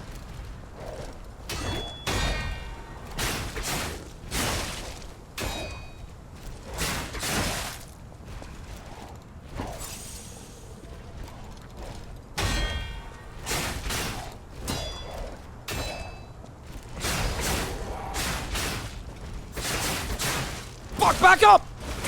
Back up! Fuck!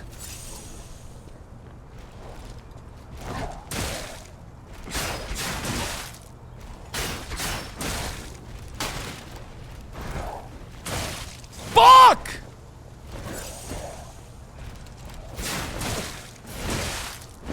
I can't get out of its fucking range by dodging back too.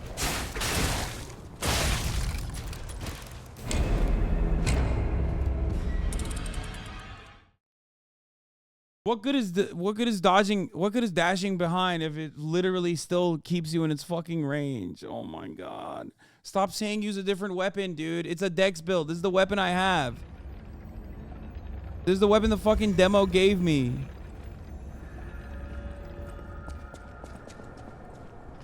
I'm realizing that literally 90% of chat has not played this game or any fucking From Software games because people are saying, why don't you use a ranged weapon?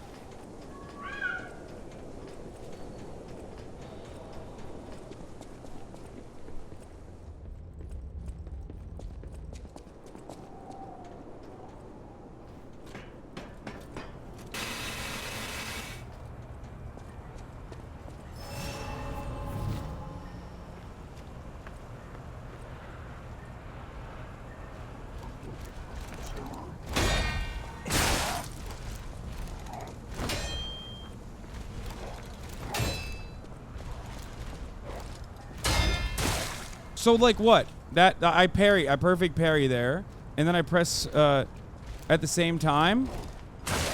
Like, how does that work? Like that? Was that it? Did I do it?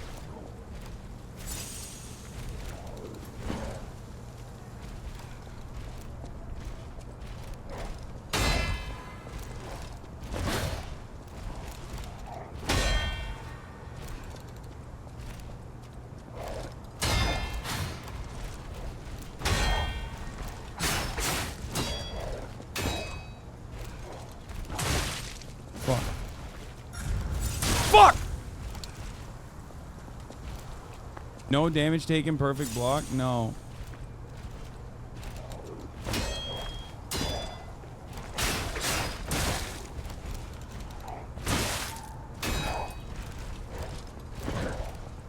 I don't have any fucking juice left either. I'm dead.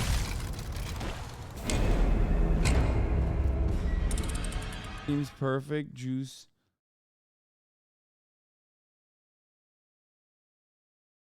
These enemies track really hard, so when you do block, it takes away your health. It's called a rally in Bloodborne. Essentially, you have to attack them to get the health back in the process to break their poise, but you can't recover because backing up is the opposite of what the game wants.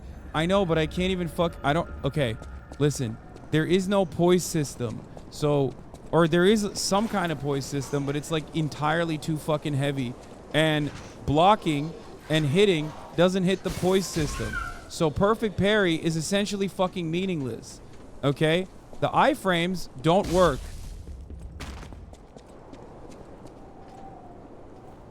The perfect parry is supposed to...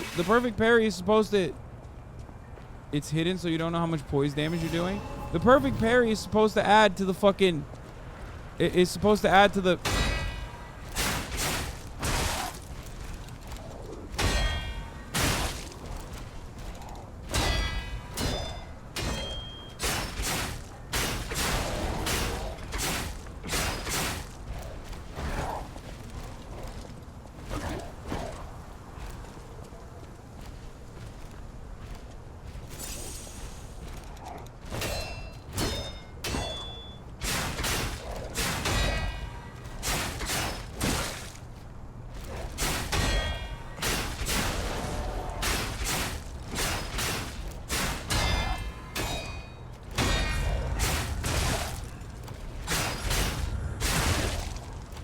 Fuck.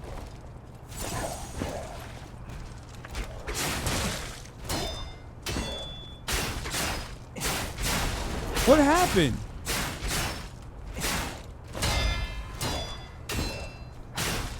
My weapon durability's out! What the fuck?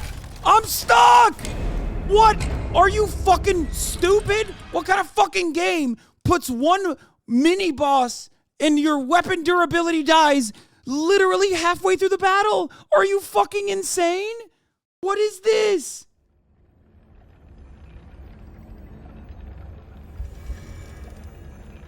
How does the fucking weapon durability go bye-bye in the middle of a fucking battle? I'm gonna lose my fucking mind.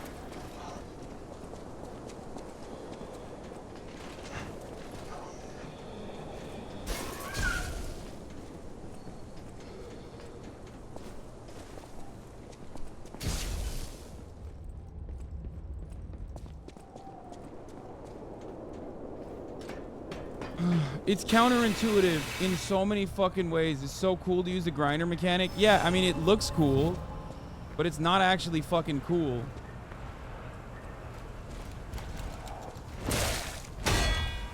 Oh, fuck, it was a triple one.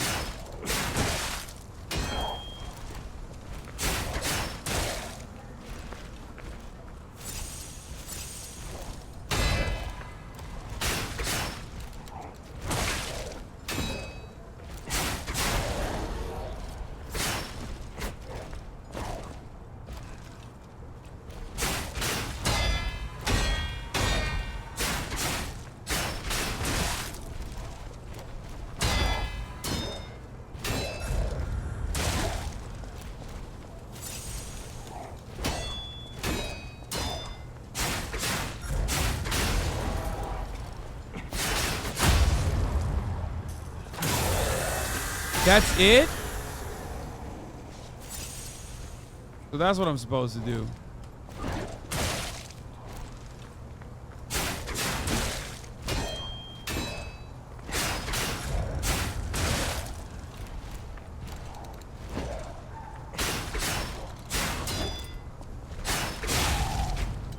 I hated this. This was such a bad fucking...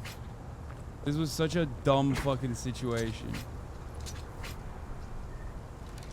It didn't even feel rewarding, I'm not gonna lie.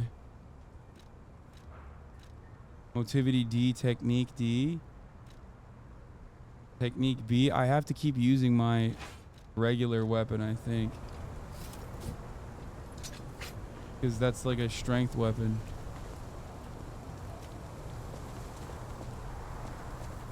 No, I can't even use that. Because it's too, I get too slow.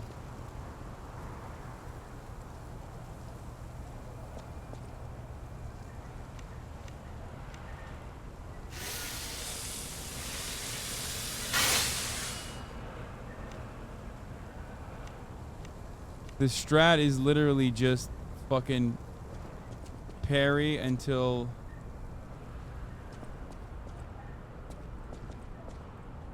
parry until they're stunned, and then bam R2 when they are. I'm gonna die to this fucking dog now, which is really funny.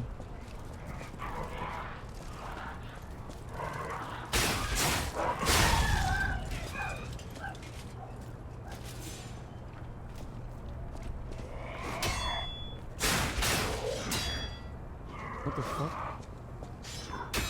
What the fuck? I wish my blocks worked like that. He fucking... I wish my blocks worked like that. If I fucking hit the block. This motherfucker stunned me with his block. Why is he, a fucking random mob, more powerful than me, the main character, with my fucking blocks? The only place I haven't been to here is this. Oh, fuck. Oh!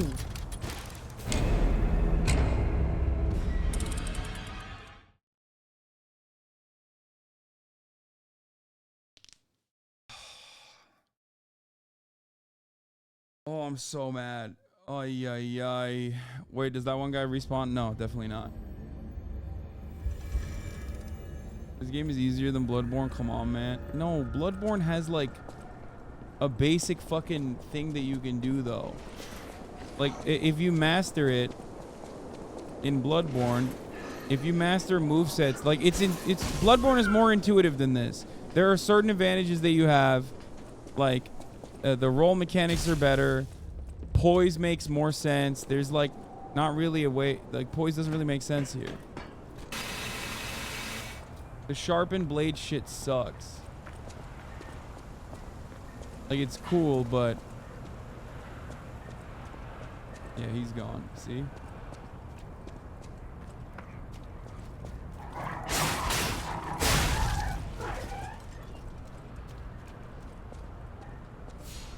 At least I have health now, you know what I mean?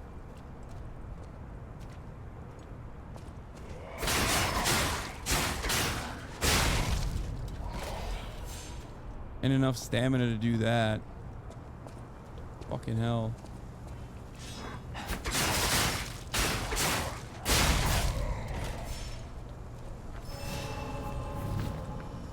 What did I hear? I feel like I heard a beast.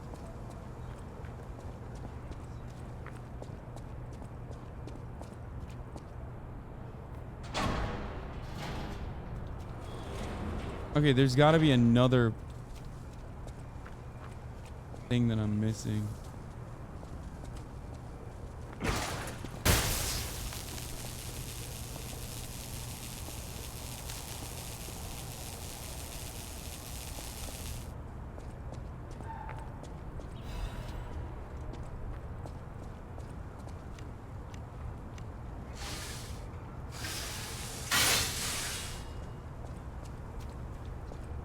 Oh, that's the... Oh, that's it. That's the shortcut. Let's go.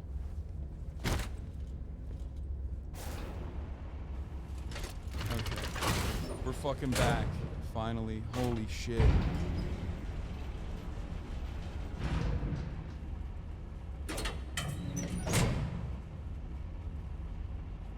I like to repair things that way too. That part is very realistic to me. I think I need to buy this guy's gun. Or is this the thing that I need to buy?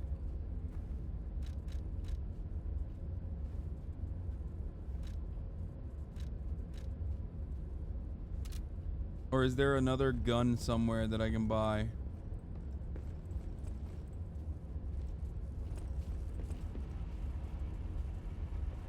Does that actually do enough? Or is there another gun that I need to buy?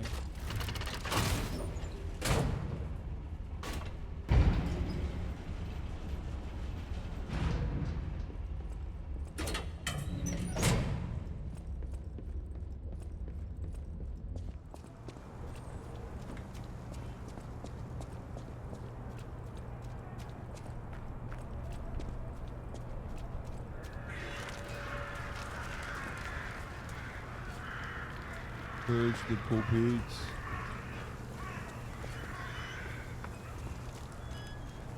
Why do they make puppet dogs? Honestly, that shit doesn't make no sense whatsoever.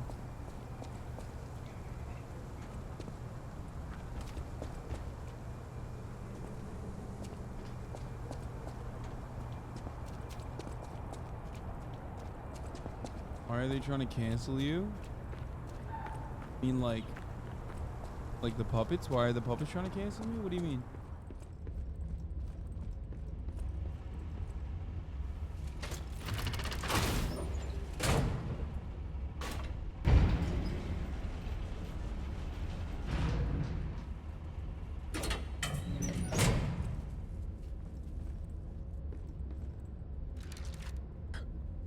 Let's see what I got in here. I got a lot of ergo. Go back and upgrade one more time or try to buy a fucking gun.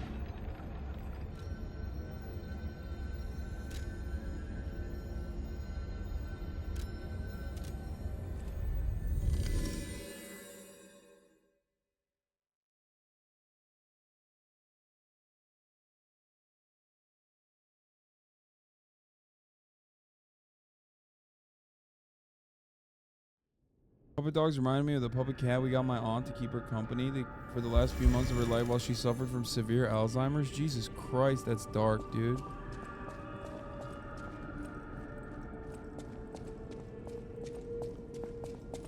But hey, if it works, it works. You know what I'm saying? Different strokes for different folks.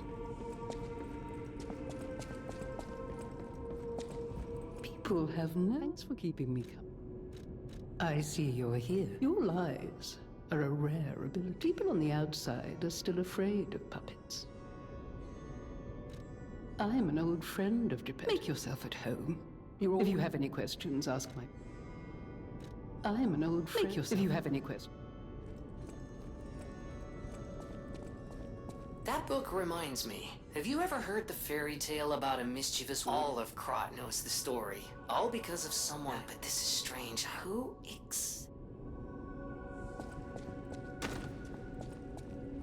Okay, Chatters, you're like, oh my god, Chatters, your grandma is fucked up, dude. Does she have guns? I feel like I can buy guns You from must her. be something. Oh, I know my way. If any of your No, I can't. Who the fuck said in the chat that, like, they bought a different weapon? Where did you buy a different weapon?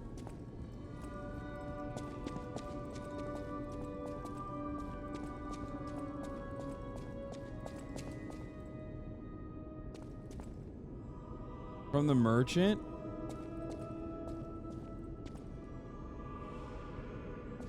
No, the guy at the elevator. Use my power to help you.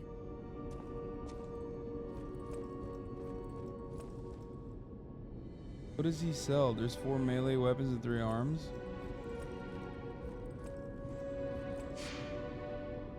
How the fuck do I get back to him?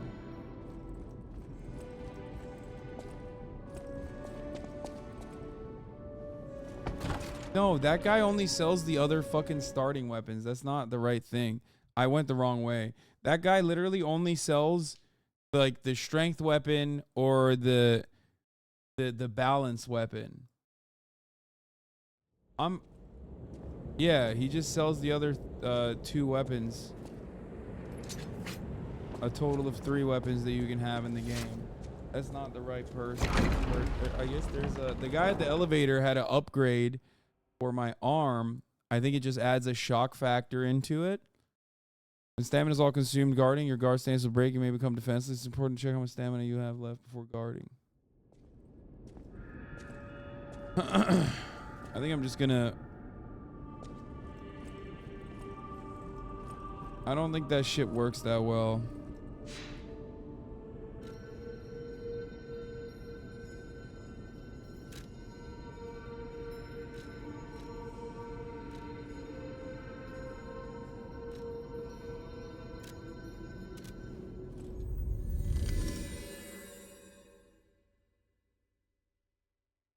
Lightning 1 and the Elite Bobby are the only other ones, it seems like.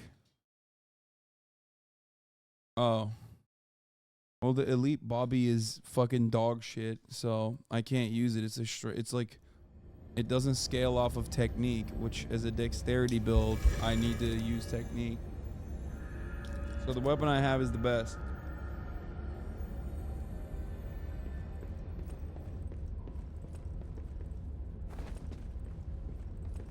For your information. Fuck it, let's try it.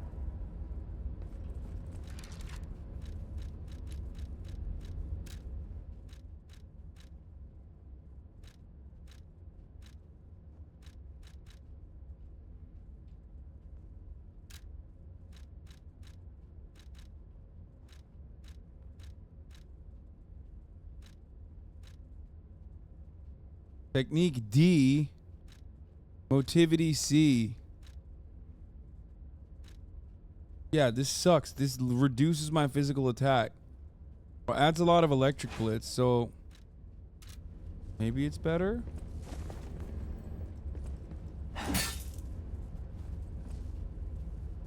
Yeah, no, this is not good.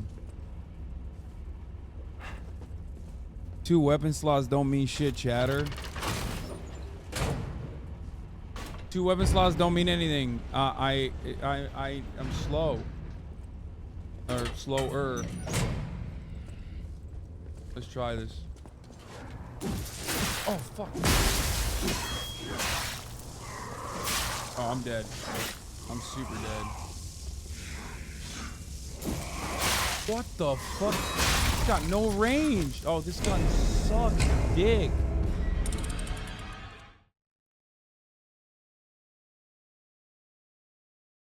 If you're heavier, your dodge is worse. Yeah, my dodge is worse. It doesn't scale with fucking technique. It does less damage. It sucks.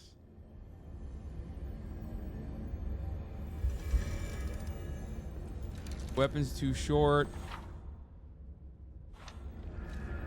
The game is telling me to fucking manage my weight. I shouldn't have bought that. Fuck you, dude.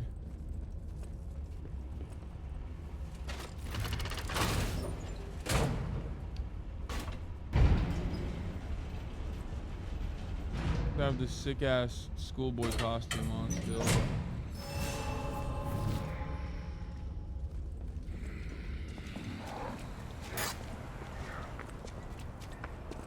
Alright, I'm running through this fucking area. Fuck this shit. Come out, Shapiro! You've got a lot to answer for! You know what caused the puppet frenzy, don't you? You're their maker, practically their father! Matt Donkey. You and the alchemist scheming together. Tell me the truth! What's your problem? I'm here for the old man. Get lost. Wait. I know you. Or more like, I know what you are. You're the devil's puppet. You can't sneak past me. Die!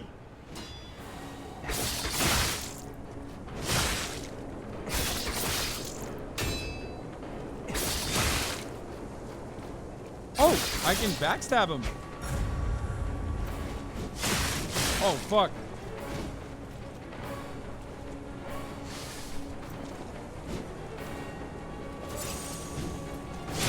Fuck.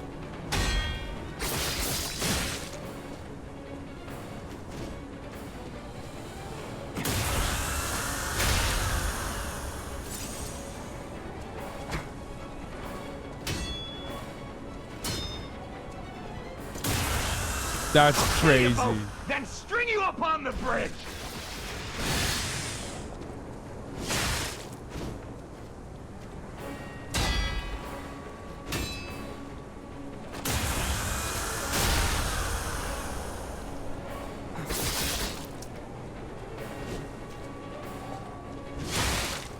Well, I found the cheat code, didn't I? That's a fucking insane exploit on this dude. That's crazy. It's so cheese. That mob was way harder than this boss because you couldn't fucking cheese it. Bro, cheating? Oh, really? I'm sorry that I accept my exceptional movement caused me to fucking backstab him so perfectly. I'm sorry that I'm too good, okay? My bad.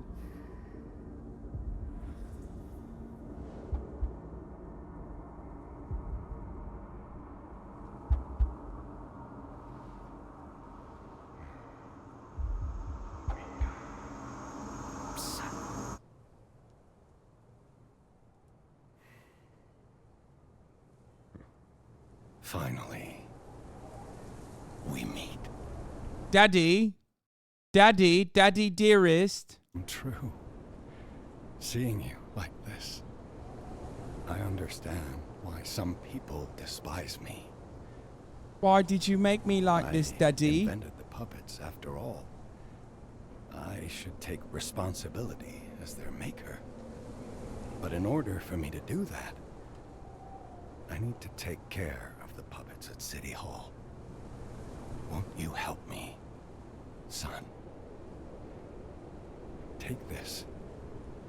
You'll find it most useful.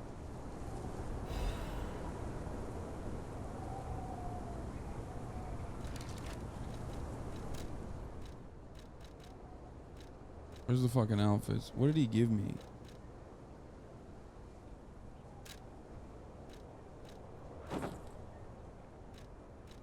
Nah, schoolboy's better. Nah.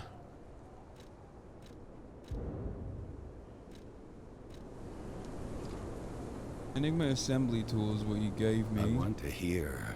Use the stalker's key to open the bridge door. We'll catch up at Hope.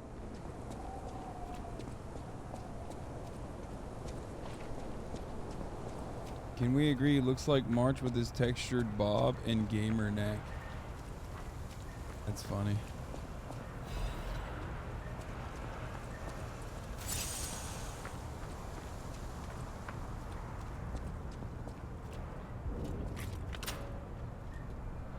Daddy, Daddy dearest.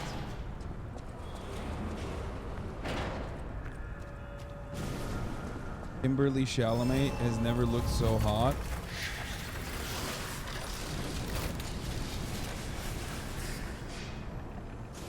So about that weapon assembly tool you were talking, did you find any more weapons?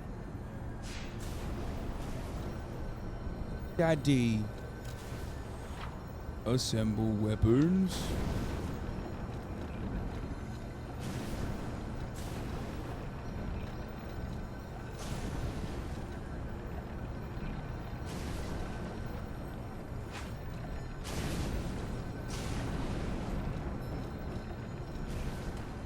Yeah, this is ass cheeks.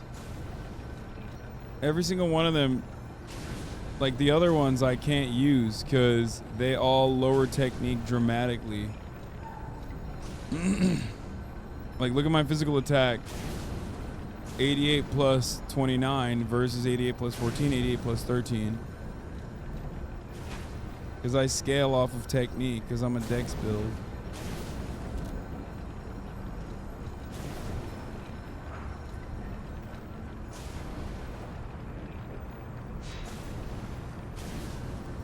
Also, I noticed something, but there really isn't any fucking music in this game. Like, there's very little music in this game. It's almost creepy like.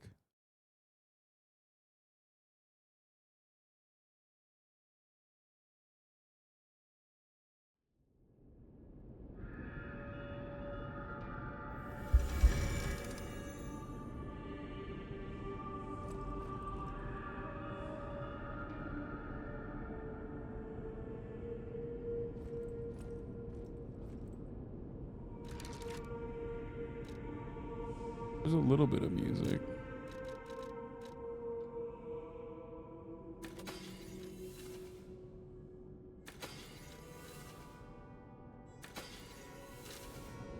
I'll use my power gel. Dude, I tried different blades with the rapier handle. Okay, I'll do it in a second.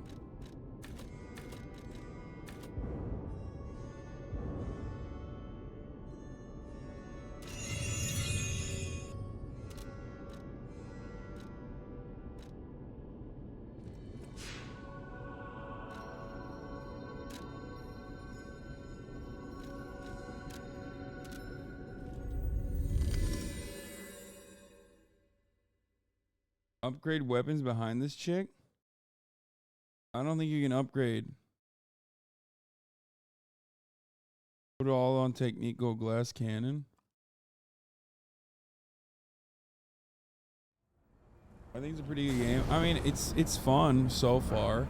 I'm enjoying it, but there are, I feel like, look, games like this are, it's susceptible to copium, right?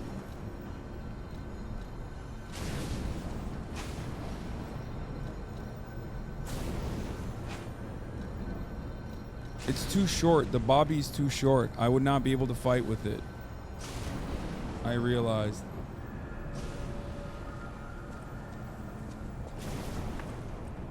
So I can't tell if I'm like engaging in heavy amounts of copium.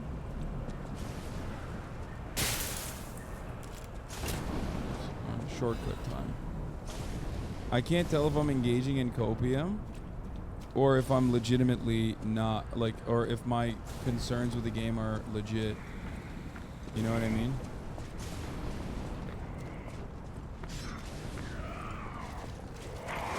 Oh, fuck. Oh, God. I just ate that shit so hard. I ate that shit raw, brother. Oh, okay, so you can dodge through those things. Okay, you should be able to grab those faster, I think.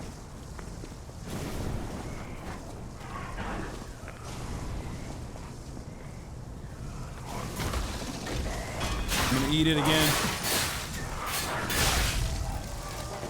Hey, at least I opened the door. That's such a weird shortcut. Why is there a shortcut right next to the fucking door?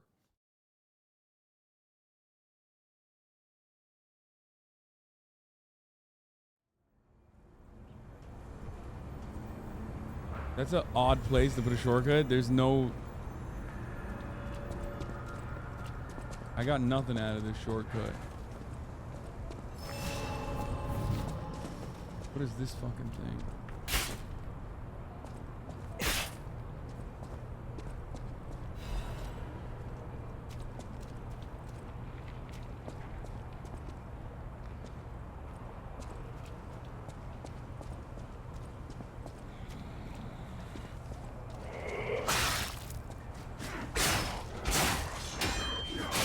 Holy fuck.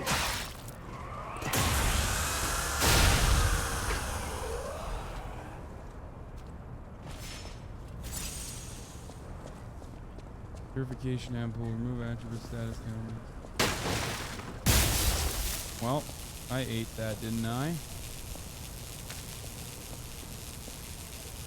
Oh no, don't come for me, don't come for me. Fuck you. Oh, they're both coming for me now. Fucking hell.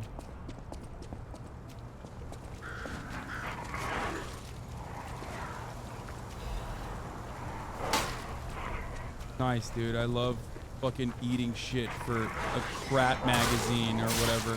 God damn it. Faster. You're literally a Technique Andy over here. Ooh, that's a big boy over there.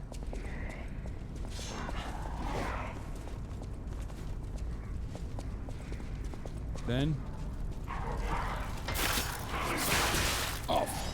Dude, what? Okay. These fucking these dodges, these jumps. Spectre. Oh, wait, really? Let's see. Fuck it.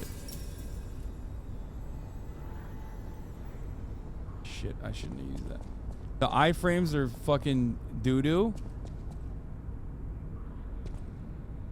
And also, you shouldn't be able to eat it. No, I'm not fat rolling. I'm not fat rolling.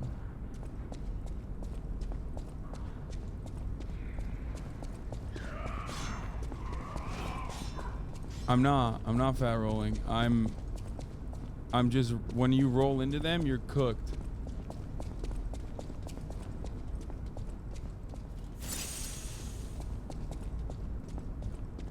What is the Turkish word for puppet? Kukla.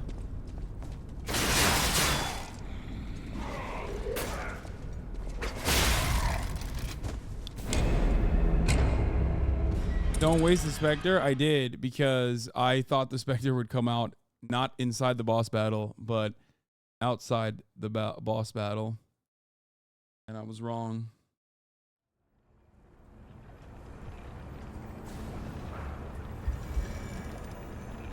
Okay, I'm just gonna fucking straight boss rush it. Rush the boss. YOLO.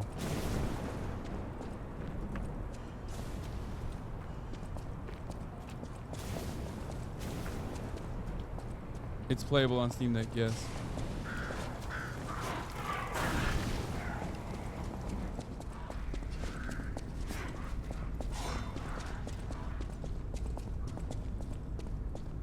Wait, what the fuck? Oh, I lit it already. Oh, it didn't. Nice.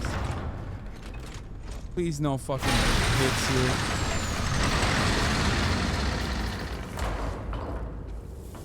Oh, I suspect this is the final boss battle probably, right?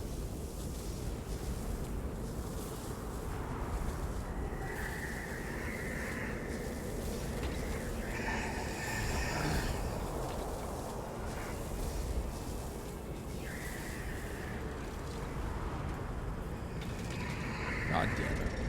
Fuck you. They were like, hey, remember the worst fucking mob you fought? Here's an even stronger version of it.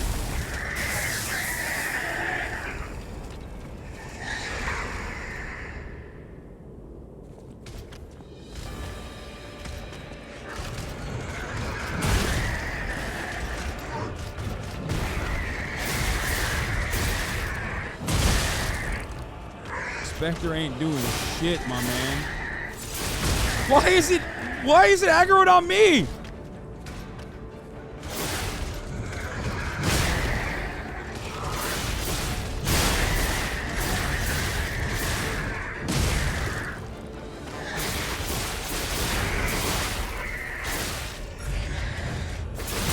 Oh shit.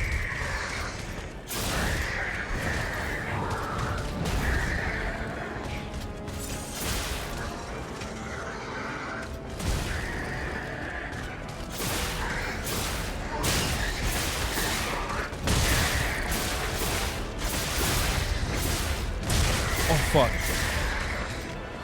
Oh, fuck. No! What the fuck? Where do I dodge for that?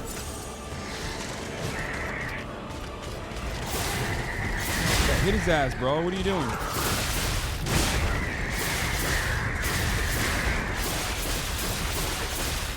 Yeah, your ass cheeks are mine, bitch. Wait, what? That's unfair.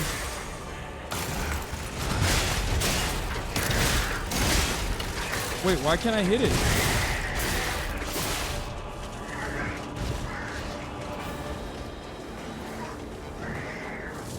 Oh!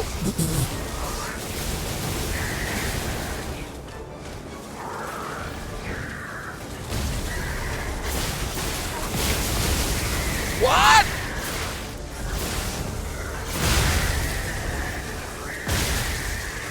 Well, the Spectre died, and I'm out of health. Good that we learned.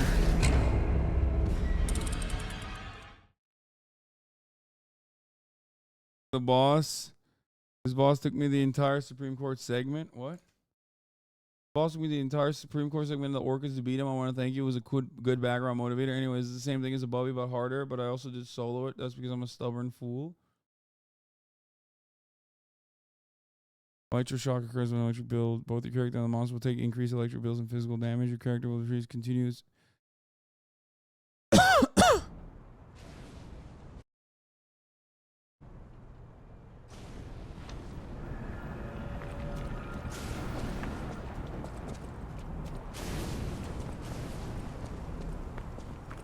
Those enemies you skipped would have given you items to increase shock resistance. Really? I mean, the boss doesn't seem all that hard, but maybe it's because I also tried to boss rush it with fucking... with the Spectre, maybe? I'll try and do it alone. For the one time, you know, for the culture. Does the boss actually have less health?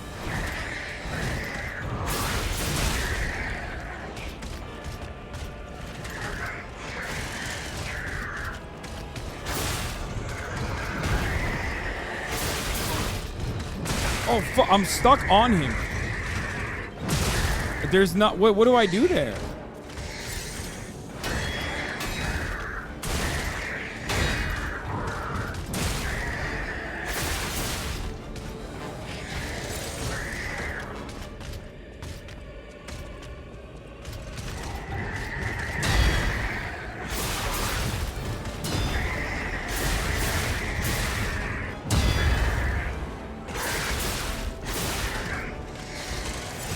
Oh shit, what the fuck? Oh fuck, that was late. That was too early. Oh, that was bad too.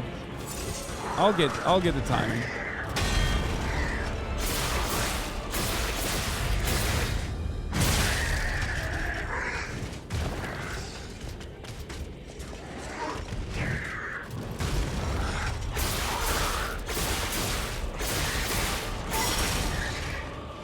I didn't even get the second stage on this. When he glows, I think you can't block. No, you have to do a perfect parry, which is fine because I always have to do a perfect parry anyway because your blocks don't do fucking shit. I found a good pattern of blocking the destroyer strikes and getting away when he does the red attack.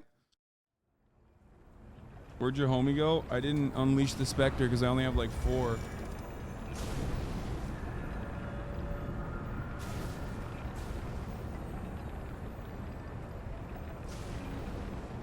Rapier has the worst block at like 35%. Yeah, I think honestly the worst thing to do in this, unless they fix the dodge mechanic in this game, the worst type of weapon to play with is the Rapier.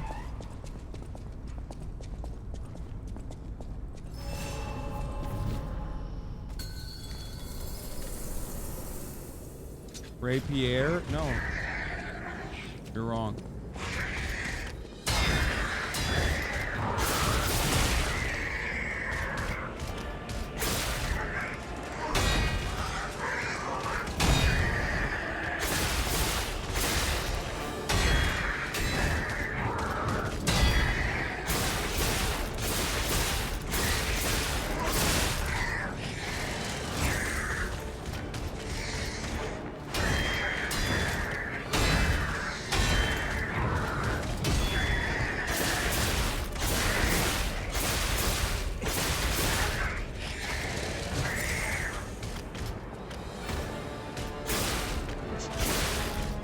Or he's just eating it.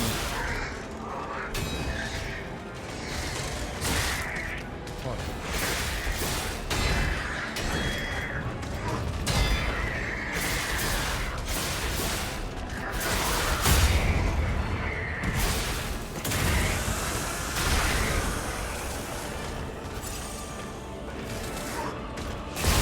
Oh shit.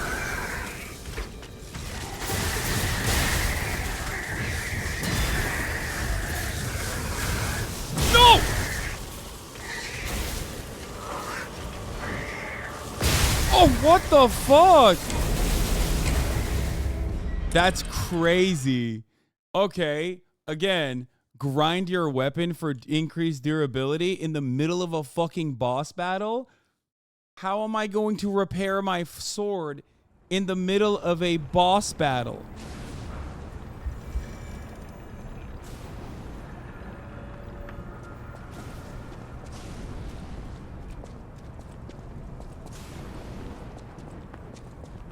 Like Monster Hunter? Yeah, that's the worst mechanic they could have put in a fucking game like this. You move to your secondary weapon clearly? Yeah, except... Oh, fuck, I'm done. This run is cooked already.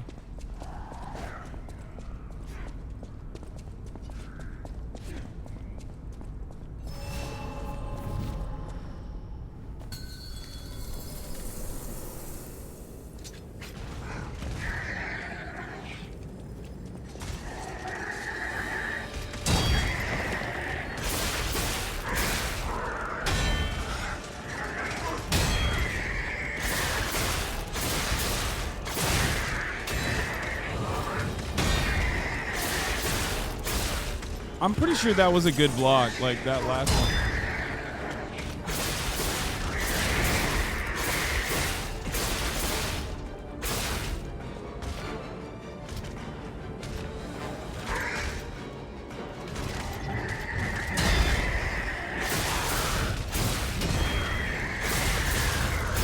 I'm fucked.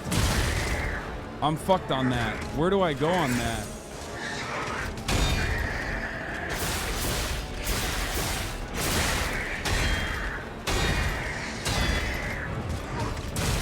Ah! Dude, you can't dodge and roll forward through his legs. Dude, I did like 4 perfect parries in a row, and you heard it, and yet it still fucking damaged me. The block is, at this point, purely a cosmetic function. There is no real fucking perfect parry. Those weren't perfect. Why did it make the perfect block sound then?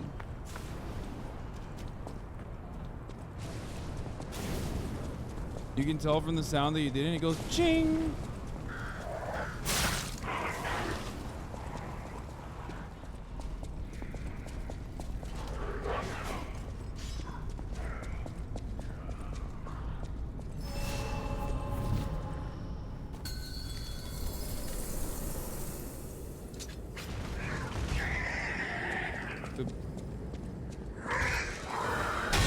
That's perfect, right?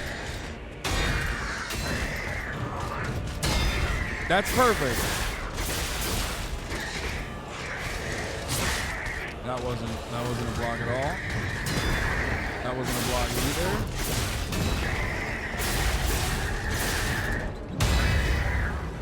Wait, I blocked it, right? Did I block that?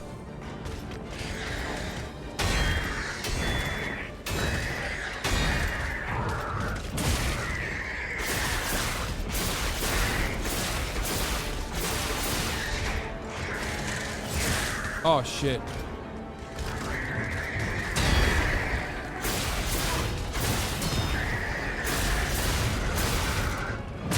Oh, I thought I got it. Fuck.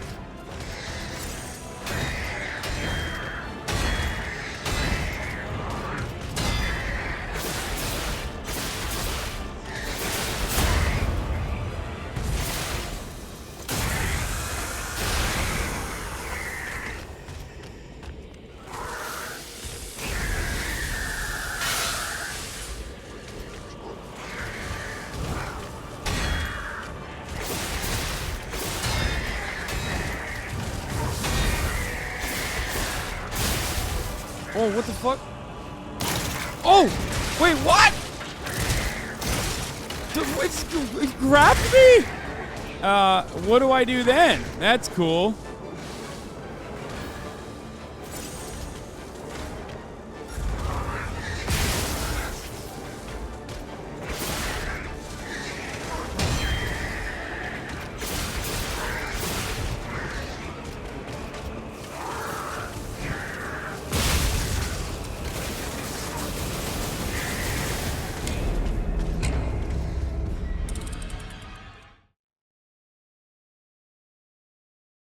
Game is killing me, dude.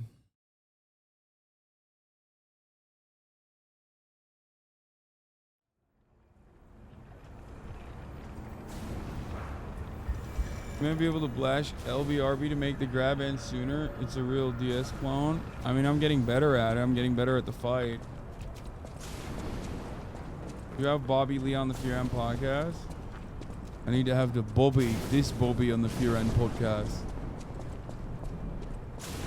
Oh my god, bro. Hasan, what's wrong with parents being able to converse with their children? Dude, what planet are you living on where you think I don't think parents should be able to converse with their children about fucking, you know, subjects such as sex ed and shit?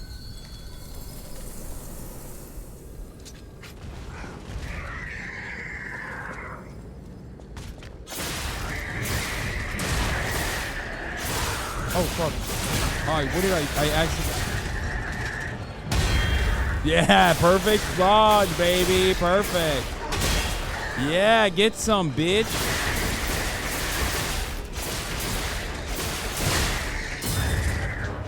Oh, I don't know. Wait, do I not have stamina? What the fuck?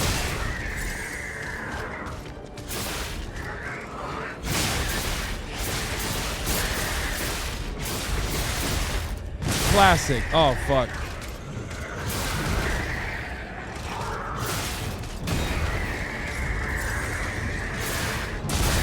Fuck. Hit him, bro. Hit him, bro. Hit him. Oh, shit.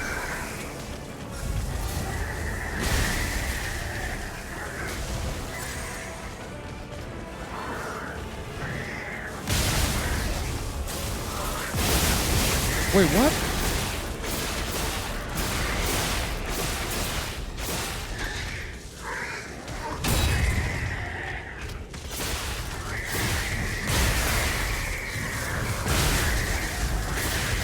Oh, I'm gonna die. Yeah, okay. Getting help from a spirit summon. It didn't do shit for me, brother. I did better last time without the spirit summon.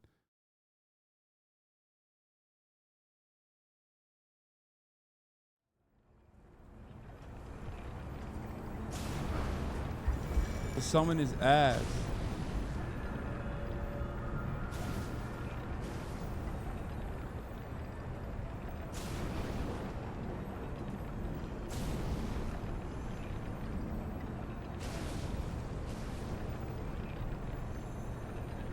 That summon was lazy as fuck, dude. Nobody wants to work anymore.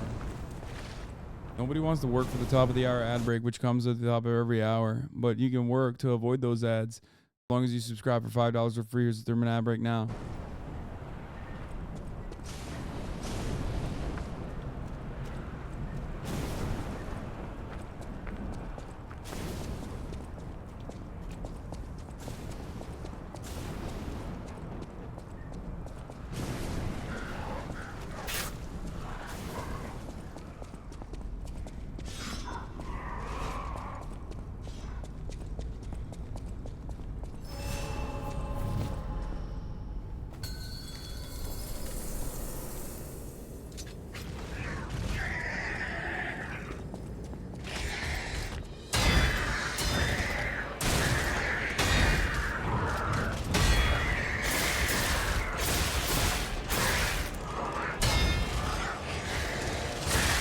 Oh fuck, I didn't think that would hit me.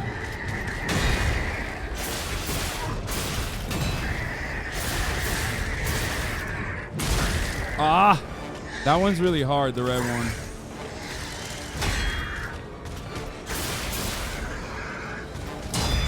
Why is it...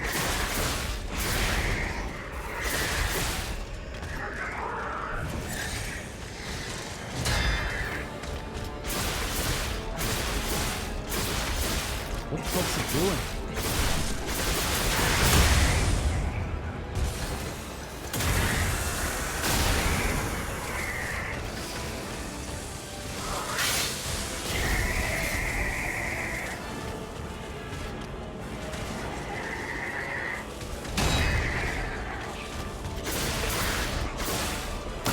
Oh no! Wait, no, no, no, no, no, no, no, no, no, no, no. Oh no, there's no fucking hitting any button that helps you lower that timing, for the record. For chatters who are wondering.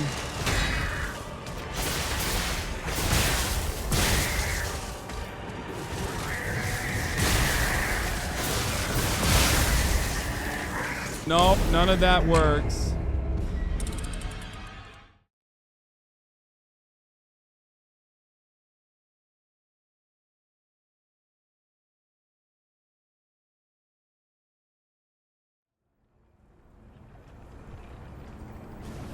Hitting like L1, R1.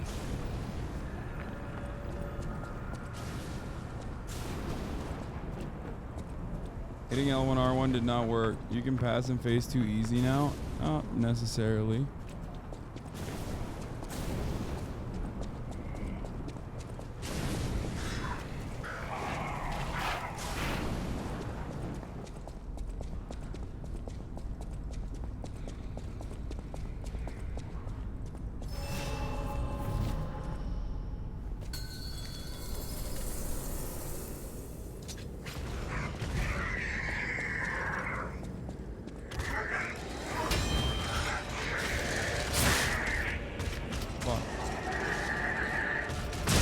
Dude, what the fuck is that step? Dude, that I swear to God it changes his timing.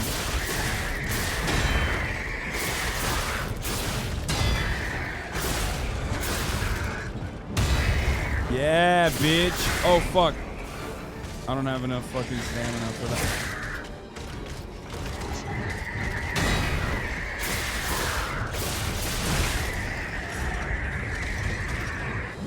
Yeah, suck my dick.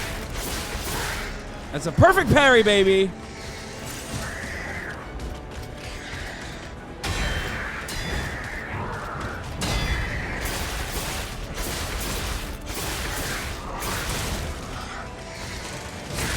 Oh, shit.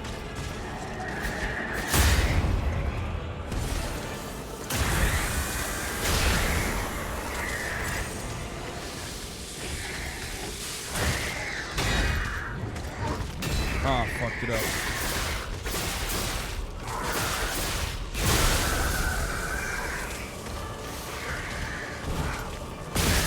Oh no.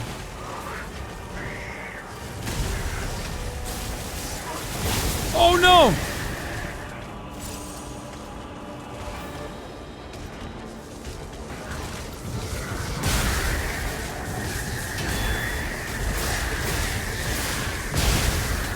Like, the fact that you can't roll between, you can't dodge between its legs is so fucking stupid. I'm gonna end it here. Fuck it. I'm giving up on this boss for now. Do it tomorrow. I think you would like to go outside. Okay.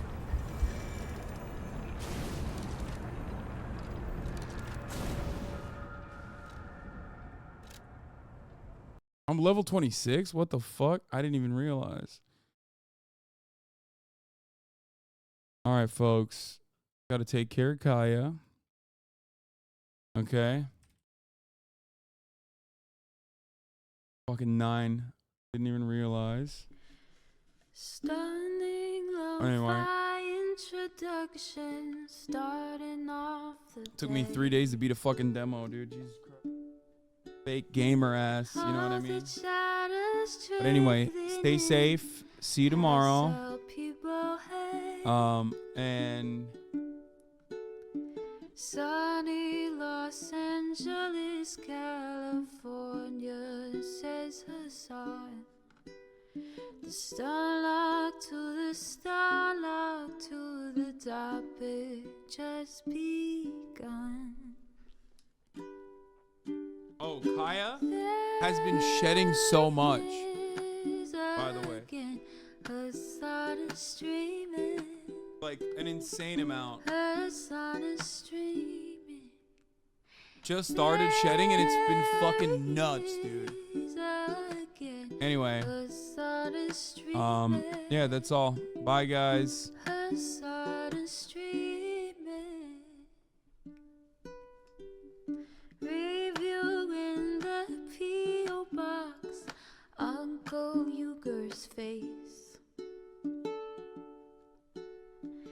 Sudden discord agitprop. Great names take embrace. Tiny Bernie Sanders, LGBTQ Air Force. The whole left at your fingertips, on at your door. H3 crowded debate, the Young Turks online show. 3 full fucking years of this, plenty more to go.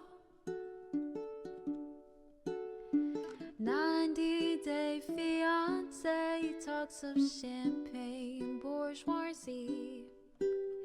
A Trump rally live reaction, a mass riot at DC. There he is again, Hasan is streaming. Hasan is streaming.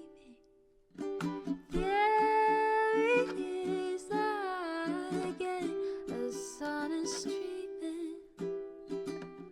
Hasan is streaming. Reading live stream fair comments, Austin show chat advice. And all the ways the right-wing pipeline can suck you in online. JCS react, Lord frame gets broken, cover blown.